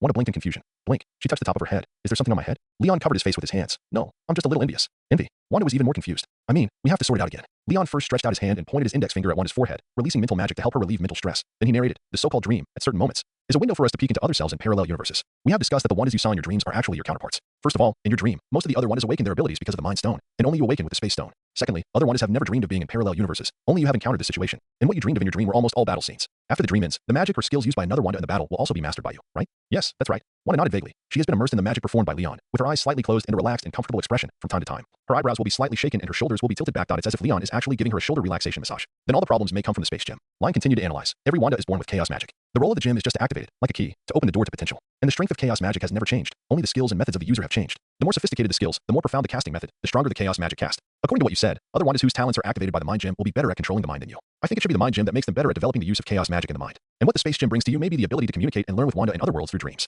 This should be an application of chaos magic in space. Lion concluded. Wanda opened her eyes after hearing this, and was slightly worried. Will I have to keep dreaming about myself in other universes in the future? I'm obviously not interested in their lives. Besides, I will be mentally weak if I keep having these dreams. What are you thinking about? Leon tapped Wanda's forehead. How can chaos magic be such an inconvenient thing? In Wanda's puppy-like whimpering, he said, chaos magic belongs to you, and dreaming all the time can only mean that your control over it is too weak. Or, you haven't tried to control it at all. Leon finished casting and stood up. Okay, your problem is clear today. How to control and perform chaos magic. You can also learn from other isotopes. So go back and practice well. Practice more, and you will be able to control dreams. Except for the magic of the dark book. Those can't be practiced. Leon sent Wanda out the door, who seemed to be a little reluctant. Remember to come again in a week and give me feedback on your progress. What if I still can't control the chaos magic? Do I have to rely on your mind magic to relieve my mental stress? Wanda asked again. Her question was a bit like asking a technician in a foot massage parlor if I can still order you next time I come. Leon's face darkened. Impossible. Don't be lazy. If you still have nightmares next week, I will use illusion to make your dreams worse. After seeing Wanda off, Leon sat on the sofa again and began to practice. This was his daily routine for the past month. In addition to occasionally arranging work for employees in various fields and paying Natasha and her sister's salary every night, he was almost immersed in practice. The reason why he took time to give Wanda psychological counseling was that he coveted her body. But the main reason was that Wanda had high potential and almost no upper limit. Helping others now is helping yourself in the future. In Leon's view, Wanda is the most special one among all the superheroes in the Marvel Cinematic Universe. Not only is her ability special, but her personality and mind are also special. If Tony is a mortal who is on par with gods, Star-Lord is a god who is on par with mortals, then Wanda is a mortal who controls divine power. She actually starts the story with revenge and ends it with losing everything and sacrificing herself. She is just an ordinary Sokovia girl who wants to have a stable life. Every time she grows up, it comes from a tragedy. All her actions to protect others are pushed by her superpowers. She doesn't have too much subjectivity. Even becoming a superhero is just because she awakens her superpowers, so she feels that she has a responsibility to do something, just like Spider-Man after losing Uncle Ben. But her determination to become a hero is not firm. What she longs for in her heart is always a peaceful life. If Wanda is given a chance to use chaos magic to exchange for a safe and happy life for her family, then she will definitely be eager to urge when to start the exchange. For such a Wanda, whoever treats her well, she will definitely return double. Leon couldn't find a reason to refuse to help the other party. Wanda, I hope she will really practice the skills of using chaos magic after she goes back. Leon sighed on the sofa. He always felt that Wanda would come again tomorrow, saying that the spellcasting skills were too difficult to learn, and she wanted him to help soothe the soul affected by nightmares. Ding, just as he was about to continue practicing, the doorbell rang again. The next moment, the door of the apartment opened automatically, and it was Tony who came. Tony had the authority to enter and exit the apartment at will. Why are you here? Leon frowned. Why can't I come? No. What's that expression on your face? Are you not happy to see me? Tony lowered the coquettish sunglasses on his nose and looked at Leon from above the frame with a pretended sad look. Or, after our Clark came to the big city, he thought the old man on the farm was a country bumpkin and was too bothersome. Lion pouted. I'm practicing. If you have anything to say, just tell Jarvis to say no. Can I come to see you? Tony covered his chest. Why? Your anxiety disorder has recurred, so you come to me to talk. Lion raised his eyes and asked. After the dimensional war, not only Wanda started to have nightmares and needed psychological counseling, Tony also had problems. For some reason, he suffered from mild anxiety. He couldn't sit still at the Avengers, so he ran to Lion's apartment. After seeing Lion, he felt more at ease and ran back to the United Nations building to continue working. This symptom did not improve until Tony helped Shirley solve the school dispute and was touched by a certain word of the little girl. Lion felt that everyone was happy, but Tony was still a little anxious. When he was anxious, he liked to tinker with some weird things. I heard from Jarvis that Tony has been madly learning the knowledge in the optical computer of the star world recently. He plans to build an interstellar spaceship. To serve as the Noah's Ark after the Earth is occupied by the Dimension Demon God one day. It is not the Noah's Ark for escape, but it is an interstellar battleship with a star destroyer that can destroy the Earth and the Dimension Demon God before leaving. However, the current project is still stuck in two problems. The science and technology have not been learned, and there is a lack of high-strength metal. In response, Leon pointed to the location of Wakanda on the map and said that there is a clear way there. After hearing this, Tony immediately sent Hawkeye to lead the team to Africa to find out. Present. Hawkeye has lost contact for 3 days. However, Tony does not intend to let Leon intervene, but chooses to send more agents. Leon suspects that Tony came here today just to talk about this matter. Hawkeye found it. Leon asked. Found it, but Wakanda the people of Kanda are unwilling to let him go. Tony opened the wine cabinet in the house and found a bottle of Napoleon cognac. Lion doesn't drink, and no one in the family drinks it on purpose. All the wine in the wine cabinet was put in by Tony himself, and they were all his favorites. Hawkeye found their most important intelligence, which is important enough for them to sink Hawkeye into the Indian Ocean. It's just that Hawkeye is a member of an international organization, so they don't kill people, but they don't let people go either. Tony opened the bottle with a bang and poured himself a glass of clear brandy. It's a pity that they underestimated Hawkeye. The important information was passed on the moment Hawkeye showed up again to confirm his survival. Guess what it is? Tony tasted the wine as if rinsing his mouth and then put the cork back in. He said he wanted to quit drinking and gambling, so he wouldn't drink unless there were beautiful women or he won a battle. Now he has won a battle. There's a mountain of vibranium buried under Wakanda. Leon said casually. Tony's eyes widened. Shit, you really know it. Can't you just tell me directly? If I tell you directly, you will have to negotiate with Wakanda. Leon said, now that they have detained Hawkeye, it will be easier for you to pry open the door. That makes sense, but you should still tell me directly. Tony nodded. Next time, I will. Well, I know the situation. You can leave. Leon waved his hand, indicating that little Tony could leave. Okay, then I'll go back. Wait. Tony stood up and was stunned again. No, that's not what I came to say. Leon was puzzled. Then what did you say? He subconsciously released the suppression of super hearing and raised his eyebrows after a few seconds. So you found Captain America under the ice in the Arctic? Well, Coulson is still in charge of the excavation. I say, it's not flattering that you found a secret so casually. Tony adjusted his sunglasses. Leon raised his hands. My fault. Let's just pretend that I didn't say anything just now. Come on, please tell me about Captain America and satisfy my curiosity. Huh? You could still want to deliberately anger me, right? Tony shook the bottle in his hand. But what I want to talk about is not this either. What is it then? Leon said, I won't guess this time to satisfy your desire to perform. Remember those green-skinned aliens led by Nick Fury when destroying Hydra? Tony said slowly. After he spoke, his face gradually became serious. They appeared again and infiltrated the Avengers. Skrulls? Leon sat up straight. I asked the men in black to start collecting evidence about them half a month ago, intending to dismantle the Excalibur Bureau. How come there's solid evidence? No, it was Jarvis who found out that someone in the Bureau had been replaced and tried to hack into the system to steal your information. Tony's face darkened as he spoke. Wait, when did you start collecting evidence? Isn't Excalibur the space agency? Why do you want to dismantle it? Why did you take the men in black to do something big without telling me anything? The two of them were separated. Isn't this the division you made before? You said the Avengers are responsible for Earth affairs, and the men in black are responsible for extraterrestrial affairs. Leon said, so it's okay for the men in black to act on their own. Tony put the bottle on the table. Are you sure there's no problem? God, you don't even like to share happiness with your brother now. It's better for me to go back to the farm in Kansas and continue to harvest wheat. Are you kidding again? Can you be serious? Leon's forehead jumped. You just said the Skrulls are collecting information about me? Yes. Tony nodded. But I haven't heard any voices about this. Leon frowned. So, they should be planning something, or is Nick Fury investigating me? Super hearing can help Leon keep an eye out for information related to him even when it is suppressed. But he has never heard of anyone planning to steal his information from the Avengers. They're on guard against you, and they won't even mention your name. So of course you can't hear it. Tony said, everyone in the world knows that you can see through lead at will, and your super hearing can cover the world. In this case, whoever wants to do something against you doesn't have to guard against you based on your ability. Maybe you have a code name among the Skrulls, just like Voldemort, using you-know-who as a nickname. Tony sat next to Leon and put his arm on his shoulder. Don't worry, I know your super hearing and vision will be useless after being guarded by others. So Jarvis and I have started investigating this matter, and there will be results soon. Lion shook his head. In fact, my weakness of not being able to see through lead is gone. Are you serious? Tony didn't quite believe it. Lion said, 2 days ago, I destroyed several military bases that built compartments with lead and then secretly carried out some secret activities against me. Now those guys and the people behind the scenes have returned to nature. You should have noticed that there were a few fewer people in the Senate seats 2 days ago. That's them. Of course, I didn't move other places where lead layers were built to keep scientific research results confidential. Lion spread his hands. After all, people still need some sense of security, right? No one likes the feeling of having no privacy. Then you were really kind. Tony complained, but when did you solve the weakness of lead? Are you secretly getting stronger alone? These are all changes brought to me by the Starry Sky world. I brought you a gift when I came back, but I didn't hide it from you. Lion said, it's because of that world. That's not surprising. Tony suddenly realized that he has been studying the optical computer of the Starry Sky world recently, and it can be said that he is updating the knowledge in his mind every day. Although the optical computer does not record a complete scientific system, and most of it is scientific and technological knowledge about weapons, but Tony is still fascinated by learning. He dares to say. Now no one can understand the vastness of the technology and individual power of that world better than him. Even Leon can't understand it as deeply as he does. Tony thought. On the other side, Leon has used super hearing and vision to find the answer he wants. It was Nick Fury who did it. That guy always has to plan everything. Leon retracted his gaze, looking up at the universe. Is it really that black-boiled egg? Tony was shocked. No, you found out the truth now? Lion nodded. He built a lead house in the Blade space station, and all the information is in it, including my identity, growth experience, personality analysis, and behavior prediction. Well, it can be seen that he should know me better than you now. He also has a plan called the New Avengers Plan. He let the Skrulls infiltrate your Avengers just to investigate more of my combat power information and want to pull me in. This guy is quite imaginative. Everything that Nick Fury locked in the lead house was shaken out by Leon. Lead is really useless to you. Tony exclaimed. Fortunately, you are not a detective. Otherwise, all detectives in the world will be unemployed from today. After sighing, he stood up again. Nick Fury is indeed problematic. No wonder his old subordinates are still in contact with him. It turns out that they are planning to form a new Avengers. But you just said one thing wrong, Leon, that is, I definitely know you better than him. Tony suddenly extended his index finger. Just some information. What I know about you is that as long as you raise a finger, I can tell whether you're going to pick your nose or pick your teeth. Really? Leon stretched out a finger speechlessly and poked Tony's chest. The next moment, Tony grunted and was pushed into the gap of the sofa by a huge force. It was so smooth, revealing only a confused head. Sorry, it's not picking your nose or picking your teeth. I actually plan to poke you to death with one finger. Leon stood up and waved his hand. Find a way out by yourself. I'm going to the Sky Fortress to arrange the girl's next move. The plan to expel the Skrulls was originally planned to proceed slowly, but since Nick Fury is so restless that it's better to drive him down from space as soon as possible. Wait, you haven't said why you want to destroy the SWRD. Tony was buried in the sofa, and he was also shouting with his neck stretched out. Leon stood at the door. SWRD, that is the agency established by Maria Rambo, a former US Air Force pilot, with the help of Nick Fury to resolve interstellar disputes. The members include humans and Skrulls, and SWRD is their space station. They are also affiliated with the Security Council, with a high level of confidentiality, but their functions and powers are far less than S.H.I.E.L.D. Now that Nick Fury has gone to the SWRD space station, he is likely to recruit unemployed former S.H.I.E.L.D. agents to expand the power of SWRD. You can learn more about it yourself. After Leon finished speaking, he shouted to the inner room. How long are you two going to eavesdrop? It's time to set off. As soon as the voice fell, the door of the inner room of the apartment opened, and the fully armed Natasha sisters walked out. Both of them wore black combat uniforms, signaled to Tony, and followed Leon out the door. 2 visitors came to the house in succession. The sisters woke up no matter how deep their sleep was. They listened to the conversation between the two in the room, and had been waiting for the moment when Leon said to leave, waiting for the door of the apartment to close heavily. Tony's body was still buried in the sofa. SWRD space station? He murmured. Nick Fury. How many backups do you have? 5 days later. In the early morning of New York, a video was pushed to the front page of major portals without any warning. At the beginning of the video, a man in black armor stood in front of a curtain and got straight to the point. Our world has suffered a secret invasion from alien forces. There is no sensationalism, nor any lengthy description. After giving a seemingly absurd opinion, the female voice under the armor began to present evidence. Almost everyone who clicked into the video recognized at first glance that the person wearing the black armor was a man in black. Just a month ago, many girls wearing black suits suddenly appeared all over the world. They fight crime and save disasters in various cities. They call themselves the Men in Black, and their names are known all over the world. Most people know that these girls were first active in the Hydra War a few months ago. One of the 3 aerospace carriers was solved by them. Later, they also participated in the siege of Hydra. But their whereabouts are elusive. Since the Hydra War, there has been no news. Some people speculate that they are girls who have been persecuted by Hydra, and they gather together like the goddess of vengeance just for revenge. After the revenge is over, they naturally have to return to life. Some people also say that they are Tony Stark's lesbian group. They will only take action when Iron Man needs them at other times. They can be workplace elites or the public relations team of Stark Group. This statement has the most supporters. At that time, countless male netizens would beat their chests and stamp their feet on the internet, expressing their jealousy of Iron Man and their desire to take his head. Until a later hearing in the live broadcast, Iron Man swore that the Men in Black were all Superman's men. The various speculations that were rampant on the internet gradually died down, but as time passed, the girls who no longer appeared gradually disappeared in people's memories. Until a month ago, the Men in Black suddenly became active again around the world. That was when Yelena got Leon's permission and started to expand the IP of the Men in Black. The lost memories of countless netizens were suddenly activated. They finally remembered these heroic women with long legs and thin waists again. But this time, everyone knew that the Men in Black were Superman's subordinates.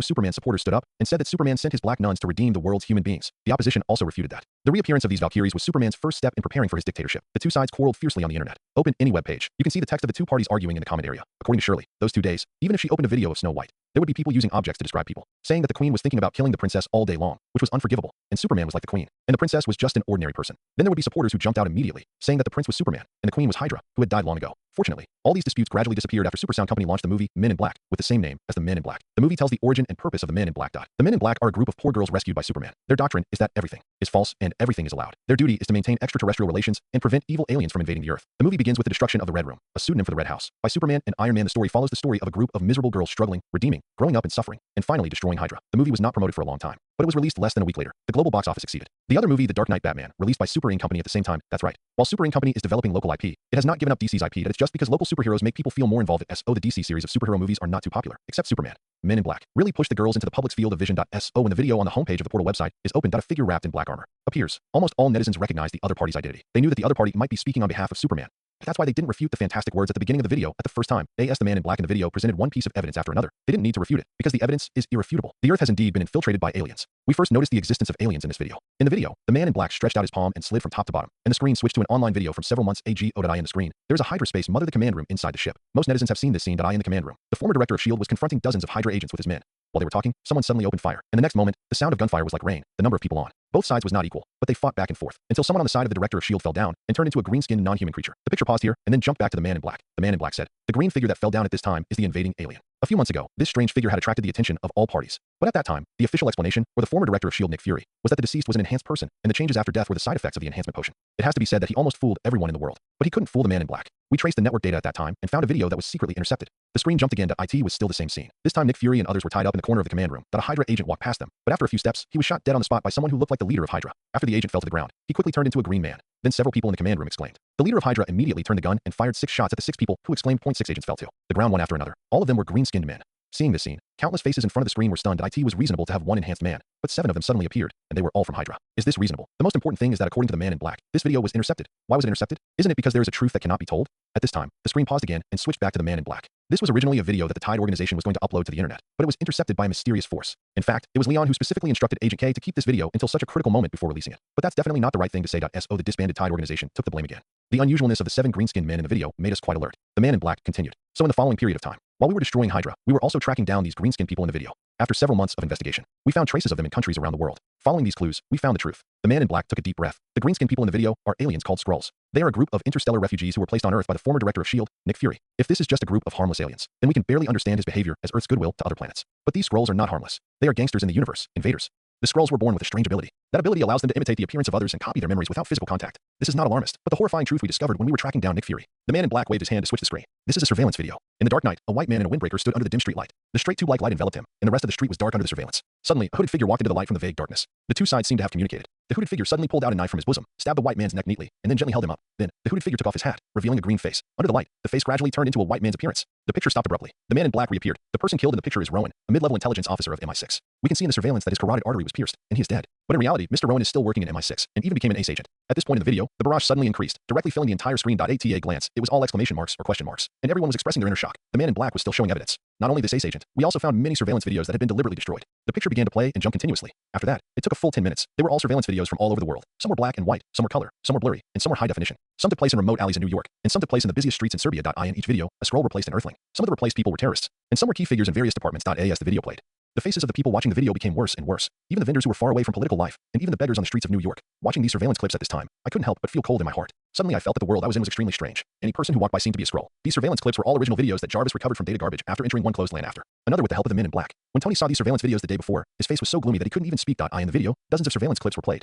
The girl in black reappeared and made a final summary. At present, there is reliable evidence that hundreds of humans have been replaced by scrolls. And these replaced people have more or less had intersections with Nick Fury. Some of them are Nick Fury's enemies, some are people he needs to obtain intelligence from, and some are people he suspects of having problems. When we were investigating Hydra, we had doubts what made Nick Fury climb from a SHIELD external station personnel to the position of director in just 7 or 8 years. I think we have the answer now. Nick Fury is using his alien friends clear all obstacles for him, get the merit for promotion, and he provides shelter for these people, in cahoots with them. He even formed the SWRD Bureau with his friends in these scrolls, which is directly responsible to the Security Council. We don't know what they did with the SWRD.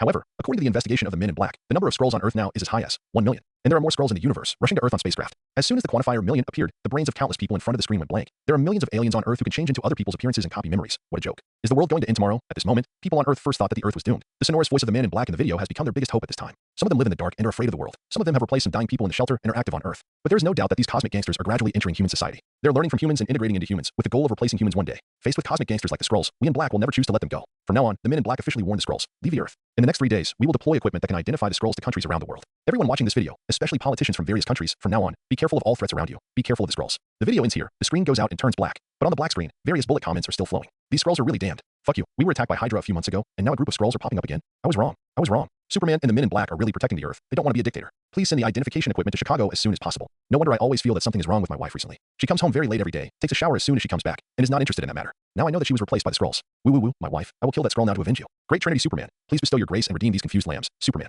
People from all over the world were discussing the Skrulls fiercely at the end of the film. In the face of the invasion of alien races. At this time, ethnic conflicts and national disputes are not important. A video of just over 20 minutes. After it was released, it quickly spread to every corner of the internet. Topics such as Skrulls, Nick Fury the Raper, Rising Tide, and replacing humanity quickly became hot searches. Intelligence agencies of various countries sliced and analyzed the video as soon as possible. The conclusions finally drawn and presented to the top leaders were all the evidence is reliable and the intelligence is true without exception. The Skrulls exposed in the video were arrested on the spot. Some successfully escaped by using the ability to change their appearance during the pursuit, but this instead aroused greater vigilance from the top leaders of various countries. Half an hour after the video was released, the 5 permanent members spoke at the same time, and the Security Council made an urgent statement. All written documents, on-site press conferences, and video explanations all have only one attitude: expel the Skrulls and capture Nick Fury. The first time.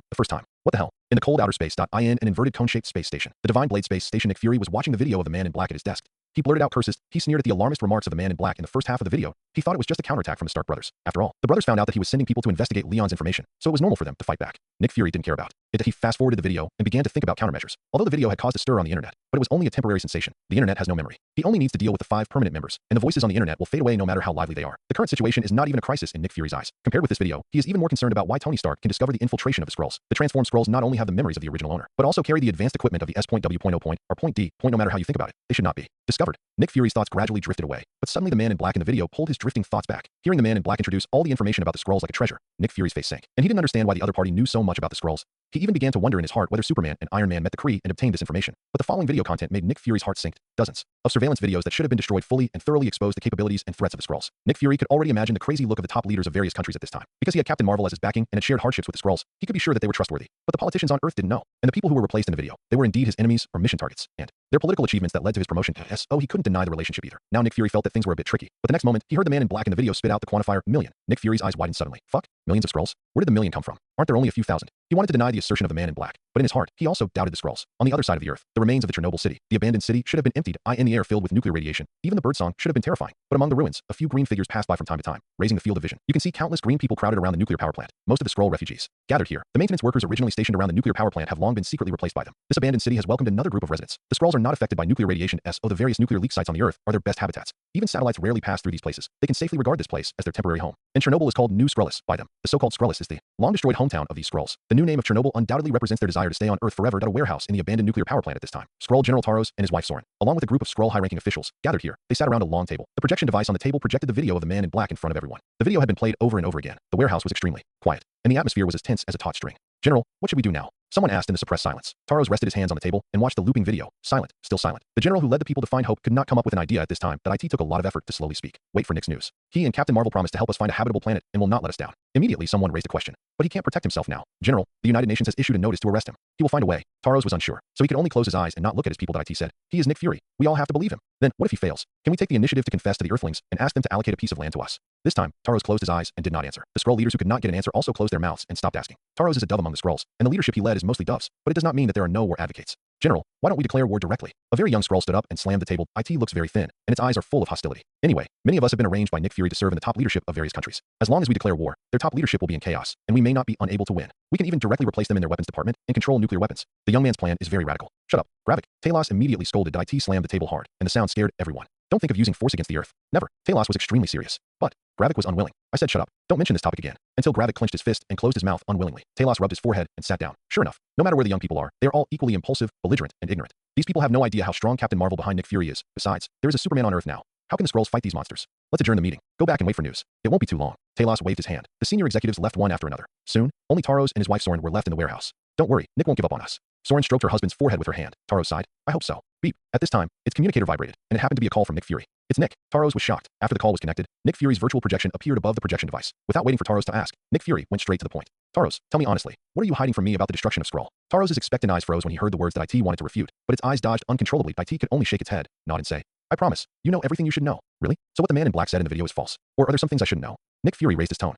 The old man was very angry. Taros took a deep breath. The process is that we were defeated by the Kree, and then fled, and millions of Skrull refugees were homeless. Oh, so they all came to Earth? Or are they still wandering somewhere? Nick Fury's eyes sank, and his eyes pierced Taros like a blade. Taros was speechless. IT licked its lips, and a bit of helplessness was outlined on its dry green face. After hesitating several times, he finally nodded. Yes, they're here. Who? Nick Fury's attitude became cold and hard, and he pressed. Who is here? Talos became more helpless. Everyone. Ha. Nick Fury sneered. So there are really a million Skrulls on Earth? Talos took a deep breath and nodded. Yes, God. I guarantee that your ugly green head must be broken. Nick Fury slammed the table. You lied to me. Talos tried to explain. Nick, I just tried to send a summoning message to the universe. I told the Skrulls who are still on the run. There are good people here who are willing to accept us. They can temporarily take refuge on Earth. Moreover, countless people in the universe are chasing us. We only have two choices. Either to be killed or to go to Earth. Nick, I am General Skrull. I have no choice. Talos said very sincerely, but Nick Fury was furious.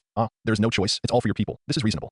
But what the hell does this have to do with me? What? Talos looked at Nick in disbelief and was also angry. IT pointed a finger at its chest. Yes, you treated us as spies, as your little brothers, as your tools, and sacrificed our lives for your cause. Now that you are high and mighty, it has nothing to do with you, right? Talos also shouted with a thick neck. Nick Fury responded tit for tat. But you deceived me. You brought millions of Skrulls to Earth without telling me. Talos, tell me what you want to do. Talos panted. I just hope you can help the Skrulls integrate into Earth. Nick. Nick Fury sneered. This is impossible. You have lived on Earth for 10 years, and you should have known that humans on this planet cannot coexist. So where's the place for millions of Skrulls? Talos' appearance gradually changed and became a white-haired old man. His face was deeply wrinkled, and he tried to save the situation. There is no other way. No. Nick Fury interrupted directly. I will notify Carol to come back. If you have any ideas, tell her. During this period, if you don't want to be caught, find a way to leave the Earth first. After the voice fell, Nick Fury hung up the call directly. How could it be? In the empty warehouse, Talos fell down weakly with the support of his wife. On the other side, I in the Godblade space station. Nick Fury also fell down on the armchair. The leather cushion of the armchair was hit by him with a heavy muffled sound, and the whole person sank into the armchair. Unlike before, he now has a helpless expression. Talos. Nick Fury looked at the table, but his sight seemed to travel through the deep space of the universe, and he fell silent alone. After a long time, he sighed, slowly opened the drawer, took out a pager, slapped it on the table, and pressed send. I didn't expect that the reason I called Carol again was not because the Earth was in crisis, but because of the Skrulls. Nick Fury turned his chair. He looked at the boundless universe outside the space capsule. His always cold face actually showed a bit of dejection. There are really millions of Skrulls on Earth. He knew very well that these people could not stay, and if they stayed, war would inevitably break out. And even if the Skrulls left, what SWRD will face is only the end of dissolution. Before long, he will lose everything he has accumulated over the past decade. Nick Fury knew that the driving force behind all this was the Stark brothers, but he couldn't hate them. Whether it was Hydra or the Skrulls, they were hidden dangers hidden under peace. If it weren't for the two brothers who found out these hidden dangers in advance, when the outbreak happened, it was unknown what the consequences would be. Deep down, Nick Fury was somewhat grateful to Leon and Thomas. Tony. Of course, he was more alert, but he was going to lose everything soon, so it was useless to be alert. Meanwhile, New York, Avengers base. Leon and Tony were standing side by side in front of a one-way glass. They didn't know that half of the enemy had surrendered in advance. Tony had no way of knowing, and Leon didn't pay much attention to this matter. In fact, he let the men in black make plans and act independently throughout the whole process. In addition to helping Tony develop the instrument to identify the Skrulls, he didn't plan to participate in the operation to expel the Skrulls, unless a super Skrull was born. Otherwise, he didn't need to waste time on this level of incidents. The two were chatting casually at this time. You asked me to come here just to watch this, Leon said, watching a century-old popsicle thaw. Across the one-way perspective glass was Captain America, Steve Rogers, lying on a white laboratory bed. Old popsicle? This nickname is good and appropriate. Why didn't I think of it before? Tony crossed his arms. Of course I didn't ask you to come here to watch, but to ask you to help ensure that everything is safe, he said, and act as a security guard, by the way. Security. Leon in front could understand. But what the hell is a security guard? Is your anxiety disorder getting worse? How could it be such a coincidence that someone came to attack an international organization? Don't you know? Tony asked back. Since you took the space stone here more than a month ago, a terrifying energy burst out briefly. The Avengers headquarters has been constantly infiltrating with mysterious people who want to investigate the situation. We have captured several of those weird witches alone. Leon became interested when he heard this. Oh, where are the witches? Take me to see them. You can see them. Tony spread his hands, but they have all escaped. The equipment and agents left by S.H.I.E.L.D. can't hold those people. That's a pity. Leon didn't seem to have any regrets. I also deliberately leaked the gem energy once in Kamartaj before, trying to divert attention, but no one has ever spied on it. Since those people dare not provoke the Mage's Holy Land, they should not be considered strong. Leon patted Tony on the shoulder. It seems that you have to strengthen your Avengers. How can you not even lock up some vulnerable groups in the mysterious side? Tony pointed to Captain America on the other side of the glass. It needs to be strengthened. So what we're doing now is not to recruit new people? You mean Captain America? You actually want to pull him into the Avengers? Leon raised his eyebrows. The fisherman's freezer is full. The whole family ate so much fish that they vomited. But he was quite good at adapting to the situation and quickly flattered him. Of course, I didn't know there were so many ways to cook fish. Today is really an eye-opener. Mr. Luo looked at Wong Kongjun meaningfully. Well, it seems that the purpose of his existence in developing the fishing grounds is not for eating. Now he's more certain of his inner guess. There is nothing to say next. Mr. Luo asked a few people to sit down. Such a big table, with only 4 people sitting, seems a bit empty. However, whether it is intentional or unintentional, this position also seems to have a deep meaning. Luo Dao sat next to Grandpa Luo, Wang Kongjun sat next to Grandpa Qin, and the four of them sat opposite each other. Then Wang Kongjun poured wine for everyone attentively. This meal made Wang Kongjun extremely uncomfortable. Damn, it was another sure dinner. Grandpa Luo was only concerned with asking Luo Dao about his well-being. He didn't care that there were two guests. Only Wang Kongjun and Grandpa Qin were left staring at each other. I couldn't talk even if I wanted to. I could only smile awkwardly and toast continuously. After 3 rounds of wine, Grandpa Luo suddenly said, haha, Xiaojun, who else is at home? And what did they do? Wang Kongjun was speechless when he heard this. Although normal people would ask this when meeting their parents, but this is Grandpa Luo. I'm afraid my underwear has been checked upside down. Isn't it redundant to ask myself now? Okay, I have to act with the old man again. Wang Kongjun stood up immediately and said with a smile, Grandpa Luo, my father is still alive. I'm not afraid of you laughing at me. He has a bad reputation. I don't know what he does specifically. I haven't seen him for several years. My biological mother passed away when I was born. My adoptive mother Shinqingli raised me. My adoptive mother is a businessman and has some reputation in Qizhou. In addition, I have a younger brother and a younger sister. Although they have the same father and different mothers, they have a very good relationship with me since childhood. Haha, my brother joined the army a few years ago. I hope Grandpa Luo and Grandpa Qin can help him a little in the future. As a brother, I don't ask him to have any future, but I hope he can be safe and happy. As for my sister, she is still in school. There's nothing special about her. Hearing Wang Kongjun's words, the two old men said 2 words in their hearts at the same time. Damn, good guy. Wang Yingjun is really good at hiding it. TSK. If it weren't for the series of events that happened in Qinglong, I'm afraid no one would notice his eldest son. For a moment, the 2 old men also had a headache. Now it seems that this guy really doesn't know how awesome his family is and how much influence they have in China. This also determines that his vision and knowledge are only a little higher than ordinary people. Then you can't talk to him about too profound issues, or even talk to him openly from the perspective of the country, because this guy may not understand the meaning behind it. Originally, Mr. Luo thought that the reason why the alien forces chose Wang Kongjun was probably because they valued the family power behind him. After all, with the ability of the Wang family, it is no problem to stir up a big storm in this world. Let's put it this way, aliens are more useful in controlling the people of the Wang family than controlling the heads of state of various countries. However, from Wang Kongjun's words, it can be judged that his impression of his family is far from the real situation. In other words, he will not take the initiative to use the power of his family. If the alien forces wanted to control the Wang family, they should have told him all this long ago. It must be said that every unintentional word of Mr. Luo contained a deeper temptation. Next, everyone started chatting. Most of the time, it was Mr. Luo who asked and Wang Kongjun answered. Xiaojun, what are your plans after you get married to Dao? Hey, I'm not afraid of being laughed at by Grandpa. I have never been ambitious. Dao likes fishing, and I like it too. In the future, I will probably build a fishing ground we like, or go fishing around the world. Well, not bad. With your conditions, you can really spend your life as you please. But is fishing really that interesting? You won't get tired of fishing for a lifetime. Before Wang Kongjun could speak this time, Luo Dao had already said with a smile, hee, Grandpa, you don't know, it's interesting. That's so interesting I thought about it. Especially in the Qinglong fishing ground run by the Air Force, it is even more interesting. Oh, I can't finish talking about it for a while. Grandpa, you will know it after you experience it. It is definitely a new version of the fishing world. Okay, Grandpa will definitely go and experience it in a while. Grandpa Luo said with a smile. After Luo Dao interrupted him, Grandpa Luo did not continue to ask. Wang Kongjun breathed a sigh of relief. At this moment, he only felt physically and mentally exhausted. Grandpa Luo's eyes were full of wisdom that saw through everything. Every time Wang Kongjun answered, the old man had a hint of ridicule in his eyes. Although Wang Kongjun's little brain was not very smart, he could obviously feel it. The old man was not interested in the wine. Wang Kongjun was getting more and more tired to deal with it. For example, asking Wang Kongjun about the future planning of the fishing grounds. How much is the expected value? And what other industries will be involved in addition to the fishing grounds in the future? The most important things that Grandpa Luo asked and asked. He began to discuss the development history of Blue Star with Wang Kongjun, from the Dinosaur Age, the Stone Age, the Bronze Age, the Iron Age, etc. Then they talked about the vastness of the universe and the mysterious and brilliant starry sky. Wow, Wang Kongjun is getting more and more the more I listened, the more frightened I was. Damn, this old man wouldn't have an alien system, right? I always felt like he knew everything. Otherwise, who would talk about such an outrageous topic when meeting their grandson-in-law for the first time? Seeing Wang Kongjun hesitating for a long time, he was about to cry. Wang Kongjun was indeed about to cry. He really couldn't stand the playful look of Mr. Luo, and he almost confessed everything. Damn, if I had known that this old man was so scary, he would never have come to this dinner. At this moment, almost an hour has passed. I drank a lot of wine, but I didn't touch much of the food on the table. I was just chatting. During the whole dinner, Mr. Qin's eyes were also quite interesting, sometimes shocked, sometimes curious, sometimes worried, and sometimes relaxed. It can be seen that his mood was like a roller coaster. Mr. Luo was doing one thing all night, that is, to test what the alien forces behind Wang Kongjun were going to do, what their purpose was, and their attitude towards Blue Star. After all, the afternoon conversation was just their guess based on Wang Kongjun's behavior. Now that the person in question is around, they will naturally not miss it, and they need to find more clues to confirm their guesses. However, from the increasingly brisk tone of Mr. Luo and the increasingly relaxed eyes of Mr. Qin, it can be seen that they have already got the desired result. Finally, Mr. Luo asked unintentionally, well, Xiaojun, you have made a lot of interesting things in your fishing grounds, and it seems that the level of technology is very high. I think you also understand technology. How much room do you think there is for improvement in the development of technology on Blue Star now? Wang Kongjun was slightly stunned. I didn't expect the old man to ask this suddenly. WTF. He doesn't know anything about technology. However, he had seen many knowledge-based rewards when the system was drawing lots. Then Wang Kongjun smiled faintly. Haha, of course there are. Blue Star has just entered the nuclear energy era. Now it has just been applied to the military. When nuclear energy can replace all energy sources, Blue Star's technology will enter a new field. The two old men looked at each other after hearing this. Well, it seems that the direction of human technological development is indeed correct. Just when Grandpa Luo wanted to ask, Luo Dao, who was bored listening on the side, had long been impatient. She immediately said coquettishly, oh Grandpa, why are you asking endless questions? When he was in college, his grades were worse than mine. I don't know how many subjects he failed. He couldn't even understand advanced mathematics. How could he know what you said? Okay, you can talk to Grandpa Qin. I'll take Kongjun to visit the old house. After that, he pulled Wang Kongjun out. Wang Kongjun looked embarrassed and apologetic on the surface, but he was already very happy in his heart. The two old men wanted to talk to him, and Wang Kongjun couldn't refuse. After all, they were all elders. It was Dao who pulled him out of the sea of suffering with just a few words. Well, this girl was not loved in vain. Grandpa Luo shook his head helplessly, and then smiled. Okay, Grandpa won't talk anymore. This is not the first time I have seen such an interesting boy, and I can't help but say a few more words. Then you go shopping. Dao, your room is cleaned every day. You can just live there directly. I have also asked someone to clean up the guest room. You can take Xiaojun there later. Well, I know, Grandpa. Luo Dao smiled and responded, and then pulled Wang Kongjun out. The two old men looked at the two people leaving, and there was a trace of relief in their eyes. Old Master Qin smiled and said, haha, Lao Luo. You gave birth to a good son and raised a good granddaughter for you. This is our last insurance. No matter what happens in the future, Wang Kongjun, as the spokesperson chosen by the alien forces, is definitely the safest among all the people on Blue Star. He may even become the future manager of Blue Star chosen by the alien forces. Now that there is a relationship with Luo Dao, China is much safer than other countries and can even get better development opportunities. Old Master Luo smiled and shook his head. Haha, Lao Qin, you don't understand. Even without Luo girl, this kid won't be a threat to us. Okay, I understand this kid's attitude. As long as he is not hindered from developing that fishing ground, he will not go against the country. On the contrary, if the country can help him develop the fishing ground, I am afraid that the future benefits will be immeasurable. Lao Qin, you must seize this opportunity. If you miss it, you don't know if there's any more. Well, I understand. As they said, the two looked at each other. They saw a hint of determination in each other's eyes. Both of them are smart people and know how to make a choice. Next, Luo Dao took Wang Kongjun around the old house and told many interesting stories from his childhood. Wang Kongjun just listened quietly, smiling and nodding from time to time. Occasionally, he would also tell some interesting stories from his childhood. The two of them became more and more excited as they talked, holding hands and chatting for more than 2 hours. Luo Dao finally took Wang Kongjun to the guest room. Well, I wonder how many people are watching the Luo family's old house at this moment. In Wang Kongjun's perception, it was really airtight. And I'm afraid even flies couldn't fly in. So the two of them didn't do anything intimate. Luo Dao smiled and waved, asking Wang Kongjun to rest early, and left. After Wang Kongjun returned to the room, he didn't rush to sleep. So we checked today's system message first. Ding. Today's fishing ground settlement. Number of fishermen, 1.65 million. Total fish catch, 68.75 million caddies. Settlement points, 70.4 million points. Wang Kongjun smiled immediately. Sure enough, after the giant fishing ground increased the number of fishing spots, the number of fish caught soared, including the points reserved a few days ago. Wang Kongjun's points have exceeded 100 million. What are you waiting for? Wang Kongjun immediately chose to exchange for the fish school acceleration mutant. Ding. The fish school acceleration mutant was exchanged successfully. Ding. The mutation-inducing substance has been issued and is expected to arrive at the fishing ground in 12 hours. Idea. The inducing substance has special radioactive energy and cannot be transmitted by space jump. It will be directly released. Please close the fishing ground in advance to avoid accidents. Wang Kongjun was stunned when he heard it. Damn it. What the hell is this mutant? It looks like there is a lot of noise. Wang Kongjun was speechless and said, can you please stop keeping me in suspense? What is the situation with this mutant? Why is there such a big noise? You can't express it from aliens. The people on the blue planet will be furious. System, damn it, with a stupid host like you. Do you think I haven't been exposed yet? Ding. The inducing substances needed by the fish swarm acceleration mutant are actually special minerals with special radioactive elements in the universe. The host does not need to worry.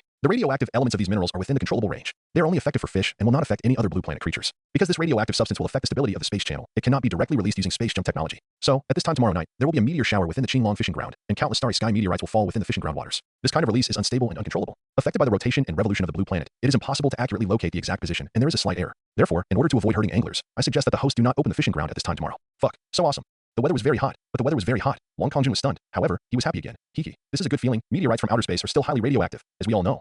Nuclear radiation and radioactive substances can cause genetic mutations in species. After the meteor shower in Luotian Lake and Qinglongton, there will be a reasonable explanation for everything that appears in the future. The question is radiation mutation. Yes, this has happened on Blue Star before. Since a certain country began to discharge nuclear wastewater, there have been many strange substances in that sea area. Of course, the fish mutator cannot be completed by radioactive substances and radiation energy. These two substances can indeed induce biological gene mutations. However, this mutation is uncontrollable, and the success rate is basically only 1 in 10,000. Otherwise, many countries would have urgently used radiation energy to artificially create superpowered people. Then, Wang Kongjun no longer hesitated. It was just a meteor shower. It was okay to watch it. He had never seen a meteor since he was a child. However, the 3 limited exchange items were all obtained, and the next step should be the mall update. Thinking of this, Wang Kongjun immediately opened the mall interface and looked at the mall update information. The 3 limited exchange items have disappeared. However, like the 1-star mall, there are 3 more 2-star advanced products that can be exchanged daily. Advanced exchange 1. Exoskeleton mechanical armor, civilian version, made of liquid metal. It has extremely high density. After use, it can be attached to the surface of any organism, greatly improving the organism's strength, speed, agility, nerve reaction ability, etc. The civilian version does not come with a weapon system. The energy core is a product of Blue Star film and television. The same energy core as Iron Man, which can automatically absorb all energy, including but not limited to light energy, heat energy, bioenergy, air energy, etc. When operating at the highest load, it can increase the current physical fitness of ordinary humans by 100 times, and the time limit is 3 hours after the energy is exhausted.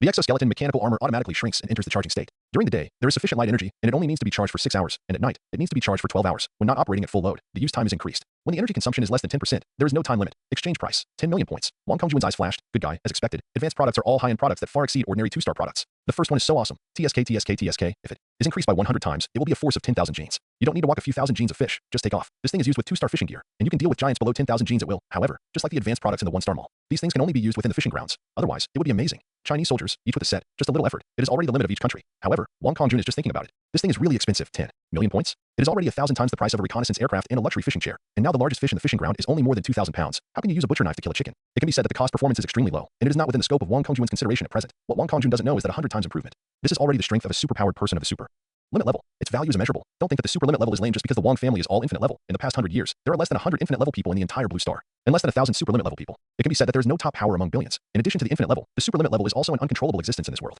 Once it gets out of control, it is easy to massacre the city and destroy the country. It can be said that 99% of the infinite level is in the hands of the officials of various countries and will not be used at will. But the super limit level is different. Unlike the infinite level, the country still has means to deal with them, so they are not qualified to have an equal dialogue with the country. Once they join the country, they are basically tools for various countries to perform tasks. Because the infinite level has the power to refuse, they don't. So many super limit levels choose to establish their own forces in some chaotic areas, except for a few major countries. These forces can be said to be rampant and have no taboos. As long as they don't provoke the major countries with infinite level powerhouses, they will live very freely. And the exoskeleton mechanical armor can turn ordinary people into super limit powerhouses. TSK. If it spreads. The top leaders of various countries, the world's top tycoons, the heads of hidden families, and even the superpower world will go completely crazy. I'm afraid they are willing to get it no matter how much it costs, because in this world, their money and power have reached the peak. But the extraordinary strength is something they can never get. What you can't get is always the best. Well, even if they can only come to Qinglong fishing ground to experience that power, I'm afraid they will flock to it and be intoxicated without knowing the way home. Advanced Exchange 2 floating fishing island. Driven by anti-magnetic field force, it can float in the air, or dock on the water or land, at the same time. The floating fishing island is equipped with an energy drive system and an automatic charging system with a maximum speed of 100 kilometers per hour. The floating fishing island has its own underwater detection system, which can automatically find the location of fish schools. It is equipped with an energy shield to protect the safety of anglers when necessary. The floating fishing island has a variety of models, and the exchange points are also different. Small. 10 meters times 10 meters, covering an area of 100 square meters, with only one bathroom, no other living facilities, and equipped with 20 luxury fishing spots. Exchange price, 100,000 points. Medium. 50 meters times 50 meters, covering an area of 2,500 square meters, with more complete infrastructure, meeting all living needs, equipped with 100 luxury fishing spots. Exchange price 500,000 points. Large. 100 by 100 meters, covering an area of 10,000 square meters. In addition to basic living facilities, it also includes advanced living facilities such as gyms and swimming pools, with its own smart life butler, equipped with radar detection system, infrared thermal imaging system, etc., which can quickly lock fish schools, equipped with 200 luxury fishing spots. Exchange price, 1 million points. Wong Kong Jun was immediately happy when he saw it. This dog system is just like that. This floating fishing island is obviously used for the development of Luotian Lake. Once this floating island is placed, living facilities are all available, and fishing spots can be opened directly. The main feature is a quick and easy one. However, the most cost-effective one is still the small floating island. Although it has a single function, it is practical. For fishermen, having a toilet is already very good. Other things are not necessary at all. They come here to fish, not to vacation.